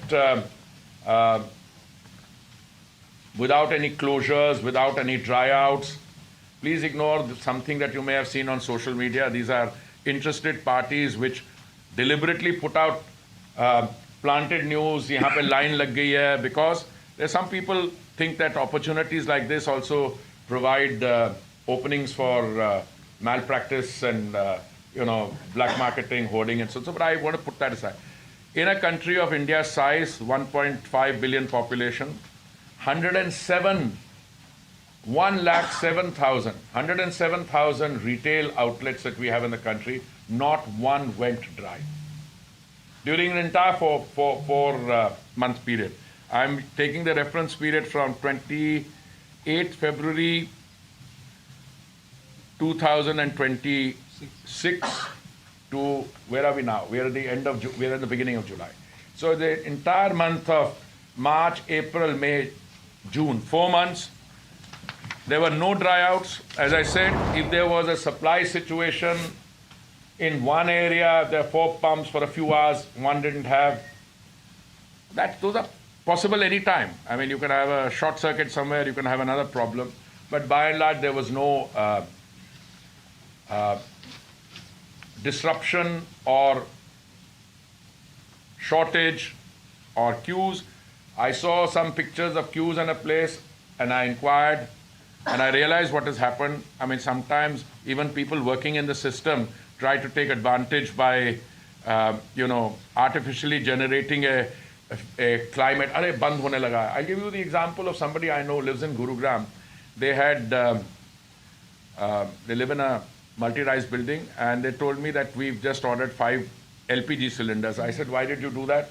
your building has pipe gas. He said, no, just in case. Now, this just in case is something that if Pallavi files a story that shortage hone wali hai, many of you will retweet that story, it'll get 1 million views. It turned out to say that, well, so-and-so told me, so I filed it.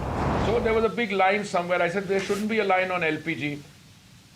Because LPG booking is done on the online. And I think, Sujata, you have about 98%, 99%. So why should there be any line anywhere? So anyway, I'm going to put through all that. I want to come to any discussion on the energy situation in India, in my view, has to be on availability. And the second of those considerations is affordability. I have looked at the prices which obtained in petrol pumps, and the period I've taken is June 22 to June 26, a 4-year period. The price of petrol in Delhi in June 22, that is 4 years ago, was 96 rupees 72 paise, and in June 26 it's 102 rupees and 12 paise. Now please, 4 years, and the total increase is 5.58%. In diesel, it is 6.23%. So I'm not amused, but I also, since I'm human, I also tend to get irritated sometimes. I'm not angry, but I get irritated when I see दुनिया के crude barrel था 128 रुपए का, वो 70 रुपए पे आ गया है, and when are prices coming down? So my first response to that, price never went up. There has been no increase in prices for the consumer, for the simple reason that the Honorable Prime Minister, on 3 occasions, November 21, 2021, May 2022, and 10th March 2026, he reduced the excise duty on petrol and diesel. The last reduction in excise duty on 10th March covered 10 rupees a litre on petrol and 10 rupees a litre on diesel. So instead of passing the increase on to the consumer, it is the budget and our system, fiscal system, which absorbed that increase. So please, there has been no increase. So all this, so now a legitimate question which you can ask, and many of you are asking, when are prices going to further come down? Now that, again, why I'm so happy to have this and why we've given you so much detailed material.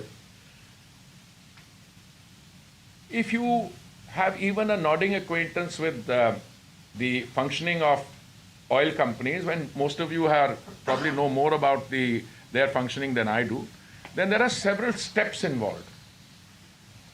Whether the company is in the private sector, and we have 2 of them, or they are public sector entities which we call oil marketing company, the procedure essentially involves sourcing crude at the point of production through the floating of a tender.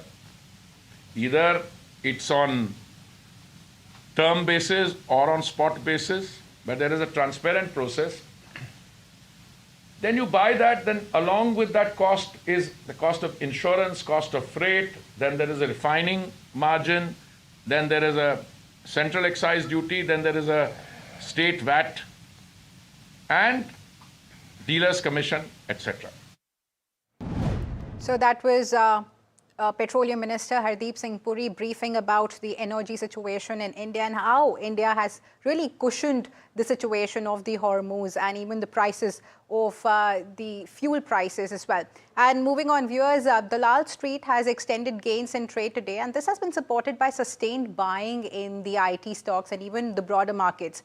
Nifty has held firm above 24,100 levels for most part of the day, while Sensex has also seen over 500 points rally on the expiry. And if we talk about the volatility, so that has also eased as India VIX has corrected over 7% in trade today. Now let me just bring in my colleague Parth for a complete market roundup. Nifty closes in green, up almost 0.5% today. This was led by Infosys and TCS, both of which were the top gainers. Infosys seeing an uptick of 5.5%, while TCS gained over 4.5% today. On the broader market side, we saw Nifty Midcap 150 performing on a similar basis to Nifty, gaining almost 0.5% today, led by Exide Industries and Sona BLW. Both of these stocks saw an uptick of over 7% today. On the other side, Nifty Small Cap 250 outperformed the benchmark, gaining over 1%, led by Zensar Technologies and MapMy India. Zensar Technologies saw an uptick of over 11%, while MapMy India was up over 8.5% today. On the sectoral side, all of the sectors have closed in green except two sectors, which are Nifty PSU Bank and Nifty Bank. Nifty IT for a change was the top gaining sector of the day, gaining over 4.5%, led by Persistent Systems and Infosys, both of which saw an uptick of over 6% today. On the other side, Nifty PSU Bank was the top losing sector, losing almost 0.5% today. This was led by Bank of Baroda mainly because the stock saw a downtick of over 4.5%, and this fall was during the closing hours of the market. On the sectoral trend side, Nifty IT has snapped its 4-day losing streak, while Nifty Realty and Nifty Auto were up for the third consecutive day. Also, Nifty Metal has snapped its 2-day losing streak, while Nifty FMCG and Nifty Financial Services have gained for the second day in a row. Also, lastly, Nifty India Defence and Nifty Oil and Gas have also managed to close in green for the third consecutive day. Thank you so much, Parth, for that. And in fact, we are switching gears now. India's movie exhibition business appears to be scripting a comeback. After years of pandemic disruptions and OTT concerns, multiplex operators are once again seeing the audiences flock to theatres again. So the Multiplex Association of India is saying that domestic box office collections have surged 21% annually in the first half of 2026. And this has been held by a diverse content slate and even strong demand across metros as well as smaller cities. But has the industry's business model fundamentally improved, or does long-term growth still hinge on blockbuster releases? Let's find out from Kamal Gianchandani, President of the Multiplex Association of India. Welcome to the show, Kamal. Thank you. Thanks for having me. So, Kamal, you've reported a 21% jump in the box office collections, but how much of that growth really came from higher footfalls versus higher ticket prices? Are consumers, simply paying more, or are we having, are we genuinely seeing more people return to the theaters? It's a broad split of about 50-50. So there is a 50% growth in the admissions, in the footfalls. And there has also been a growth in terms of ticket prices. So it's a combination of growth in footfalls as well as increase in ticket prices. It's not that the audiences are paying more. It's just that the films which were sort of not performing as per expectations in the past, since 2021, post-COVID. Right. More and more films which are mid-level, between 100 crore to 200 crore, those films have started performing in a much more sustainable, consistent fashion, and they tend to have a higher ticket price. All right. So it's not like we are charging more, it's just that the films which tend to be a little more expensive are doing better at the box office, and that's contributing to the growth of average ticket price. Right. So, Kamal, with occupancy improving and more films succeeding across languages, has the industry's profitability recovered to the pre-pandemic levels? Or are exhibitors finally seeing some sort of meaningful operating leverage there? Or are costs like, rental, staffing and maintenance still weighing on the margins? Because investors really care about EBITDA.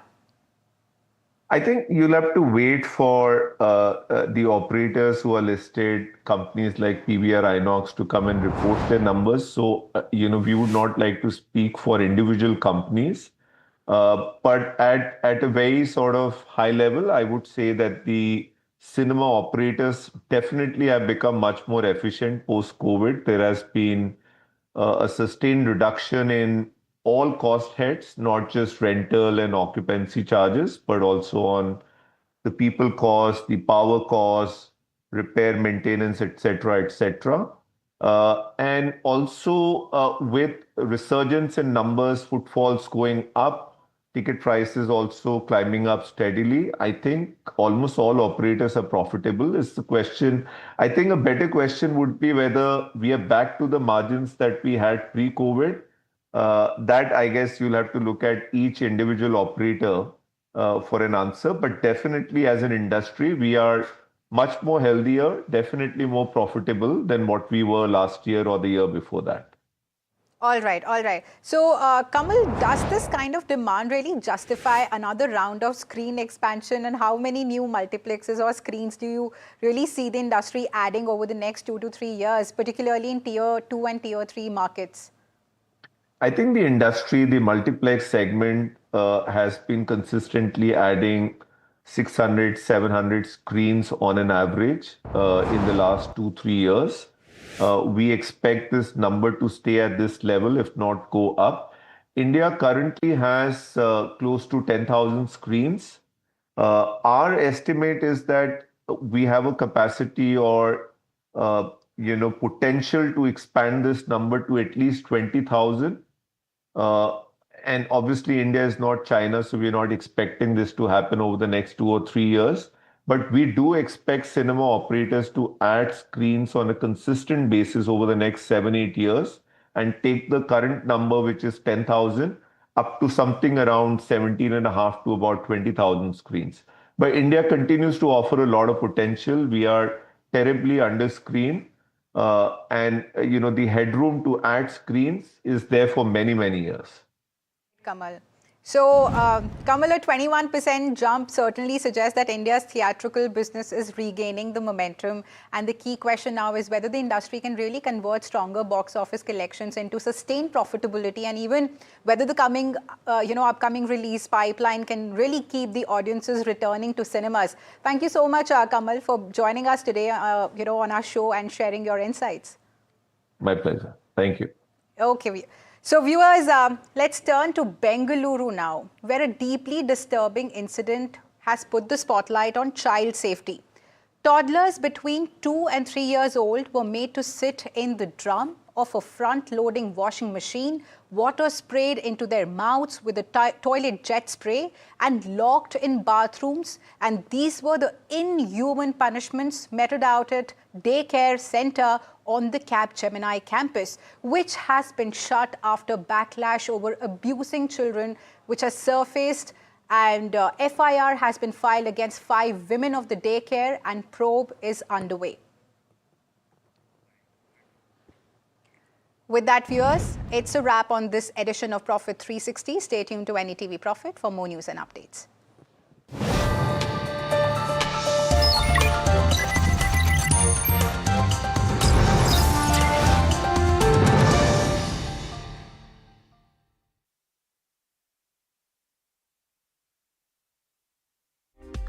आपका parcel फिर से हमारे घर पे आया है।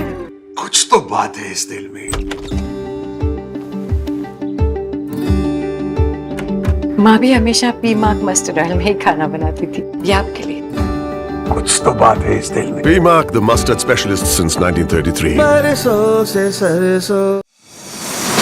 India Inc.'s most respected names chose India Inc.'s best and brightest. I'm delighted to be chairing a committee of such distinguished fellow businessmen, bankers. It's just lovely to be back on this NDTV jury. I have been a fan of NDTV for a long time. Many of the nominees are extremely close together in terms of what they've done. I think it's also important that how they are reshaping the industries, commercial activities which they are into. And it's a very judicious mix of people to choose from. My compliments to the team.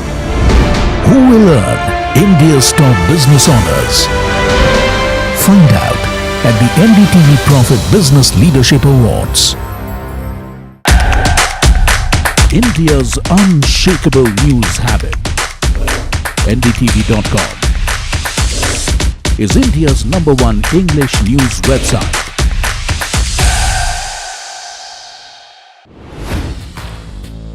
Hi, I'm Tamanna Inamdar. Watch me on NDTV Profit, where I break down the day's biggest business stories. What happened, why it matters, and what it means for your money. Hi, I'm Neeraj Shah. Watch me on NDTV Profit for the most incisive market intelligence and meaningful corporate conversations. And I'm Alex Matthew. markets, mutual funds, insurance, personal finance. I help you cut through the noise and make smarter financial choices. And here's where you can watch us.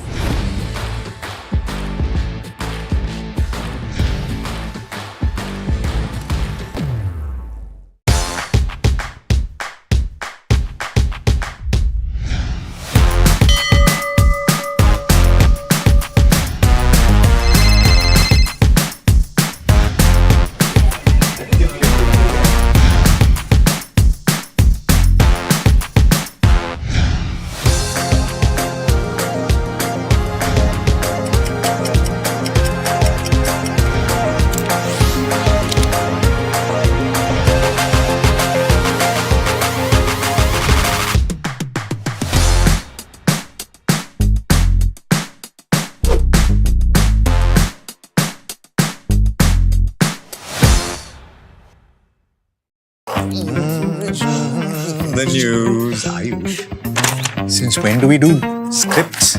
Fair point. Picture this. The biggest stage. Floodlights. Wow. 4K, the works. Where's the hook? There's going to be celebrities and guaranteed eyeballs. Where's the hook? Think about this. Front page advertisements and hoardings. Bro, where's the hook? Cross-platform, digital first, virality. Without a hook, no way. The message is clear. It's 2026. You gotta be real in a world of reels. You gotta be original in a world where everything seems generated. That's it. That's what we're looking for. The best campaigns, the hottest trends, the smartest brand moves on our new show. But wait, what do we call it? The Hook.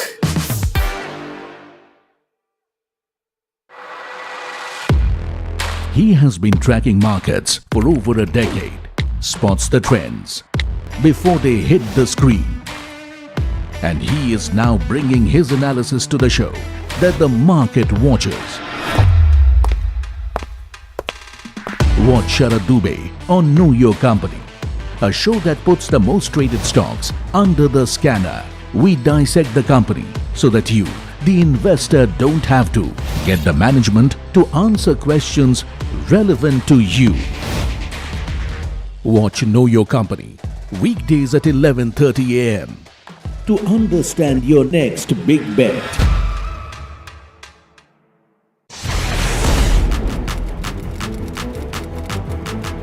When the headlines move fast, perspective matters. On Editor's Cut, our editors come together.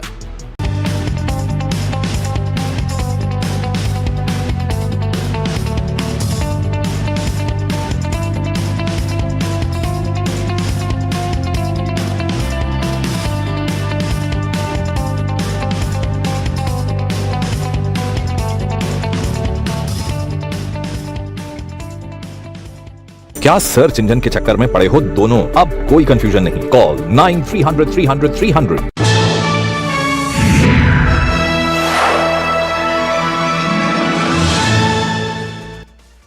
Hello and welcome to KYC. You are watching NDTV Profit with me, Sharad Dubey. This is the show where I get you the hottest companies, and also if there's the alpha possible or not, I get you all of them. But today is a very interesting company and first time it's coming in KYC. But try to guess it before we start. The first hint is it's the largest stainless steel wire manufacturing company in India. Interesting, right? Let's take another hint. Try to guess this. This stock was recently listed, you could say it's just been 1.5 years, on July 10th, 2024. Let's talk about the price movement also. And recently there was a block where Malabar Fund, Invesco Mutual Fund added, and of course this happened last week itself. Also, the stock is up almost 60% from March lows. I'm sure you must be guessing it by now, but the entire picture is it's of course a wire company. That's the second part of the name as well. Company ka naam hai Bansal Wire Industries. This is the company which we are talking about, but why are we calling this company? What is so special about it? Try to understand that. The first question definitely is going to be on the FY27 outlook. Company is quite bullish on the ROC business going ahead and the cash flows improving as well. And this is a very good sign when the company is talking about numbers. The growth guidance for their high margin business as they're shifting from a commoditized wire to the specialized wire segment. Of course, there will be capex and expansion. We'll try to understand that story as well for Bansal Wires. And also, an important question to be asked would be, have the disruptions bottomed out? They had mentioned that in fourth quarter for both production and sales. Is that turning around? And of course, there might be an escalation cost hit in the first quarter. So these are the key questions we'll try to ask Bansal Wire, and of course the demand trends and client confidence, and the management would be coming in and he'll be speaking. Pranav Bansal, the MD and CEO, Bansal Wire Industries. Of course, it's a young generation, so it'll be pretty interesting to have this conversation with Pranav. But let's understand ye dhanda karti kya hai, Bansal Wire. It sounds quite simple, but is there something more to it? Of course, the company is a part of Bansal Group, which started in 1938. So they have a good standing in the market. This is the largest stainless steel wire manufacturing company. And if you go into more details, it's the second largest in terms of volume as well. And of course, this is the India I'm talking about. So they have a 7% market share. तो इस धंधे में अगर consolidation आता है तो इनको सबसे ज़्यादा बेनिफिट देखने मिलेगा. This of course caters to automotive, general engineering, infra, hardware and other sectors also. So there isn't much sector concentration as such, and I'll explain you that why this is important. And these are the other segments also where the company is giving services. Also 5,000 plus customers, 3,000 SKUs and 5 manufacturing facilities they have. Of course, the one mega facility in UP is also there. They are expanding into specialty wire segment, and इसमें भी अगर segments की बात करें तो bead wire, hose wire, IT, OT, steel cord, these are the special ones. That means high margin and even better ROC numbers can come from here. The manufacturing capacity is roughly 6.8 lakh million tons per annum. So of course there is a big capex barrier also when it comes in. Our company did a very interesting 5 Porter Forces model also, and so rarely I see that in investor presentations. Recent block deal, look at that, 3% stake, minimum public shareholding, 78% jab 75% stake aa gaya hai. And the buying has been really strong. HDFC, Invesco are there, but look at this name, Malabar India Fund. That's a pretty interesting fund, to be honest, taking a position in this company.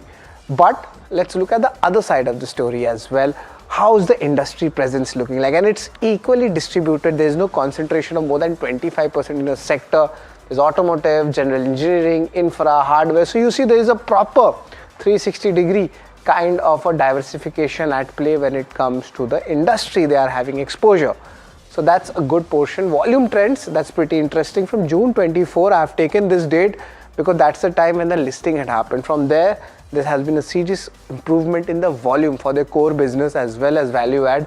Look at that, the growth has been pretty strong. So these are the volume trends coming in for the stock. But what may work for the company? कैसे जो है stock के लिए positive pointers है ये strong buying from institutions, especially from DIs. They are lapping up big positions here. The focus is on higher margin products, and we'll try to understand, this entire picture about it and how does it change the financial profile of the company. And that's the next point which comes in. The operational and the financial parameters are improving. Working capital की बात करें या debt equity की बात करें, सारे ratios कम जो है improve कर रहे हैं, if you have to put it in that way. Valuations are attractive from what it was during the IPO and what it is now because there was a correction in the stock. Analysts remain bullish. 5 analysts track करते हैं, पांचों के पांचों का buy rating आया हुआ है. So this is a reason why it might work. Why it might not work? There are some pointers also. The production and sales disruption due to geopolitical concerns. Is it just going to impact the first quarter or will it cascade into the second quarter? That's the big question. And the impact of rising raw material costs. There is, of course, a little bit of lag, but maybe the Q1 might be hit. So we have given you both the pictures of the positive and the negative side for Bansal Wires, and I've rested my case to you. Let's see the KYC important ratings where we judge a company, and of course this includes income statement, balance sheet, cash flow. We get in the return ratios, especially ROC, and also there are other 4 rating parameters also which includes the shareholding, street cred, valuations. We'll try to do it with its historic data which is there, but याद रखिए सिर्फ 1.5 साल का ही data है because it was listed in 2024 and the outlook as well. Let's start with income statement and see what's happening here, and largely be it revenue, EBITDA, PAT, all of them showing a good 3-year CAGR growth, 20% plus. And of course, the EBITDA and PAT is something which has shown a good momentum. So net, the numbers seem pretty strong. The year basis, if you talk about YOY basis, the Q4 numbers are also good. And margins, let's see how things have panned out. And there's a history of the margins, the way they have moved. That was this commodity phase of that 5%. And now we are seeing a sustained 8% margin outlook coming in as they are focusing much more on the value addition portion. So will it become a 9 to 10% margin business? That's what we need to understand and ask the company. But as of now, it's in an uptrend. So I'm going to give this a thumbs up. Let's talk about balance sheet. I had mentioned you that the debt equity ratios are coming down, and look at the borrowing, that's also down, at around 552 odd crore rupees. It is a high working capital business when you anytime analyze these type of businesses. So as of now, the bank balances are not looking that favorable. It's pretty decent. So it has been put in a good manner when it comes to the management. So it's a thumbs up when it comes to the balance sheet. So income statement was good, balance sheet was good, but cash flow, is there a little bit of lumpiness at play? That's the question to be asked. But for the last 2 years, FY24 and 25, it was negative. That has turned positive, and this is a good sign for FY26. Net cash flow is largely flattish, and a good conversion has finally come in when it comes to Bansal Wires. So debt equity ratio improving and your cash flow is improving, and that's a healthy sign for a company to be analyzed. So I'm going to give this a thumbs up as well. Apart from the basic numbers, let's talk about return ratios. And for a business like this, 15% is the average you should expect, and the company is doing that. But the company has made a big claim, of 27% ROC, which I'll of course explain you those numbers, but it has held its ground. Now, when does it go up? That's something we need to watch out for. So as of now, let's keep it neutral when it comes to the return ratios for the ROCE. Shareholding, of course, so March 25, March 26, the numbers are there. Remember, there's a caveat. Promoters recently sold a block, and now it's at 75%, and the remaining 3% have been totally absorbed by the DIs. The FIs, no major exposure yet, but look at DIs. 16% stake it was there. Now it's 17%, and of course, when the numbers come out, for the June, this number is going to be 20%.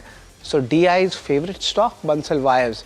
So it's a thumbs up when it comes to shareholding. Street cred is something we need to understand, but take it with a pinch of salt, because सिर्फ 18 महीना का इनका history है. From the IPO price, it is just flat. So if you have come in the IPO, technically you haven't made money yet. That's a little bit of concern.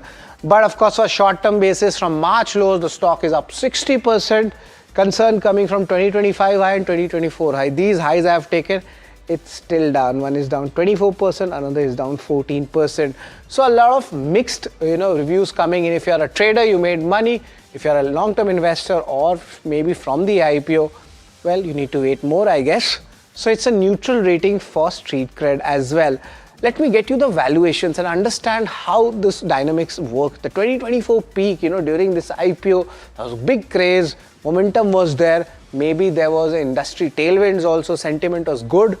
But after that, the sentiment kind of peaked and then it came down. The average is 26 times in the 2 years I have taken. These are the 12-month forward P ratios, and currently it's evenly priced at 25 times right now. Whether it's quite cheap or not, that I'll let you decide that, because as of now it still looks neutral to me and not very attractive in terms of valuation, because the perception has changed of the market, what was there in 24 and what is there right now.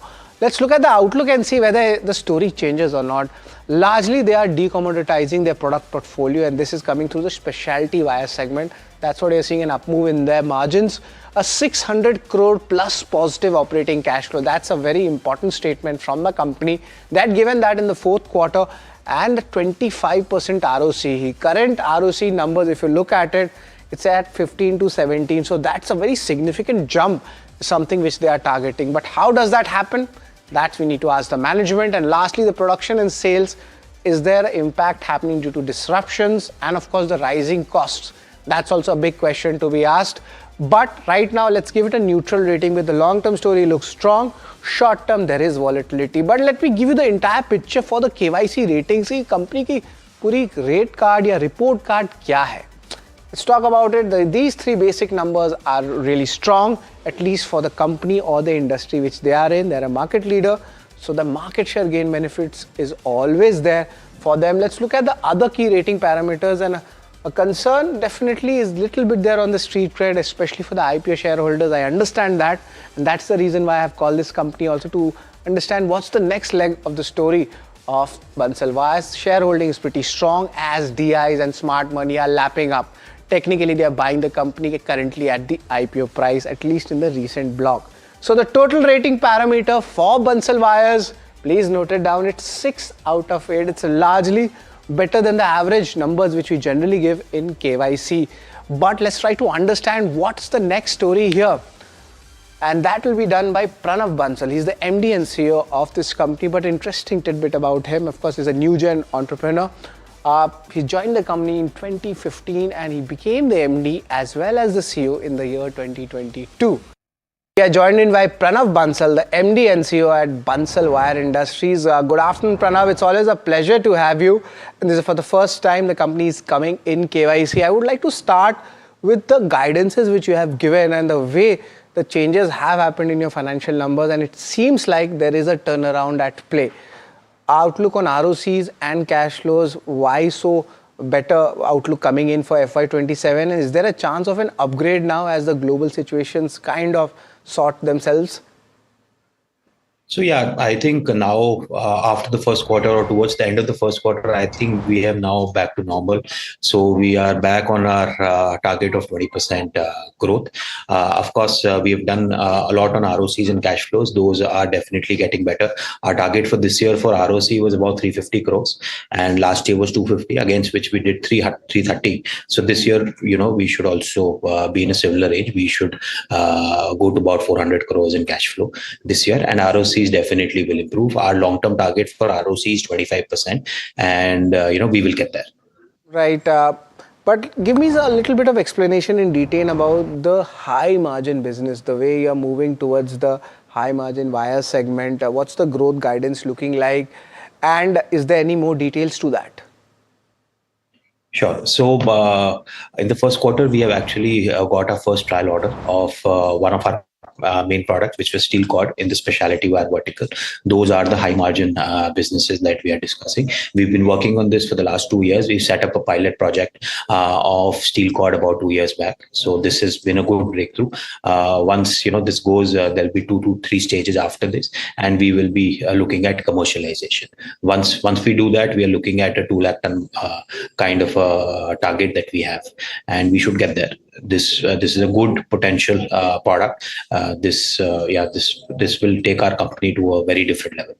Right. Of course, these products we talk about, the ROC numbers you have given, they are moving towards the high margin portions. But let's just understand, there are so many categories you are having exposure to. Just wanted to understand what's the demand trends and the client confidence looking like, and which other categories which are actually showing a really good demand. There are like 7-8 categories which which we are tracking right now for Bansal Wire. So Pranav wanted to get some light on that as well.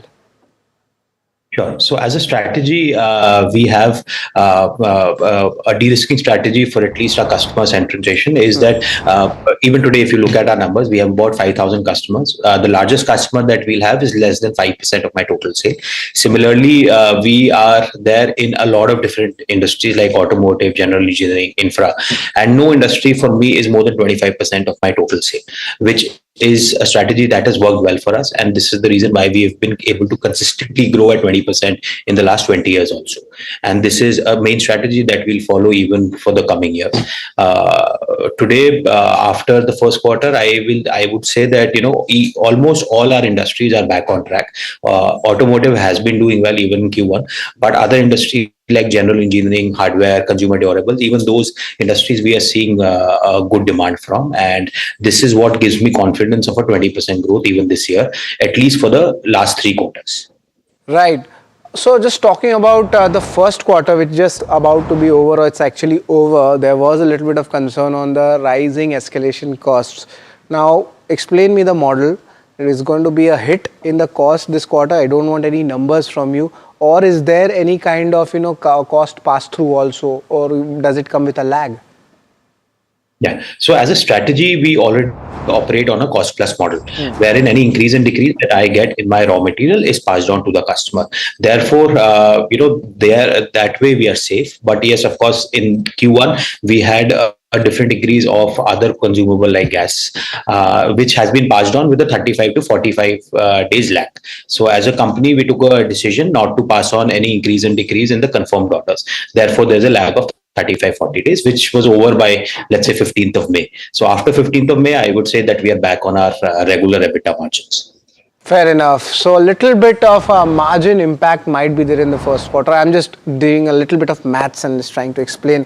But can you explain me the capex and the expansion plans? Because of course you will be generating a good cash flow as at the end of FY27. But with that cash flow, planning to deploy anything in capex or looking at any ancillary acquisition around your industry? So to understand this, what we have done in the last 1 year is that we've changed our complete strategy in terms of cash flow. As a company, we have never been a cash generating company. But last year we generated about 330 crores of cash. This is to create a self-sustaining business model wherein we are able to grow at 20% with our own internal accruals. So even for example, this year we require about 2 to 250 crores of capex to be done to grow at 20%. More than that, we will get from our internal accruals. So as a company, we should be able to grow at 20% by investing 200 to 50 crores a year through our own accruals. Fair enough. And the way the product which you are in, you are literally a market leader with almost, to say 7% market share coming. Any kind of targets which is coming in, because a lot of geopolitical issues happened domestically. Also, some of your unorganized competitors did close down. That's what my channel checks suggest. Are you looking at market share gains right now? Yes, definitely. I mean, the industry in which we are in, although it is a very big and a large industry and it grows at about 7-8%, but as a company, we've been growing at 20%. So every year, our thought process is to gain market share. This year, as well as the year after this is the strategy. And because we've been in this industry for about 85 years now, so we have a lot of experience. Our customers knows us, the segment knows us. We have a lot of infrastructure positivities ecosystem that has been developed. So it is, I think this is one of the reasons why we've been able to do this, and we will continue doing this. Pranav, now since you have quite old setup, established player you are, also now the cash flows are improving. Is it the right time to talk about the R&D, the strategic tie-up, or getting a global player on board with you? Because I feel like the company might go to the next level with that. Is there any views on that now, Pranav? So honestly, we do almost all specialized products that there are in this industry. The only one product that was left was steel cord, which we have now started. And for that also, we do not have to get into a technical tie-up because we have a good R&D setup already. We invest heavily in R&D every year. Even this year, we came out with 200 new products for this year alone. And this is our target. Our internal target now is to come out with 20 products every month. So that's about 250 products a year. So honestly, I think we are good on that part. We already are the most diversified. So being all of this, we still have 7-8% market share, which means that we have a long way to grow even in this industry in the current products. Fair enough. You have given us a full 360-degree angle on the entire setup of what Bansal Wire is, which industry they are in, and maybe the future, how it looks like, and of course the short-term basis also. Entire picture has been put. Thanks a lot, Pranav, for your views for the company and the industry as a whole. It was a pleasure to have you at NDTV Profit. So that's the management of Bansal Wires. No doubt we can see a lot of DIs are lapping up, and interestingly the stock's IPO price is near its IPO price. So maybe valuations might be attractive. So interesting stories like this. Stay tuned to KYC and keep watching NDTV Profit.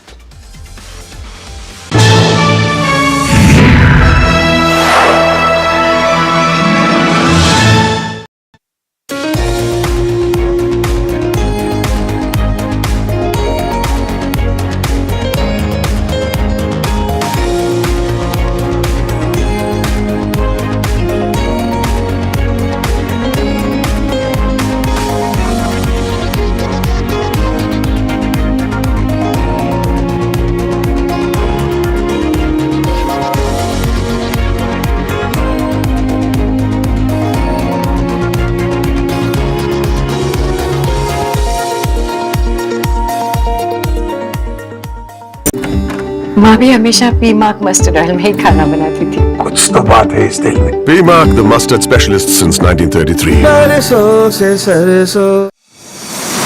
India Inc.'s most respected names chose India Inc.'s best and brightest. These kind of awards and jury lineup, you are truly giving it the right weightage. The eminent juries who are here, and that itself speaks for the commitment towards highlighting the advantage which India is having. What I am looking for in this is that we should be awarding companies and individuals who have focused not only on growth but also on bringing good governance. Be part of jury and vote on the people, the men, the women, the companies in India who have the right stuff is a great opportunity for us.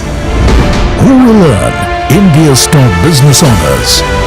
Find out at the NDTV Profit Business Leadership Awards.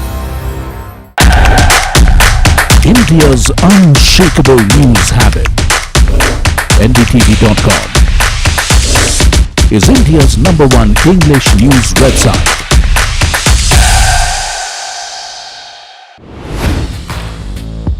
Hi, I'm Tamanna Inamdar. Watch me on NDTV Profit, where I break down the day's biggest business stories.